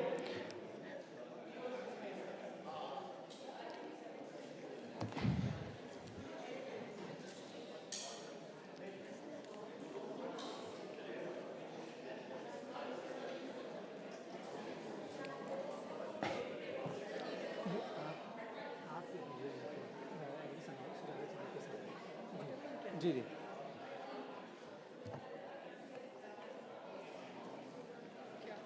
बस जी, हाँ, इधर इधर मेरे ख्याल से। जी जी जी, खड़े हो मेरे ख्याल से। जी, किताब मेरे ख्याल से ले लें, आप सबको एक एक दे दें, आप ही दें तो मैं कह देता हूँ। मैं मोहतरमा अमीना सैयद से दरख्वास्त करता हूँ कि किताब की एक कॉपी जावेद साहब को पेश की जाए ताकि वो उसकी रूनुमाई कर पाएँ, और एक एक कॉपी आप सब लोगों को।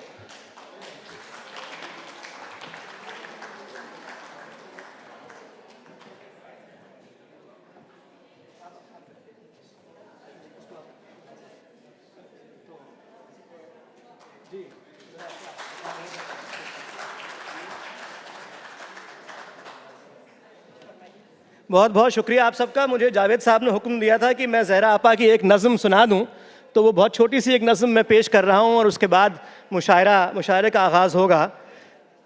सुना है जंगलों का भी कोई दस्तूर होता है, सुना है जंगलों का भी कोई दस्तूर होता है, सुना है शेर का जब पेट भर जाए तो वो हमला नहीं करता, दरख्तों की घनी छाँव में जाकर लेट जाता है। हवा के तेज़ झोंके जब दरख्तों को हिलाते हैं तो मैना अपने बच्चे छोड़कर कौए के अंडों को परों से थाम लेती है। सुना है घोंसले से कोई बच्चा गिरे तो सारा जंगल जाग जाता है। सुना है जब किसी नदी के पानी में बए के घोंसले का गंदुमी रंग लरजता है तो नदी की रुपहली मछलियाँ उसको पड़ोसन मान लेती हैं। कभी तूफान आ जाए, कोई पुल टूट जाए तो किसी लकड़ी के तख्ते पर गिलहरी, सांप, बकरी और चीता साथ होते हैं। सुना है जंगलों का भी कोई दस्तूर होता है। खुदावंदा जलीलो मोतबर, दानाओ बीना, मुनसिफो अकबर, मेरे इस शहर में अब जंगलों का ही कोई कानून नाफिज कर। बहुत शुक्रिया। मैं नाज़िम मुशायरा सुहेल ज़र्रार खलिश साहब से दरख्वास्त करूँगा कि वो तशरीफ़ लाएं और मैं अब नीचे तशरीफ़ ले जाऊँ।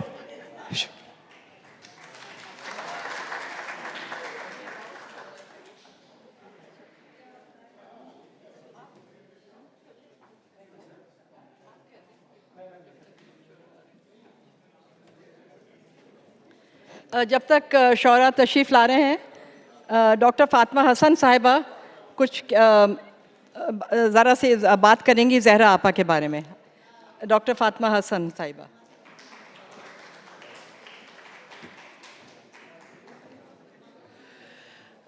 मोअज़्ज़िज़ ख़वातीन व हज़रात, ये बहुत अच्छा हुआ कि इस मौके पर इस यादगार लिटरेचर फेस्टिवल में ज़हरा निगाह की किताब की कुलियात की रुनमाई हुई, और वो भी इतने मोतबर लोगों के मौजूदगी में। जावेद सिद्दीकी साहब और बहुत मोतबर ऑडियंस यहाँ मौजूद है। ज़हरा आपा की शायरी तो जहाँ अपना कमाल रखती है, वहाँ उनकी एक तारीख़ी अहमियत ये है कि वो और अदा जाफ़री ये दो इब्तिदाई शायरात हैं हमारी, जिन्होंने बहुत बावक़ार अंदाज में औरतों को, ख़वातीन को एक उस मर्दाना डब्बे में दाखिल किया। जब हम कहते हैं फेमिनिज़म और ख़वातीन की शायरी, तो लोग कहते हैं कि आप डब्बा बना रहे हैं, लेकिन हम पूछते हैं कि डब्बा तो बना हुआ था, उसमें ख़वातीन कहाँ थी। तो ज़हरा निगाह और अदा जाफ़री और ज़हरा निगाह वो पहली ख़वातीन हैं जिन्होंने बहुत वक़ार के साथ उर्दू अदब में अपनी शनाख्त के साथ वो मकाम हासिल किया, जो एक बराबरी का मकाम था। और उनकी जो ये किताब, जिसमें मैंने उनकी कुछ नज़में भी लिखी हैं, तो उनके निसाई शऊर की एक नज़म छोटी सी मैं भी सुनाऊंगी, और वो है कि ये जो उनकी नज़म है, तुम्हें सेब खाने की तरग़ीब मैंने नहीं दी, तुम्हें सेब खाने की तरग़ीब मैंने नहीं दी, वो गेहूं का दाना मेरी दस्तरस में नहीं था, मेरी सांप से दोस्ती भी नहीं थी, अगर दोस्ती थी किसी से वो तुम थे, अगर कोई अच्छा लगा था वो तुम थे, अगर कोई अच्छा लगा था वो तुम थे। तो ये देखिए कि कितने मफरूज़ों को उन्होंने एक मुख्तसर नज़म में पिरो दिया है और उसको रद्द कर दिया है। तो ये वो बावक़ार ख़वातीन हैं जिनका एहतराम और जिनका हम पर क़र्ज़ है, जो हमें अदा करना था, इसलिए मैं यहाँ आ गई।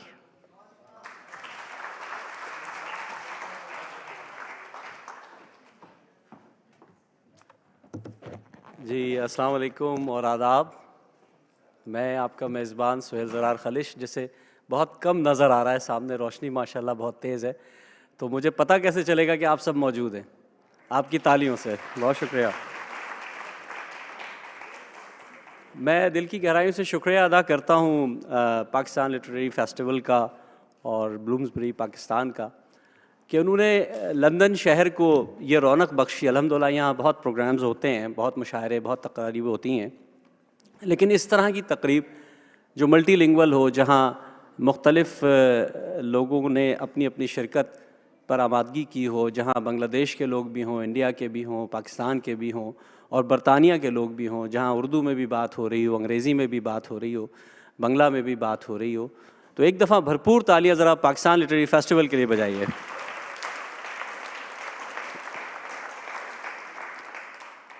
हमारे उस्ताद मोहतरम प्रोफेसर अकील दानिश साहब आज तबीयत नासाज है, आ नहीं सके, लेकिन वो एक शेर है उनका, वो कहते हैं कि हम लफ्ज़ों के जोड़ने वाले सिर्फ़ मोहब्बत मांगते हैं, हम लफ्ज़ों के जोड़ने वाले सिर्फ़ मोहब्बत मांगते हैं, सर पे हमारे ताज रखे सब ये हमने कब चाहा है। तो शेर कहने वाले जो होते हैं ये बड़े हसास होते हैं, ये खून दिल सर्व करते हैं तो बहार आती है। ऐसा नहीं होता कि एक वक्त बैठे और तुकबंदियाँ की, चंद काफ़िए जमा किए और शेर कह लिए। तो सिर्फ़ आपसे जो मेरी दरख्वास्त है वो ये है कि शेर समझने की झंझट में ना पड़िएगा, शेर को घर जाके समझ लीजिएगा, लेकिन दाद ज़रूर दीजिएगा, क्योंकि दाद जो है वो खुराक होती है शायर की।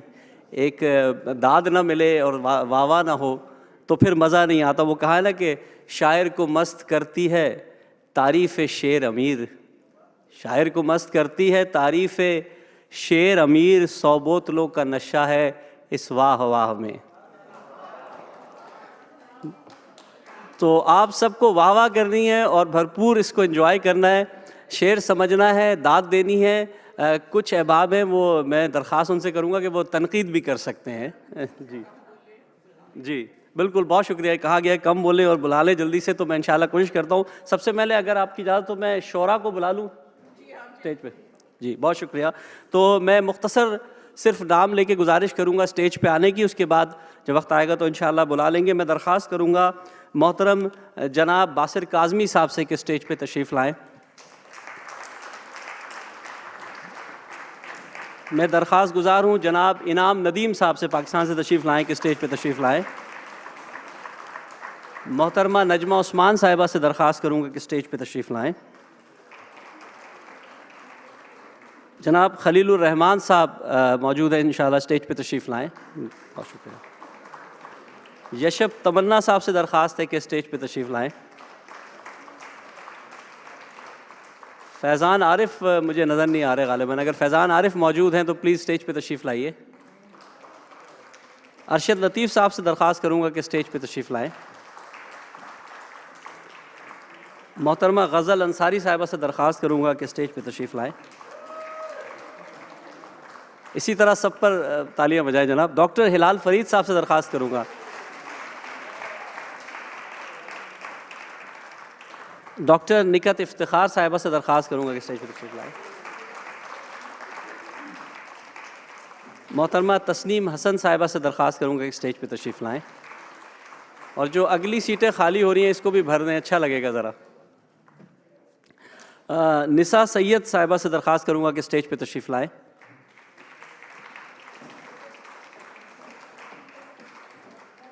शमीम शाहान से दरख्वास्त करूँगा कि स्टेज पे तशरीफ़ लाएँ।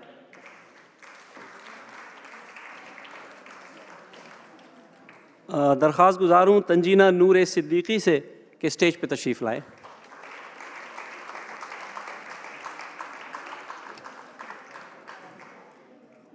मेरा ख्याल है आ गए सारे। बहुत बहुत शुक्रिया और आप सबकी आमद का बहुत बहुत शुक्रिया। मुशायरे का बाकायदा आगाज़ करते हैं। वो कहते हैं ना कि जब चमन को लहू की ज़रूरत पड़ी सबसे पहले ही गर्दन हमारी कटी। तो इसके मज़दाक सबसे पहले नाज़िम मुशायरा को अपना कलाम सुनाना पड़ता है। आज की इस महफ़िल मुशायरा की सदारत जी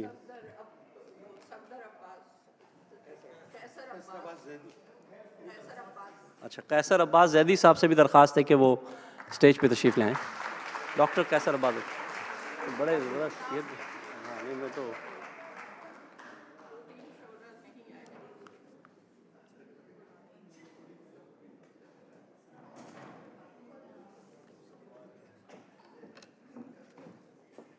आज की महफ़िल की सदारत जनाब मुस्तफ़ा शहाब साहब कर रहे हैं और मेहमान ख़ुसूसी डॉक्टर फ़ातिमा हसन है। तो सदर साहब की इजाज़त से अगर इजाज़त हो तो चंद अशार पेश करूँ मैं।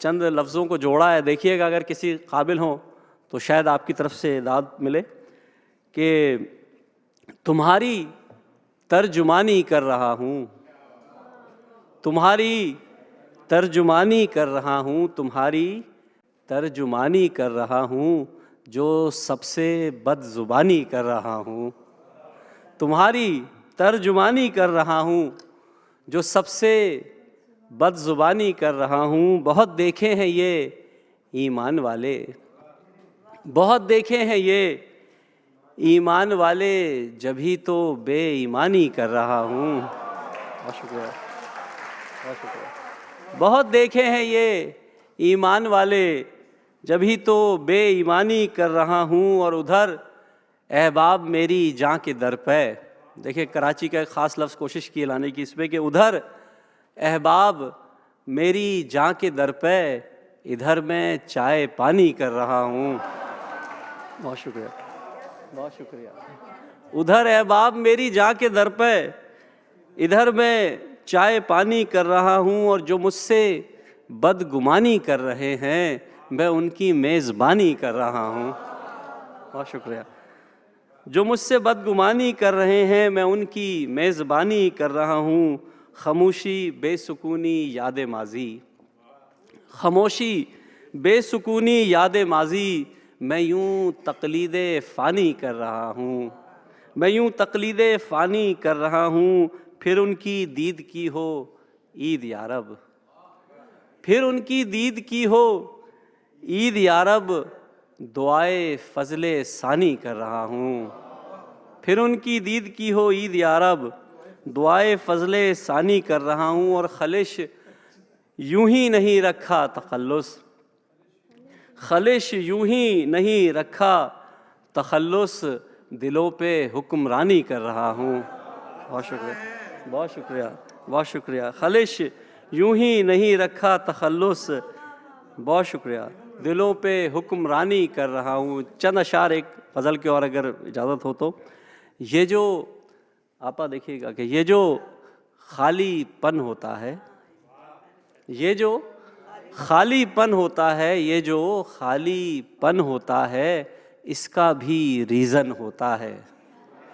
ये जो खालीपन होता है, इसका भी रीज़न होता है। और आँखें नींद के दुख सहती हैं, आँखें नींद के दुख सहती हैं, तब जाके दर्शन होता है। बहुत शुक्रिया। आँखें नींद के दुख सहती हैं, तब जाके दर्शन होता है। और इश्क़ व मोहब्बत कुछ नहीं होता, इश्क़ व मोहब्बत कुछ नहीं होता, उम्र का एक सीज़न होता है। बहुत शुक्रिया। इश्क़ व मोहब्बत, मैंने कहा अंग्रेज़ी का भी इस्तेमाल हो जाता है ना ज़रा। इश्क़ व मोहब्बत कुछ नहीं होता, उम्र का एक सीज़न होता है। और बाकी सब कस्बे होते हैं, बाकी सब कस्बे होते हैं, शहर तो बस लंदन होता है। बहुत शुक्रिया, बहुत शुक्रिया। बाकी सब कस्बे होते हैं, बहुत शुक्रिया, बड़ी इनायत। शहर तो बस लंदन होता है। और तन्हा हो तो डर जाते हैं, तन्हा हो तो डर जाते हैं, बूढ़ों में बचपन होता है। बहुत शुक्रिया। तन्हा हो तो डर जाते हैं, बूढ़ों में बचपन होता है। तन्हा हो तो डर जाते हैं, बूढ़ों में बचपन होता है। और जिस पल साथ में तुम होते हो, जिस पल साथ में तुम होते हो, सहरा भी गुलशन होता है। बहुत शुक्रिया, बड़ी नायल। जिस पल साथ में तुम होते हो, सहरा भी गुलशन होता है। और तुम तो खलिश लगते हो सियाने, तुम तो खलिश लगते हो सियाने, प्यार तो पागलपन होता है। तुम तो खलिश लगते हो सियाने, प्यार तो पागलपन होता है। ये जो खालीपन होता है, इसका भी रीज़न होता है। बहुत शुक्रिया, बड़ी इनायत आपकी, बहुत मोहब्बत, बहुत शुक्रिया। दोस्तों, अब मैं जिस मेहमान को दावत कलाम दे रहा हूँ, जैसे कि हमने कहा कि मल्टीलिंगुअल मुशायरा है, कोशिश कर रहे हैं हम ये कि लोगों को जोड़ा जाए और मुख्तलिफ़ तहज़ीबों को, जो कि एक ही तहज़ीब का हिस्सा हैं, हम सब बर-ए-सग़ीर पाक व हिंद से ताल्लुक़ रखते हैं मुख्तलिफ़ इलाक़ों से, तो क्यों ना इन सब को जोड़ा जाए। तो हम अपनी पहली मेहमान जिनको दावत कलाम दे रहे हैं, इनका ताल्लुक़ बंगला TV चैनल से मुंसलिक हैं। मुख्तलिफ़ किताबें इनकी आ चुकी हैं, इनकी पोइट्री की किताब भी आ चुकी है, और आज भी अभी भी ये जो है एक चैनल पे जो है काम करती हैं। लेकिन अदब से बहुत गहरा ताल्लुक़ है। मैं दरख्वास्त करूँगा तंजीना नूर सिद्दीकी से कि तशरीफ़ लाएँ और अपना कलाम पेश करें। तंजीना नूर Siddiqui.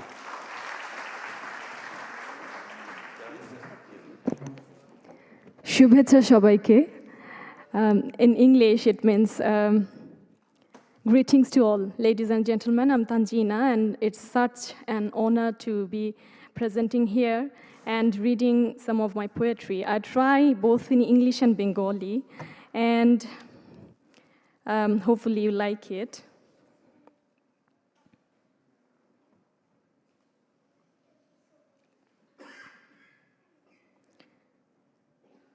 The first poem is on mundane love.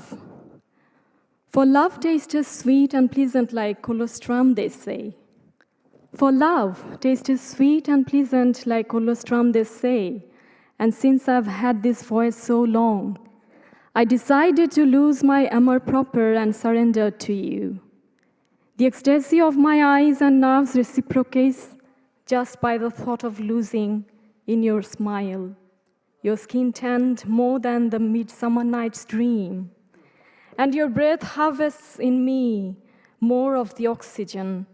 Yet, you live in sweat-soaked moments, and loveless I become all again with the aroma of your departure. And loveless I become all again with the aroma of your departure. The soothing rain becomes creepy with thunder, and mine becomes dreamless. Yet I bring together my joints and ribs, broken in holding, and stand in front of my mirage to repeat your name in whisper, in silent prayer, for the rest of the eternity. However mundane it may sound, I wait on the roads you take, or in the bars that you drop by. The slightest chance to do the things and lift my lips to bleed again. So that was the first on mundane love. Oh, thank you. Thank you.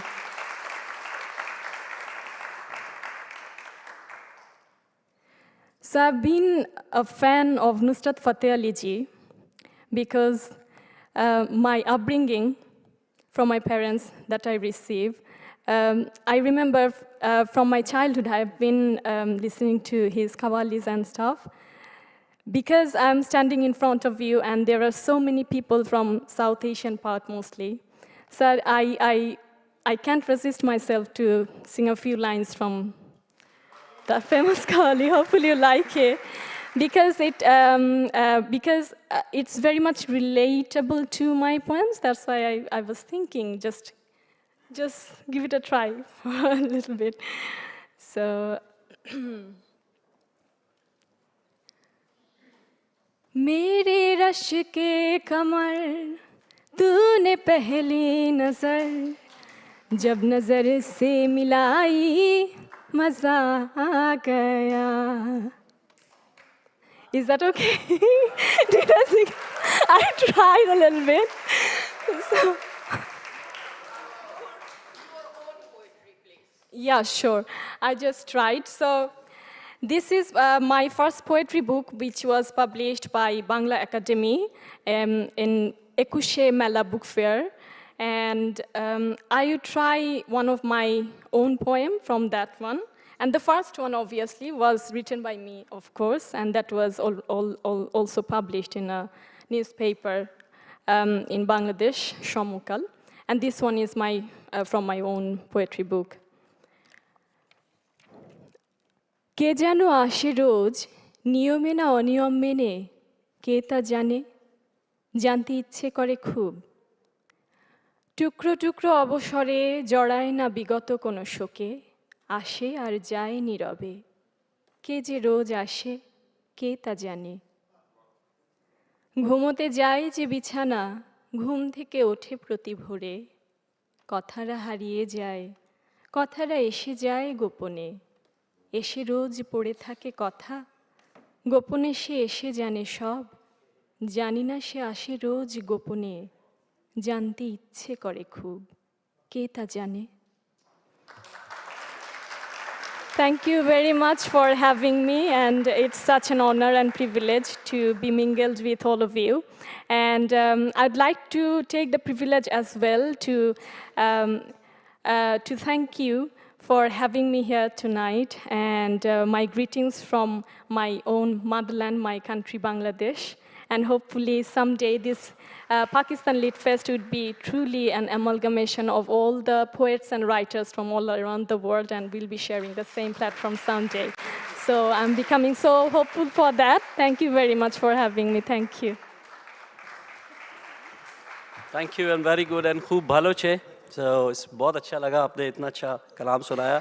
दोस्तों वक्त की किल्लत है क्योंकि हमें ज़ाहिर सुबह से सेशंस हो रहे हैं तो हम जल्दी जल्दी लोगों को बुलाएंगे. ये टेस्ट मैच का वक्त नहीं है, T20 का है. तो आप लोग उसी तरह भरपूर इसको किए और यहाँ भी इंशाल्लाह कोशिश होगी कि छक्कों पे छक्के लगाए जाए. तो मैं अगले जिस मेहमान को दावत कलाम दे रहा हूँ वो भी बांग्लादेश से उनका ताल्लुक़ है. मुतादिद अवार्ड हासिल कर चुके हैं, बांग्लादेश में भी कई प्रोग्राम्स का इनेकाद कर चुके हैं. ख़ासकर जो इस तरह के फेस्टिवल्स होते हैं इनके बारे में वो काफ़ी उन्होंने काम किया और बांग्लादेश में कई प्रोग्राम्स का इनेकाद किया. मैं दरख्वास्त करूँगा शमीम शाहान से कि तशरीफ़ लाएँ और अपना कलाम पेश करें. मोहतरम शमीम शाहान.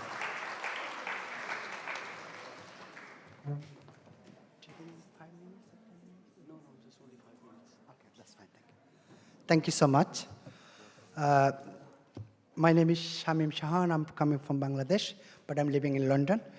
I start my poetry. Thank you very much for inviting me, and hopefully on continue this festival. Thank you very much, just all organizer and just audience especially. Thank you. I'm start my Bengali poems first. First poem is Bangla. স্বপ্নীল স্বপ্নগুলো ভাবনাগুলো ভাবতে থাকি কষ্ট থাকে মনে মন যে আমার আপনভাবে ভাবতে থাকি কষ্ট আমার হৃদয় ছুঁয়ে এমনি থাকে জমাটে বাঁধা কষ্টগুলো বাড়তে থাকে অনেকভাবে বলতে থাকি মন যে আমার ভাবতে থাকে এমনিভাবে কাটিয়ে আমার দিনগুলো তাই চলছে আপন ভুবন ঘেঁষে তার চেয়ে বড় কিবা হবে চিন্তা করি করতে থাকি এমনিভাবে দিন যে কাটে চলে না আর হৃদয় চাবি হারিয়ে ফেলি খুঁজতে থাকি এমনিভাবে বেঁচে থাকা বাঁচতে হবে হৃদয় পড়ে পূর্ণিমারি আশার আশায় ভাবনাগুলো হারিয়ে ফেলি এমনিভাবে বেঁচে আছি ব্যস্ত আছি ভাবনাগুলো বেড়েই চলতে থাকে তোমার কথা ভাবতে থাকি দিনে রাতে কিংবা দুপুরবেলা রাতের আধারে গনিয়ে আসে দিন শেষে তাই ভাবনাগুলো জমতে থাকে অনেকগুলো কষ্ট আমার মন যে কাঁদে আপনভাবে পায় না ছোঁয়া তোমার হাতের কিংবা মায়া রাত তো বাড়ে এমনি করে হৃদয় আমার খেপে উঠে তোমায় ভেবে আর কতকাল ভাবতে হবে জানতে হবে অনেক কিছু ভাবনাগুলো দূর আকাশে এমনি করে কষ্ট বাড়তে থাকে আপন মনে হৃদয় পড়ে আর কতকাল কাটতে হবে রক্তগুলো শেষ হয়ে যায় কাটতে থাকে খেটেই যাব আপন মনে দূর আকাশের তারাগুলো হেসেই বলে হাঁটতে থাকি ভাবতে থাকি এমনি করে খাটতে হবে খেটেই যাব thank you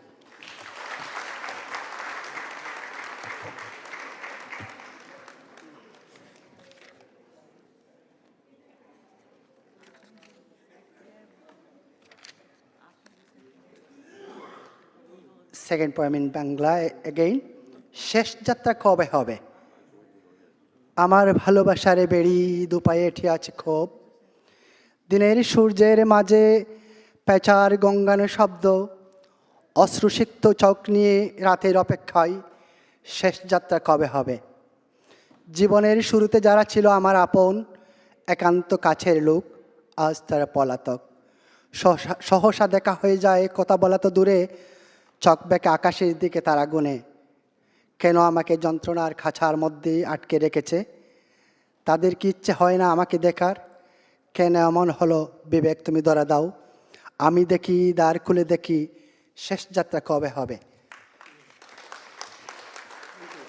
last one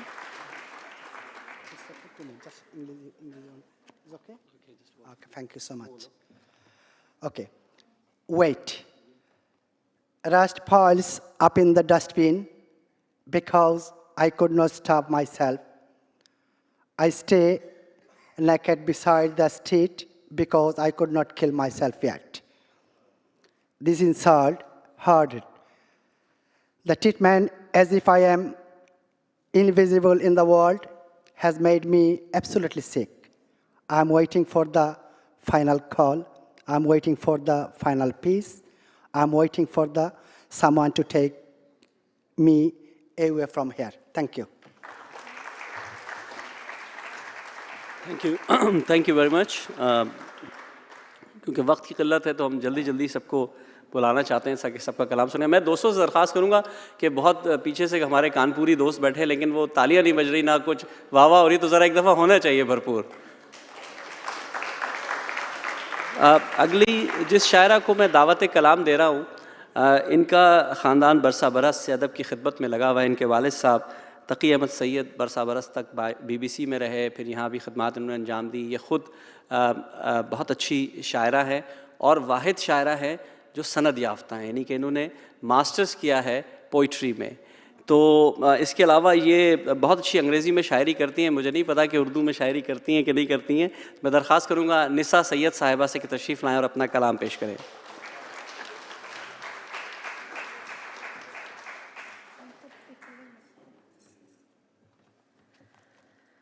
Thank you. A lot of my poetry is inspired by art. This one called The Agony of Flowers, incorporates collage lines of poetry by Yayoi Kusama. I run through a field of flowers, bursting with crimsons and siennas. I eat their petals, suck their juice. I chase them, but they overwhelm me and obliterate me. I disappear in the universe like a droplet falling into water. I cut birds out of darkness and cut stars from waves of black. I paint, throw nets of moonlight into a sea of petals. Amidst the agony of flowers, the present never ends. The burning of the books. The books were burnt in the ice of December, a huge pyre. The smoke rose, plumed above, till the air pinched and stung our eyes. A bitter taste, it extinguished desire. Fingerprints of ash fell in warm, transparent waves, flared like fireflies. The fountain of sparks burnishing the dark. A bitter east wind blew and windows rattled, but the library of forbidden texts was empty. 2 hooded figures were crying while they prayed in the garden.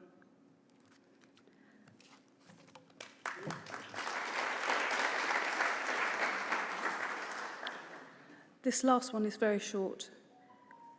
Lily of the Valley. They bow low under the weight of modesty. Scudding clouds batter their delicate green stems. Icy winds slice through them. White bells hang perfected, hide a heart enclosed in velvet tears. The tears of Eve, exiled from the garden, falling to earth.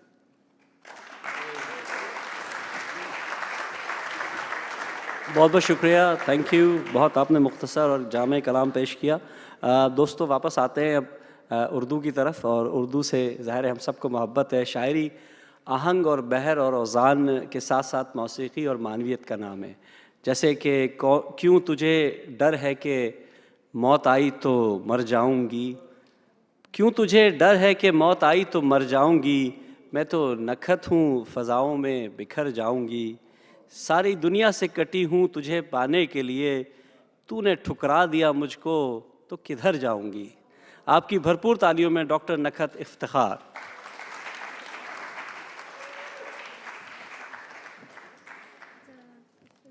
बहुत शुक्रिया। सबसे पहले तो मैं मुबारकबाद पेश करना चाहूँगी इतनी आज जो यहाँ पर पहली मर्तबा पाकिस्तान लिटरेचर फेस्टिवल का अहतमाम है, तमाम मुंतज़मीन को दिल की गहराइयों से मुबारकबाद पेश करना चाहूँगी। साहिब सदर की इजाज़त से एक गज़ल के चंद अशार। शौक़ को आज़िम सफ़र रखिए, शौक़ को आज़िम सफ़र रखिए, बेखबर बन के सब खबर रखिए। शौक़ को आज़िम सफ़र रखिए, बेखबर बन के सब खबर रखिए, चाहे नज़रें हों आसमानों पर, चाहे नज़रें हों आसमानों पर, पाँव लेकिन ज़मीन पर रखिए, पाँव लेकिन ज़मीन पर रखिए। मुझको दिल में अगर बसाना हो, एक सहरा को अपने घर रखिए। और बात है क्या ये कौन सोचेगा, बात है क्या ये कौन सोचेगा, आप लहजे को पुरअसर रखिए। बात है क्या ये कौन सोचेगा, आप लहजे को पुरअसर रखिए। और जाने किस वक्त कूच करना हो, जाने किस वक्त कूच करना हो, अपना सामान मुख्तसर रखिए। जाने किस वक्त कूच करना हो, जाने किस वक्त कूच करना हो, अपना सामान मुख्तसर रखिए। और एक टुक मुझको देखे जाती हैं, एक टुक मुझको देखे जाती हैं, अपनी नज़रों पे कुछ नज़र रखिए। एक टुक मुझको देखे जाती हैं, अपनी नज़रों पे कुछ नज़र रखिए। अभी इब्तिदा में सुहेल जो हैं एक गज़ल सुना रहे थे, तो मुझे भी एक कुछ शेर याद आए। बदगुमानी कर रहा हूँ तो उससे मुझे ख़्याल आया, शर्त रखते हो क्यों रवानी की, शर्त रखते हो क्यों रवानी की, बर्फ सूरत है एक पानी की, शर्त रखते हो क्यों रवानी की, बर्फ सूरत है एक पानी की, और उनको हसरत रही निशानी की, उनको हसरत रही निशानी की, हमने जो बात की ज़बानी की, उनको हसरत रही निशानी की, हमने जो बात की ज़बानी की, और मुझको खुद पर तेरा गुमा गुज़रा, मुझको खुद पर तेरा गुमा गुज़रा, हद हुई आज बदगुमानी की, मुझको खुद पर तेरा गुमा गुज़रा, हद हुई आज बदगुमानी की, अब तलक तुम महक रहे होगे, अब तलक तुम महक रहे होगे, आज निखत ने गुलफशानी की, आज निखत ने गुलफशानी की। और ज़हरा आपा की आज किताब की तकरीब रुनुमाई हुई, बहुत अच्छा लगा।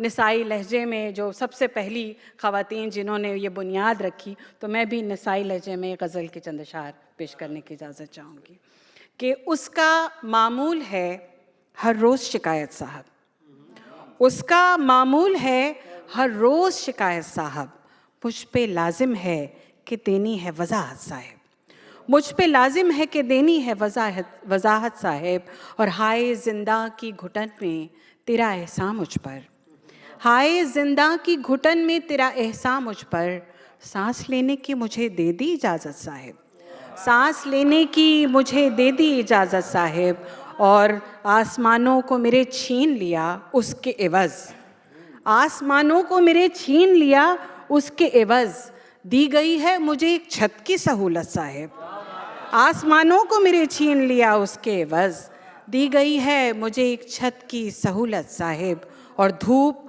बरसात से फीके नहीं होंगे हरगिज़, धूप बरसात से फीके नहीं होंगे हरगिज़, अपने रंगों की मैं देती हूँ ज़मानत साहिब, अपने रंगों की मैं देती हूँ ज़मानत साहिब, और जंग जीती है अना की सो वो मसरूर फिरे, जंग जीती है अना की सो वो मसरूर फिरे, मैं भी दफनाने को बैठी हूँ मोहब्बत साहिब, मैं भी दफनाने को बैठी हूँ मोहब्बत साहिब, जंग जीती है अना की सो वो मसरूर फिरे, मैं भी दफनाने को बैठी हूँ मोहब्बत साहिब, और मैं मुनाफिक तो बहरहाल नहीं हो सकती, मैं मुनाफिक तो बहरहाल नहीं हो सकती, जब ना ईमान रहा कैसी इताअत साहिब, मैं मुनाफिक तो बहरहाल नहीं हो सकती, जब ना ईमान रहा कैसी इताअत साहिब, और तुम में दम है तो करो ख़त्म ताल्लुक़ मुझसे, तुम में दम है तो करो ख़त्म ताल्लुक़ मुझसे,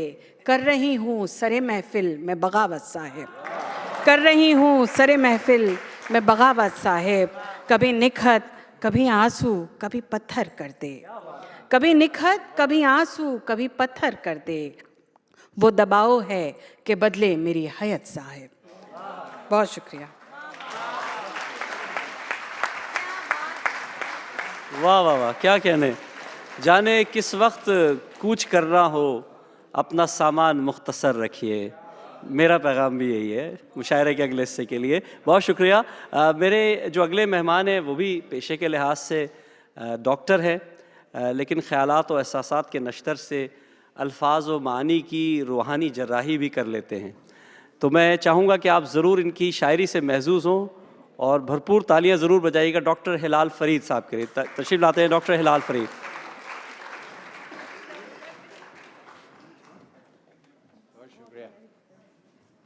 बहुत शुक्रिया।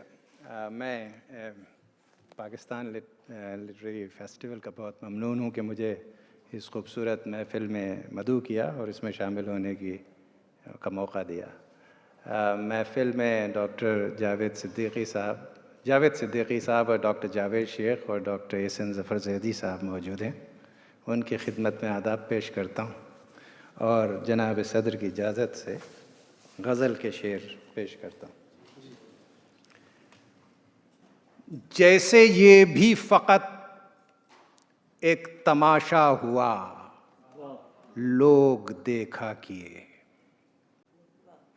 जैसे ये भी फ़कत एक तमाशा हुआ, लोग देखा किए, आग लगती रही शहर जलता रहा, लोग देखा।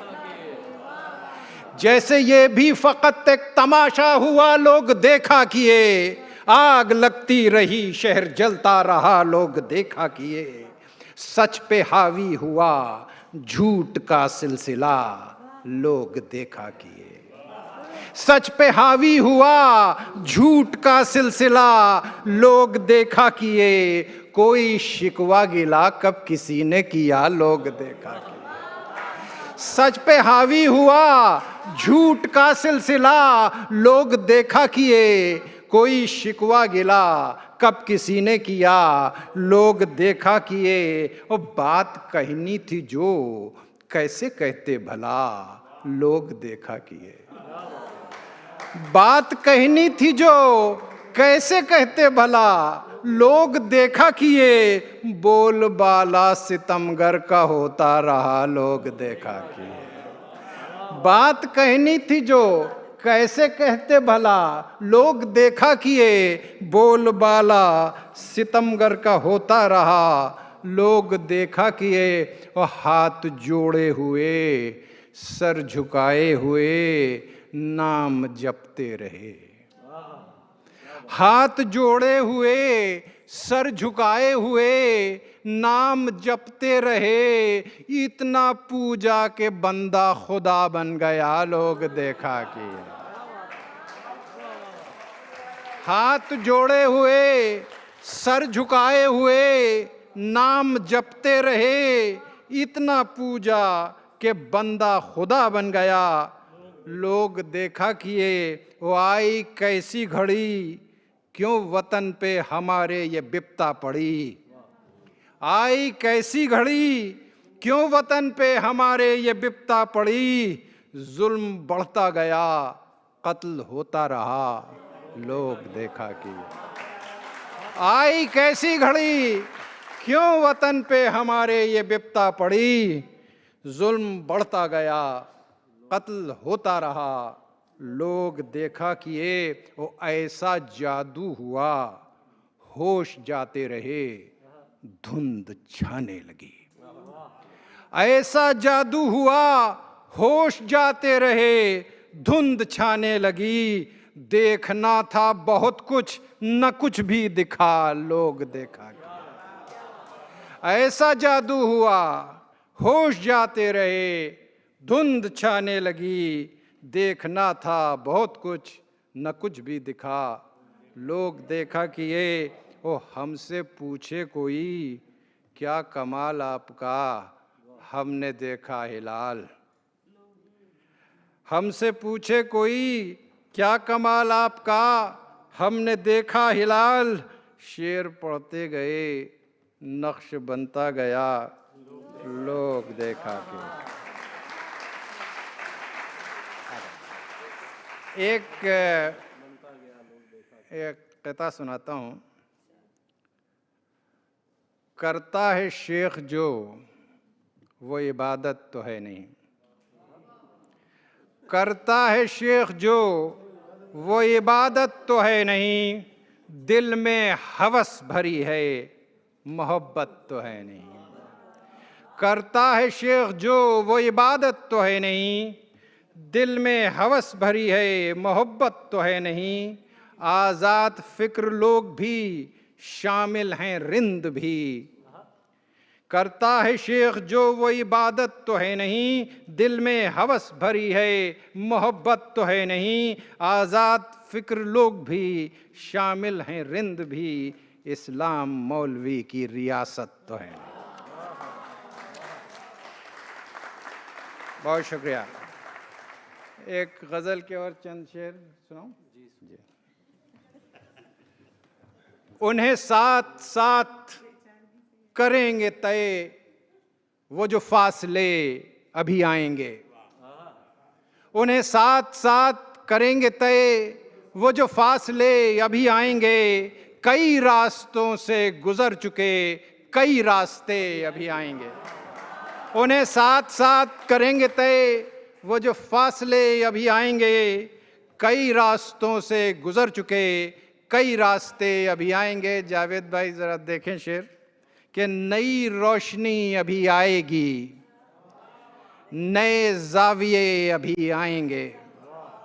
नई रोशनी अभी आएगी, नए जाविये अभी आएंगे, इन्हीं मुंसिफों की जुबान पर नए फैसले अभी आएंगे। नई रोशनी अभी आएगी, नए जाविये अभी आएंगे, इन्हीं मुंसिफों की जुबान पर नए फैसले अभी आएंगे। और जो रवां दवा मिली रहे गुजर, तो पता चला इसे देखकर।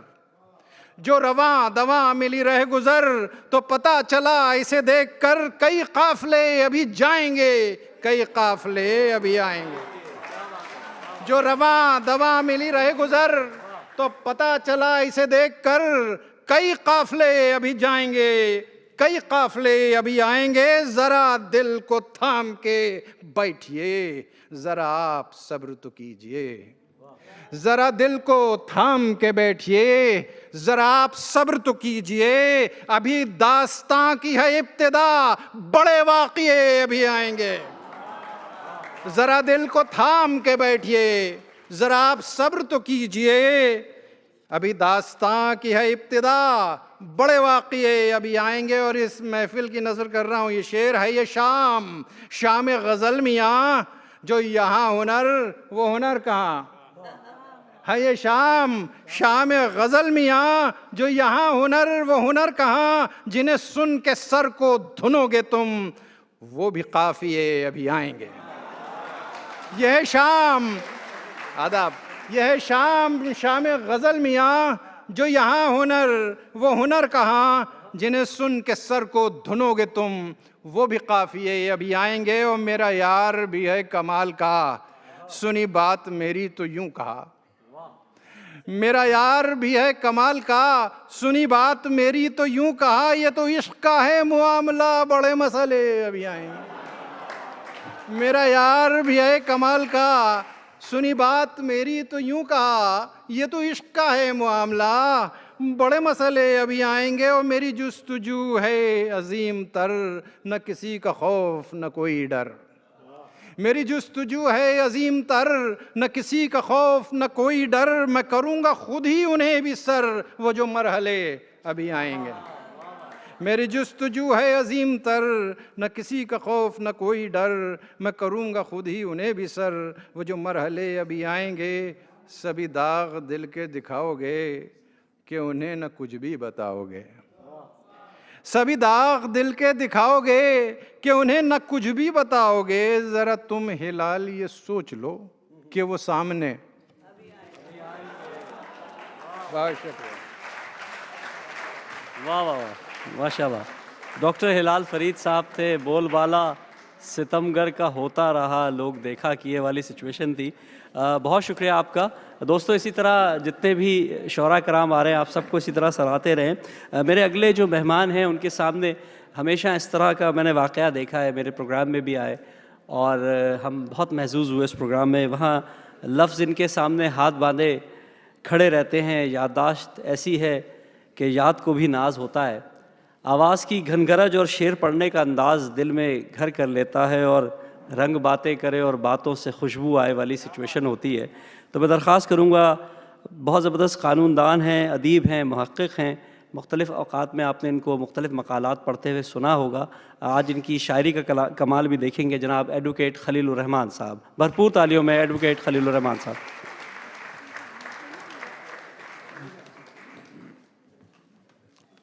बेहद शुक्रिया सुहेल ज़र्रार साहब।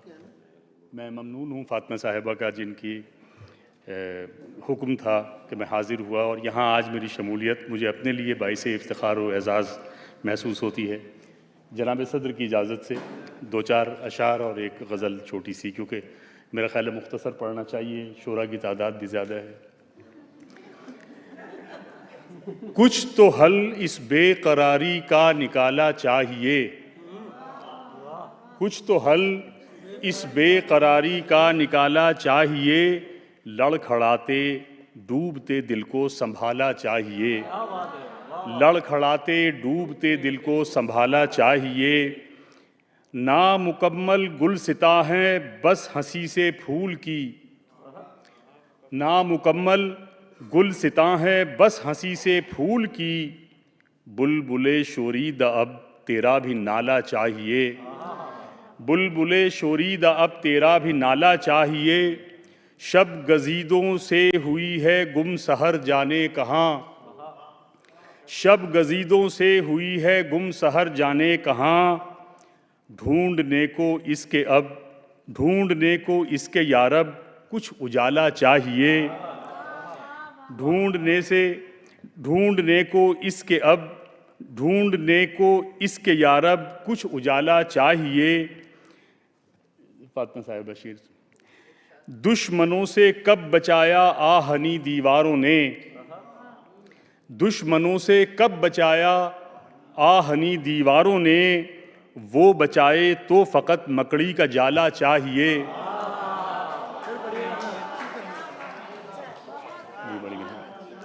दुश्मनों से कब बचाया आहनी दीवारों ने, वो बचाए तो फ़कत मकड़ी का जाला चाहिए। बड़ी मेहरबानी। बेसबब दरिया में जाके डूबना भी है मुहाल, बेसबब दरिया में जाके डूबना भी है मुहाल, पार जाने का बहाना लामुहाला चाहिए, पार जाने का बहाना लामुहाला चाहिए।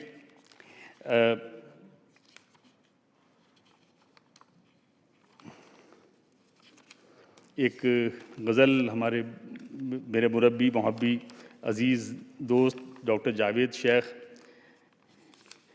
ये चूँकि यहाँ पर बंगाली की, अंग्रेज़ी की और उर्दू की तो ज़ाहिर है कि है नुमाइंदगी हो चुकी है, तो थोड़ी सी फ़ारसी की भी हो जाए। लिहाजा मुग़लिया अहद के मशहूर फ़ारसी शायर जलाल असीर की ज़मीन है, उनका मतला है, उनका शेर है, नुस्ख़े आशुफ़्ते दीवान उम्रे माँ मपुरस, बासिर साहब, नुस्ख़े आशुफ़्ते दीवान उम्रे माँ मपुरस, ख़त गलत, मानी गलत, इमला गलत, इंशा गलत। तो इस ज़मीन में मैंने भी दो चार शेर घड़ दिए और एक माजरती शेर फ़ारसी में भी कह दिया, मुलाहिज़ा हो।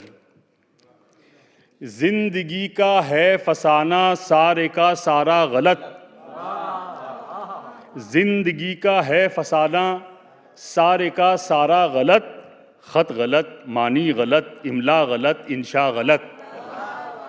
मैं एक सराहत करना चाहता हूँ, हमारे यहाँ दिल्ली में सारे का सारा बोलते हैं, आम तौर से ज़्यादातर लुग़ात में सारा का सारा होता है और ग़ालिबन अवध में भी सारा का सारा बोला जाता है। लेकिन अभी मैंने जावेद साहब से और चंद और दोस्तों से तहक़ीक़ की, पंजाब में भी सारे का सारा बोला जाता है। लिहाजा मैंने जो दिल्ली में मुस्तामिल आम बोलचाल का मुहावरा है वही रखा है, सारे का सारा। ज़िंदगी का है फसाना सारे का सारा गलत, ख़त गलत, मानी गलत, इमला गलत, इंशा गलत। अजनबी एक अक्स देखा जब मुकाबिल खुद के आज, अजनबी एक अक्स देखा जब मुकाबिल खुद के आज, नाशनासी देखो मैं आईने को समझा गलत, नाशनासी देखो मैं आईने को समझा गलत। क्या समझते हो जहाँ में कुछ करीना ही नहीं, क्या समझते हो जहाँ में कुछ करीना ही नहीं, ये ज़मीं टेढ़ी गलत और आसमां उल्टा गलत। ये आसमां को वाजूं कहते हैं, यानी पलटा हुआ। क्या समझते हो जहाँ में कुछ करीना ही नहीं, ये ज़मीं टेढ़ी गलत और आसमां उल्टा गलत। मकतबे गुलजार में गुलने लिखे औराक ये, मकतबे गुलजार में गुलने लिखे औराक ये, लफ्ज़ रंगो बू के मानी का ठहर जाना गलत, लफ्ज़ रंगो बू के मानी का ठहर जाना गलत। कौन ले हाथों में ए साक़ी ये फ़ुरक़त, कौन ले हाथों में ए साक़ी ये फ़ुरक़त, इसे गम की मै से सागरे दिल इतना है भरना गलत, गम की मै से सागरे दिल इतना है भरना गलत। और ये एक फ़ारसी का शेर जो माज़रती है, मन बखुद हस्तम असीरे दर तिलिस्मे आ असीर।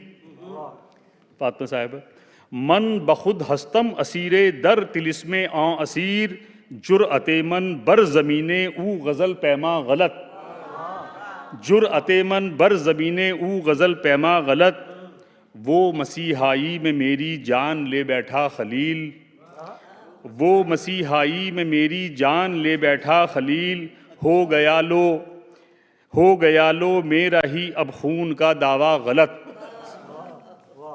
बस या और दो चार शेर सुना दूँ काफ़ी है। बेहद शुक्रिया आप हजरात। बहुत शुक्रिया डॉक्टर साहब आपका। दुश्मनों से कब बचाया आहनी दीवारों ने, वो बचाए तो फ़कत मकड़ी का जाला चाहिए। बहुत बहुत शुक्रिया आपका। दोस्तों, मुशायरे को आगे बढ़ाते हैं। उर्दू गज़ल एक ऐसी बाबरकत सिन्फ़ सुखन है कि इसे कभी उम्दा शायरों की कमी का सामना नहीं हुआ। हर दौर में काफ़िए, रदीफ़ और मुख्तलिफ़ गज़लें जो हैं आती रहीं, वक्तन फ़वक्तन नए नए लोग आते रहे, ताज़गी आती रही।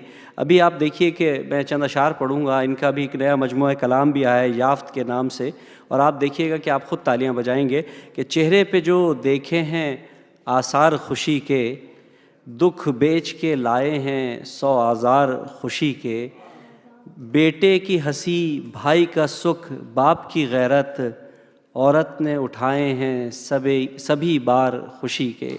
आपकी भरपूर तालियों में मोहतरमा तस्नीम हसन साहिबा, तालियां बजाएं भाई, तालियां बजानी चाहिए, भरपूर तालियां। बहुत शुक्रिया। बहुत बहुत शुक्रिया। साहिब सदर की इजाज़त से चंद अशार और उसके बाद गज़ल के कुछ अशार। एक ही काम तो जीने के हुनर से देखा, एक ही काम तो जीने के हुनर से देखा, मैंने दुश्मन को मोहब्बत की नज़र से देखा, मैंने दुश्मन को मोहब्बत की नज़र से देखा, और मशवरा आपका तस्लीम किया है मैंने, मशवरा आपका तस्लीम किया है मैंने, अपना जलता हुआ घर आपके घर से देखा, अपना जलता हुआ घर आपके घर से देखा, और घर मेरा था और उसमें बसर तुमने किया है, घर मेरा था और उसमें बसर तुमने किया है, आंगन को मेरे राह गुज़र तुमने किया है, आंगन को मेरे राह गुज़र तुमने किया है, और दीवार पे एक जलता दिया रखा था मैंने, दीवार पे एक जलता दिया रखा था मैंने, रुख सारी हवाओं का उधर तुमने किया है, रुख सारी हवाओं का उधर तुमने किया है, और किरदार कुछ नहीं यहाँ अफकार कुछ नहीं, किरदार कुछ नहीं यहाँ अफकार कुछ नहीं, इस कारगाहे ज़ीस्त का मयार कुछ नहीं, इस कारगाहे ज़ीस्त का मयार कुछ नहीं, और क़ैदे हयात काटी तो एहसास ये हुआ, क़ैदे हयात काटी तो एहसास ये हुआ, दीवार में है दर पसे दीवार कुछ नहीं, दीवार में है दर, शुक्रिया बहुत बहुत, दीवार में है दर पसे दीवार कुछ नहीं। और गज़ल की कुछ अशार के, वो चेहरा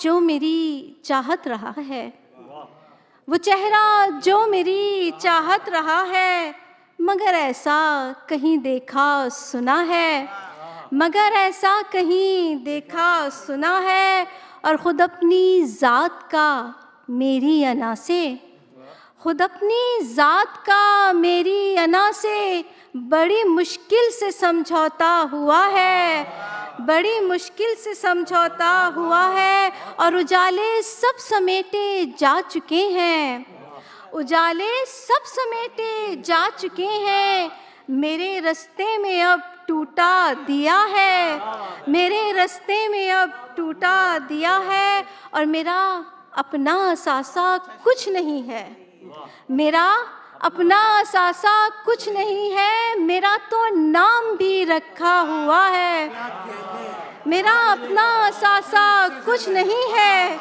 मेरा तो नाम भी रखा हुआ है। शुक्रिया बहुत बहुत। और वहीं से झांकता है अक्स मेरा, वहीं से झांकता है अक्स मेरा, जहाँ से आईना टूटा हुआ है, जहाँ से आईना टूटा हुआ है। और बहुत बहुत शुक्रिया। और ये शेर सुनिए कि हंसी के साथ आंसू का टपकना, हंसी के साथ आंसू का टपकना, कोई टांका कहीं से खुल गया है, कोई टांका कहीं से खुल गया है।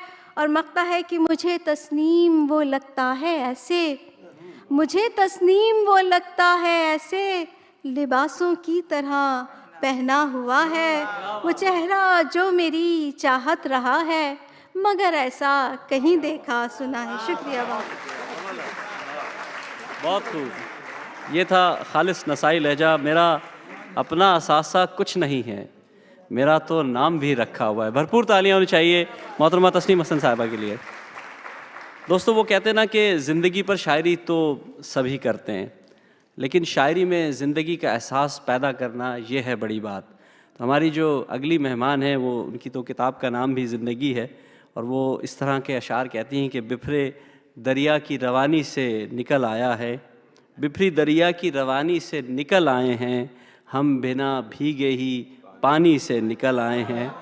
शुक्र है इतने समझदार हुए हैं बच्चे, राजा रानी की कहानी से निकल आए। आपकी भरपूर तालियों में गज़ल अंसारी साहिबा। मैंने ये सुना दी, मैंने बाकी मैं खुद निकालूंगी। बहुत बहुत शुक्रिया। सबसे पहले तो यहाँ आज आकर अमीना सैयद के साथ कराची में वास्ता रहा है KLF के हवाले से, फिर अदब फेस्टिवल के हवाले से, तो आज लग रहा है कि पूरा कराची यहाँ पर आबाद हुआ हुआ है। बहुत सारी तालियाँ इनके लिए। मैं बिल्कुल वही महसूस कर रही हूँ जो कराची में महसूस करती हूँ जब इनके फेस्टिवल्स में वहाँ पर शिरकत हुई है। एक क़िता, चंद अशार और एक गज़ल। ज़िंदगी इम्तिहान में गुज़री, ज़िंदगी इम्तिहान में गुज़री, दर्द के साएबान में गुज़री, ज़िंदगी इम्तिहान में गुज़री, दर्द के साएबान में गुज़री, जिसके दीवारों दर शिकस्ता थे, उम्र ऐसे मकान में गुज़री। और एक और क़िता, मैं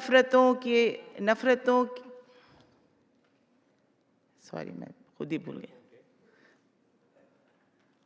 एहसास निदामत मुझे रुसवाई का डर है, एहसास निदामत मुझे रुसवाई का डर है, मुझको तेरी देरी ना शनासाई का डर है।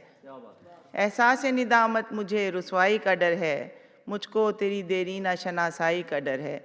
यादों के जजीरे में मेरा नखल तमन्ना, यादों के जजीरे में मेरा नखल तमन्ना, मुरझाया हुआ लगता है, तन्हाई का डर है। इस डर से मिलाती नहीं मुनसिफ से मैं नज़रें, इस डर से मिलाती नहीं मुनसिफ से मैं नज़रें, पढ़ ले न ये आँखें मुझे सुनवाई का डर है। इस डर से मिलाती नहीं मुनसिफ से मैं नज़रें, पढ़ ले न वो आँखें मुझे सुनवाई का डर है। और मैदान अमल में हूँ मैं अब उनके मुकाबिल, मैदान अमल में हूँ मैं अब उनके मुकाबिल, जिनको मेरी दानिश मेरी दानाई का डर है। मैदान अमल में हूँ मैं अब उनके मुकाबिल, जिनको मेरी दानिश मेरी दानाई का डर है। और उस गज़ल के कुछ अशार जो अभी ज़र्रार ने सुनाए, बिफरे दरिया की रवानी से निकल आए हैं। मेरी तबीयत थोड़ी सी ख़राब हो रही, मैं भरपूर तालियां होनी चाहिए इनके लिए। यकीनी तौर पर इन्हें फ़ख्र बरतानिया भी कहा जा सकता है, अदबी महाफिल का खूबसूरत झूमर भी कहा जा सकता है। ठीक है, आप भरपूर तालियां एक दफ़ा गज़ल अंसारी साहिबा के लिए बजाइएगा। दोस्तों, कहते हैं कि फैज़ान नज़र और मकतब की करामत हो जाए तो फिर कुछ ऐसी हस्तियां पैदा होती हैं कि वो उनके अशार इस तरह के होती हैं कि ज़मीं की रंगत बदल रहा है, ये कौन कांटों पे चल रहा है, हवाएं महबूस हो गई हैं, फ़ज़ाओं का तम निकल रहा है। ये हमारे दोस्त जिनके अशार हैं जंग अखबार से बरसा बरस तक वाबस्ता रहे। शेर पढ़ना तो एक खुदादाद सलाहियत होती है, लेकिन शेर समझना और उस पर दाद देना ये भी बहुत कमाल का फ़न होता है, हर एक के बस का रोग नहीं होता। इसके बेताज बादशाह हैं, मेरे बहुत से दोस्त हैं। मैं दरख्वास्त करूँगा मोहतरम अरशद लतीफ़ साहब से कि तशरीफ़ लाएँ और अपना कलाम पेश करें। आपकी भरपूर तालियों में अरशद लतीफ़ साहब।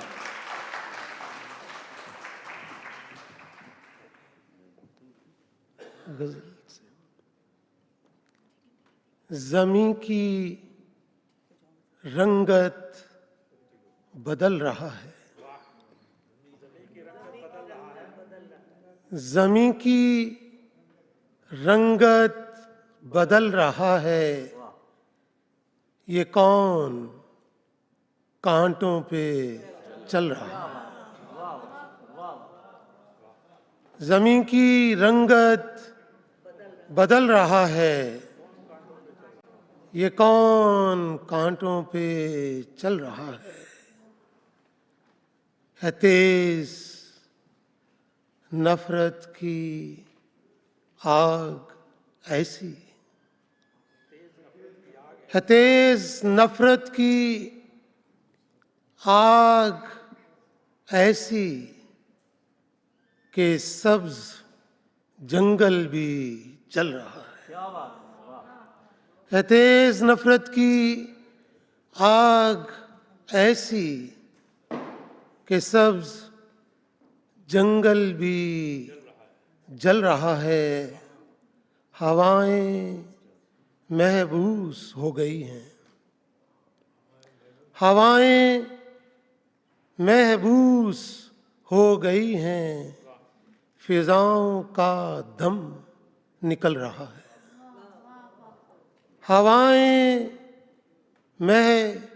हवाएं महबूस हो गई हैं, हवाओं का फिजाओं का दम निकल रहा है। जमा हुआ है कहीं अंधेरा, जमा हुआ है कहीं अंधेरा, कहीं सवेरा पिघल रहा है। जमा हुआ है कहीं अंधेरा, कहीं सवेरा पिघल रहा है। न कोई गिरते को थामता है, न कोई गिरते को थामता है, न कोई गिरकर संभल रहा है।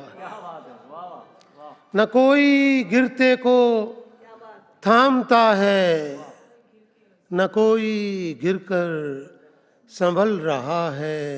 लुटे हुए घर के सामने दिल, लुटे हुए घर के सामने दिल, पड़ा हुआ हाथ मल रहा है। लुटे हुए घर के सामने दिल, पड़ा हुआ हाथ मल रहा है। गरज नहीं कोई हाल मेरा, गरज नहीं कोई हाल मेरा, गुमा यकीनों पे पल रहा है। ज़मीं की रंगत बदल रहा है, ये कौन कांटों पे चल रहा है। बहुत खूब, ज़बरदस्त। देखिए, ये था कलाम जो जिस दिल की गहराइयों तक पहुंच रहा था यकीनन, और आपने भरपूर तालियां भी बजाई। दोस्तों, अब मैं जिस अपने अगले मेहमान को दावत दे रहा हूँ, माशाल्लाह यहाँ हमारे इस जिसको कहते हैं स्टेज पे बहुत सारे डॉक्टर्स मौजूद हैं और नीचे भी काफ़ी डॉक्टर्स मौजूद हैं। तो अल्लाह का शुक्र है कि यहाँ अगर कोई ऐसा मसला होगा तो हम सब महफूज हैं। तो मैं अगले जिन डॉक्टर साहब को दावत कलाम दे रहा हूँ, उनकी गज़ल का ये मैं मतला पढ़ूँगा और आप भरपूर तालियों में उनको बुलाएंगे कि बिछड़ के उससे ये मानता हूँ मुझे भी गम था 50%। बिछड़ के उससे ये मानता हूँ मुझे भी गम था 50%। कसूर मेरा भी सारे किस्से में कम से कम था 50%। तो आपकी भरपूर तालियों में डॉक्टर कैसर अब्बास जैदी साहब।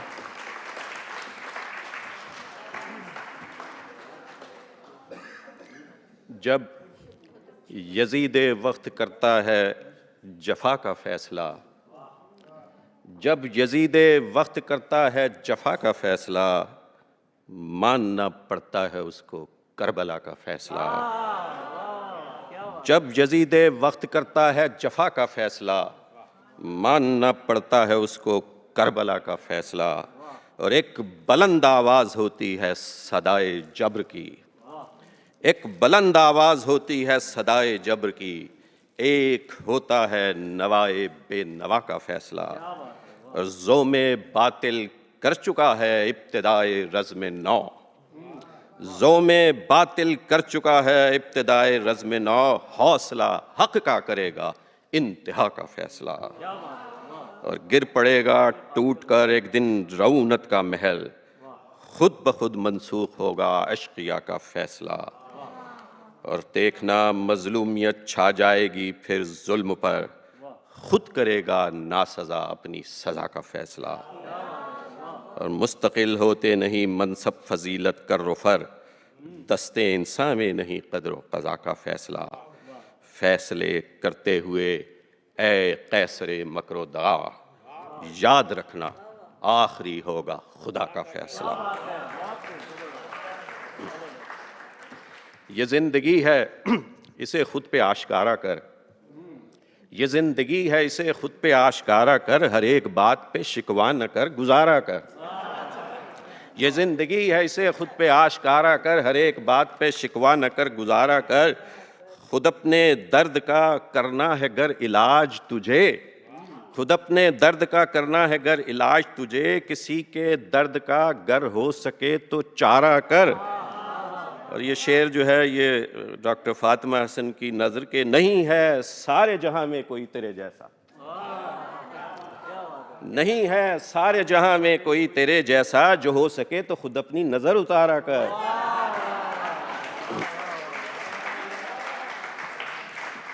नहीं है सारे जहां में कोई तेरे जैसा, जो हो सके तो खुद अपनी नज़र उतारा कर। और अगला शेर आप सबके लिए, ख़ास तौर पर जवानों के लिए और जिनके दिल जवान हैं उनके लिए भी, कि शरारतों में निहा हुस्ने ज़िंदगी है दोस्त, शरारतों में नेहा हुस्न ज़िंदगी है दोस्त, वो आईना ही सही उसको आँख मारा कर।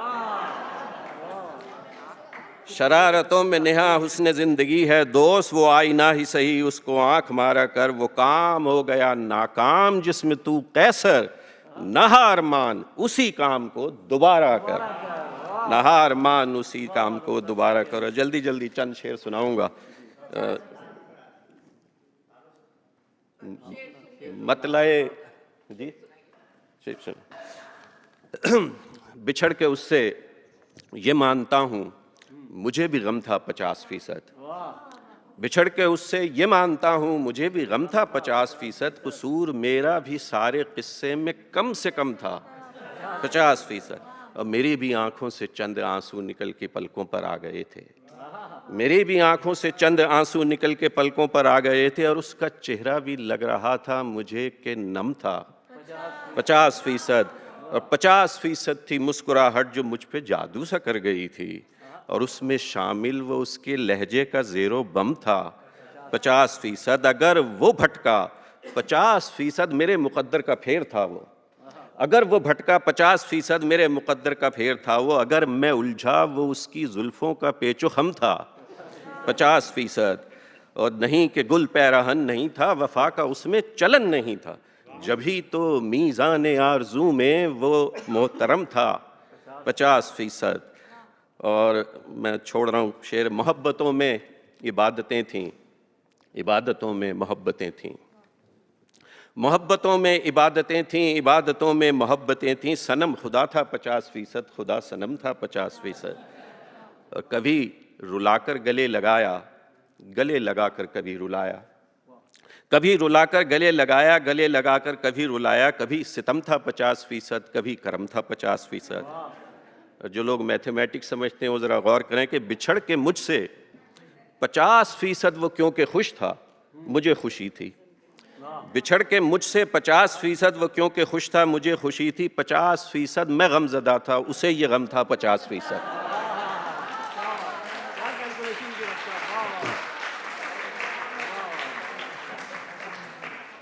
बिछड़ के मुझसे 50% वो क्योंकि खुश था मुझे खुशी थी, 50% मैं गमज़दा था मुझे ये गम था, 50% नज़र ने देखा जो दर्द कैसर, तो दोनों उसमें भी थे बराबर, इरादा उसका 50%, मेरा कदम था 50%। वाह वाह, बहुत खूब। माशाल्लाह 50% मुशायरा भी हो गया है, 50% बाकी है, तो लेके चलते हैं इसको। कहते हैं कि रक़्स आज़ा की शायरी है, लेकिन हमारे अगले मेहमान की शायरी भी रक़्स करने और झूमने पर मजबूर कर देती है। आपकी किताब किताब तन्हाई दरअसल तन्हाई मिटाने का दूसरा नाम है। और इनके अशार पेश करता हूँ, फिर मैं इनको बुलाता हूँ कि फिर भी नहीं कहता कि वो बेहतर नहीं निकले, बाहर कई मंज़र थे जो अंदर नहीं निकले, पत्थर के ज़माने से निकल आए हैं लेकिन सोचों से हमारे अभी पत्थर नहीं निकले। आपकी भरपूर तालियों में मोहतरम यशब तमन्ना साहब, भरपूर तालियां होनी चाहिए।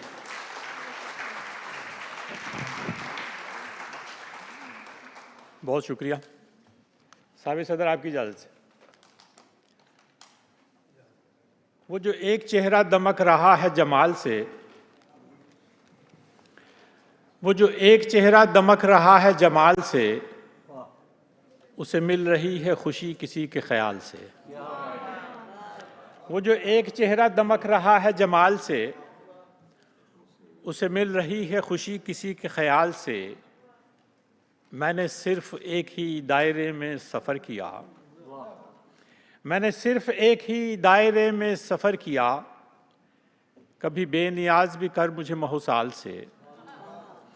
मैंने सिर्फ एक ही दायरे में सफ़र किया, कभी बेनियाज भी कर मुझे महुसाल से, कभी हंस के खुद ही गले से उसको लगा लिया, कभी हंस के खुद ही गले से उसको लगा लिया, कभी रो दिए हैं लिपट के खुद ही मलाल से, कभी हंस के खुद ही गले से उसको लगा लिया, कभी रो दिए हैं लिपट के खुद ही मलाल से। तुझे क्या खबर कि वो कौन है सरे रह गुज़र, तुझे क्या खबर कि वो कौन है सरे रह गुज़र, कभी सरसरी न गुज़र किसी के सवाल से। तुझे क्या खबर कि वो कौन है सरे रह गुज़र, कभी सरसरी न गुज़र किसी के सवाल से। वो जो मुस्कुरा के गुज़र रहा है करीब से, वो जो मुस्कुरा के गुज़र रहा है करीब से, उसे आशिनाई ज़रूर है मेरे हाल से। वो जो मुस्कुरा के गुज़र रहा है करीब से, वो जो मुस्कुरा के गुज़र रहा है करीब से, उसे आशनाई ज़रूर है मेरे हाल से। और शेर है कि मुझे आसरा भी नहीं किसी की दुआओं का, मुझे आसरा भी नहीं किसी की दुआओं का, मुझे खौफ आता है अब भी वक्त ज़वाल से। मुझे आसरा भी नहीं किसी की दुआओं का, मुझे खौफ आता है अब भी वक्त ज़वाल से। यशब अपने आप से मिलके कितना भला लगा, यशब अपने आप से मिलके कितना भला लगा, मुझे फुर्सतें ही नहीं मिली कई साल से। यशब अपने आप से मिलके कितना भला लगा, मुझे फुर्सतें ही नहीं मिली कई साल से। वो जो एक चेहरा दमक रहा है जमाल से, उसे मिल रही है खुशी किसी के ख्याल से। बहुत शुक्रिया। बहुत बहुत शुक्रिया यशब भाई, आपका शानदार कलाम हमने सुना, सब महसूस हुए। दोस्तों, मैं बिल्कुल दिल की गहराइयों से जिस अगले मेहमान को दावत कलाम दे रहा हूँ, इनके बारे में कहूँगा कि तकरीबन 5-6 बरस से हम मिल के काम कर रहे हैं, इनसे सीख रहे हैं, इनसे समझ रहे हैं। लेकिन हर दौर में जब भी मैं इनके पास जाता हूँ, हम प्रोग्राम करते हैं, हल्की फुल्की मोहब्बत, हल्की फुल्की डांट और बेहतरीन कलाम के साथ हमारी तवाज़ो भी करती हैं, हमें बिठाती हैं, हमारे साथ प्रोग्राम करती हैं, हमें समझाती हैं। कम से कम इस वक्त इनके 4 मजमूए कलाम आ चुके हैं और लेटेस्ट जो किताब आई है नई रुत की खुशबू, उसने भी धूम मचाई हुई है। नसर में भी लिखती हैं, अफसाने भी बहुत शानदार हैं।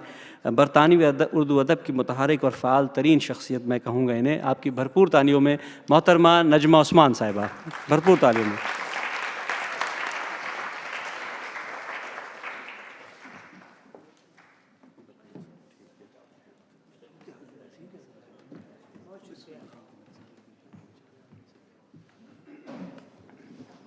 बहुत बहुत शुक्रिया सुहेल ज़रार साहब। अस्सलाम वालेकुम। सबसे पहले तो मैं ऑक्सफोर्ड लिटरेरी फेस्टिवल के तमाम मुंतज़मीन को, ख़ास तौर से अमीना सैयद यहाँ हैं, नूर साहिब और बहुत सी जो हमें जिन लोगों ने रब्ता किया। इतना अच्छा प्रोग्राम लंदन में किया है, कराची में तो हम शिरकत करते रहते हैं, पाकिस्तान उठकर यहाँ आ गया जैसा किसी ने कहा, और हमें बहुत अच्छा लगा। इनको बेहद मुबारकबाद और मेरा ख़्याल है तालियां उनके लिए। बहुत खूबसूरत प्रोग्राम हुआ है आज, ख़ास तौर पर आलमी ज़बानों के लिहाज से कि हमने बंगला में भी गज़लें सुनी, अंग्रेज़ी में भी सुनी और फ़ारसी में भी सुनी, समझ में आई कुछ हमारे, अच्छा लगा। और ज़बानों को जोड़ने का, तहज़ीबों को जोड़ने का इससे अच्छा कोई सिलसिला नहीं है। तो बहरहाल मैं आपका ज़्यादा वक्त नहीं लूँगी और साहिब सदर की इजाज़त से पहले कुछ अशार और फिर एक गज़ल। अपनी सूरत पहरों बैठी तकती हूँ, अपनी सूरत पहरों बैठी तकती हूँ, यूं ही अपने आप को ढूंढने लगती हूँ। कैसी सादगी से कह दिया, वाह। अपनी सूरत पहरों बैठी तकती हूँ, यूं ही अपने आप को ढूंढने लगती हूँ, और मेरी आँखों में ये किसकी आँखें हैं? मेरी आँखों में ये किसकी आँखें हैं? कभी कभी मैं खुद को अच्छी लगती हूँ।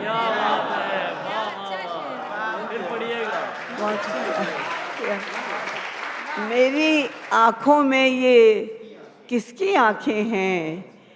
कभी कभी मैं खुद को अच्छी लगती हूँ। और कुछ अशार और के उभरने डूबने के इस्तिआरे मुख्तलिफ हैं। उभरने डूबने के इस्तिआरे मुख्तलिफ हैं दरिया एक से लेकिन किनारे मुख्तलिफ हैं दरिया एक से लेकिन किनारे मुख्तलिफ हैं, और तुम्हारी मसलहत अंगेजियाँ तुमको मुबारक, तुम्हारी मसलहत अंगेजियाँ तुमको मुबारक, रवैये इश्क में मेरे तुम्हारे मुख्तलिफ हैं, रवैये इश्क में मेरे तुम्हारे मुख्तलिफ हैं। और सही दो अशार, बहुत शुक्रिया। कि ज़िंदगी छाँव में बसर की है, ज़िंदगी छाँव में बसर की है, ये थकन जाने किस सफ़र की है। ज़िंदगी छाँव में बसर की है, ये थकन जाने किस सफ़र की है, और किसको मालूम दुख के जंगल में, किसको मालूम दुख के जंगल में कौन सी शाख किस शजर की है। किसको मालूम दुख के जंगल में कौन सी शाख किस शजर की है। और अशार याद आते जा रहे हैं, फिर एक गज़ल आपकी इजाज़त से, अभी तो याद नहीं आए।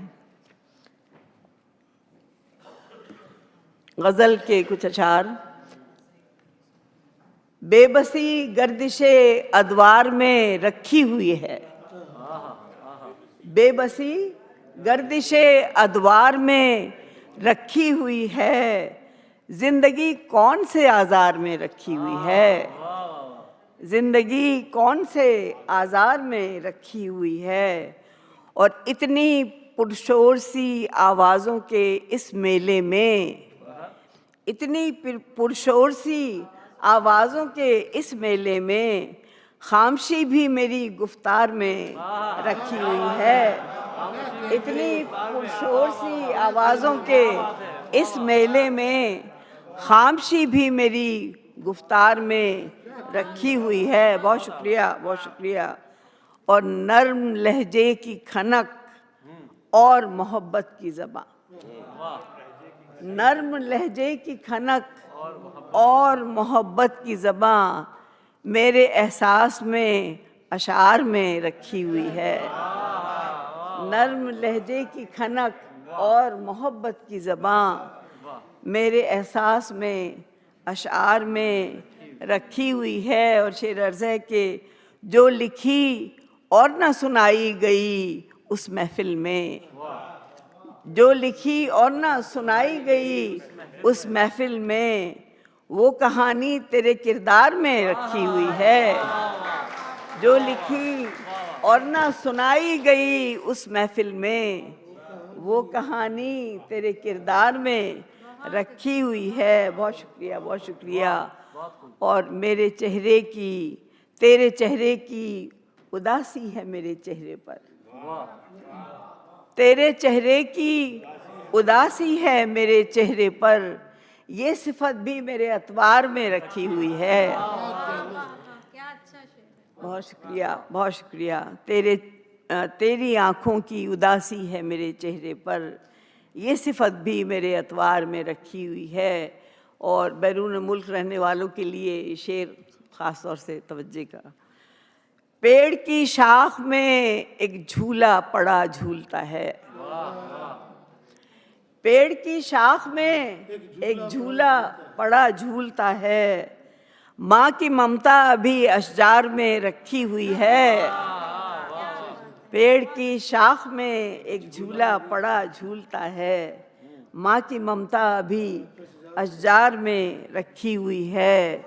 और जो दिया शाम को जलता था तेरे नाम के साथ, जो दिया शाम को जलता था तेरे नाम के साथ, वो निशानी अभी दीवार में रखी हुई है। बहुत शुक्रिया, बहुत शुक्रिया। जो दिया शाम को जलता था तेरे नाम के साथ, वो निशानी अभी दीवार में रखी हुई है। और इसका आखिरी शेर देखिए, मेरा ख्याल है म्यूज़िक से पहले लुत्फ़ अंदोज़ हो लें। जी मैं सुना रही हूँ आखिरी शेर कि खुदनुमाई का भी सौदा है समाया दिल में। खालिस नॉन सियासी शेर है।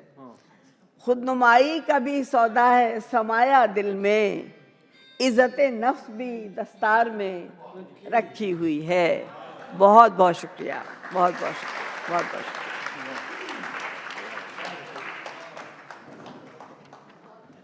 मेरी आँखों में ये किसकी आँखें हैं, कभी कभी मैं ख़ुद को अच्छी लगती हूँ। ये थी हमारी मोहतरमा नजमा उस्मान साहिबा।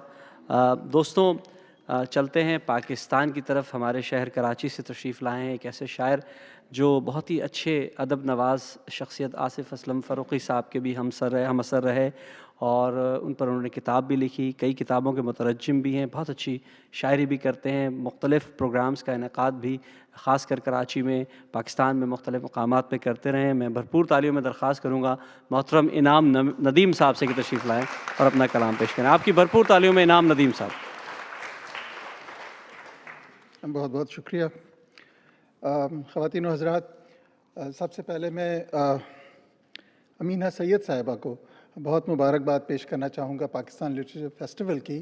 अमीना सैयद का नाम अदबी मेलों की कामयाबी की ज़मानत है, ये बात हम सब जानते हैं। और जब हम अदबी मेलों की बात करें और अमीना सैयद की बात करें तो हमें एक और प्यारा नाम याद आता है, वो है आसिफ़ फ़ारूक़ी साहब का। आसिफ़ साहब जिनको मरहूम कहने को दिल नहीं मानता, कोई दिन ऐसा नहीं जाता जब उनका तज़किरा उनके दोस्तों से, उनके शागिर्दों से ना होता हो। ये अजीब हुस्न इत्तेफ़ाक है कि आज सुबह से जब मैं यहाँ हाज़िर हुआ तो उनके कई स्टूडेंट्स यहाँ पर मौजूद हैं और उनसे मुसलसल उनका तज़किरा रहा और उनके दोस्तों से भी। मेरा जी चाहता है कि मैं जो भी मुख्तसर कलाम यहाँ पेश करूँ, उससे पहले 2-3 शेर आसिफ़ साहब के लिए अगर इजाज़त हो तो मैं पेश करना चाहूँगा। छोड़कर खाली मकान रुखसत हुआ। आसिफ़ साहब की एक कहानी है खाली मकान में रह जाने वाले। छोड़कर खाली मकान रुखसत हुआ, वो मकीन जाने कहाँ रुखसत हुआ। छोड़कर खाली मकान रुखसत हुआ, वो मकीं जाने कहाँ रुखसत हुआ, रास्तों की धूल में खुलता नहीं, रास्तों की धूल में खुलता नहीं, किस तरफ वो कारवां रुखसत हुआ। रास्तों की धूल में खुलता नहीं, किस तरफ वो कारवां रुखसत हुआ। सर उठाए लोग तकते रह गए, सर उठाए लोग तकते रह गए और वो अब्रे रवां रुखसत हुआ। सर उठाए लोग तकते रह गए और वो अब्रे रवां रुखसत हुआ। भूल जाने का यकीन आने लगा, याद रखने का गुमा रुखसत हुआ। भूल जाने का यकीन आने लगा, याद रखने का गुमा रुखसत हुआ। बैठ कर अब आसमां को देखिए, वो सितारा तो मियाँ रुखसत हुआ। बैठ कर अब आसमां को देखिए, वो सितारा तो मियाँ रुखसत हुआ। मैं गज़ल के चंद अशार पेश करने की इजाज़त चाहूँगा। वो हम सफ़र है शायद वो हम सफ़र नहीं है, वो हम सफ़र है शायद वो हम सफ़र नहीं है। दिल के मुआमले की दिल को खबर नहीं है।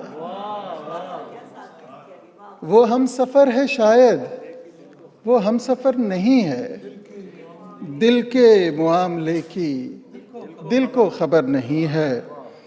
बाहर चमक रहे हैं सारे वही सितारे, बाहर चमक रहे हैं सारे वही सितारे, मेरे मकान के अंदर जिनका गुज़र नहीं है। बाहर चमक रहे हैं सारे वही सितारे, मेरे मकान के अंदर जिनका गुज़र नहीं है। हम लोग इस जहां में ख्वाबों की इस दुकान में, हम लोग इस जहां में ख्वाबों की इस दुकान में, जिस शय को ढूंढते हैं वो शय इधर नहीं है।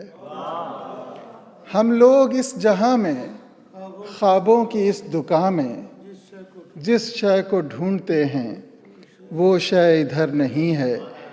जी भर के देख लीजिए दुनिया का ये तमाशा, जी भर के देख लीजिए दुनिया का ये तमाशा, बस एक बार का है बारे दिगर नहीं है। जी भर के देख लीजिए दुनिया का ये तमाशा,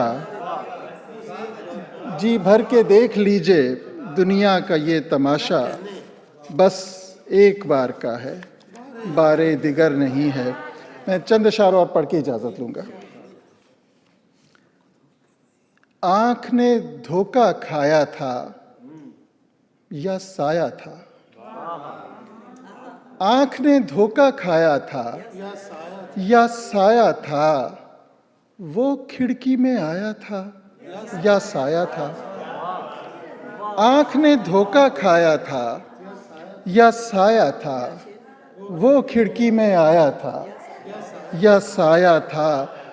दरवाजे के पीछे एक परछाई थी, दरवाजे के पीछे एक परछाई थी, उसने हाथ हिलाया था या साया था। दरवाजे के पीछे एक परछाई थी, उसने हाथ हिलाया था या साया था। एक लकीर धुएं की थी या खुशबू की, एक लकीर धुएं की थी या खुशबू की, रंग कोई लहराया था या साया था। एक लकीर धुएं की थी या खुशबू की, रंग कोई लहराया था या साया था। अभी जो मेरे पास था शायद अपना था, अभी जो मेरे पास था शायद अपना था, शायद कोई पराया था या साया था। अभी जो मेरे पास था शायद अपना था, शायद कोई पराया था या साया था। और आखिरी शेर है कि नींद से जागा हूँ तो बैठा सोचता हूँ, नींद से जागा हूँ तो बैठा सोचता हूँ, ख्वाब में उसको पाया था या साया था। बहुत बहुत शुक्रिया। बहुत खूब इनाम नदीम साहब। वो हम सफ़र है शायद वो हम सफ़र नहीं है, दिल के मामले की दिल को ख़बर नहीं है। बहुत खूब, भरपूर तालियां होनी चाहिए जनाब इनाम नदीम साहब के लिए। दोस्तों, गज़ल अंसारी साहिबा गज़ल सुना रही थी, फिर उनकी कुछ तबीयत ख़राब हुई, लेकिन अब माशाल्लाह वो हशाश हैं, तो उनसे दरख्वास्त है कि 2 शेर ज़रूर पेश करें। आपकी भरपूर तालियों में गज़ल अंसारी साहिबा। मैं नहीं चाहती कि आप लोग ये सोच के यहाँ से जाएं कि पता नहीं मुझे क्या हुआ, इसलिए 2 शेर हुमा प्राइस और मेरी भाभी जो यहाँ बैठी हुई हैं, ख़ास तौर पे हमेशा तुम्हारी फरमाइश होती है, वो 2-3 शेर तरन्नुम से। दिल जिसे चाहे वो मिल जाए, ज़रूरी तो नहीं, दिल जिसे चाहे वो मिल जाए, ज़रूरी तो नहीं, दिल का हर ज़ख्म ही सिल जाए, ज़रूरी तो नहीं, दिल जिसे चाहे। जो मेरे दिल में रहा, जो मेरे दिल में रहा, फूल में खुशबू की तरह, जो मेरे दिल में रहा, फूल में खुशबू की तरह, वो कली बन के भी खिल जाए, ज़रूरी तो नहीं, दिल जिसे चाहे। जिसका ख्वाबों में लगा रहता है आना जाना, जिसका ख्वाबों में लगा रहता है आना जाना, वो हकीकत में भी मिल जाए, ज़रूरी तो नहीं, जिसका ख्वाबों में लगा रहता है आना जाना, वो हकीकत में भी मिल जाए, ज़रूरी तो नहीं, दिल जिसे चाहे। बहुत बहुत शुक्रिया, मेरे लिए बहुत सारी दुआएं कीजिएगा। I want to defeat this disease. Thank you. बहुत खूब, ज़बरदस्त। तरन्नुम की कमी थी, अल्लाह का शुक्र है वो भी पूरी हो गई। आप लोगों ने बड़ा एंजॉय किया होगा, भरपूर तालियां। बहुत शुक्रिया। दोस्तों, शायरी अगर लफ्ज़ों की जादूगरी का नाम है, तो मेरे जो अगले मेहमान हैं यकीनी तौर पे वो जादूगर हैं। इनका तो ब्लड ग्रुप ही शायरी है।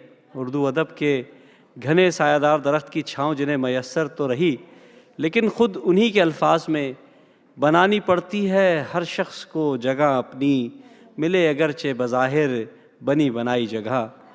इसके मिज़दाक़ इन्होंने अपनी जगह ख़ुद बनाई, और कुछ यूँ कि इन्हें मलका बरतानिया के दस्ते शफ़क़त से member of British Empire award मिला। दिल लगा लेते हैं अहले दिल वतन कोई भी हो, फूल को खिलने से मतलब है चमन कोई भी हो। आपकी भरपूर तालियों में जनाब बासिर काज़मी साहब, भरपूर तालियों में।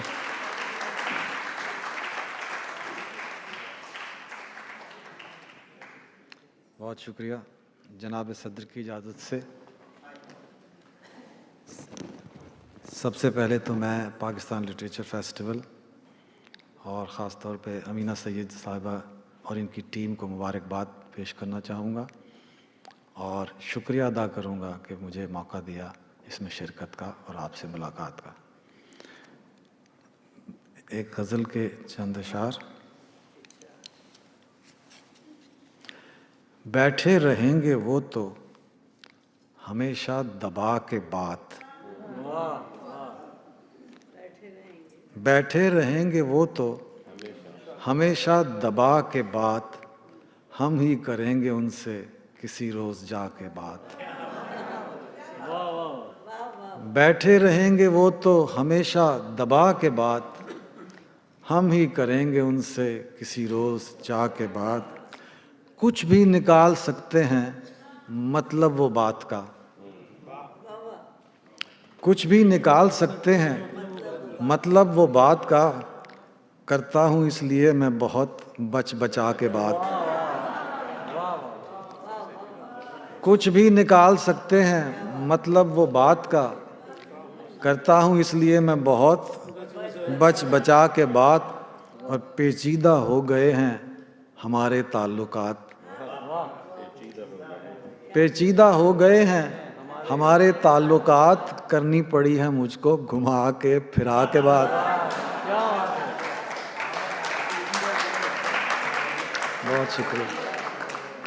पेचीदा हो गए हैं हमारे ताल्लुकात, करनी पड़ी है मुझको घुमा के फिरा के बात। एक हम के लेके बैठ गए एक लफ्ज़ को, एक हम के लेके बैठ गए एक लफ्ज़ को, एक वो के चल दिए जो हंसी में उड़ा के बात। एक हम के लेके बैठ गए एक लफ्ज़ को, एक वो के चल दिए जो हंसी में उड़ा के बात। कहता हूँ दिल की बात घटा कर रकीब से, कहता हूँ दिल की बात घटा कर रकीब से, करता है वो जो आगे बढ़ा के चढ़ा के बात।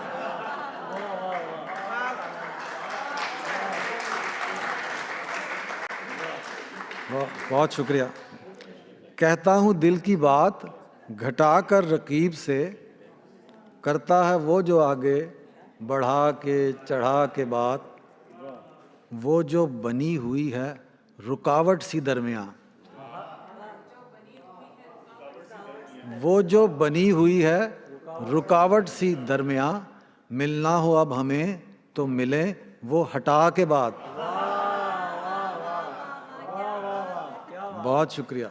वो जो बनी हुई है रुकावट सी दरमियाँ, मिलना हो अब हमें तो मिलें वो हटा के बाद।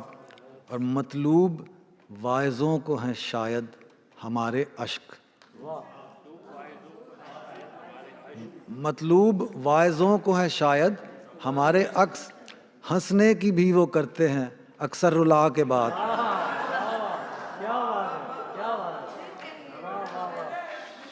शुक्रिया। मतलूब वाइज़ों को हैं शायद हमारे अश्क, हंसने की भी वो करते हैं अक्सर रुला के बाद। बासिर बयान सादा को पाया है बेअसर, बासिर बयान सादा को पाया है बेअसर, कीजिए ज़रा संवार के कदरे बना के बाद। बहुत शुक्रिया। एक गज़ल और। जब सोहेल ने कहा ना कि 2020 हो रहा, तो मैं समझा कि शायद 20-20 चीज़ें सुनानी है। लेकिन फिर मैंने कहा सिफर की तो कोई हैसियत नहीं, तो दो ही हैं, तो एक चीज़ और पेश करता हूँ।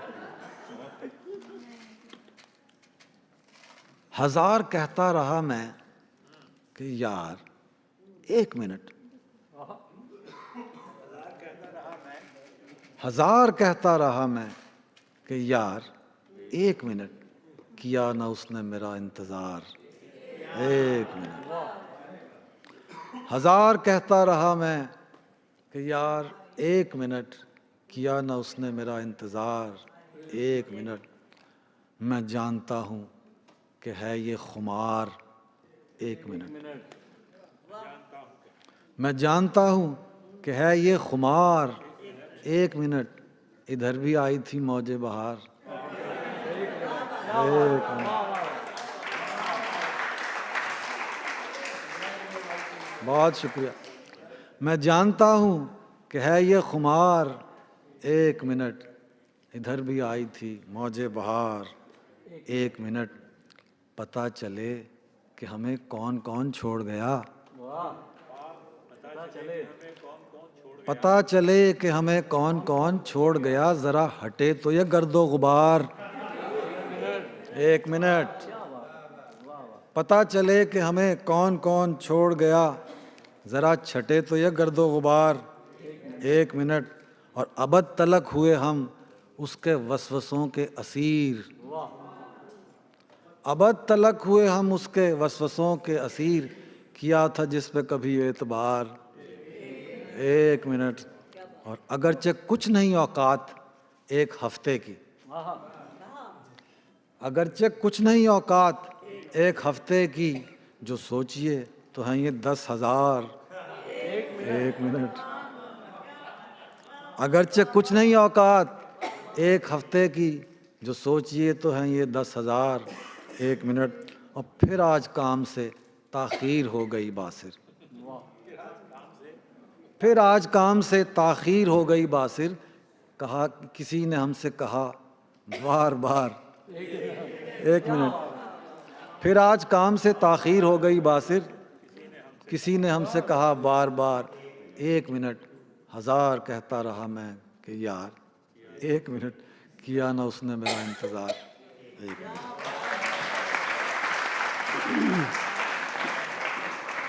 बहुत बहुत शुक्रिया बासिर साहब। आपकी गज़ल का कमाल यही होता है कि रदीफ़ और काफ़िया दोनों बोल रहे होते हैं कि बैठे रहेंगे वो तो हमेशा दबा के बात, हम ही करेंगे उनसे किसी रोज़ जाके बात। तो भरपूर तालियां होनी चाहिए बासिर काज़मी साहब के लिए।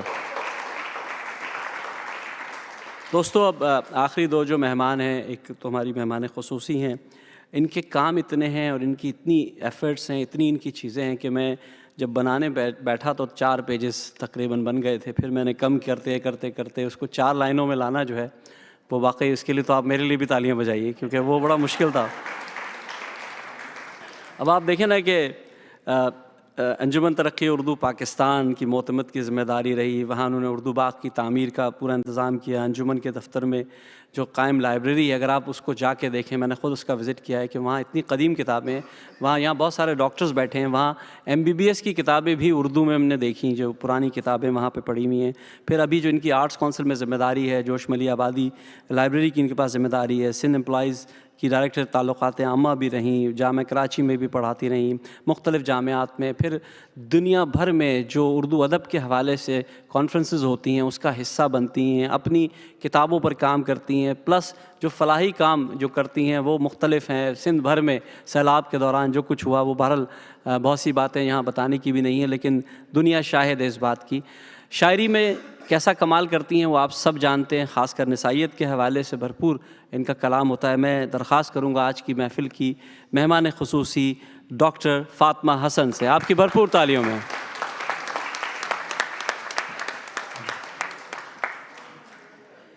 कुछ तो वो शाम खूबसूरत है थी कि मैंने है कर दिया है, और कुछ उसने भी सुहानी की। तो मैं अपनी दोस्त अमीना सैयद को मुबारकबाद देने के साथ साथ उनकी तरफ से आप सब शोरा का शुक्रिया अदा करने का खुशगवार फरीज़ा भी अपने पर वाजिब समझ रही हूँ कि आज की ये शाम सजाने की थोड़ी सी ज़िम्मेदारी उन्होंने मुझे दी थी और मैंने कोशिश की है कि इसे खुशउस्लूबी से निभाऊं। तो आप सबकी आमद का बहुत शुक्रिया जो शोरा यहाँ पे बैठे हुए हैं, और सबसे बढ़ के सामईन, क्योंकि मेरा दावा है कि जब लिटरेचर फेस्टिवल होता है तो उसके सारे सेशन अच्छे होते हैं, लेकिन मुशायरा जो होता है वो हासिले फेस्टिवल होता है, कराची में भी और अब मैं यहाँ भी देख रही हूँ। तो आप सबकी आमद का बहुत शुक्रिया, और मैं ज़्यादा वक्त नहीं लूँगी तो अपनी गज़ल पेश कर रही हूँ साहिबे सदर की इजाज़त से। क्या ढूंढते हो आँख की तहरीर में क्या है, क्या ढूंढते हो आँख की तहरीर में क्या है, एक ख्वाब है बस ख्वाब की ताबीर में क्या है, एक ख्वाब है बस ख्वाब की ताबीर में क्या है। एक बज़्म ख़याली को सजाया है हुनर से, एक बज़्म ख़याली को सजाया है हुनर से। यादों के खदो खाल हैं तस्वीर में क्या है, यादों के खदो खाल हैं तस्वीर में क्या है। और वो हिज्र की वहशत थी कि बतला न सकी मैं, वो हिज्र की वहशत थी कि बतला न सकी मैं। अल्फाज में जज्बात में तासीर में क्या है, अल्फाज में वो हिज्र की वहशत थी कि बतला न सकी मैं। अल्फाज में जज्बात में तासीर में क्या है। और खुश रहती हूँ मछली की तरह शीशे के घर में, खुश रहती हूँ मछली की तरह शीशे के घर में। अब इससे ज़्यादा मेरी तकदीर में क्या है। खुश रहती हूँ मछली की तरह शीशे के घर में, अब इससे ज़्यादा मेरी तकदीर में क्या है। और जी चाहो तो रुक जाओ मेरे शहर में कुछ रोज़, जी चाहे तो रुक जाओ मेरे शहर में कुछ रोज़। जाने के लिए आए हो ताख़ीर में क्या है, जाने के लिए आए हो ताख़ीर में क्या है। शेर है कि दीवानगी ले जाएगी मंजिल की तरफ अब, दीवानगी ले जाएगी मंजिल की तरफ अब। दीवार गिरा दी है तो जंजीर में क्या है, दीवार गिरा दी है तो जंजीर में क्या है। और वो रोग है ये इश्क के जाले के टलेगा। तज़मीन है उस्ताद ज़ौक़ की ज़मीन में, दूसरा मिसरा उनका है। वो रोग है ये इश्क के जाले के टलेगा। तदबीर न कर फ़ायदा तदबीर में क्या है, तदबीर न कर फ़ायदा तदबीर में क्या है। क्या ढूंढते हो आँख की तहरीर में क्या है, एक ख्वाब है बस ख्वाब की ताबीर में क्या है। और एक और गज़ल पेश कर रही हूँ। कभी रास्ते में ठहर गए, कभी मंजिलों से गुज़र गए, कभी रास्ते में ठहर गए, कभी मंजिलों से गुज़र गए। कभी ख्वाहिशे दरोबाम में जो गए तो औरों के घर गए। कभी रास्ते में ठहर गए, कभी मंजिलों से गुज़र गए। कभी ख्वाहिशे दरोबाम में जो गए तो औरों के घर गए। न थी आरज़ू किसी दोस्त की न किसी रफ़ीक की जुस्तजू, न थी आरज़ू किसी दोस्त की न किसी रफ़ीक की जुस्तजू। कहीं अजनबी से भी मिल लिए, कहीं दोस्ती से मुकर गए। न थी आरज़ू किसी दोस्त की न किसी रफ़ीक की जुस्तजू। कहीं अजनबी से भी मिल लिए, कहीं दोस्ती से मुकर गए। और नहीं ज़िंदगी से कोई गिला कि था ख्वाब जैसा ही सिलसिला, नहीं ज़िंदगी से कोई गिला कि था ख्वाब जैसा ही सिलसिला। कभी तीरगी का असर हुआ, कभी रोशनी से भी डर गए। नहीं ज़िंदगी से कोई गिला कि था ख्वाब जैसा ही सिलसिला। कभी तीरगी का असर हुआ, कभी रोशनी से भी डर गए। और थी हवाएं तेज़ तो सहन से जो उठा सकी वो उठा लिया, थी हवाएं तेज़ तो सहन से जो उठा सकी वो उठा लिया। मगर ऐसे पेड़ों का क्या करूं जो उजड़ गए जो बिखर गए, मगर ऐसे पेड़ों का क्या करूं जो उजड़ गए जो बिखर गए। और कोई अजनबी कोई आशना हमें दे रहा है कहीं सदा, कोई अजनबी कोई आशना हमें दे रहा है कहीं सदा। कि ये रास्तों का तिलिस्म है नहीं जानते थे मगर गए। कोई अजनबी कोई आशना हमें दे रहा है कहीं सदा। कि ये रास्तों का तिलिस्म है नहीं जानते थे मगर गए। कहीं आबशार में भीगती, कहीं सब्ज़ाज़ार में खेलती, कहीं आबशार में भीगती, कहीं सब्ज़ार में खेलती, मेरी ज़िंदगी के तमाम रंग मोहब्बतों से निखर गए, मेरी ज़िंदगी के तमाम रंग मोहब्बतों से निखर गए। और आखिरी शेर है, ये हुनर भी उसका कमाल है, ये उसी का अक्से जमाल है। ये हुनर भी उसका कमाल है, ये उसी का अक्से जमाल है। मेरा आईना जो वो बन गया, मेरे खद्दो खाल संवर गए। मेरा आईना जो वो बन गया, मेरे खद्दो